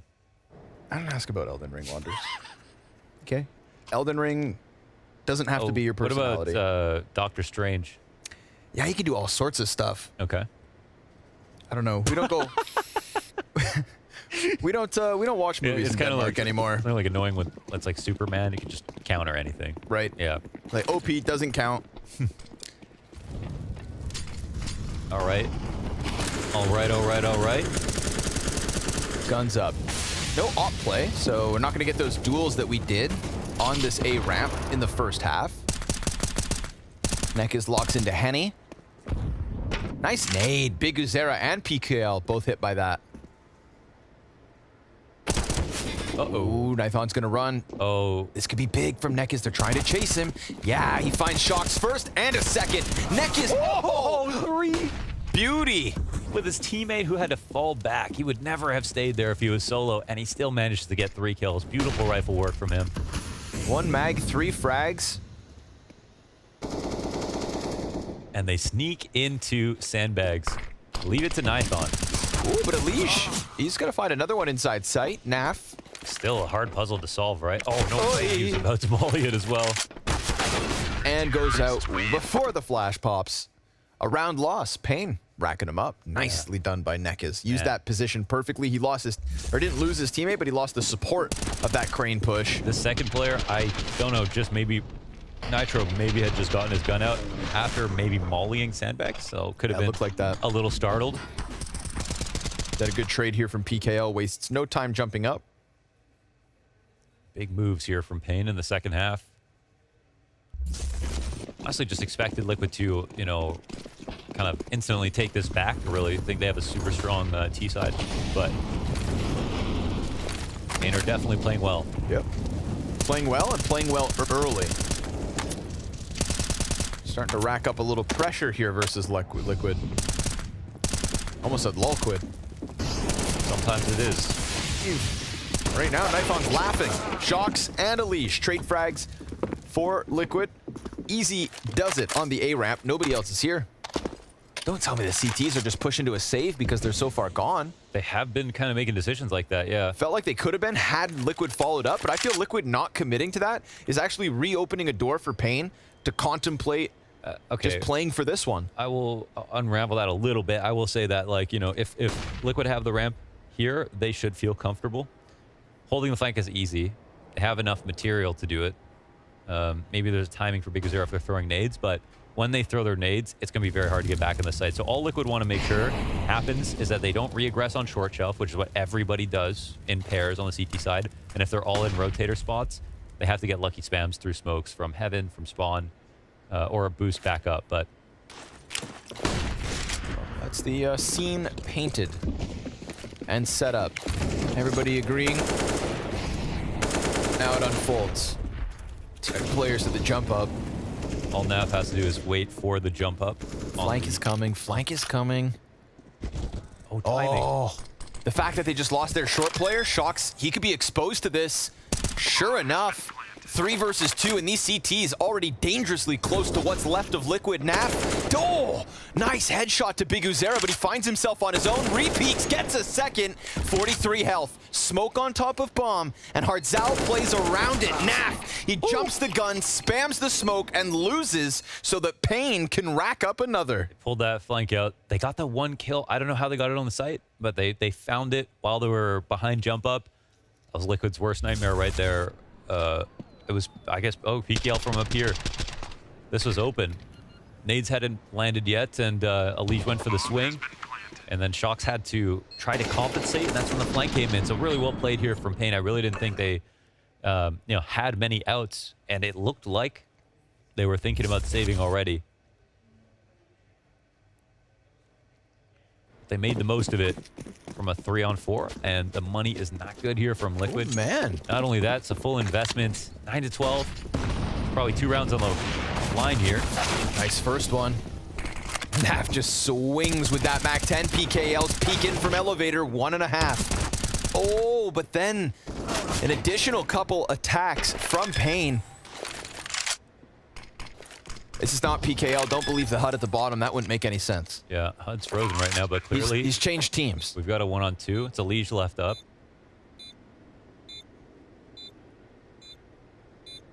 You can see how uncomfortable he is, but as soon as he gets 1 kill, he's going to play off those positions. Question is, will he even get that 1 kill? He heard that. He must have heard that. Oh, but they get him. Sandwich him. And sealed the deal. That's 14 from paiN. Yeah, that's 14 from paiN, man. They did it. That was hard, too. Remember, on top of that, this is supposed to be the double up, right? This was all they had on Team Liquid's side, so we could be looking at a 15-9 very easily. Yeah, that last round was the big one. This one was a lot easier. It was a cool tactic from Liquid to go mid fast, but not enough. Not enough. They don't win the round. They don't get to 10. They don't deny 14. Now they're in a bit of a pickle themselves.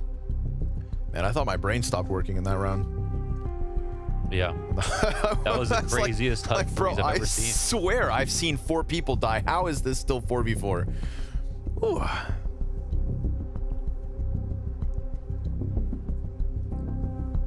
I mean, you know, that plant could be the difference between life and death because they're For buying. sure. Yeah, no, fair point. Fair point. Yep, we'll see what it culminates in. We'll see if it even helps, but you know, without that money, well, might not have any grenades. What a map here from paiN. And just really no gimmicks good. about it. No, Just exactly. No. Real good CS and just strong vertigo. Yeah. Good team play. Sharp kills. They pick up both pistols as well. Yes. Yeah. Yes, they did. That helps. Yeah. And it's Nafly having a really insane map too, that they're standing up to on top of everything. Of course, it's going to feel a game like a game where Liquid could see themselves winning it. A lot of close situations. But it doesn't change the fact that paiN have won the vast majority of those. And yeah, that bomb plant, I mean, that's giving them something in this round. Yeah, a little more to work with. But they've been forcing up, basically, for these last 4. Are they going to waste this Nafly carry? 27 and 15. Wow.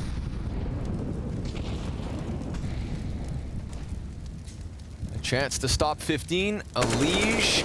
Ooh, takes a bunch of early damage alongside Shocks. And Hardzao happy to just back up here. Now we see moments where there was this emphasis on B site where the A aggression would just really keep going, and Elige will find himself dead to rights. But it looks like they're not going to take that chance. Instead, Big Uzera scoped over smoke. Shocks first contact. Oh, he got caught jumping, but Hardzao spams back, continues the spray to drop Nitro to 56. And here it is again, right? This little bit of aggression that doesn't go away. Elige, he needs to win at least one of these fights, but they are right there, and he's going to be exposed to both of them at the exact same time. We'll find neither.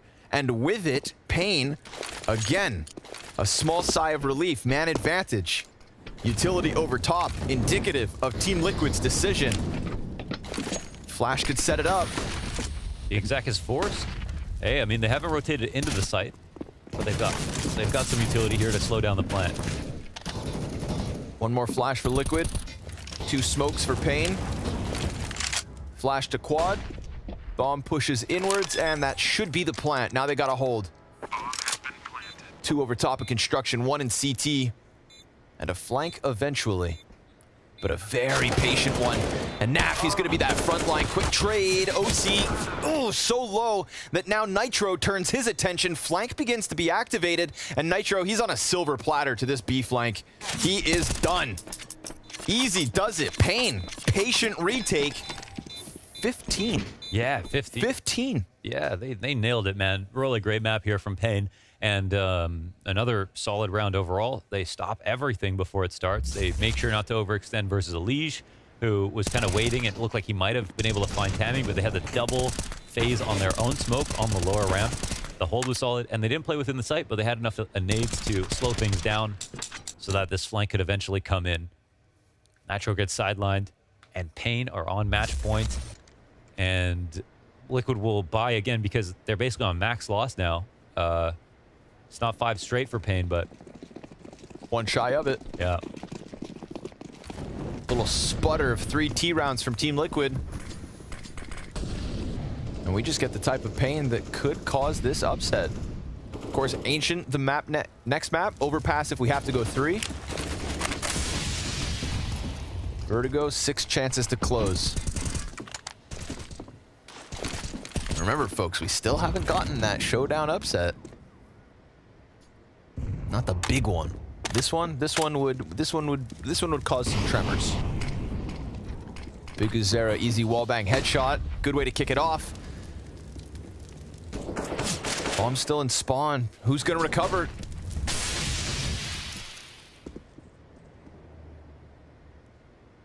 Oh, so many of these slow mid-round moments, waiting out smokes.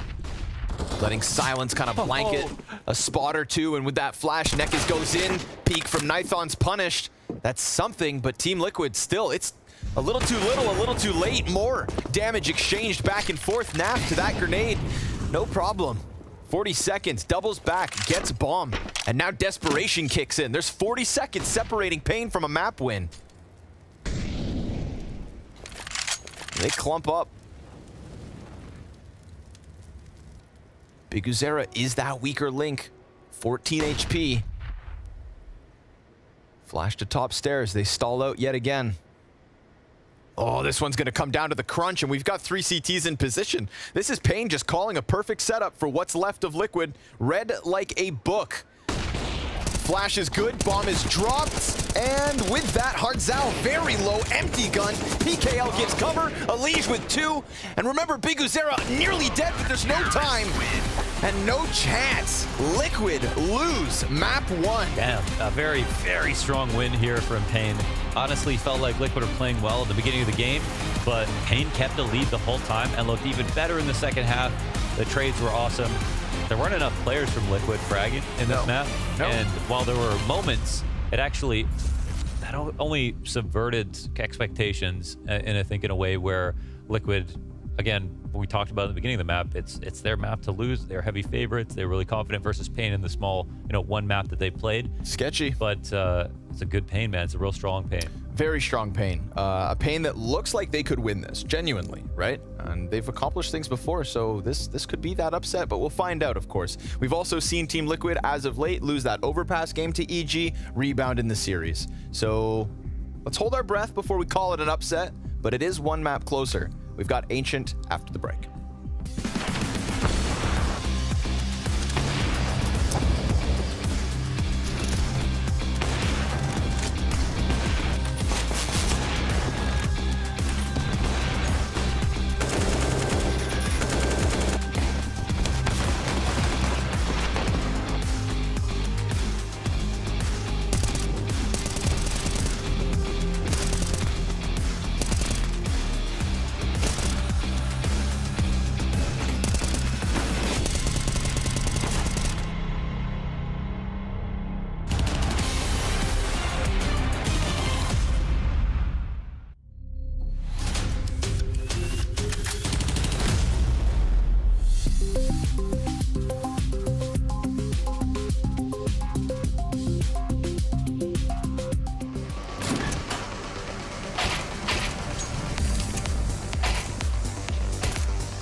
Under a minute.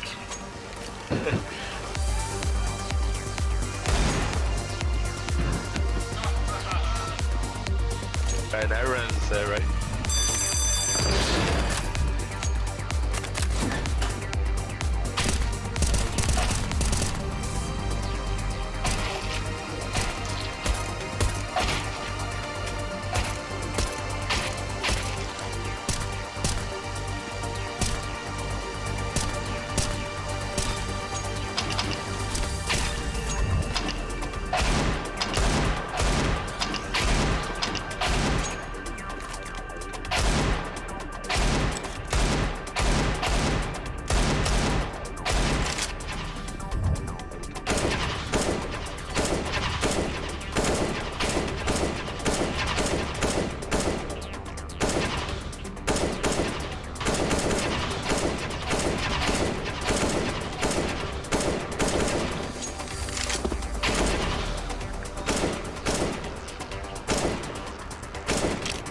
One more bullet.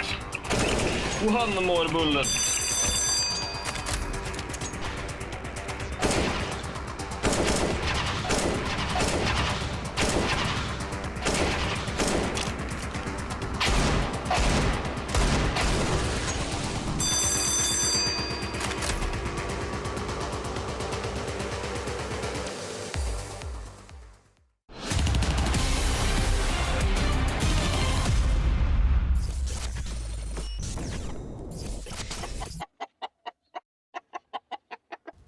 I think sandbags. We start rocking on the up. ramp.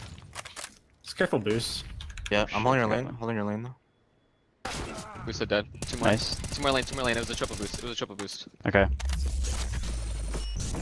All pain, no gain for Team Liquid. The Brazilians closed this one out 16-9 on their map pick of Vertigo. Both halves looking really solid for paiN. A great start to the series from them.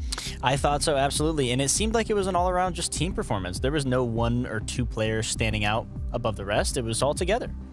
I agree. A great team performance coming out of paiN Gaming right here. We said it coming into the game that, especially on Vertigo, they are no joke. And if Liquid shows up to this game and they don't try hard enough, if they fall asleep, which they did from the get-go of the game, off to a bad start, then paiN Gaming has too much quality not to be underestimated. Yeah, and we just look at the scoreboard here, just in terms of that kill disparity that we were talking about on the side of paiN. Literally 3 frags from the top to the bottom of the scoreboard, and that's kind of what we were facing, pre-facing rather, as making them so deadly is when they have that synergy together, when they work as that team unit, and it definitely showed through and through on Vertigo. I think so, yeah. And if it wasn't going to be Vertigo, it was going to be Dust too. But I'm glad that they did go with Vertigo because, well, Liquid sometimes is a little iffy there. Oh, maybe we should continue hyping up paiN a little bit. We've got an eco play from the first half. What are we showing? We do have an eco play, that showcases some of the flair that the paiN Gaming players have, especially Nathan in this scenario. He's saving paiN Gaming from a painful situation. If they were to lose this round, they would go into an eco, but Nathan doesn't give a damn. In a 2v2 right here, yeah, his teammate gets shot down, but look at the instant trade frag coming here, hitting a nice shot in a 1v1 against the other AWP player in OC, who had a rough game, but more about that later. Nathan, I love to see the way he's playing with confidence right here. Plants the bomb, there's still 40 seconds left of it, but he seeks the duel, he goes close, well aware that OC is up with an AWP, and this duel right here, well, you could argue it goes both ways, but Nathan, he's in control of the situation, right? It's up to him to hit the shot to win the round, and I absolutely love that. paiN won this round, got off to a great start, were never in any doubt, never in any problems in the first half, and avoided a painful situation when it comes to the economy right here. No, I know you said that you were intrigued to see more of Nathan. You weren't particularly sure what he'd be delivering to the server. I know it's a small sample size, but thus far, are you impressed with what you've seen from him? Yeah, I mean, I think so. He seems to be a very aware player, but it's just Vertigo, man. You know, operas are very limited on this map, so, I mean, heading into Ancient, maybe I'll get to see a little bit more of him. And that's something that we could see on the other side of the server, unfortunately, with OC. I know we say, you know, this map, it isn't exactly an Orpus paradise, but it's just painful to see him not really coming through with that OC supremacy that, you know, all the NA fans hype up. Well, you gotta adjust then, right? If you're always not working on a map like Vertigo, then you gotta pull out the rifle and at least have some sort of an impact. OC overall has done well in Team Liquid, so I'm not gonna bank on him and say it's his fault they're losing right here, right? But he had a rough showing, he had a poor map, and that was the problem for Team Liquid. When they were winning rounds, it came from Elise having an ace, it came from Nafly having a brilliant moment, it came from individuals showing up. Shocks had a round as well on the T side where he got 2 nice intro kills, but outside of that, as a team, Liquid didn't show up. It was clear to me that paiN Gaming were the better team, and as we saw in the kill distribution as well, that kind of suggested the same. And that was a point that you were picking up in the green room, the fact that you hoped that that point from Shocks would really kickstart some momentum for Liquid. Yeah, because he got this like nice 2K entry on B, and then they built a couple rounds off of it. But I do want to mention that like Nafly has this talent for when the team seems to be disconnected and they're not playing very well cohesively. He's able to separate himself and be like, okay, guys, I can do this. You know, I'll throw out a great performance, just see what I can get going for us. And I think that's a great ability to have because it's like it seems as though he's going to perform whether the team is there or not. Yeah, and we did see some, you know, great highlights from him as we're showing on screen here. Some great moments from Elige as well in crucial round winning moments. But it just didn't seem like, as you were pinning it, Jacob, just enough of a team performance from Liquid to, you know, even make this one close in the final moments of it. Uninspiring in many ways, I'd say, for Team Liquid, because as you said, we saw the individual brilliance coming in from Nafly, from Elise as well. We know they are the better players. We know they have the most mechanical skill, etc., etc. It felt like they didn't want to win. It felt like they didn't try hard enough, and that's kind of sorry to say that. It doesn't make any sense. You're still playing for a spot in a big tournament. You want to go to Lisbon. You want to go in front of those friends. You've been whining. You've been complaining about the fact that you're playing online Counter-Strike all the time. Playing in North America is also a bit of a pity in terms of practice, so why don't you do everything you can in order to qualify for a big event in Europe? I'm sure they're not losing on purpose, but I want to see more fire. I want to see players who are more animated when we look at the webcams as well. Sure. Well, signs might be looking a little better for Liquid as we head on into their map pick. It is going to be Ancient, as we can see the Betway odds favouring the North American side coming into this. When we're talking about the fact that Ancient does favour Liquid,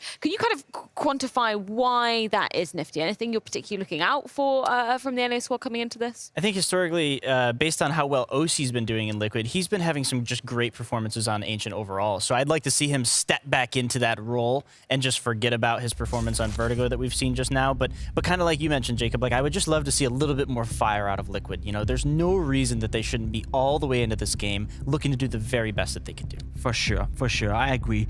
Liquid on Ancient is a bit of a mixed bag of results. They beat Complexity, they lose to NIP, they beat Heroic, then they lose to Movistar Riders. You know, they're very inconsistent, and that's the story of Team Liquid so far. When they play well, they are still a quality team. They still play Counter-Strike at an exceptionally high level, but when they play poor, like we just see here in Vertigo, I would say that paiN Gaming, even though their results on Ancient also has been a little bit mixed, a mixed bag of results, then there's still a chance for paiN. There's still a chance for them to make an upset.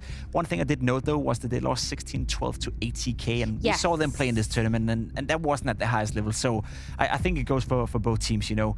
If they play good, there's a chance. If not, well, they're going to lose. Yeah, I like that you note that is an incredibly small sample size, and the caliber of teams they're facing up against very different to what Liquid are playing against as well. Do you see then the potential, you know, for this go to the full 3 maps? Do you think Liquid are going to find the fire in their belly coming into their pick? Anything else would be a disaster. Liquid they have to win this game. They have to beat paiN Gaming. With all due respect to paiN, they are on a different level, right? paiN Gaming is not a team that's supposed to take down a team like Liquid. Now, if they were to do it, that would be very, very impressive. But yes, Liquid, it would be embarrassing if they're not winning now. Well, they do have to win against paiN Gaming if they want to live to fight another day here at the BLAST Premier Spring Showdown. It is their pick coming into things, and it's going to be going down in just a few moments. Make sure you join us back for all the action in just a few.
Welcome back, everybody. We've got a Team Liquid against the ropes, and it wasn't even really much of a fight, Mo.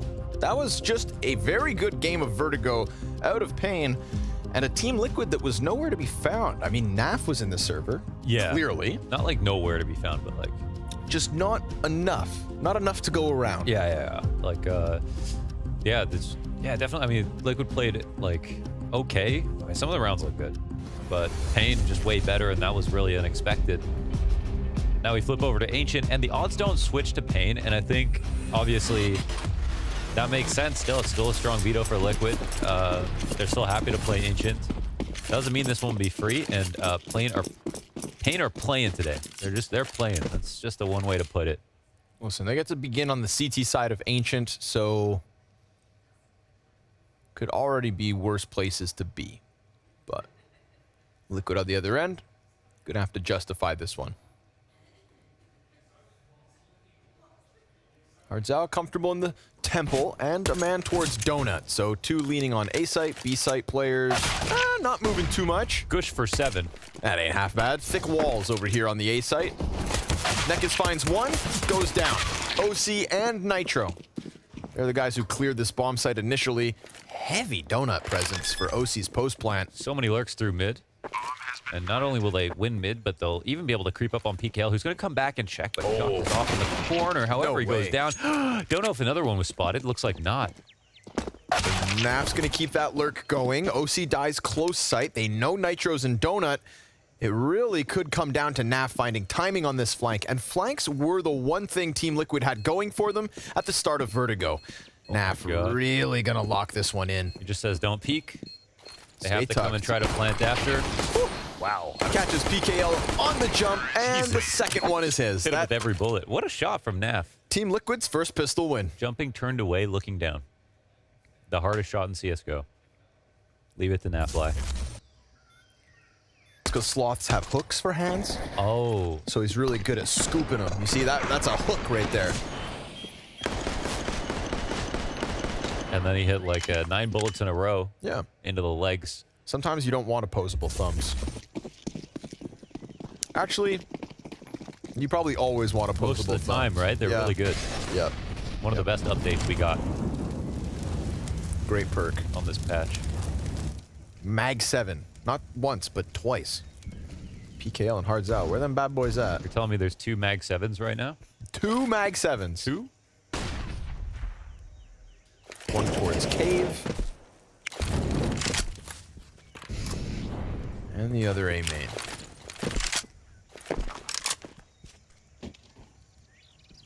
One smoke left for Biguzera. So that could kind of slow down Shocks perhaps, or even more of the team if Team Liquid decide to head back towards that B site. Oh, Biguzera. While Nitro's trying to clear up the close corner, a peek over top of the fire has Shocks railed to the back wall. Ooh, not only are we talking 2 Mag 7s, but an early 5v4. That's a pretty solid grenade, but like you said, 5v4. Still, though, look at the rotates. They're coming into position in time. Oh, they're sneaking up into mid, and Liege will find one of those mid lurkers. So this immediately will have Liquid running back towards A and leaving 3 players from paiN all grouped up, but with nothing to do. So that Mag 7 for Hardzao. Yeah, an interesting spot for this. Yeah, Nitro's obviously looking at him. Yeah, it'd be oh wait, they're gonna run right into him. There we go. A nice close line on Nitro. Kill inside of CT spawn, though. OC still towards that B site's been hurt, so you think OC should die next. CTs are waiting for him. Hardzao decides to make his move on A site, and they will find... OC gets a kill on Biguzera. Oh no way. PKL tried to tuck a little too long, and with it, that's PKL's exit strategy. A Galil for his efforts, but Team Liquid 2-0. Maybe, but also maybe he shouldn't have peeked and let PKL just take that fight. Very fair. Yeah, you know, he was like, wait. Teammate said no. Fair point. I cannot wait. Terrorists win. Following the frags. Always sound. Get your shoes off the table. Ooh, no, kick him up. You're at home. That one was easy. Poor Shocks. Wasn't even in the front. Died on the back line. You got one Galil on CT side of Ancient. Launders, tell me, where do you put it? I am going to put it in Cave. Any more questions? No. Okay. PKL decides to play it towards A.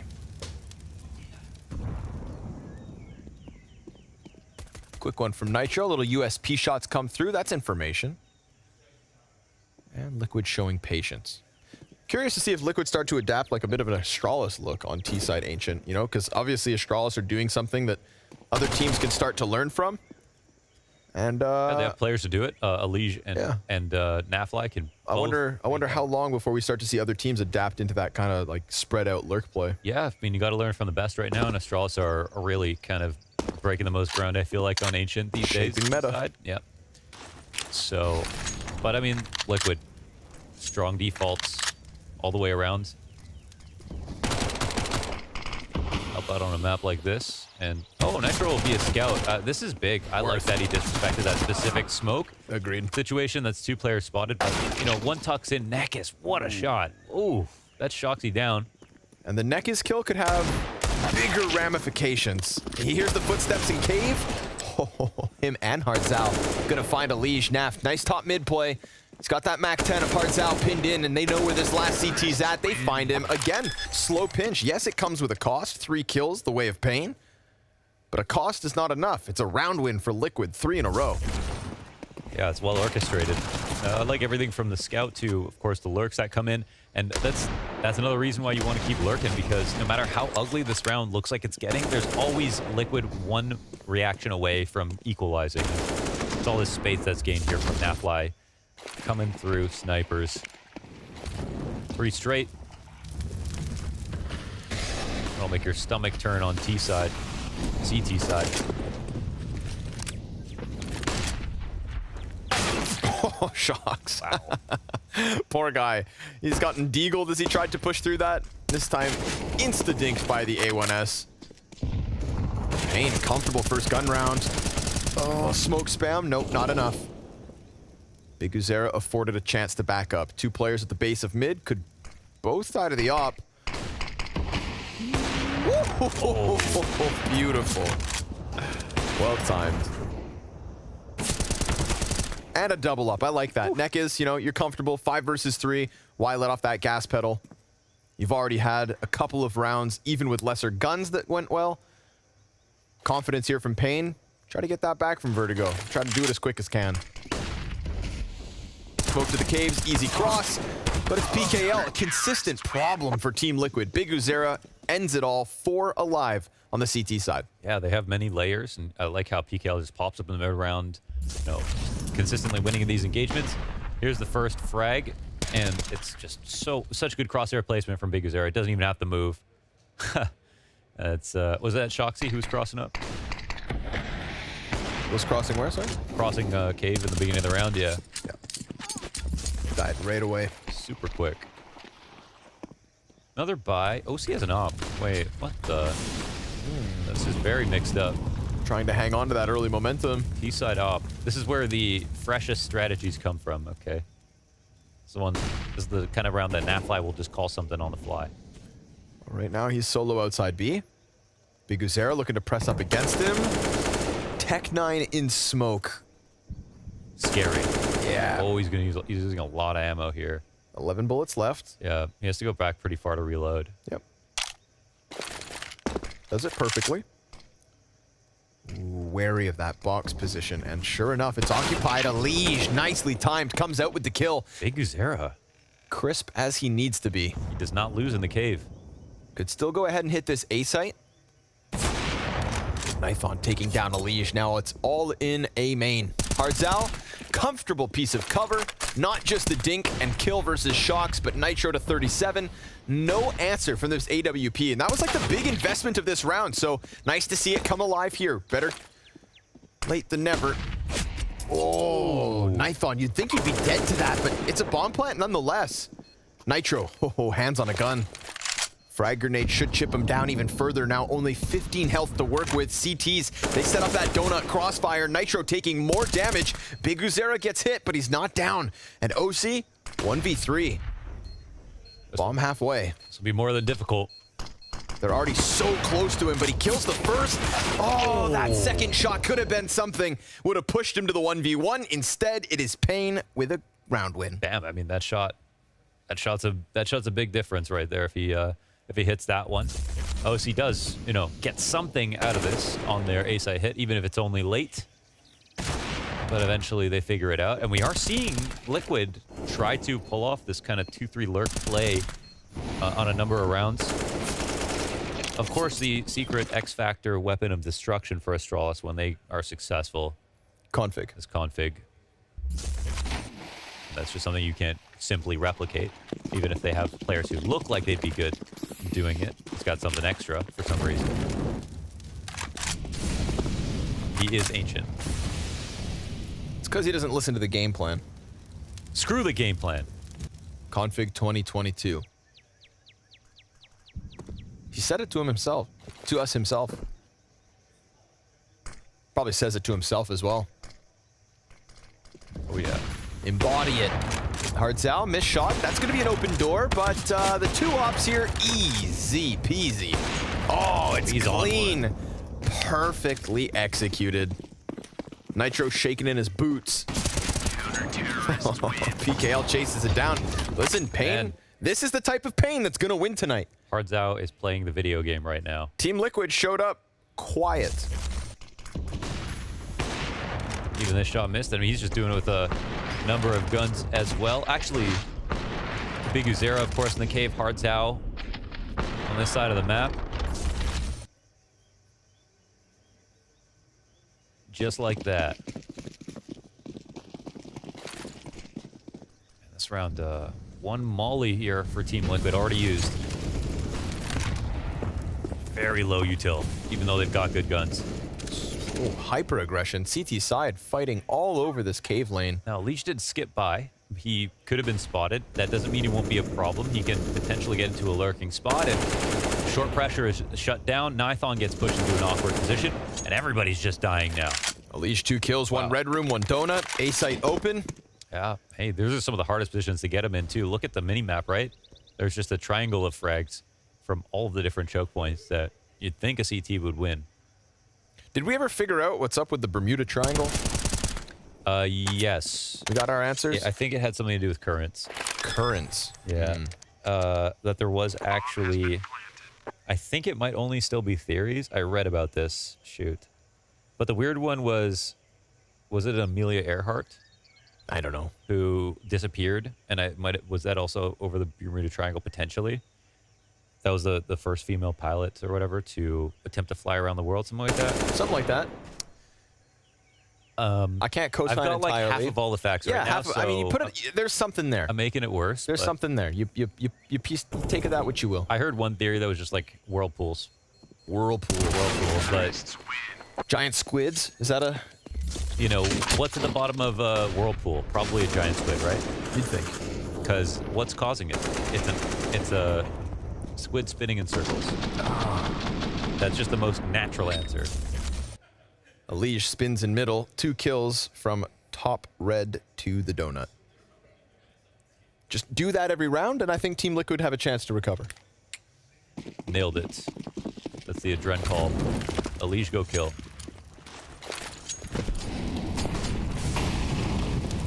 Again, would be foolish to doubt the individual levels of Team Liquid, but nobody was there when Naf was trying his absolute damnedest on Vertigo. Yep.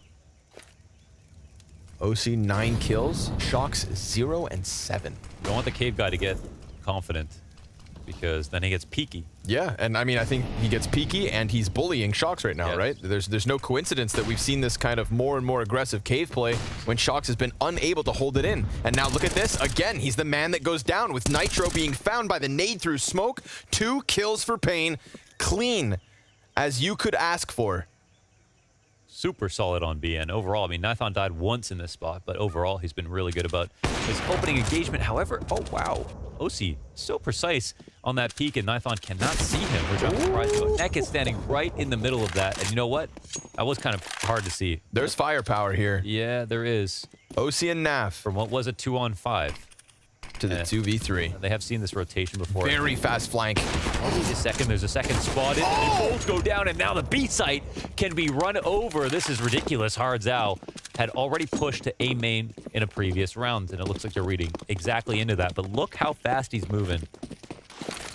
Dude, we said nobody stepped up with Naf. OC 4 kills. He's 13 and 5. Now OC doesn't even have that bomb. He's posted on this angle.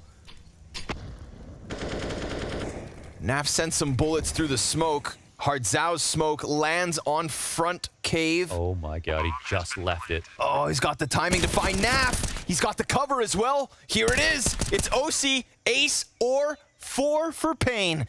And as Hardzao waits, he's reading it wrong. He looks away. OC misses the shot. A crucial error, but a Glock headshot instead. And a little bit of life. It's OC, baby. Damn, he fell back on the pistol and re-peeked. And hit the headshot too. And it was a very special ace. I mean, first, look at this. Just such an understanding of the angles. This one's hard to see. Yeah, but it's out in the open off angle. You know, tough target as well as he falls downwards. This one just gets away from it. So and the high-low setup punishes that little bit of disjointedness. A turning CT, but the Glock headshot. That's crazy. Confidence. He played that like he had 100 health. That's well done. Oh my OC. Oh, and it pushes paiN onto pistols and a Mag 7. That ace right there. 2-on-5 T-side aim. That ace. Could be a wide open door now for Team Liquid's T-side. Push this series into the third. Reverse sweep it, deny the upset. That's really what their goal is this evening. They know it's going to be a long road.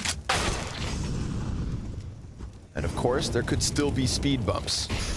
Naf trades Nekas. Meanwhile, B-site completely clear. So this is an easy one for Liquid. Free plant, free 6th. Wow. Crazy how, you know, they're just back alive all of a sudden.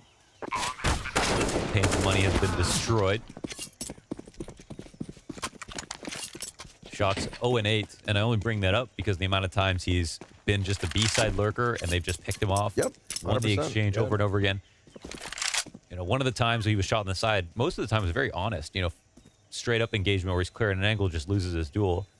He got first bulleted every single time, I want to say. Yeah, there's a 1 Deeg sprinkled in there too, so yeah. He's not having the most amount of fun, but he's still on the winning team.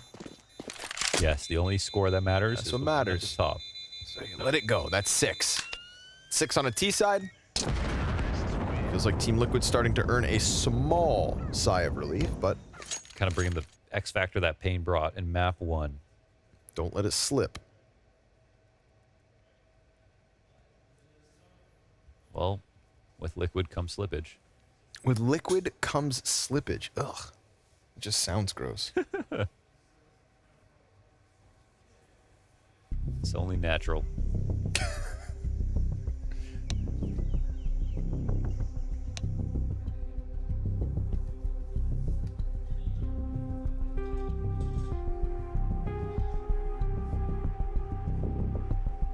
I think this one has to be more emotions. You're taking a timeout for it. They can talk strategy for sure. Just, I mean, they had a really good setup. Obviously, if OC didn't literally ace, yeah, then they would just be on the, be tied up, maybe looking for a win.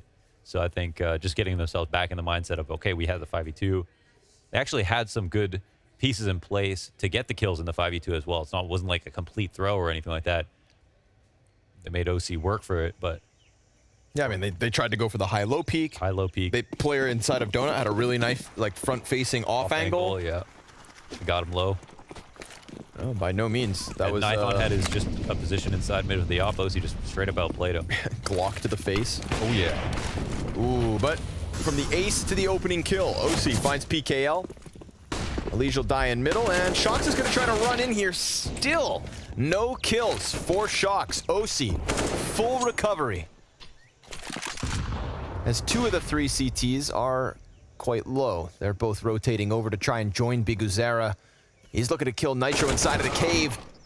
Kicks it off with a bit of damage. OC, oh my god, dude. Okay. He's just tracking them on this back lane. Yeah. Not only is he smart, not only is he cool, but he is fast.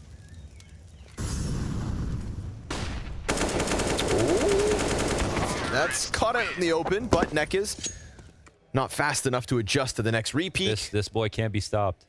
This boy can't be stopped. 6. 17 and 6. Having a life half here. Oh. Oh, wow. This is... Bro, I feel like Nifon's off his screen already.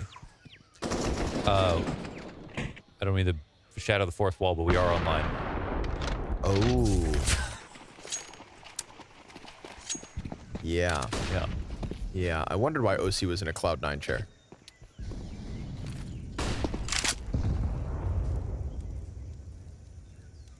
Not the Liquid Alienware Performance Center spaceship. Uh-oh, back turned. Lucky to be alive. Honestly, you count your blessing on that one.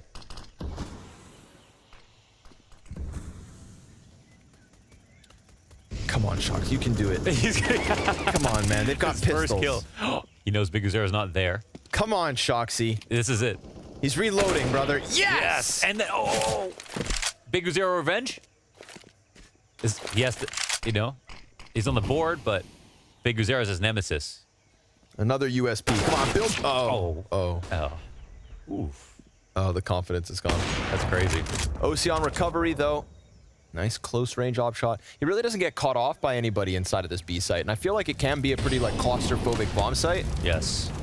Especially once you're coming up ramp, you know, peeled behind back cubby, lane, these two tucked corners. It's very small. Yeah, you know, you can start to get lost in the jungle of this B site, but not OC. He's doing a good job. And also, I would say Liquid playing with enough time. OC comes out to join them. Hardzau's MP9 will stop one. This is an interesting 2v2. I think it would be foolish to write off Hardzau and Nekis. Interesting smoke here from Hardzau. Where does that land? Okay, Nexus it will get caught on the flank. Yo, OC's just doing everything. 19 kills, 6 deaths. Trying to take up the mantle from Naf after Vertigo. This guy about to have 20 kills in 10 rounds. Hardzau's gonna peek into him, and Naf's gonna get that frag instead. It is Liquid on fire. Not if Naf can say anything about it. Said, leave it to me. Okay. First kill. I mean, it's a clean one. The spare you of the execution, though, with the second USP. That was... Yeah. It was pretty nutty, but... I do want to watch this game from Shox' POV. I'm really interested to see what it looks like. I mean, for the majority, all he sees is his teammates' POVs. Yeah, yeah. Wow. He's already dead. Leave him alone. Oh, he's alive and kicking this time. Oh, everyone boosts here in the smoke. He knows it's coming. Yeah, Neck is a little bit worried about the front smoke, but it's Elige behind the second. Big Uzera, again, challenging. Dude, give him a chance and he will push cave. Mid players want to help out. Good trade frag. Nekka's one and done. Naf, he's got that back, but Nitro 36. Naf on 74. Here it is. Shox. PKL and Big Uzera here to deal with it. Two clean kills. Nicely done from paiN as each of the guys on this B site shave one off the ramp. But watch OC and Naf do another another 2vx. Imagine. Is it in the cards? Double push down the ramp. They don't even need this space, but it's going to be a good play. Naf's done. Yeah, Naf gets some damage off, but Big Uzera is winning. He stays winning. He's just collecting W's this half. Missed shot and a second. OC not going to pick up any kills in that one. A 2v4 as it should be. Completely shut out. What's the head-to-head on Big Uzera and Shox? Oh, it's like 6 to 0. Like, yeah, 5 at least, man. Yeah. Feels like. He's gonna be dreaming about him. Actually, gonna go check opening kills in general. Not another Zera. Imagine.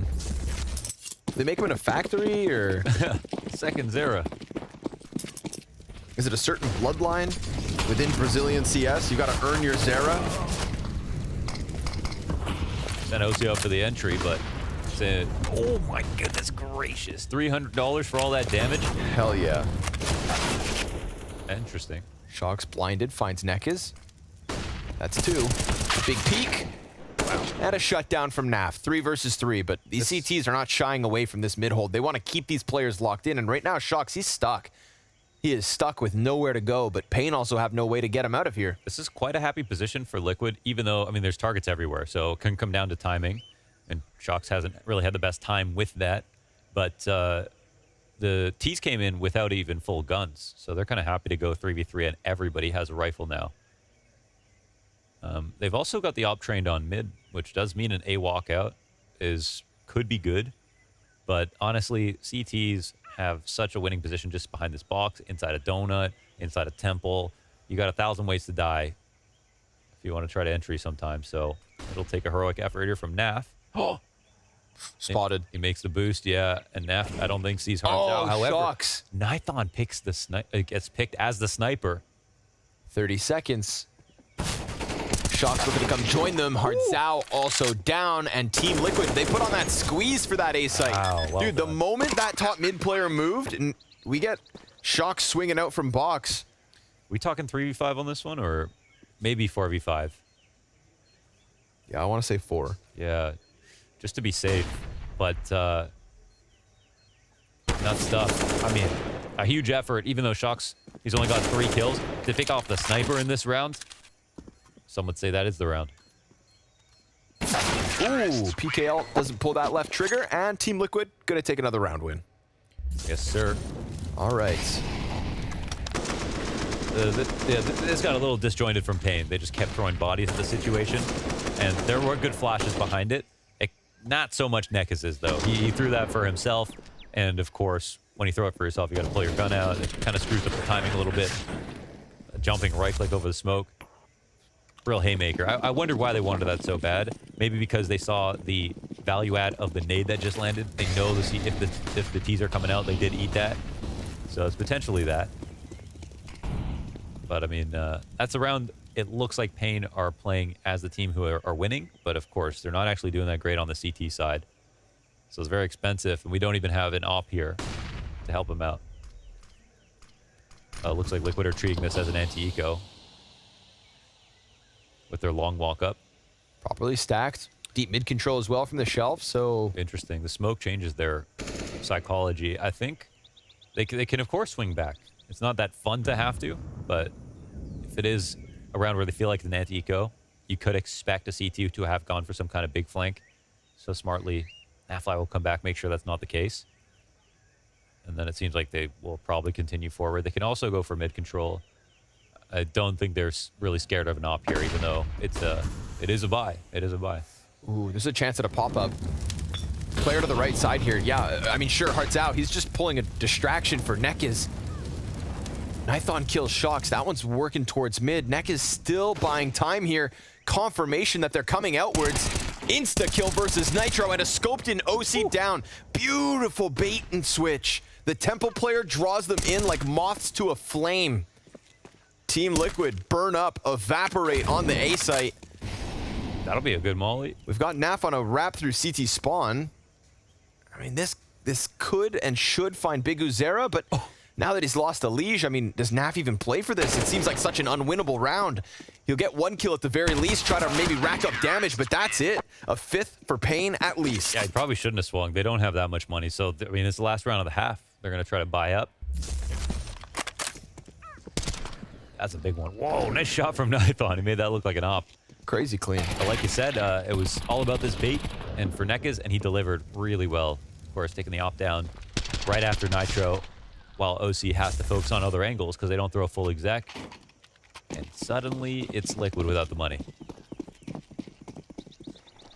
Liquid are broke. Busted. And when in doubt, rush it out.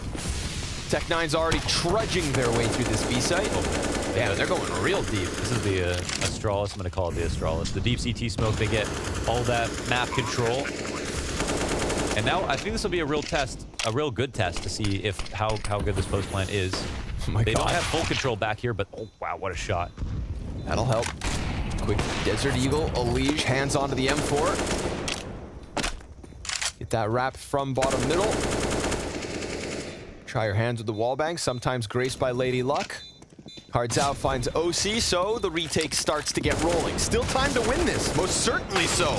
Tons of damage being racked up. They know these last 2 players are over here. It's a matter of killing them with enough time left. Coverage needed. Hardzao sticks it.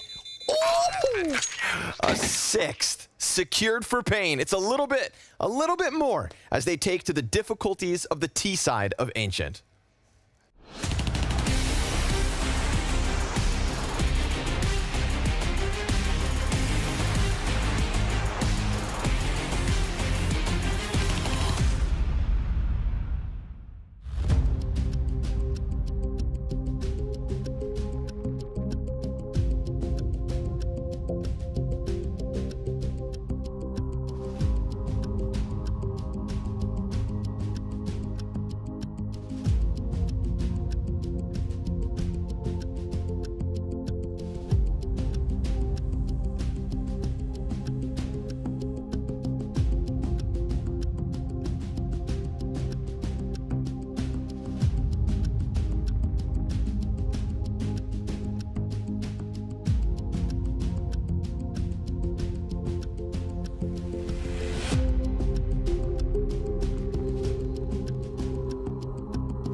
Team Liquid playing a quick game of catch-up.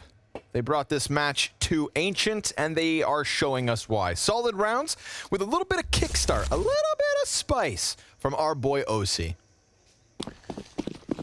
Casual 19 10. Yeah, he did. I mean, those last few rounds, he didn't really get much, but he was already kind of like, 17 and 6. Yeah. Something real fast. And also, you know, got those rounds where they had economy over paiN.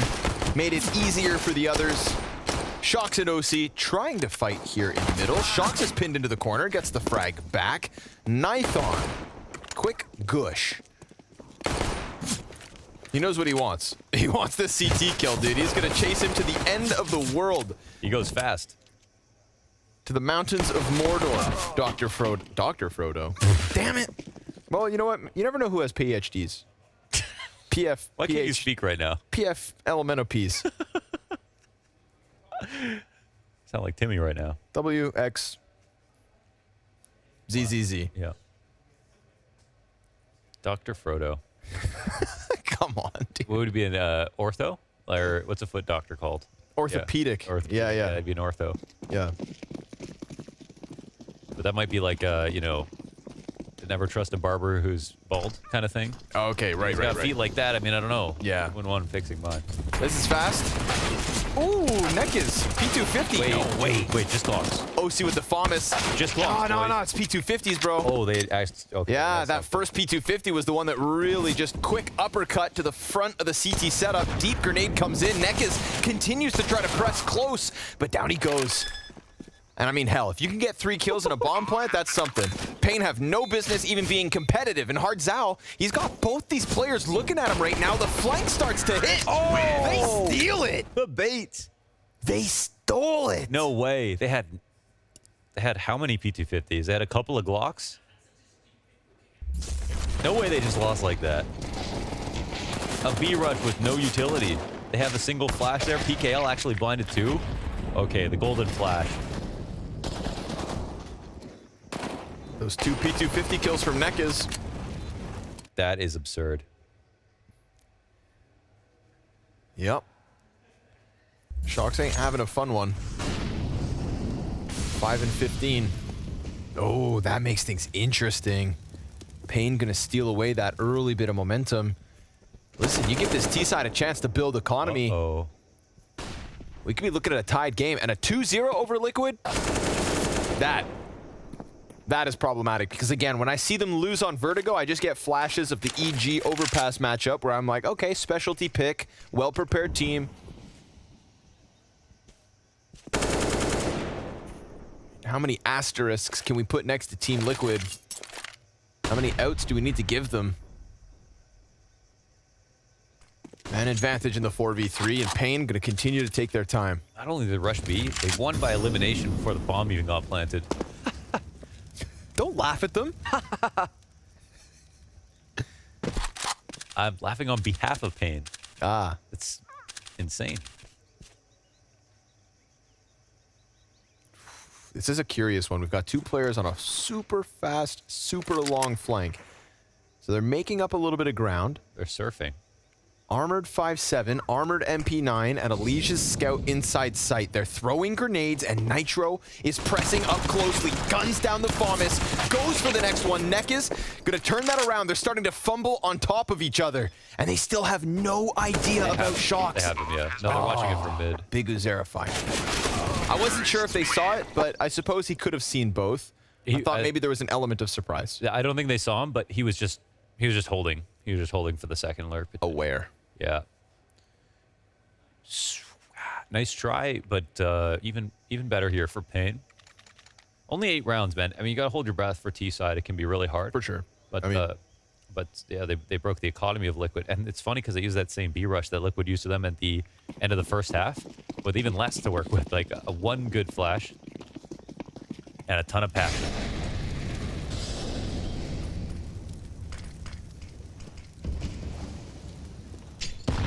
Still a very worrying sign, right?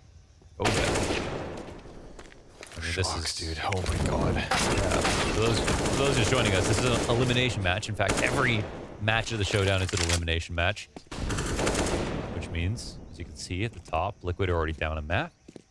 They're almost equal on rounds on map number 2. Ooh. Oh my god. Keep it clean. So we'll be knocking Liquid right out of Portugal. And they haven't got there yet. No Lisbon in Portugal. Yep. Can't spell liquid without Lisbon. Canada is my city.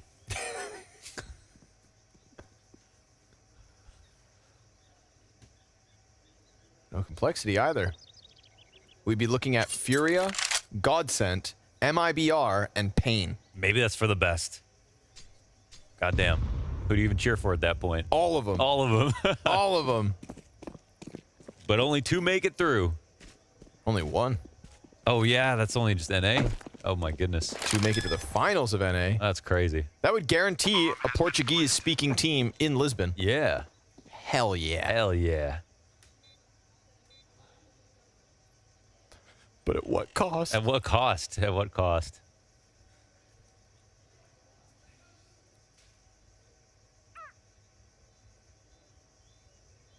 Oh. Nope. Nah, gonna get chucked to the wayside, paiN. Just a technicality. 4 alive. Cool.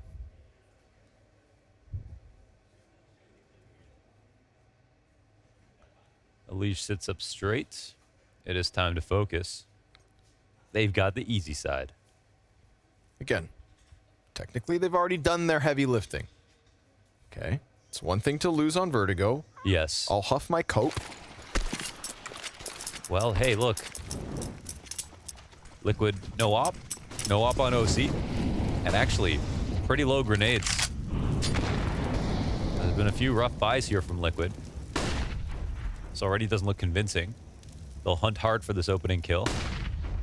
Shox hasn't had... Oh my god, he comes out on that side of the smoke. That has to be a call out. Oh my god. Oh. What a monster. Whoa. Dude, these AKs look so clean. What a move. Oh my god. paiN 10-10. What a move out of that smoke. paiN are going to 2-0 this series. paiN are going to 2-0 this series. That was the easiest. This is the easiest round to do it, right? They right when Liquid buy and they don't have an op and they don't have nades.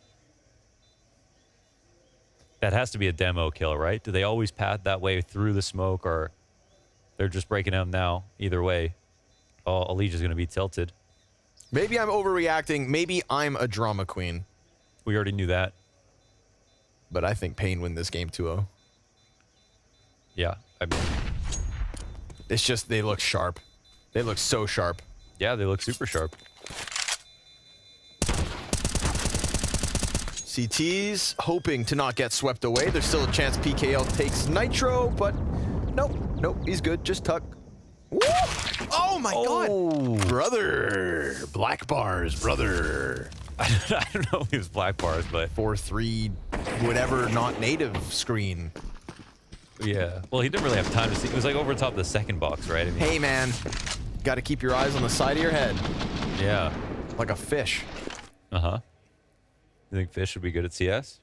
No, they don't have hands. Probably instantly get accepted to Liquid. What are we doing here? That's the Nico. Okay. Internalized rage. Listen, I'd be pissed if I was Shox. Oh, he's having a terrible time. 5-18. Elige already dead to Hardzao. That's dying. a fight towards A main. Just Elige kind of doing his own thing. And OC also dropped out of this one. It's going to be 3 Desert Eagles for Team Liquid or paiN with an 11-10 T-side lead. Every showdown has an upset. Nobody could have saw this. I mean, who was favored in the complexity MIBR match? Who was the favorite? I'm not sure, actually. I didn't see the odds. Yeah. Like, obviously, it looks like MIBR were the favorite, but statistically, I don't know the odds on that. But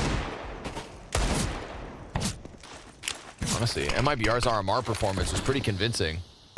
I guess complexity was the favorite, so confirmed by Martin. So that one counts. But that one also, I feel like you could argue 50-50. What about ENCE Heroic? That's an upset.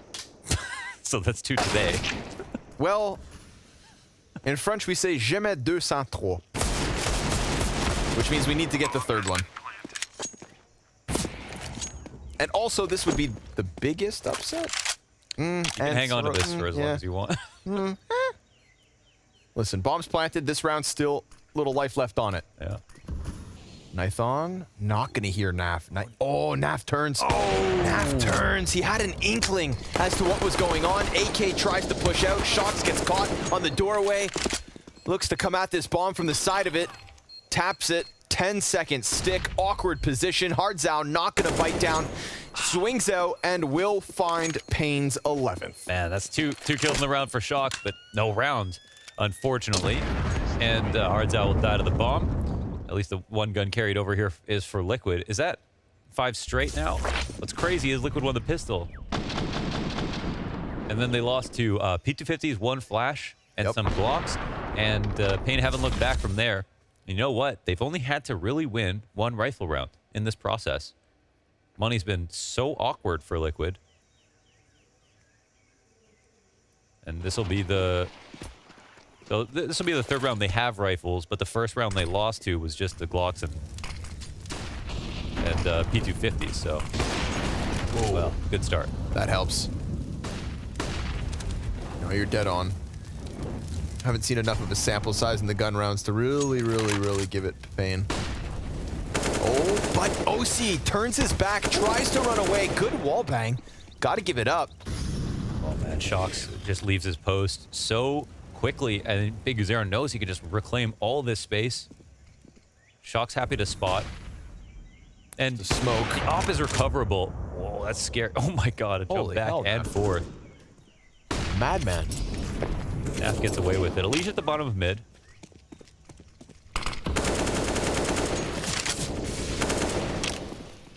And he'll use this information actually cheat over towards the B side, leaving Nitro in donut. And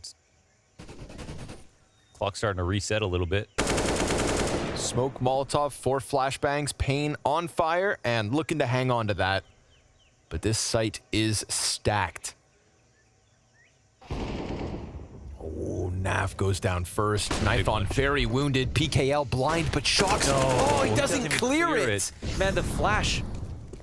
Oh man, he doesn't clear it.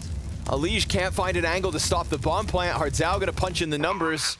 PKL still with that deep ramp control, and paiN comfortable post plant. 2 players tagged, but Alige not able to get anybody off of the site just yet. Flash over top his head. His teammates throwing supportive utility, but now Nitro 1v4. He gives this up, and paiN 12-10.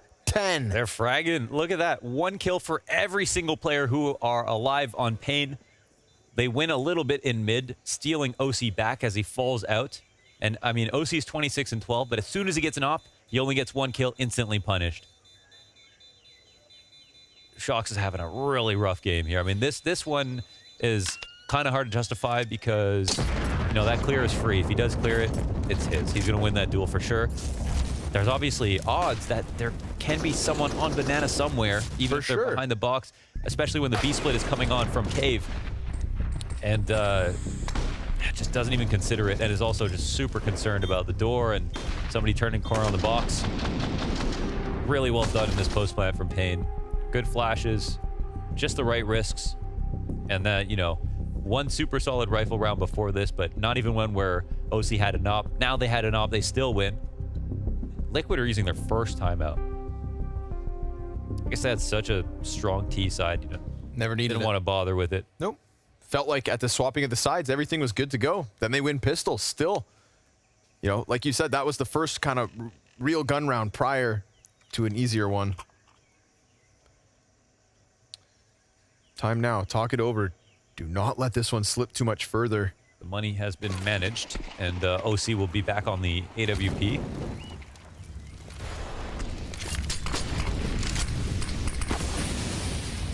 Oh, Nekis. Tough spot. Big Uzera bombarded by utility here. Nice spam from Naf. He's kind of taking up the helm of Shox on that push. Alige, bottom of the ramp, sees more. Oh. There we go. Aggression from Team Liquid. A clear strategy off of the timeout. Yeah. Go right into that gunfight. Both Naf and Alige taking up each side of that push. Nithon sends a shot through smoke. But still, Elige got the job done, and Naf all the way around to the T-spawn. A full house between Naf and Elige. Call is really solid. They start for a B there. They leave OC in mid just to see if a lot of grenades come inside of middle, and the B pressure is super solid here. Through the smoke with the spams, and you could say, all right, well, they got lucky on the spam, but I mean, these spams are extremely targeted, and they're pairing it with that push from Elige as well. Nice complementary play. And just because of that enormous lead they started off with, even though they lost 5 in a row to paiN, and then maybe even 6 in a row. 1 round, and they're only 1 round away from tying up.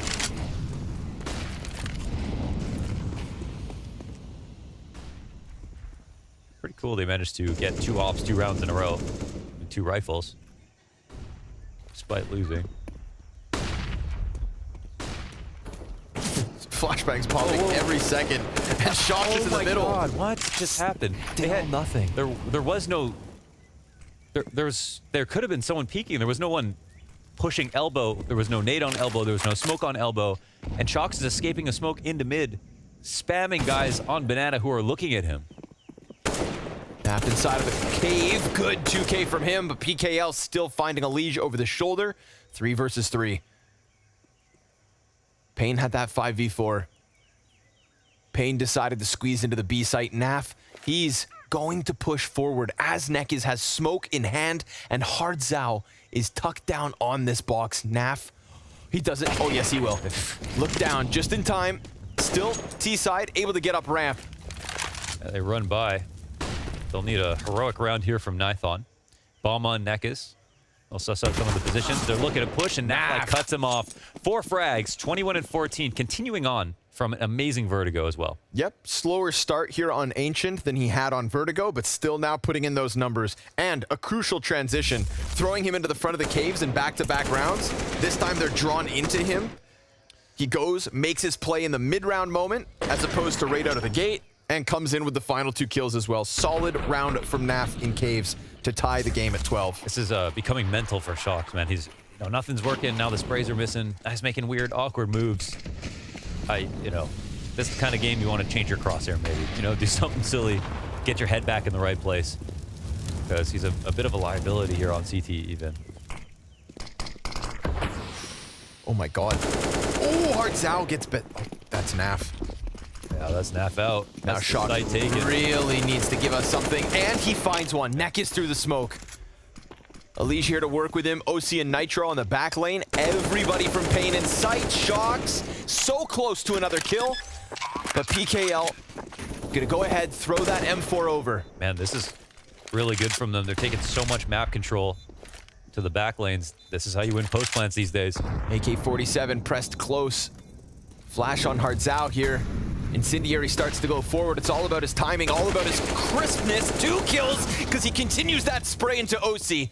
Nithon turns attention back, missed the Desert Eagle. Elige finds him from sight. It's a clean headshot, but they still need to piece this together. PKL, incredibly low, comes up as Elige sticks bomb, Shox. and there is his round. There we go.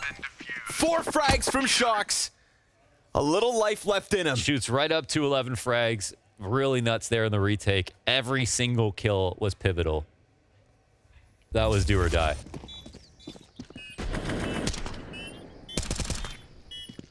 I love the way that, I think it was Big Uzero right there, the way he played that right in front of the retake utility. Yeah, he was exposed to cave, but he had other teammates to keep them distracted inside a cave, so it appeared that he was out in the open, but instead he had such a powerful angle. And again, if not for every single one of those kills from Shox, who holds his nerve despite having a rough game, they would have lost. Nitro kicks up. As Liquid look to overtake middle. Elige will even come out in front of the smoke, slip in a pocket, maybe exchange glances with someone here. Oh, Shox no. again. Oh, Wow. but he gets PKL through smoke. Dude, Shox, he has had to try so hard to hang on. Bro, the mental health was probably hanging by a thread. No, yeah. And like you said, some of those decisions, I feel like just, it's when you're in your own mind. They're incredibly awkward. You feel like you can do nothing, so then you just start to let things slip and get away from you. And this time, a same pressured situation that we've seen before behind that smoke outside caves, but he comes in with impact, as does this mid-hold. Team Liquid pulling ahead. See, at least on this round, when Shox comes out in that same way that he died on the previous round, they have a Liege inside the pocket, ready to fight into elbow, and that was key. Before, it was just him by himself. Now Shox is winning some of these spam duels, staying alive. Most importantly, teammates are all contributing. It can't just be two guys, too. Nafly and OC pretty much stealing all the thunder for Liquid. And paiN have been quite conservative about their timeouts as well. They've only used their second now. So still a lot of chances for a good call to swing back momentum, but Liquid are now obviously touching 15, and it's just Tech9s they have to take down. I say Tech9s. They've lost to less already. Ooh, this is fast. PKL holds that W key, tries to get into the donut. OC easy hold on the cross here, and Elige with the boxes. Beautifully done. Doesn't give any contact to Hardzao, shaves the player off the back, and it looks like Team Liquid are looking to push this series to overpass. But even if they do, even at this point, bro, I'm not feeling inspired by Team Liquid. Yeah, I don't know if they'll care if they just win at Just this get point. through, yeah. Yeah. Sure. Survive the test. Push it onto overpass, keep the series going. 3 map points here on Ancient. They are on fire, so clearly the CT side starting to kick off. If it works, it works. 3 chances, 3 tries. And it looks like OC could have his hands full in a second. Immediately setting up for a full A attack. And OC throws some counter utility. It's a little slow, actually, and Neckes is right there. Gap on the donut cross. That's not ideal. Go ahead, throw out another piece of utility. Nitro. Oh my god, he's so close. Neckes finds Naf posted, waiting for that temple play. Nitro getting dinked, gonna be an audio cue to the T side, and this 5v3 post plant could be enough to just kick it back in paiN's favor. Yeah, I mean, 2 entries like that, get out of there. Everything they could ask for. Nithon, a little bit of life on the op, and this round is perfect. It is. Flawless. Lots of the paiN players pitching in on these T-round wins.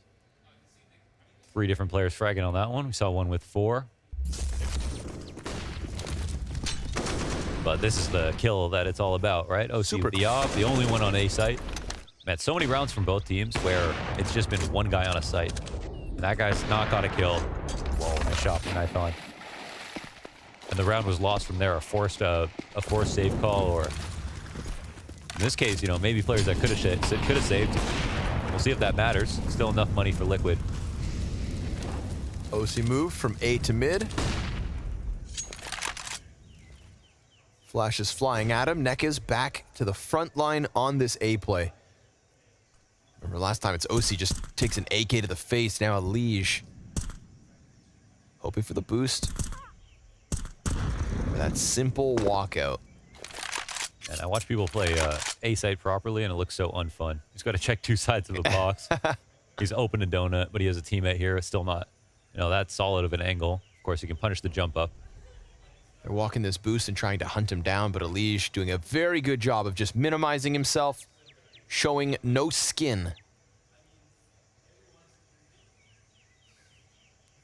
They're waiting, they're waiting, they're waiting, and nope.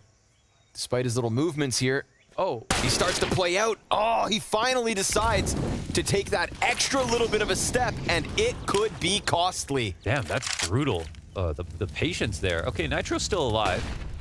They might know that Elige was exposed to donut there, so there will be a donut player to support him. They got OC coming in closely behind. Naf not wasting much time, tries to get to CT. Bomb drop, that's something confirmed. 25 seconds, Neckes! Back-to-back headshots with that one. Naf pushing forward, trying to cut this off again.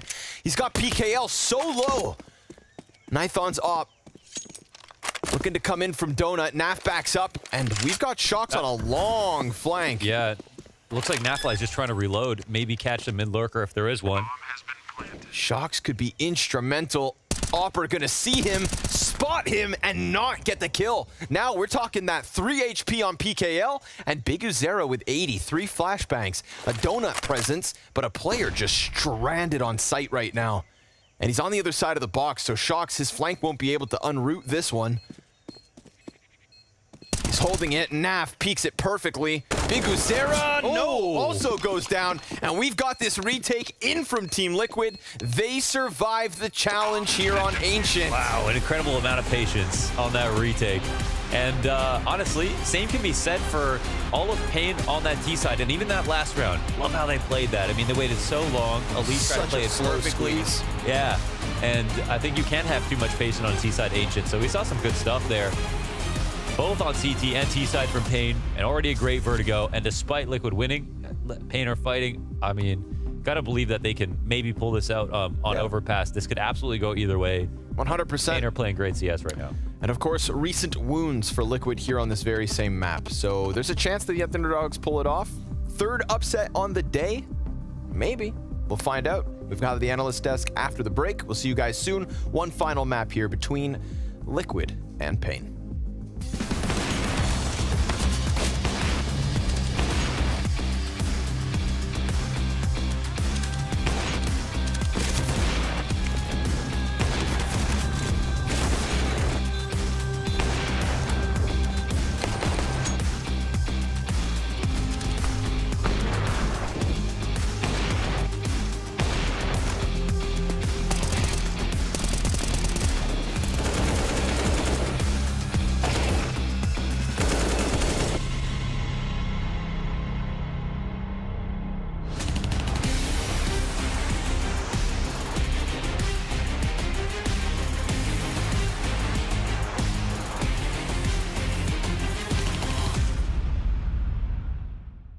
The game is like this, I can put two. There's always going to be that feeling of getting CSGO'd. It's just kind of depressing. I use my time wisely. You never know till the end, like to the last second, what will happen. It's changed my life. Thumbs up. So I've been playing CSGO for 15 years now. I think I have around 16k on CSGO, which is a lot, I guess. So yeah, I've played over like 10,000 hours. I've played that for 14,000 hours according to Steam. I really love the gameplay of CSGO. Obviously, it's an amazing game in terms of the competition and the competitive aspect. But yeah, obviously hitting amazing headshots and all that, hitting especially with the 1D, or like a one-tap with the AK, it always works out. They have built an amazing game, and it's like one of the only games I find fun to compete in. And at the same time, it can be a very disappointing game at times. But I really think we need some new maps in the game.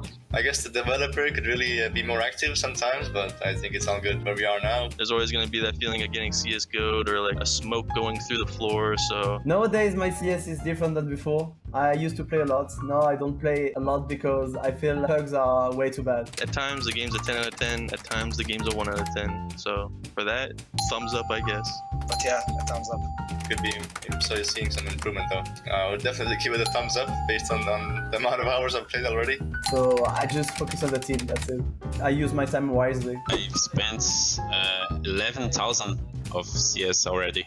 I think I've got about 2,000 hours at least. I've been playing this game for 15,000 hours. 18,000 hours. Just imagine how much I'm playing CSGO. I've played 12,000 hours.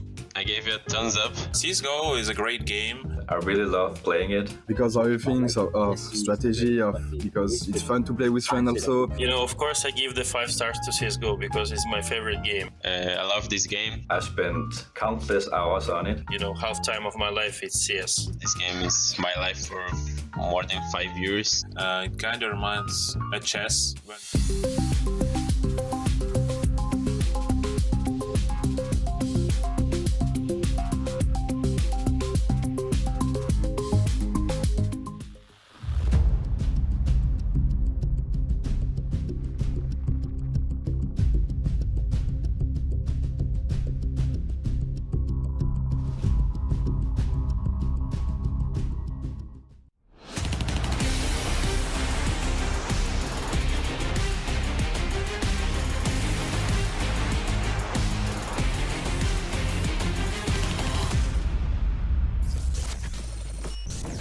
Can you try to walk back outside? Yeah. you just go back out? Okay, I'm gonna check. Don't, one more. One mid. Nice. Go B. This guy has to be here, right? There you go. Yeah, there you go. Could be house here. Go quick. Don't put your off out. I'm gonna smoke the short. Yeah, smoke. Smoke in, then just jump for me. Smoke in, then just jump for me. Yeah. Jump out, knife out. Go. What? He's CT. I heard him. He's more the point. I'm just playing slow. Playing long. Could be short in the smoke. He's not long though. You smoke me? Not long. I'm holding your Alright. short now. Could be long. Okay. He's long. 1 HP.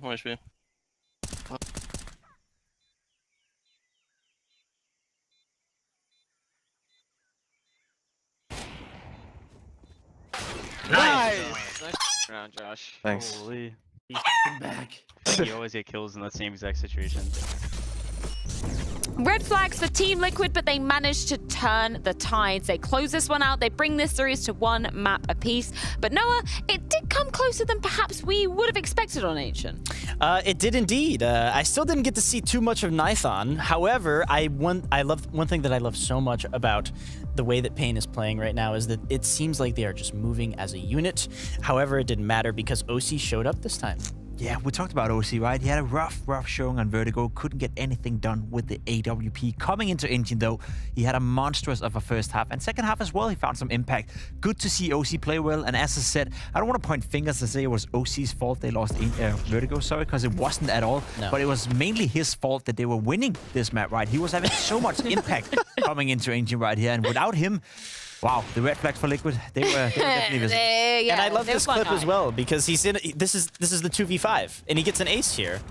This is just wonderful shooting, but I also think this is just exemplary of it being Ancient, and there's more op angles, there's more opportunities for him to peek through, whereas Vertigo just doesn't offer the same kind of possibilities. Yeah, I think it's important that we do put that context out there as well, but I like how you phrased it, Noah, the fact that he was kind of waking up coming into this map as well. Do you feel like it was just particularly the first half where he found that impact, or was it kind of through and through for you? I don't know. I mean, it just seemed like the dynamic, the way that it was flowing on Vertigo is the fact that it wasn't flowing. Yeah. But as soon as they got rolling on Ancient, yeah, we just saw him caught form. We do have to give it to paiN, though. We didn't really expect them to be putting up this much of a fight, particularly coming onto Ancient, particularly looking at their map win percentages coming into this as well, and the opposition that they faced. I'm very pleasantly surprised that they were able to put up so much of a fight. Me too. They lost both pistol rounds, and it's still a 16-13 game. There were a couple of clutches that could have gone their way, could have made the game much closer. So paiN Gaming, I would say they can be proud of their performance, but they just lacked a little bit of finesse. And would you have a particular eco play you want to put onto the spotlight where paiN were given the hurt? Yeah, because Freya, you talked about red flags. Let's look at this for Team Liquid. It is unacceptable at this level to lose a round like this. You're coming into this just a couple of P250s, a Glock, and one flash, and look at this. It just completely spins out of control for Liquid. Right here, OC is trying his absolute best to save what's left here, but you get into a 3v2 where you lost control over the bomb site. It is, again, no armor, pistols, Glocks involved, and Liquid have no control whatsoever over this round. We get into a 2v2 scenario, the bomb gets planted, and there's a lurk coming in as well. It was only 4 players rushing that B bomb site. Not even all 5, not even all the firepower available was part of this round.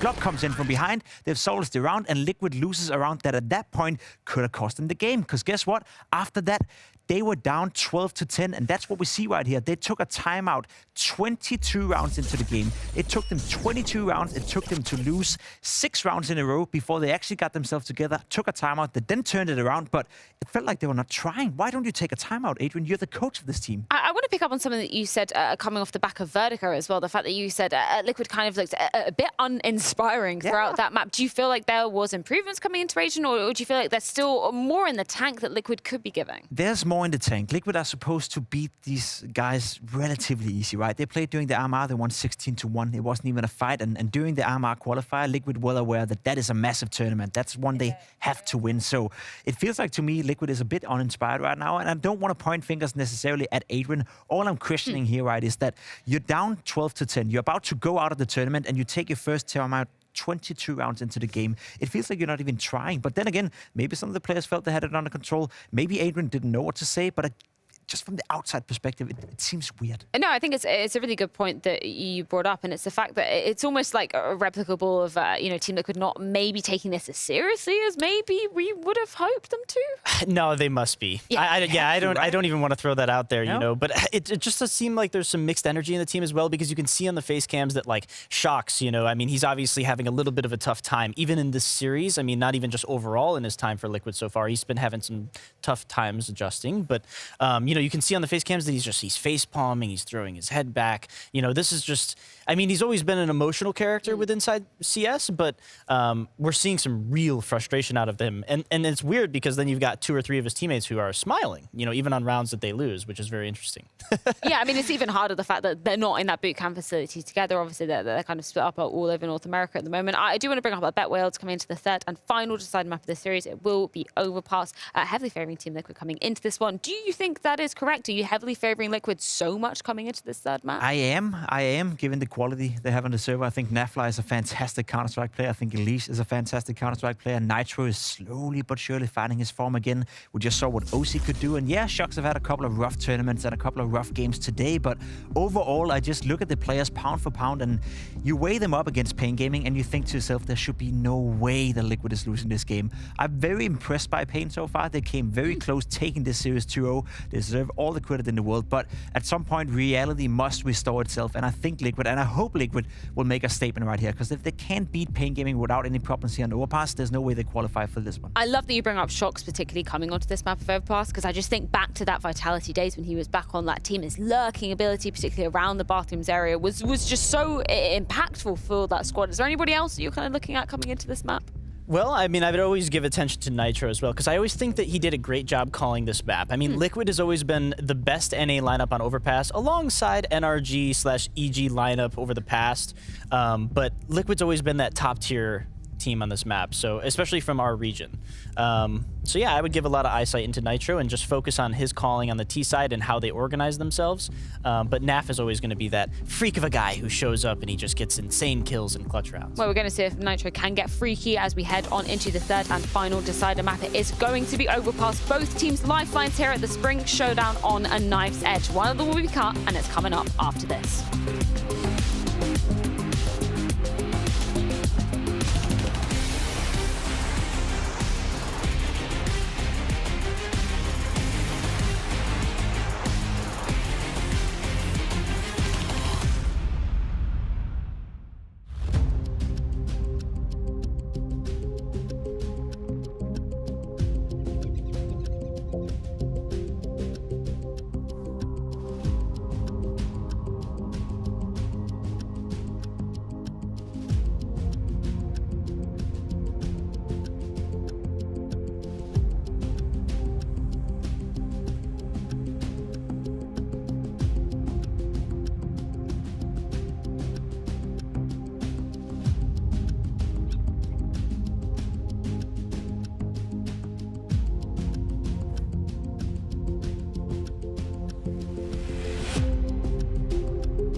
overpass. That's where this one heads. The Betway odds in the favor of Team Liquid. It feels like this recovery, the reverse sweep of the series, could be well underway. Shox got bullied. Well, yeah, at the beginning, and then now he's saved looking it. to come back, really, from the end of that map where he did recover. You think about that 4K inside the B site, the retake at the end. I mean, Shox both made that close, but also helped Liquid take it over the line. And I think he's going to be happy to put Ancient behind him. Probably got a couple demos to watch, stuff to figure out about the situations that occurred. But Overpass is a brand new map, and yeah, Team Liquid, man, four odds for paiN. I don't know. I mean, they play the map. They don't have as good teams. I feel like it should be closer. It should be a bit closer. I mean, Liquid took that bad loss to EG. Yes. That was seems very clear, like a one-off now at this point. But yeah, I don't know. Based on what we've seen today, paiN are playing great CS. No matter what at this point. Started out a serious underdog, but at this point, look, in my opinion, I mean, 2-to-1 odds I feel like makes more sense based on what we've seen so far. But we'll see if Liquid can prove their worth more. Shox dies here at the top of bathrooms. I don't know. You didn't see him coming out the rock, maybe. Lots of players behind this one. There's actually a good amount of spacing between PKL and the rest of his squad. Team Liquid looking to reaggress here.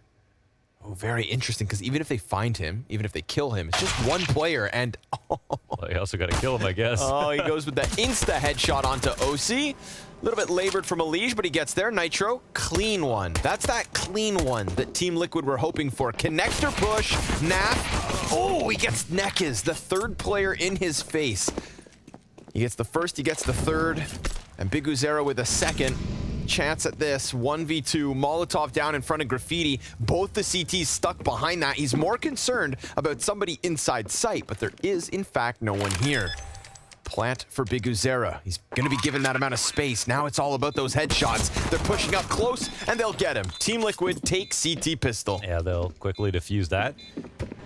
Nice rearrange towards long. PKL was just shutting him down, but the trades were still good. I think at the point that PKL saw that second CT, it was clear they needed to go down the stairs. And actually, Naf's position goes really scary.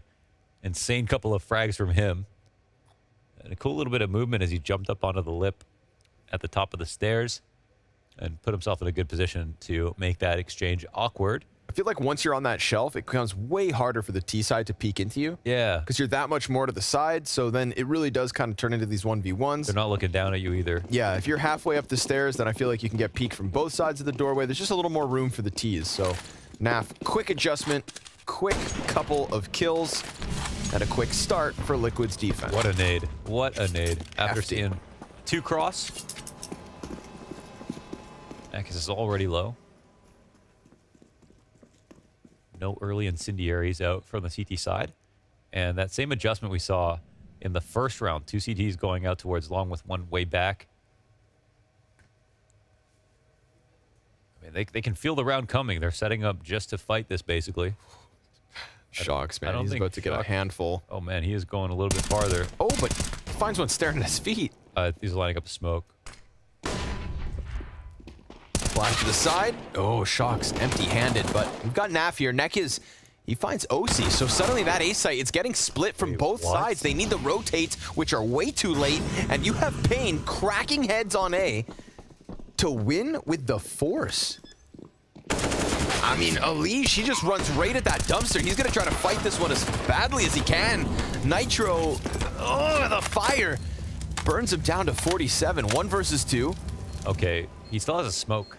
All right, there's one up close here on the flowers. Kid as well. I mean, this is winnable. This is certainly winnable. But it's also going to get sketchy. And as he tries to get lost inside the smoke, they find him, hunt him down, and win with the force. That's kind of ridiculous. They got to win trades here, of course, on long. With a setup like this versus the guns that they had, Shox doesn't even get a single kill. And he had that first peek, too. Didn't finish him off. I don't know if it was the lamppost or something. I don't know. Just got to win there because you have enough CTs. You have enough CTs, a read on the setup, and even though it was unconfirmed damage, that was supposed to help that OC saw them crossing and hit them square between 3 players on their way out towards long. Oh.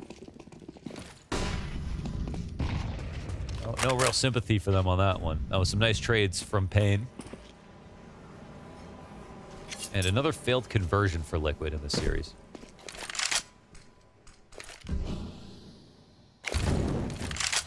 Used to be fun winning pistols. Now it just complicates things.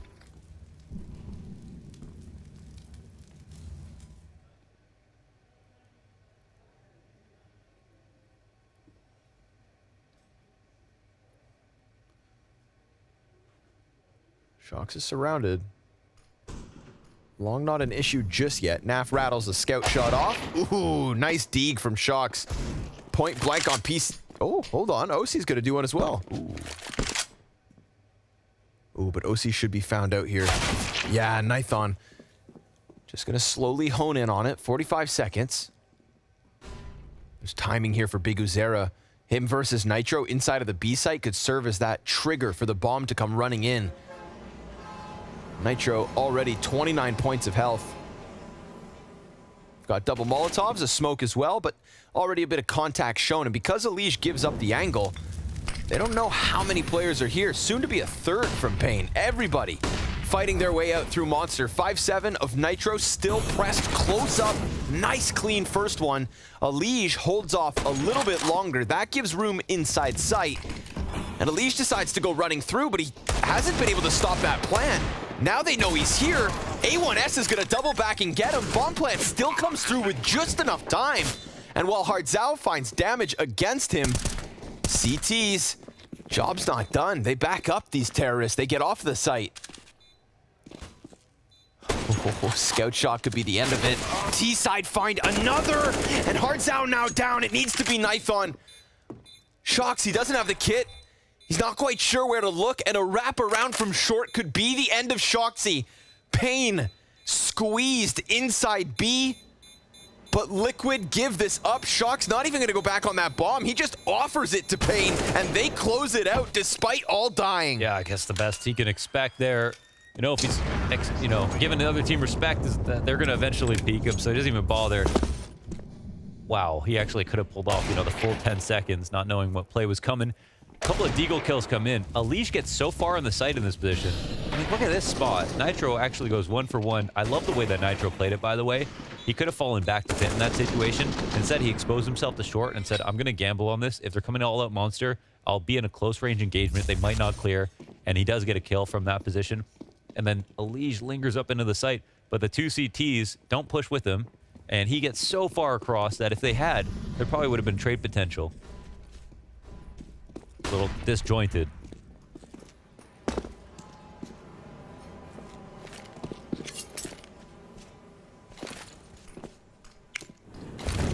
Shox hoping to be the MVP of the round. Not gonna waste no time, huh? Overstack that A site.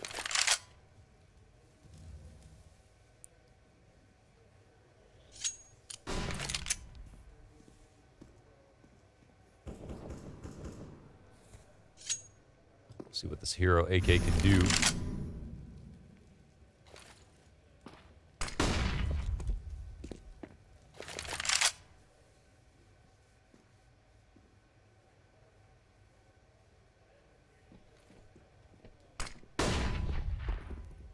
Nothing going on B. paiN playing meticulously. Why not? They know that they've got the door ajar. Yeah, they have one outside the B side inside a short water, and he's like, what's going on? Nothing here. So they pick the right side. I mean, paiN moves slowly, but they move well. They're always doing something. Everything with purpose. Never really had time trouble, even though they played pretty slow rounds, so that's impressive CS from paiN, just in that. Right side picked again. They've had a much better time with conversions than Liquid have. PKL falls away. And because that bomb site's so free, Nithon comes to help him. Good trade from the first. And as he gets dropped down to a third, Big Uzera takes up the helm and clears the board of all the pistols. But it was just this AK from the get-go here for Shox. And they're looking for him. Oh, he's locked into this. Nice kill versus Big Uzera, but now suddenly, it's like kicking the beehive. How hard will they hunt? Kind of taking their time with it. I guess they want to keep the 3 guns they've got. Yep. And I think they can turn one of these MAC-10s into an AK. I mean, depending on the speed at which they go, but they don't know where Shox has went, and yeah, it'll get upgraded. All right, easy does it. Yeah, super solid, you know. That was, I mean, they avoided the AK the whole round, so that's what they wanted.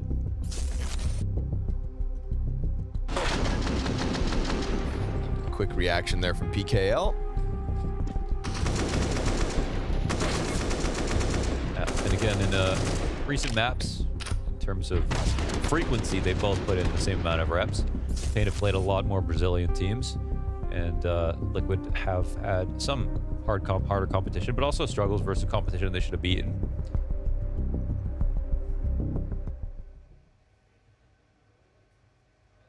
Quick technical is over here. Get it sorted. Yeah, back into the match. Money's good for Liquid to buy. Costs them everything. And actually, I guess Shox isn't able to get grenades because of the saved gun. But he'll take that saved gun for sure.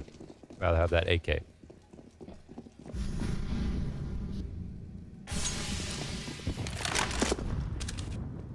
Ooh, early nade damage. More. Big Azera just eating shrapnel down here on the short side.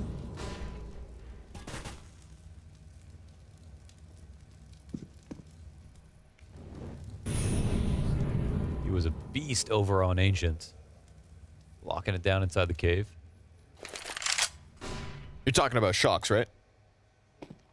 Definitely not. But he still turned it around. Started to get them smoke spams. Started to get his feel back.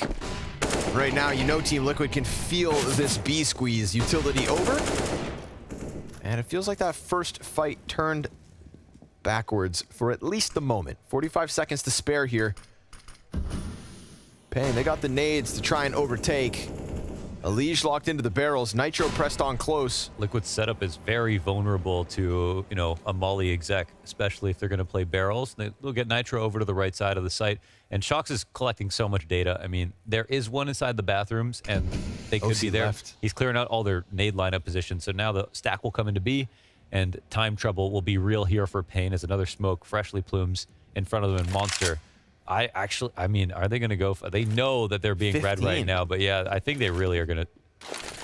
There's 12 seconds. They're going to go in at this final. Oh my God, they CTs are giving it up. Like Naf, I mean, he's still got a ramp to work with, but his 2 players in front both died. Bomb's got to get on site and plant. I mean, that's down to the final second, and they get it. They pulled it Yo! Wow. Wow. Bro, we just said that paiN hadn't been victims of the clock, even though they played all that time, and that was as close as you can get. That was actually such a good round for Liquid, right? As soon as Shox turns the corner, he sees they aren't even lining up grenades. He calls, yeah, it's going to be B. OC cheats over to that site, but there's still one player inside bathrooms, a completely open site, and he just starts throwing stuff on the A site, and they just move immediately. They think, oh, man, Shox has the wrong info. I mean, you know, even though that comes so close for paiN, they understand that that was such a losing position from the point that that last smoke came up, and they waited it out. They didn't overrush the situation. Yeah, it comes down to that one extra second, but you know what? Even if they lose, they probably would have been able to leverage 1 or 2 really good trades in this spot, and it would have looked way better than having to save with basically 5 alive. What a ridiculous round. Oh my God. I mean, that's believing in yourself if you're paiN. They know how close that is. That's the first time that we've seen the clock nearly make the difference for them, and they still pull it off. Damn. That's sick. I mean, you see the reactions on Liquid. They can barely believe it. paiN know they're lucky, but they really did play that well. Yeah. For what it's worth. Listen, you got to weaponize the luck. OC falls back, 5-7 ahead of him. Easy pickup for the SMG. Let's see it. OC combat offing, peeks wide, and dies. Alicia's Deagle only good for the 1. Naf quickly in position, but this one is paiN taking B by storm. Damn. I love that. Just that rush right into the anti-eco. Snap play. Shox in the save. Wow, what a frustrating. Oh, it's going to be it. That's a tilter. That is a tilter to lose. You had everything, and you move 1 second because it's like there's no way they could exec. You know, no good team is execing at 50 seconds outside of Monster. And so you move. You're like, yeah, the textbook said move. Oof. Sometimes textbooks lie. Yeah, learn it for yourself. Do your research. Yeah. paiN on fire. They lose pistol. They take back 5 straight on the T side of a decider map to eliminate Liquid and give us an all-Brazilian semifinals for the NA Showdown.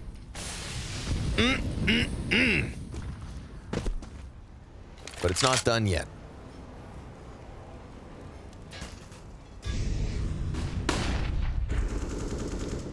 Who steps up? We had Naf on Vertigo. OC at the start of Ancient. Naf just goes ahead and joins him towards the end. Early days. Early days with like definable moments that paiN have used to get this 4-round lead. You'd be lying to yourself if those moments weren't close.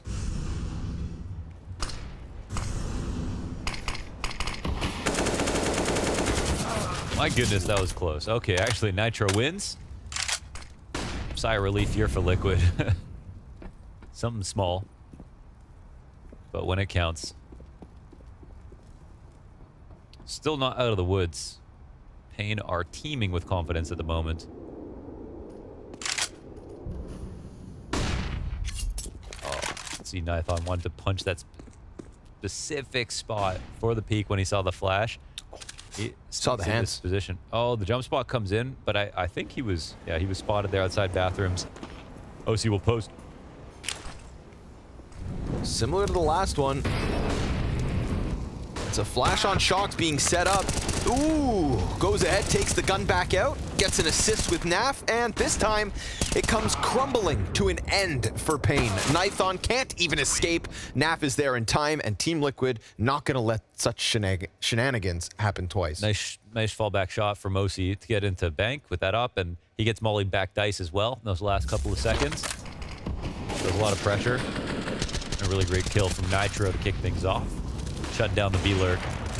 And the spot from Shocks goes unchecked because there's just a CT on both sides of the site, and yeah, they don't anticipate he'll be there. So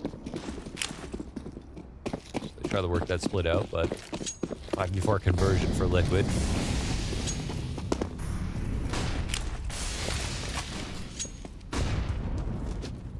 And honestly, the thing about that last round is Liquid played way back, way early, and you can see the response now from paiN. It's like, hey, if they're going to give us the space, we are going to take it over.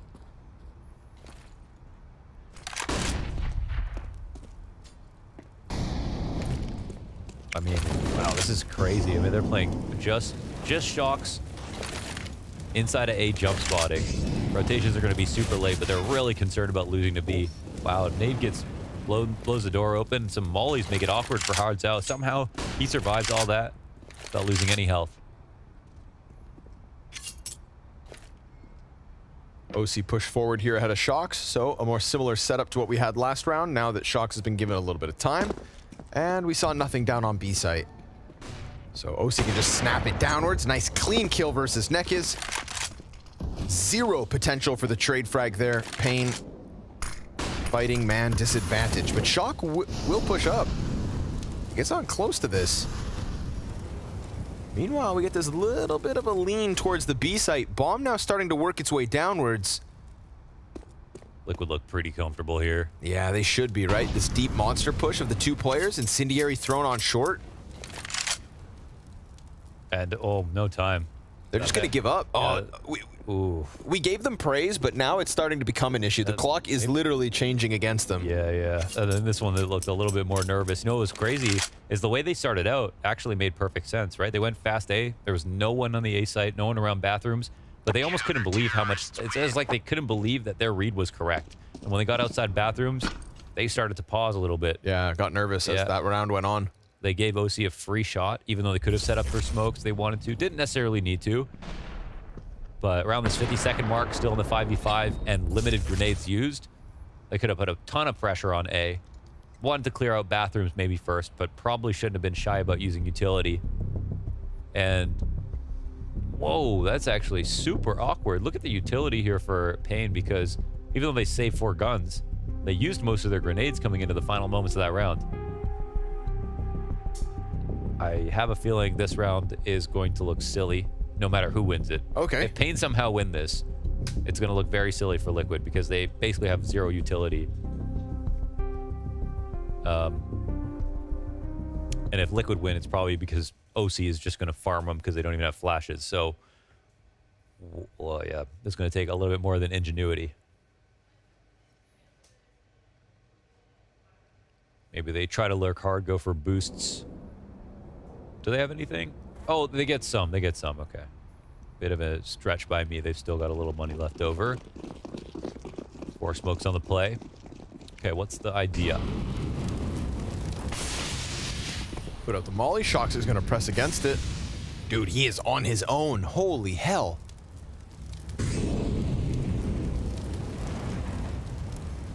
Even the fallback is going to be difficult at this point. There's already a player just trying to pry over Fountain. Liquid are waiting for that fast B hit again. Wow, Shox, you better bring somebody with you. He stayed here. They don't have stairs support. I mean, he's gonna. I don't know. Yeah, he was either gonna trade and die or whatever. But like that, molly comes in to cover his position. He just waits for so long. They were really just thinking it was gonna be a. All he was waiting for was to find out there was no one on A. They were grouped outside Monster. 4 CTs in the site. With door off its hinges, the Liege far more occupied with Connector. They got a bit tunnel visioned on that one potential attack that was coming, but wasn't really there. And they did it blind. Second instance of it there with the Liege, right? Kind of drawn towards the vortex of the open door, but hadn't thought Big Uzera would have already crossed into the water corner. Nitro alone on this bomb site. Nap and OC going to be primed for the save as Nitro only brings Hardzao down with him. Bomb plant here for paiN. A 6th on this T side. Another round that's just kind of quiet in the middle. Squeeze here, squeeze there. A move from the CT side that doesn't work out, and there's no recovering that. Like, you know, look how easy this is. Yeah, I mean, he's literally just clearing this with a molly. It's not like they just walked up and got lucky. Okay, imagine this. Liquid believe it's a B-side hit. In this situation, Shox is insanely valuable. He's already gotten the baton. He's cheated forward a little bit. And then there's 4 CTs in the B site with an op in play. They don't need short control or anything. They want them to come in. Liquid look really smart. But that's Liquid doing that without actually any info. And even nades are coming the way of Shox. So I'm not sure why they felt the need to gamble like that, but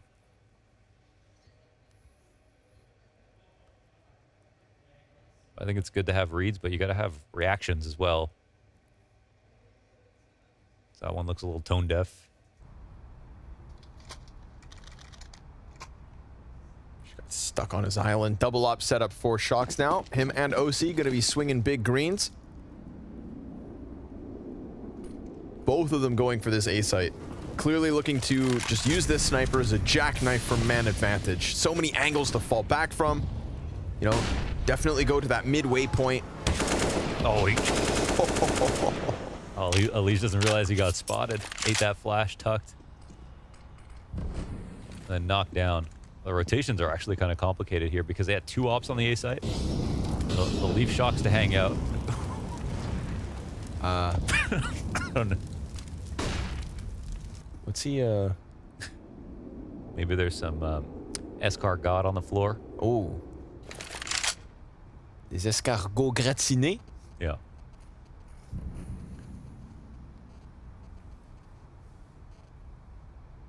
Maybe he collects pebbles. You know, some people do that. Hang on to rocks. Shox. He's got the angle. And he's got the reaction. But they've got long control. And if they work up fast enough while Shox sticks around here... Look, no movement from the B site. OC really wants to get this kill on short before they, confirm anything. Is not B, but look at this long walk up. They have made so much progress. Shox could just get walk picked. I mean, how many nades are going to use? He just dies. Doesn't even think about it. Man, what is going on right now? He doesn't even think about it.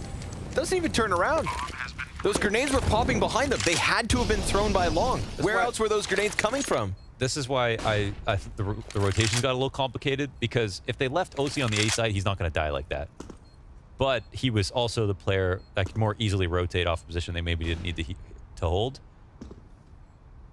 Now it's just a matter of holding on to the post plant. Connector kill could be crucial. Oh, Nithon looks away. Nitro, that's going to open the door for him. Sees another back turn, gets Nekis, and sure enough, Nitro comes out of Connector. But is that a round that if we repeat it 10 times, Liquid win more than 5? No, I mean, they lose 9 times out of 10. That was a really... I don't know what's going on right now, man.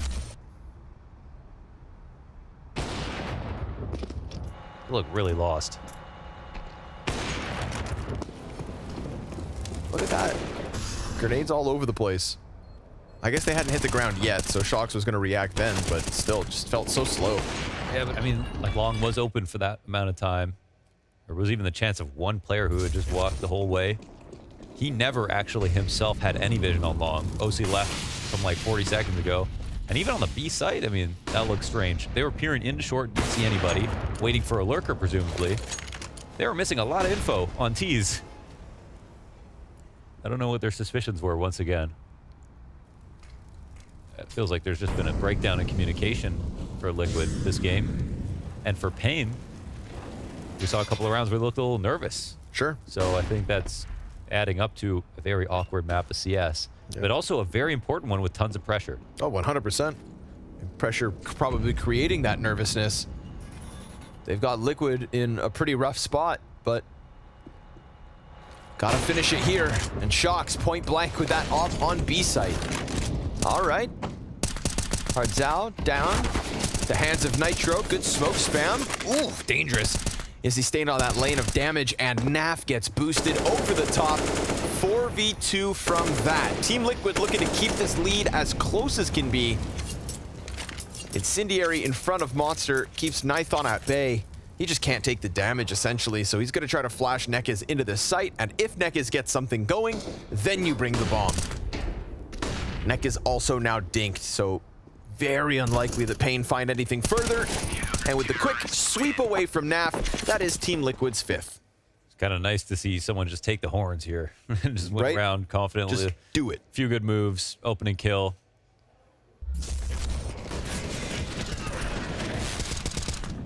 Solid trades, shut down that B attack and this boost. That was hard to predict. After all that action went down, did come down to the final 30 seconds here. That was already a foregone conclusion. I feel like if I was just like, you know, Coach Liquid right now, would just be like, let's just leave OC on A for now, because I don't know what is going on outside of that. And, you know, Shox can play flex, but... Oh, Shox. Good track on a PKL. Ooh, doesn't take a second shot. Chased into the bathrooms, and he's not going to find anything else. Naf quickly in from Connector. Looks to just throw himself at the back line of paiN. Neck is rounding party. Ooh, bullets over top, and they know that it has to be Long now. Oh, nice. They got some control here. And OC will take over Long, and they've got 2 riflers to support each other versus the pistols. Oh, Biguzera does have an op. And he uses that op too. That was picked up from Shox there in top bath. We'll fall back out of this. Nitro's in a solid spot. Is the door blown open? Oh, it is. Oh my god. Oh, it is. Neck is? That's a free This'll AK be up cleared, there. man. Definitely that's going to get cleared, right? Alige posted on the angle, and that's where this one ends. I guess with that bomb up towards A. Felt okay about it. Yeah, it's just really not inspiring. It's incredibly messy. There's no reaction. There's no communication. Not a single person's talking. Yeah. Yeah. It just feels like... I mean, Shox just got run down by pistols in the top bathrooms and op again. Bang! Said it a couple rounds ago, right? Communication could be breaking down for Liquid. But the economy in that last one, it's enough to keep them afloat. Smoke in front of them on Monster. Quick press into the A1S. Nitro, gun goes dry. Biguzera finds him. And now all of a sudden it's a quick scramble. Naf in with the double. Elige tries to lock it in on barrels. Nav's gonna press up close to the short side, and that's where Nithon gets his headshot. Hartzao, 1 versus 2 with bomb on his back, and he's gone to the T-spawn with plenty of time. Yeah, he can think, actually. See how he can separate these engagements. OC sitting up in heaven. Let's see what he decides to do. The map is his oyster. He's got a Molotov as well. You get real creative with this if he'd like to, and try to sell it as a fake or just hit the site. And they're playing it 2 together, so him running all the way will actually get him this plant, put him in a 1v2. Confident. Who's your money on? Hartzao. I like this. He's pieced it together. He's got the idea. It's just a matter of hitting shots. And they could very well suspect that he is backed up towards bathroom, so I'm a big fan of the position. Seems like he's reading it perfectly, not expecting a flank or anything. Yep. And with 2 players coming out of bank, I think this is like the best case for Hartzao. OC's going to be close to him. He silently falls down. They just underhand the smoke over top, but because they play from long, there's still a little bit of caution. OC's down so low, 13 health as he sticks that defuse. Hartzao close, but not enough. Goddamn, what a shame, honestly. That was played so He deserved that. well. Yeah, that was really, really well played. He even reads how they hold him in the 2v1. It kills the 1 player off the defuse. He genuinely deserved that. That was so good. That was such a nice attempt to clutch. Liquid got fully outplayed here, but well, I mean, OC had no choice. He just had to stick this. He wasn't about to win coming out of that smoke. Yeah, I don't know. That's the reactions of your teammate winning a round. Yeah, I mean, you have a lot to be tilted about if you're Liquid. I would probably not be happy either. Hanging on to this lead, though. Yeah. Imagine how much worse it would feel. paiN trailing. Opening kill for Elige. Door challenges it. Swung wide. 3 kills for Elige. A little pop-off for him. And a flashbang for OC's fallback. Team Liquid stabilizing at the end of this CT half. Looks like it. 8th, very likely.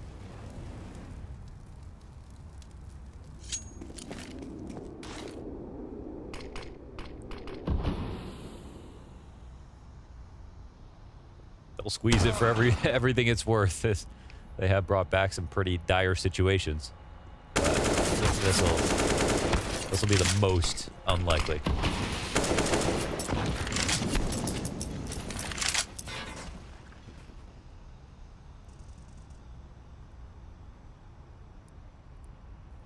Nithon, I don't want to break it to you, man, but you're dead. Yeah, that's 5 straight for Liquid. Yeah, there we go. Little recovery. But again, you know, hanging on. It just feels like hanging on. Yeah, definitely. Liquid have a major coming up, you know? Bro, I would have been all in on the Liquid 2-0. That's where my head was at before this series started. Ooh, the bottle flip. The flip, yeah.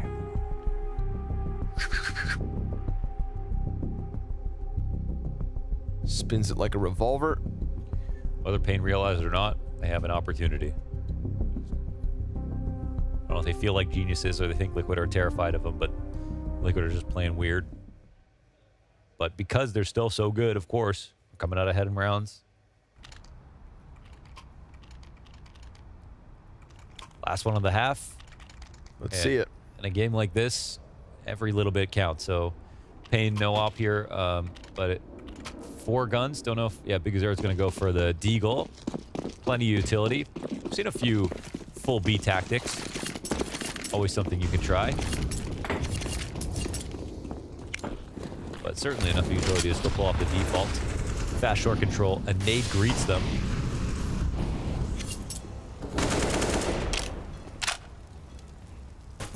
And finally, they leave OC alone on the A site. Ooh, they heard that. They heard that for sure, you'd think. Naf. Oh, are they close enough? Oh, yeah, Naf. Yeah. Oh, I mean, when you fail that first boost, yeah, suddenly all CTs lying in wait for you. Elige off the side of Monster with the double kill. And a very likely 9th. Dude, Team Liquid, this is cool. The fact that they string 6 rounds together. 3-6 to 9-6, potentially.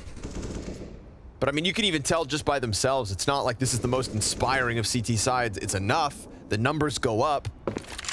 Yeah, it's enough to get the mood back at least. Just at least winning so many in a row.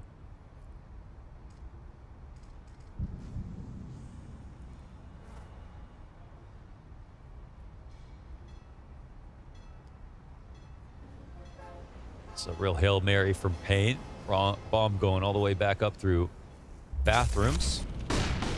And yeah, you said it best. You know, they had all the reason in the world to be worried with Nafly here and that, but yeah, if you fail to jump up, just let it slide. Go for something else. Just let it slide. Let it go. It's not worth it. They'll have a chance to press into this A site. OC knows it's under question. Shox is here.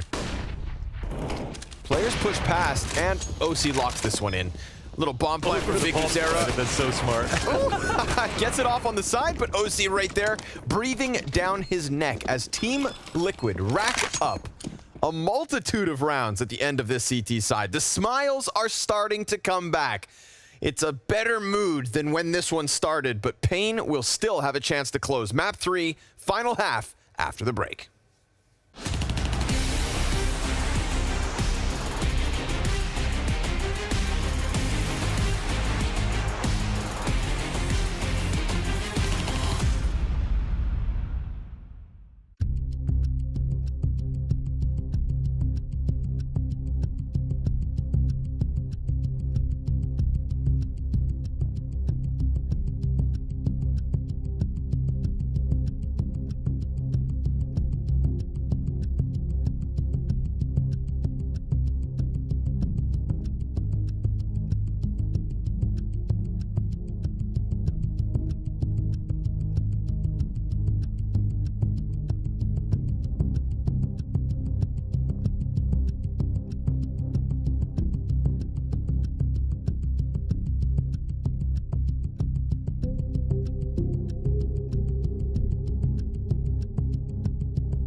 Individual levels on the recovery. Team Liquid, not inspiring, not electric, but continuous in racking up those round wins. They'll have a lead as they take to the T side on a map they're favored to finish. And what was that, 8 straight at the end? 7, sure. At least. We'll call it 7. A real nice recovery for Liquid. Let's call it 6. Okay, let's call it 6. Put their pass rows behind them. Ooh, PKL, who's been... Oh, wow. That was clean, as dude. hell, man. Wow. Let's go Nitro. Wow. Wow. Nithon in the open finds Alicia's head. OC with the quick No. Okay, no, that's ever okay. There was one crazy one just now, so yeah. Oh, it can go B. You know. Shox can meet him there. Cards out, going to try to cut him off. At least someone. He can actually rush onto the site. Ooh. It'll be spotted. Oh, that'll be the 1v1 now for Hardzao. And Nafly actually planted good for Heaven. So he can make that move if he wants to. He's going to sit over in Graffiti. But anything works. Really tough spot here. Yeah, Hardzao trying to figure this one out. No kid as well. Nope. No kitty. Now, he can't run into Heaven. He could run to Graffiti, but he's not going to. 10-second stick all the way. Yeah, pretty much his only choice. Nafly had him. Light work for Nav. Light work with that plant. Again, this is, here we go. Look, Liquid, they look human. I mean, no matter what, you win that many rounds in a row. Yeah. Yeah. You win that many rounds in a row. Here, just eventually, okay, fine. We're nuts. We are doing it. We are winning. By definition, Team Liquid are winning. Oh. I don't know if they realize it, but they're getting there. Yeah. 6 away from closing this one and just kind of brushing off today's match versus paiN. Winner of this one goes on to fight MIBR for a spot in the finals at the Showdown. Godsent versus Freya, the other semi-finalists. PKL, point blank, Mag 7. Oh, he runs into the end of the molly. Goes in and out. With scorched shoes, he will still sit inside connector. He's got players all around him, and they dealt with one of the weapons here from paiN. One of the few weapons that the CTs have to work with. That was super well timed. Only took 24 damage.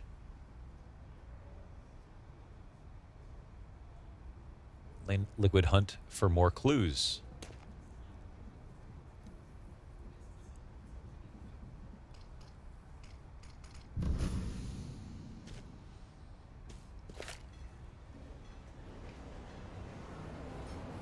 I love this floating neck is. That flies like, where would I be? Yeah. Hanging from the trees. Nithon gives up the angle, so that'll be an open invite for the bomb to move over. Plant right there with it. Well-timed flash. Nithon not wasting any time to go around those corners, but Shox will find him, and Big Uzera is nowhere on this. So 11-6 for Liquid. Yeah. And the T side is gonna hurt for sure. Certainly feels like in that first half that paiN didn't show nervousness when finally the clock started working against them and stuff. They actually would have had one of the easiest situations versus Liquid, while they were tilted and all that. 100%. Yeah, put together a real bad half. Yep. And now all Liquid have to do, just keep chopping down this defense. 5 rounds between them and a chance to impress us tomorrow. But you promised me an all Portuguese-speaking semifinal. I made no such promises. I highlighted the possibility. That possibility is still here.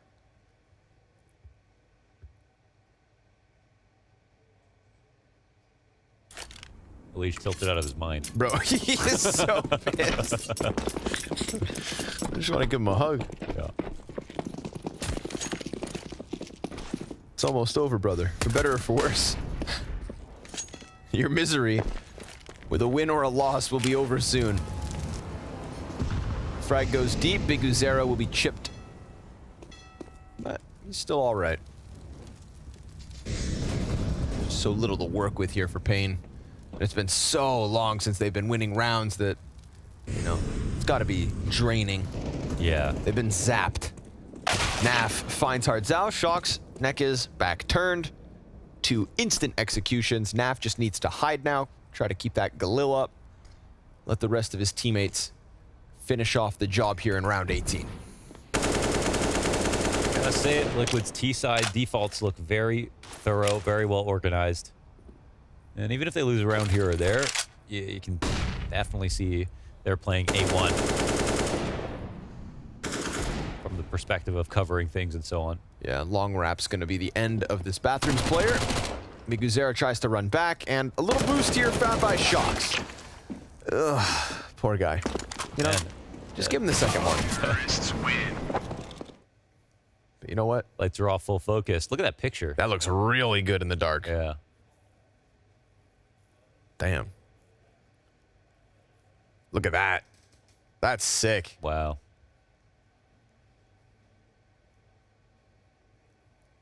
How many ETH do you think it cost?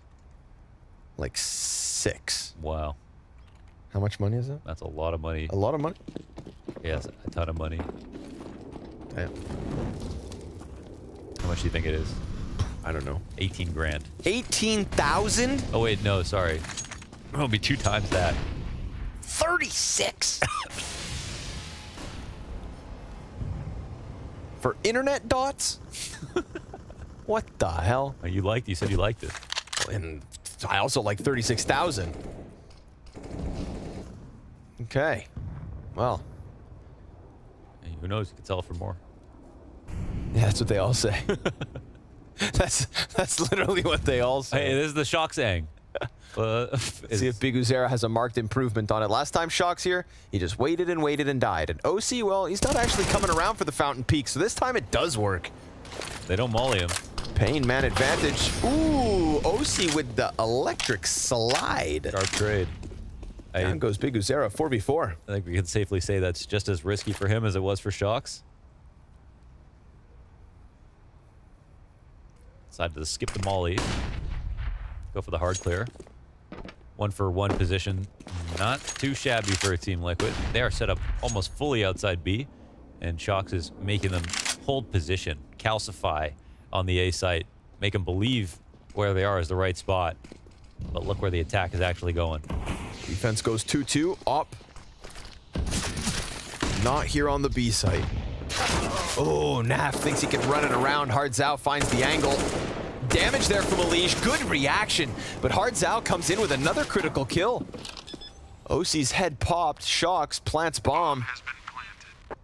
Elige creeps in the water, finds the one back on Graffiti, and now Shocks, he's got to go ahead and show us his worth. Nobody falls out from heaven. There's going to be a slow crawl through connector on the flank.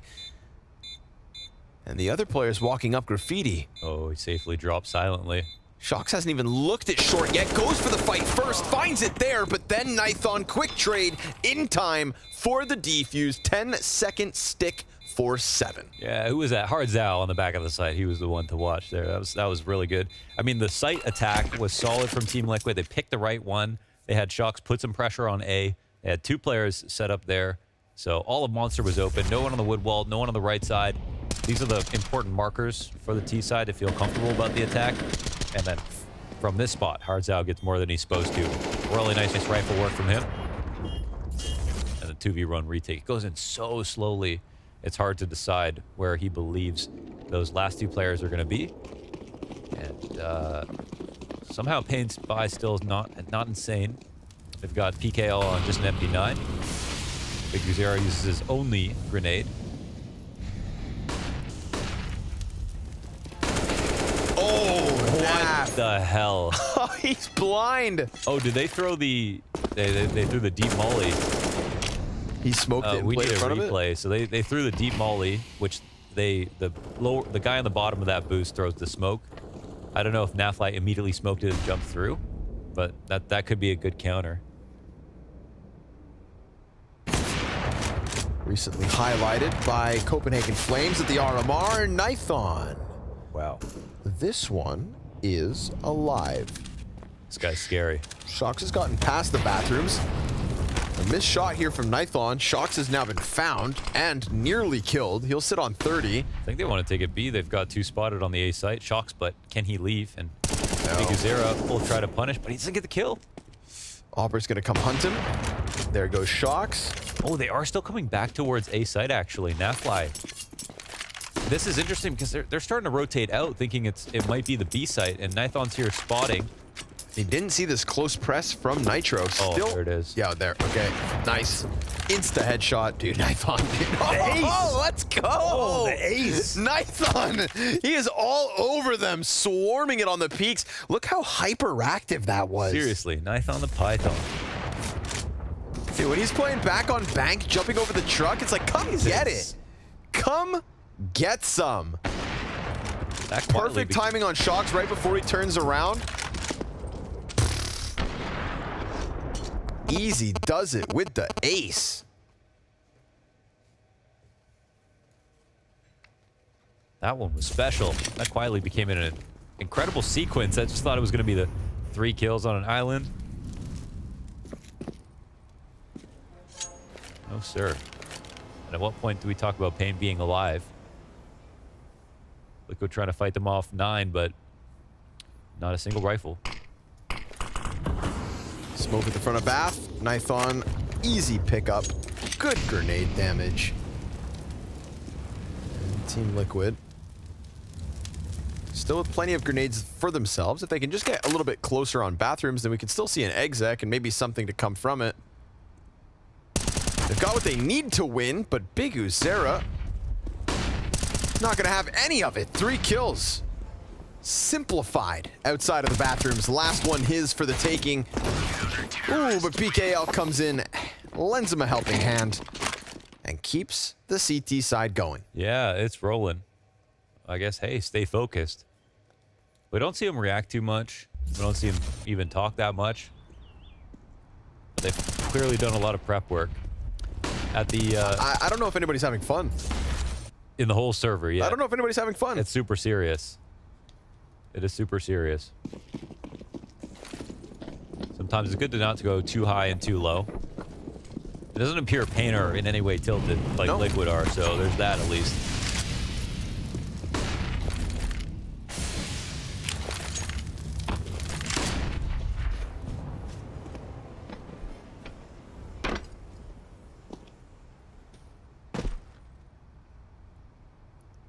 Threats on long. Nithon standing tall, boosted over.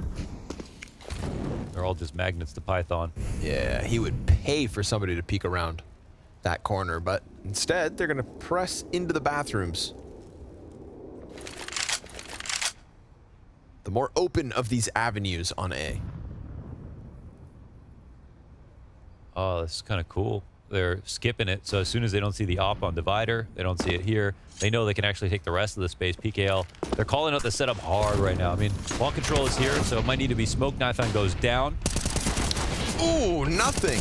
There's still 1 extra. Big Uzera turns back, bomb drop, 3 kills. Oh, that's a little bit of life left in him. OC's got the bomb, planting it. Oh, they don't chase it right away.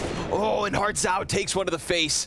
It's gonna have to be Nekes 1v2. He's got that kit. He still has OC locked behind Dicebox. Doesn't know it though, and gets blindsided by OC. Liquid, they get past Hardzao. They do. What a 3K. As the extra man too on that long control.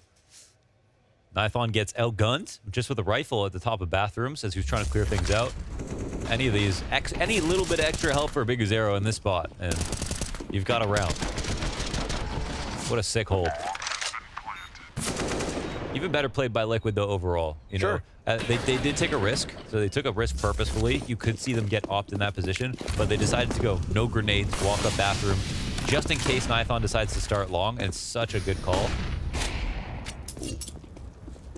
Nithon doesn't know how lucky he is. They'll kind of instantly group. Looks like they just showed face on A to scare the CTs into staying here. And now, like, kind of similar to the last round, they just want to take it to the other side of the map. 13-9 could be one of the last chances here for paiN. And they'll really try to sell this. That Molly lands exactly where Nithon wants to stand. It'll beg for support. PKL only has an MP9 in the back of the site. And Nekes is actually here as well. Whoa. Big Uzera with another kill, also towards front bathrooms. Elige damaged. Oh, the Molly misses. It bounces too hard off the wall. He's able to get back at the very least.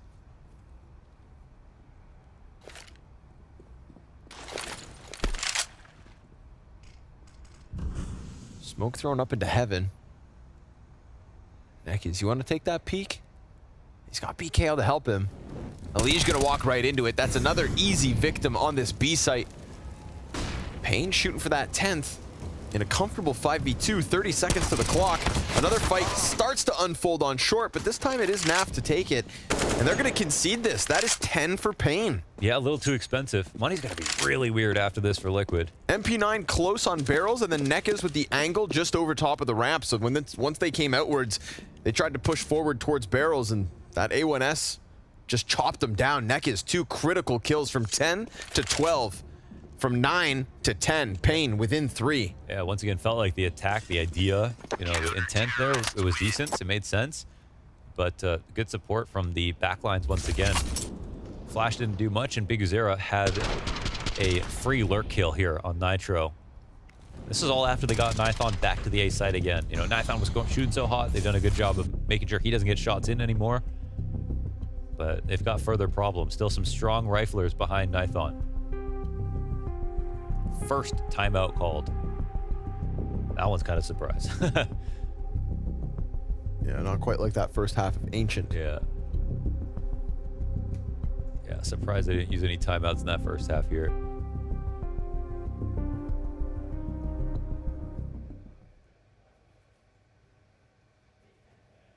Affleck telling them how to win.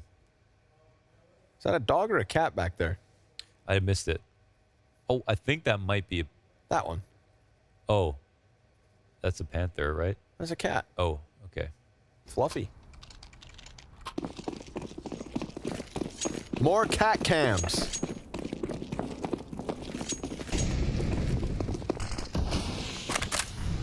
Ooh, OC. Yeah, he's scoped on that, but OC, oh my god, don't die. To the fire? Where even was that? It looked like, I mean, it looked pretty far away, right? Holy hell. OC got them size 13s. Nice snap up from Nithon. That's Shocks and Connector. I mean, look at no this. real They're challenge. running right into the CTs. That's a grinder. Oh my goodness. Just a straight cone fire. Now here's the movement inside Playground. That's his chance to bring it back. 1 versus 4. It was so brutal, DJ didn't want us to see it. No, he made sure he turned his attention anywhere else. So he's got peanut butter on the fingers. It's only my 4th PB&J.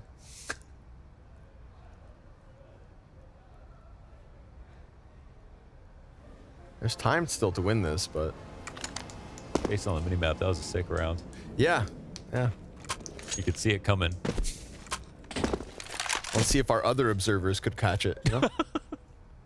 I'd like to see it too, actually.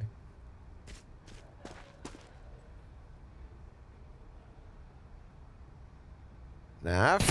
Ooh, no point blank kill. So paiN 11.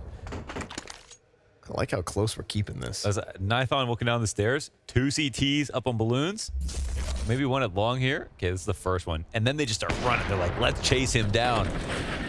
But look what happens. Holy, PKL, BigZera, and Hardzao. Trifecta. Oh my god, the economy. Yeah. Holy hell. That one. That one. That one is a tough pill to swallow. Oh, 5 of the last 6 here for paiN. 5 of the last 6 rounds. It's T-side. It's not looking too inspiring from Team Liquid.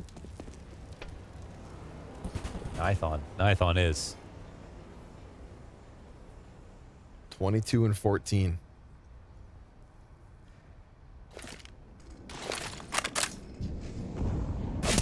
Nada on the nade. Turn back from short. Naf heading towards Monster, but I believe that's still Nekis who's been watching it the entire time. Oh, but Naf gets the deagle kill. Okay.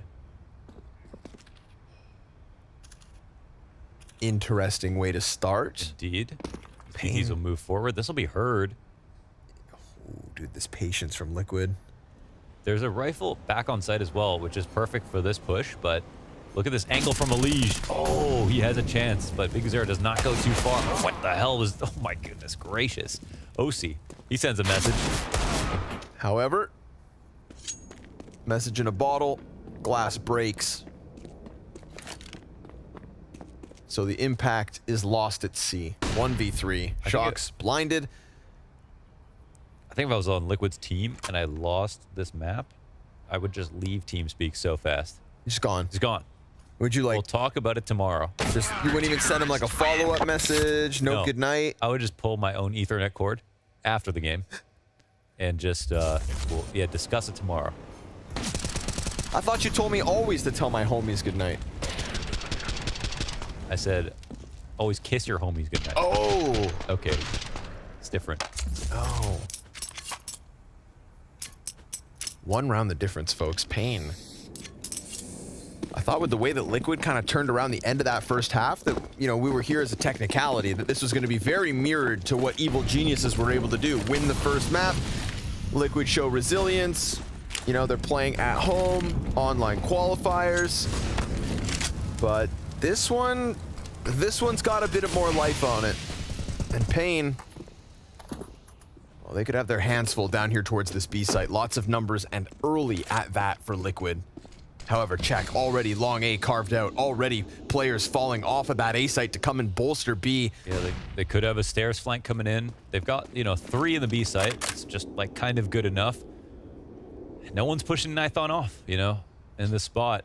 It's not exactly the winning play. Like, Liquid still have a chance here, of course. But Nithon is getting very curious now. Oh, there was a chance. I think he must have seen one. Are they actually just going to go back for this? If he dies, of course, he's asking for it. Zhao's now changed positions from the pillar to the water. And Nithon is now completely taken over the front of A and trying to hold back any late round rotation up to the A site. They're going monster. Neck is on the barrels. 2 players inside water. Neck is, oh my god.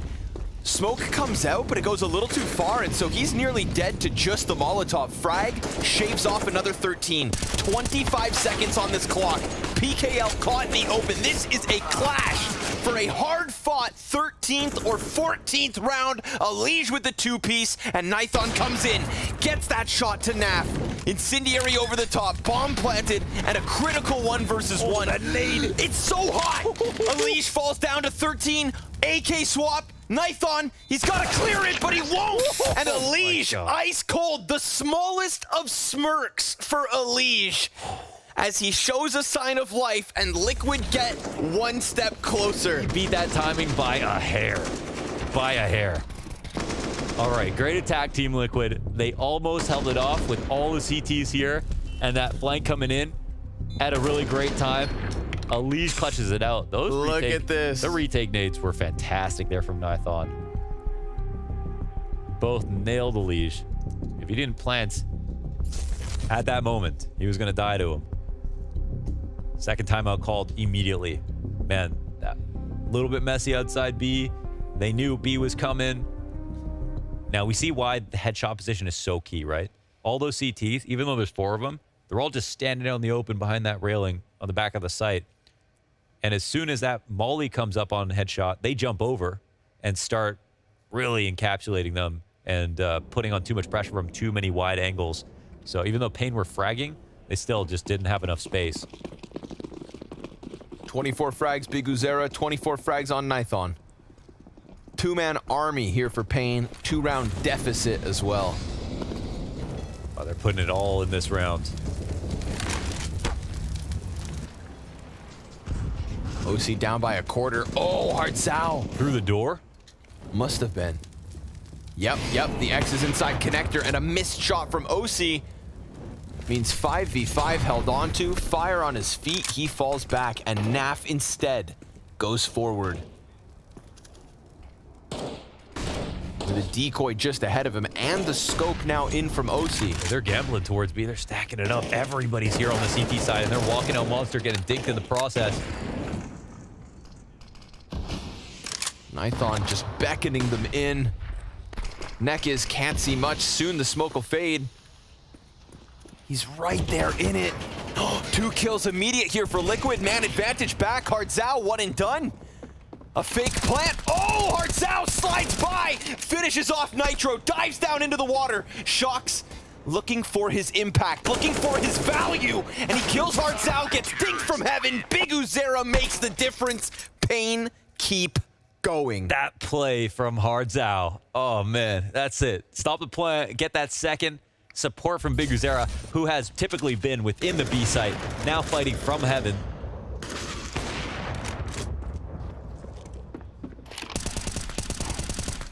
Liquid doing so much with the entries. Also, they cleared out Headshot as they walked out Monster. They got the space correctly again. They had a good fights within the site. But this time, the X factor leans a little bit towards paiN, just enough to keep him in it. They lost so many players, though. They're still on 2 MP9s following that round. Yeah, but Liquid. Yep, even less. Yeah, they've got even less, and their 1 AK is out. Oh my god, Nekas kills him with just the MP9. Desert Eagle can't fight back. This one turning into mincemeat. Nafly will pick up the AK, so some bit of pressure taken off. I couldn't even get the strat started. No. Maybe they were just going to try to walk out. Dead out the gate. 14 all. No armor on any of the Liquid players alive.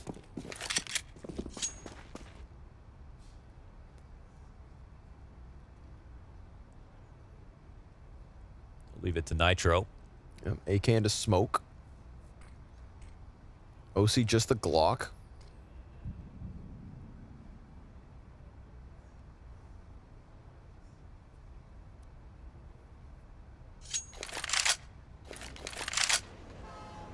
Okay, take the boost. Flash goes by. And I think Nithon spotted, so okay, PKO is just about to get an ace with just this MP9, actually. 3 already. Close walk, and Nithon, ooh, misses the shot. Nitro, yeah. Remember, he's not working with much, but, I mean, a dumpster smoke will keep the first rotator off of his back. Ah, but it's that bathrooms play, and then the wide sprung. They sprung on him. 14-14. Woo! 14-14. Anybody's map, anybody's match at this point. The all-Brazilian semifinals. You promised. I didn't promise. I wouldn't do such a thing. Coming through on your promise. 2 rounds away. Wow. Timeout for Team Liquid. Almost all the timeouts from both teams being used in the second half here. Third and final map. Losers eliminated from the showdown. And Liquid are getting real tested here.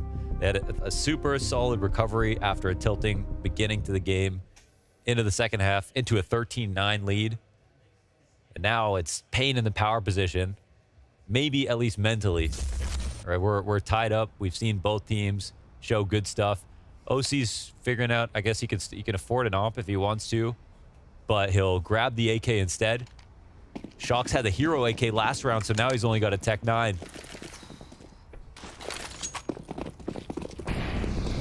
So the investment does matter somewhat. Oh my god, Big Uzera. Holy hell, takes the fight right to him. Nitro never stood a chance. OC, though, answers. And Big Uzera tucks into the party. He's going to hear that movement. He goes for the fight and he wins it. OC down. Man advantage here for paiN. Oh, another! He's not done. Big Uzera, though, he's got a player up close. He also has an assistance from PKL. But Naf able to bring it back. Naf and Elige. Heavy-handed hitters here for Liquid. A fight from Neck is shut down, sent back into the staircase. Health advantage held onto by paiN. Yeah, it does become a 2v2. We're floating outside B. I think, you know, you can feel Hartzao thinking, I want to try to come up the stairs in this spot, but I'm also leaving B open. There's enough time for Liquid to do anything. And if they play 1-1 sites, I mean, that's actually not bad, you know, especially within short control. He can play for himself, play to stay alive if he wants to. Rotation's pretty good for the CT side. This health, I can't help but feel like will matter. But Elige will switch out to this op. And all this will be heard. So rotation started to come over to B.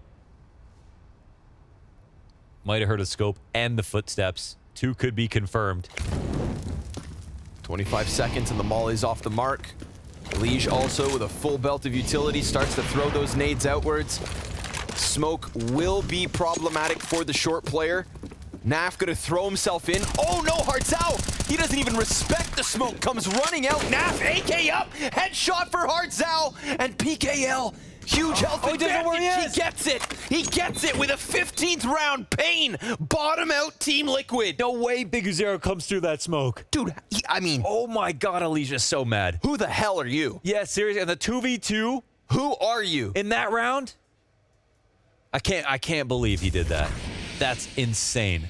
I'm not surprised Alicia wasn't even watching that. Still thinking about CT spawn. And this is why Hartzau does that. So Hartzau comes through and nearly stops the plant as well. Even Nafly has the tiniest timing to get away. And it gets that confidence back. That confidence makes the difference. Final timeout for Team Liquid. They basically been chaining these like cigarettes in the second half. Lighting one with the other. Might need one of those after too.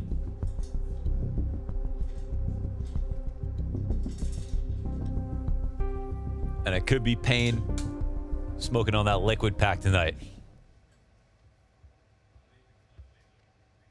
Map and match point. A 30th needed here on Overpass. Hartzau and Big Uzera. They're playing to win. And they're fighting for it, but we got guns on all ends. Opt for Nithon. No counter sniper for OC. Round 30, map 3. paiN to upset Liquid. They've just got to close.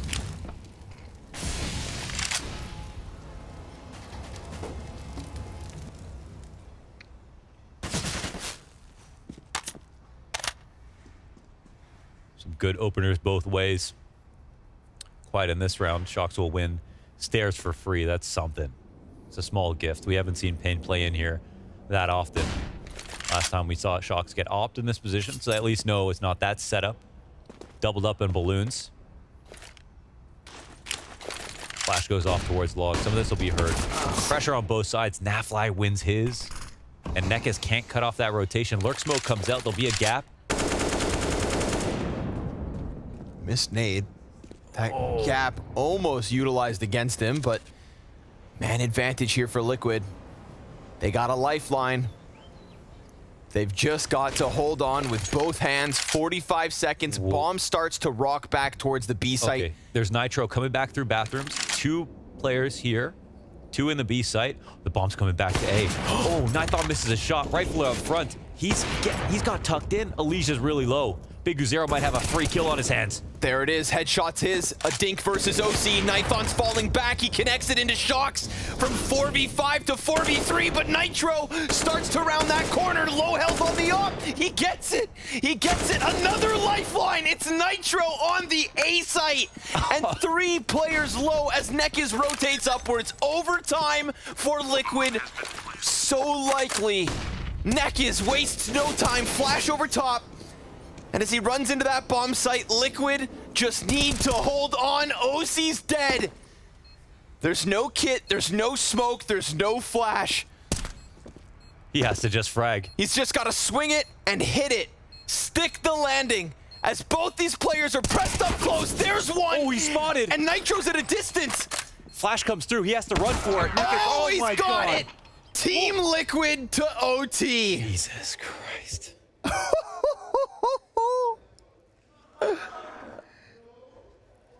My God, he almost pulled off the impossible. Nitro, Captain America, comes through and saves the day. He baits that shot off from Nithon. He tried to hold his nerve so hard. And Nitro was just too careful on the shoulder peaks. Ended up with 3. Wow. God damn. Team Liquid, they've got the whole studio cheering as this game keeps giving.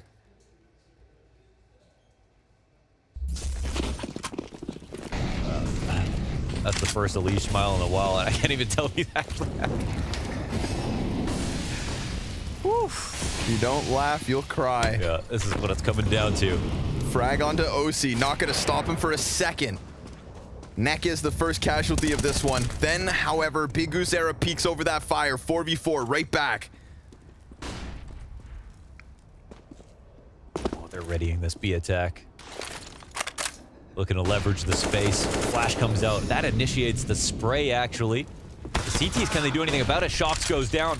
4v3 now for the CTs. Good nade. Good nade. Look at that. Half the health off of the 2 CTs, but oh, there's the third.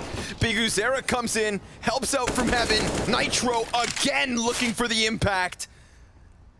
He's quietly climbed with the scoreboard. 24 frags, 1v2. And I think info on both guys. Look how sure he is of this short push. Thinks some bullets came his way. Waiting might be his best friend or his worst enemy. Look at this long flank. Yeah, timing starts to change things. Maybe he wants to go back and look for this, but he's missing the window. Hasn't looked at it once. And so sure enough, Nithon wraps around from Monster. paiN to open up in OT. Yeah, right away. You know, these CT rounds are going to be important. It's where they made their huge comeback.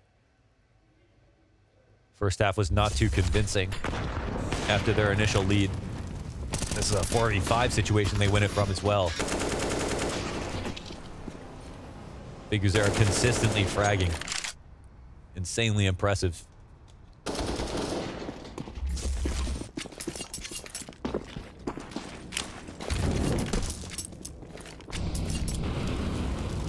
Deep mollies to interfere with the default.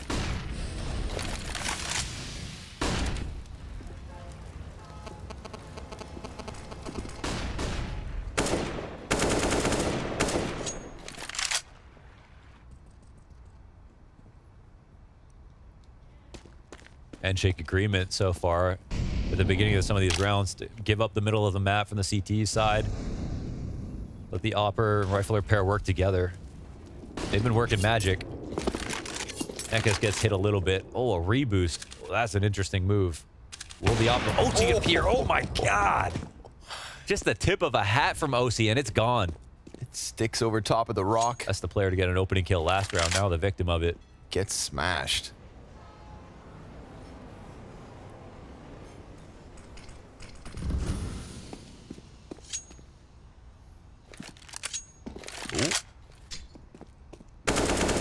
That falls away, puffs his chest on the retreat.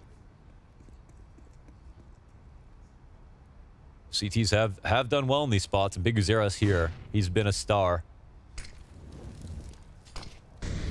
He's got the smoke ahead of him. Yeah, to play. divider smoke comes through. He can play forward into this, separate the attack. Jumping nade is going to come through. Oh my god. He's actually flanking inside bathrooms. He backs up. He goes right back at it. Where have they gone? Biguzera shooting snap in the back. He's got Nitro still outside here. PKL holds off. Elige is about to wrap on long, and that gets sniped by Nithon. Oh my God. Second for paiN. Oh, man. At a chance to clean sweep the CT in overtime. He's playing games with them. That was sick. Bro, he just disappeared. Look at this shot. Look at this shot. Now, we saw OC pull something similar to like this on Ancient off on Nithon on an angle he thought he was safe in, where the other player was just too careful. But look at the 8 players go, and they did not deal with that bathroom's presence at all. Couldn't find him. Frustration and that mounting. move was very sound, not gimmicky at all. Third and final attempt here for Liquid's T-side to get anything in overtime. Neck is, oh, cheeky position. Throws a frag deep as well. Not going to be a problem here for what's left of Liquid, but Biguzera. Oh my god. It's coming together. Just got that kill down in connector, so they win a fight on short. They win a fight over on con. They've got players swarming all around this B site. Nitro, the only player to get anything back for Liquid. And I mean, he has been the guy to try his damnedest. 25 kills to his name, throwing himself alongside Naf and OC. And Elige pressing into this B site. They gave him a little bit of space to play with. And we've seen rounds from paiN with timidness cost them. 2v4 flashed in. Hardzao, rock solid, doesn't move an inch. You can tell he wants to jump on this. He can feel the player in pit, but Hardzao will hold. Plant faked. Nitro flashed. Elige comes off of that bomb, ready to rock and roll. Gets hard Zao at the very least. Nitro gives good cover. Still has 2 players to take, or it is paiN with the clean sweep. And he's just gonna fall it back. Oh, nicely done! But so close, and yet so far. Big Uzera gives them 3 map and match points. Oh, they have this in the bag. 3 in a row on the CT side after that entire comeback. Man, at a certain point, Liquid can't even buy a trade.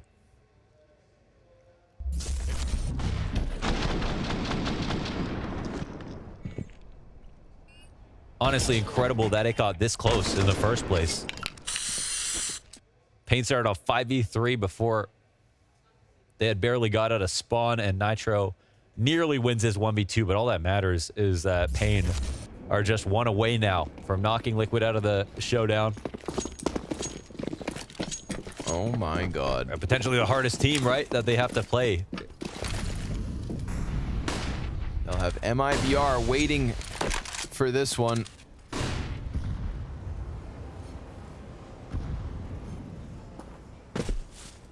Three upsets. I'm in Furia, of course. But this will shake it up.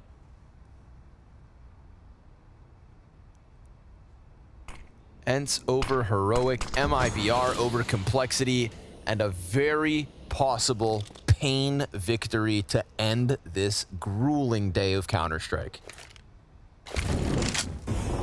3 chances. 3 shots.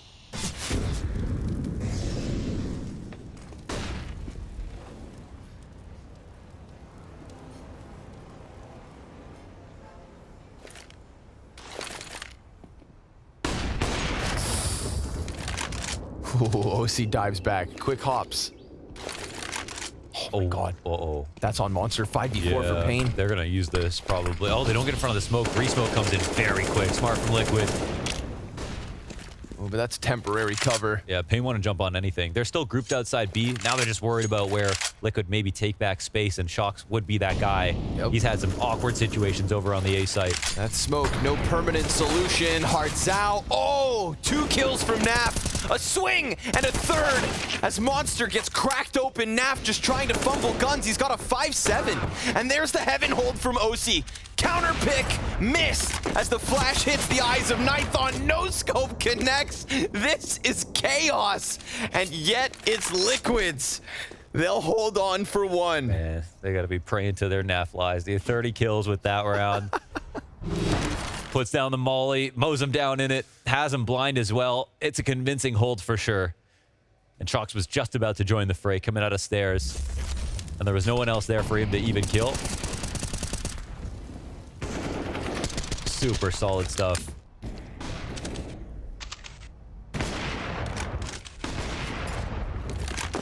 One of 3. Man, I feel like if he hits that heaven shot, Naf still jumps through that smoke. Yeah. And the no scope connects, boom, 1v1. I know. But obviously, that one's not meant to be paiN's. 2 to go. They already gave away 1 match point to get themselves into overtime. Oh my god, another opening duel 1. A 4v5 fight from Liquid yet again. Man, so they know they kill Shox, and they know that 1 op is here over on A or it's on B. But now they're going to be worried. Oh my god, that's OC out of the round. 3 frags. 3 frags to push paiN past Team Liquid. Worried about a stairs lurker, and it's actually Elige is coming up at this point. There are timings here. Nafly, I think he's made the move though. Yeah, Nexus will get taken out. That opens up Elige to turn back. Do they know that Elige is still here is a question. That smoke is not good. Oh, Gap. It won't be covered well. 3v5. Big Uzera's gonna push in. Nitro. Oh my god, 3v2. Elige runs through smoke. Nython gets Naf. Elige. What is happening? Oh, it's. Oh, they're coming out on both sides. 35 seconds. They've lost PKL and they do it. God. 3v5. Are you serious? I don't even know, man. I don't even know. Elige just runs into the site. Nython catches a flash. From where? What? From where? He's in the backup pit. 3 Okay. v 3v5. This bad smoke wasn't watched. They were right. There was somebody in the stairs, even after Nafly makes his move. But now they know there's still 2 in B, and Nitro has one chance to win his engagement, and he wins it. How does Elige push through a Molotov on short and get onto that little monster ramp without PKL, who is pushed past the wooden wall? Elige's back was fully exposed for at least a solid second. Did they both catch a flash? Nithon was totally blind. There was like a weird flash, and then he goes so far as Elige goes down in elevation. Man, PKL goes into the water. This flash? We had Nitro in the pit, we had Elige running through Molly, and we had Nithon on the site, and PKL. Who flashed? I don't know, bro. I don't know. That's everyone. Nafly? Who the hell flashed?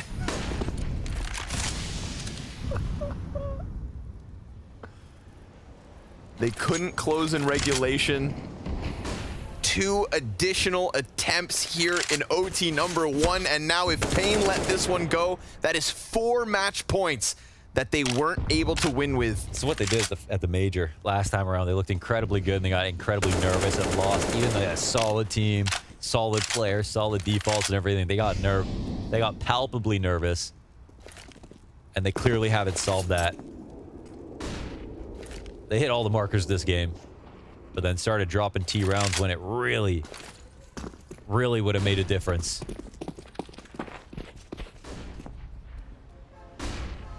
They've got to believe in themselves. The one difference is Nithon. You know, he's here when they had Safe before, and he's been pretty unbelievable. But that was a 5v3. Couldn't have asked for a better situation. Oh, man, I think Shox got spotted. Nithon's patiently waiting for the run back, but Shox doesn't cross that path. OC eyes outside of bathrooms as Shox starts to run forward. Flash so was much right noise. there. Oh, he doesn't clear the corner. What?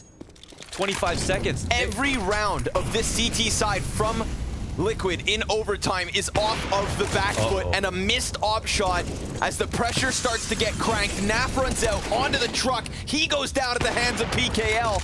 3v4. Bomb's gonna get planted. Elige hits the ground, and OC doubles back around the dumpster. 2v4 retake.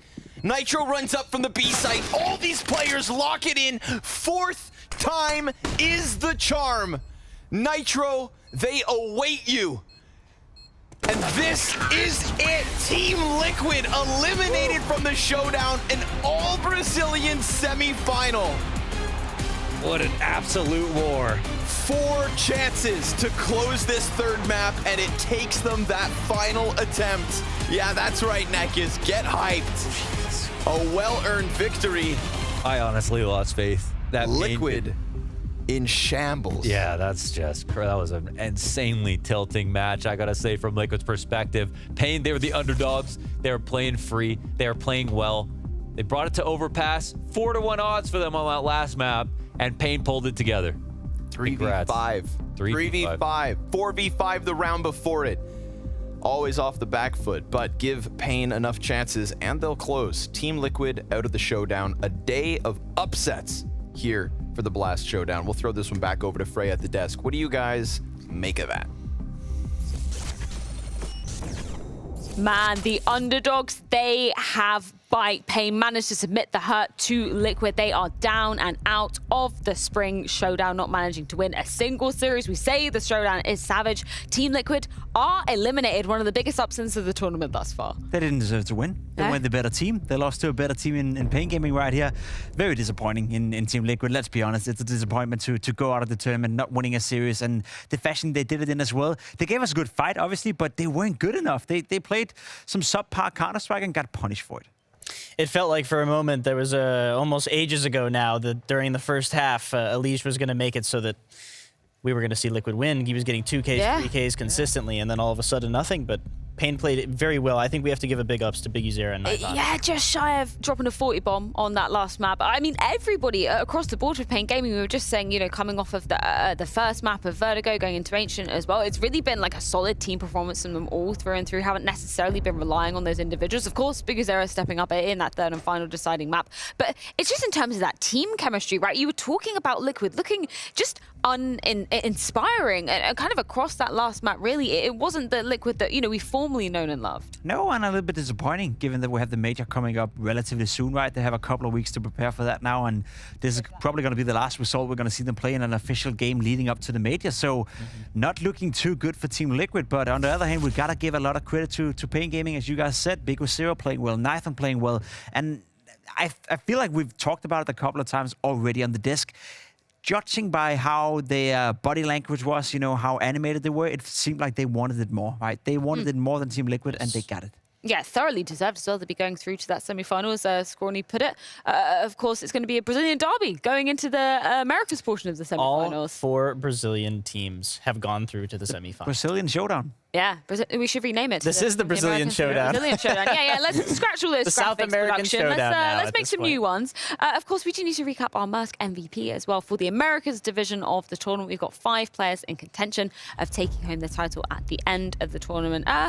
What do you think? Who are you kind of standing out for you so far, Nifty? I am a little bit in love with Dumao. I just want to see Dumao play, and I'm very excited for that tomorrow. I mean, you're gonna get to see him play tomorrow. Are you echoing the same thoughts, Pimp, or anybody else standing out? Yeah, I would say Big Zero after that performance right there. Recency bias at its finest, but pull off, almost 40 kills against Team Liquid in such a high-pressure game. That's MVP worthy. We've also got to recap our CS Money Play of the day as well for day number 3 here. I'm sure there are plenty of highlights to choose from. We're excited to see what production have selected. I believe you know what the first player coming up is, Pimp. Well, we got an MVP candidate from the European division in Mr. Spinks, and he's doing one hell of a job with AK-47. He's been going off with the rifle so far in this tournament, and we're seeing one more time just running around, killing people left, right, and center. This time on Mirage against Heroic. I'm really glad that despite Complexity going out, we do have a clip of Junior with a pistol ace on T side of Dust 2 here. Just finding some really nice Glock shots. Turns around, somehow gets a double here, and then finds himself later just in a better position to be able to shoot 2 CTs in the side of the head to just close it out. Beautiful. Good to see Junior with a little bit of skill showcased on the server. Another guy who got to showcase his skill, at least in this game, was OC. He's now out of the tournament, but on Ancient, he got to show what he's made of. A player that is off to a good start in Team Liquid, getting a nice pick in middle, getting another one here, but the next 2 kills you're going to see is high class. The first one is good, the second one, the readjustment, beautiful. And then, of course, he finishes off, not with the AWP, but with the Glock. And we all know the Glocks, they can be rough. Yeah, a lot of incredible highlights to be choosing from. Make sure you head on over to the BLAST Premier Spring to get your votes in. Of course, we'll be recapping who won that play of day 3 in our pre-show tomorrow. We also need to recap our Betway predictions. I don't want to recap this because literally everybody across the board, big fat L's. Wow, James and Moses and I have done so well. Yeah, this is your time to gloat. This is literally your time to gloat. Yes. Tell me you were trolling. When you put in those predictions, you were trolling. No. It only took me just a couple demos, and I was like, you know what? I think I might. Oh, well, you actually did your research. Yeah, you were looking into stuff. I mean, what am I doing up here on the desk, right? I love how you baited us with the complexity pick as well. You made us all kind of lulled us into a false sense of security, and then you're like, no, actually, MIBR at the last. But to be fair, I did want both of them to win. Yeah. You just want all winners up here. I think we're winners as well, as we're going to be heading into an incredible day of Counter-Strike. Tomorrow we can take a recap of the bracket, see exactly what is laying ahead of us. It's going to be 2 Brazilian semi-finals. Man, I mean, we've got one of the biggest upsets we were saying of the tournament so far in paiN taking it over Liquid. But I am so excited to see these games come out tomorrow, Jacob. Me too, especially the first one. Astralis taking on NIP. There's a lot of history between these 2 teams. It's 2 quality teams. It's going to be a good game of Counter-Strike, and honestly, it's a very open game as well. Yeah, I'm so excited to see what tomorrow is going to be delivering. We don't even have to wait that long to be kicking the games off either. Of course, 3 more best of 3s coming your way. Same time, same place tomorrow. Make sure you join us then as we kick things off with the European division.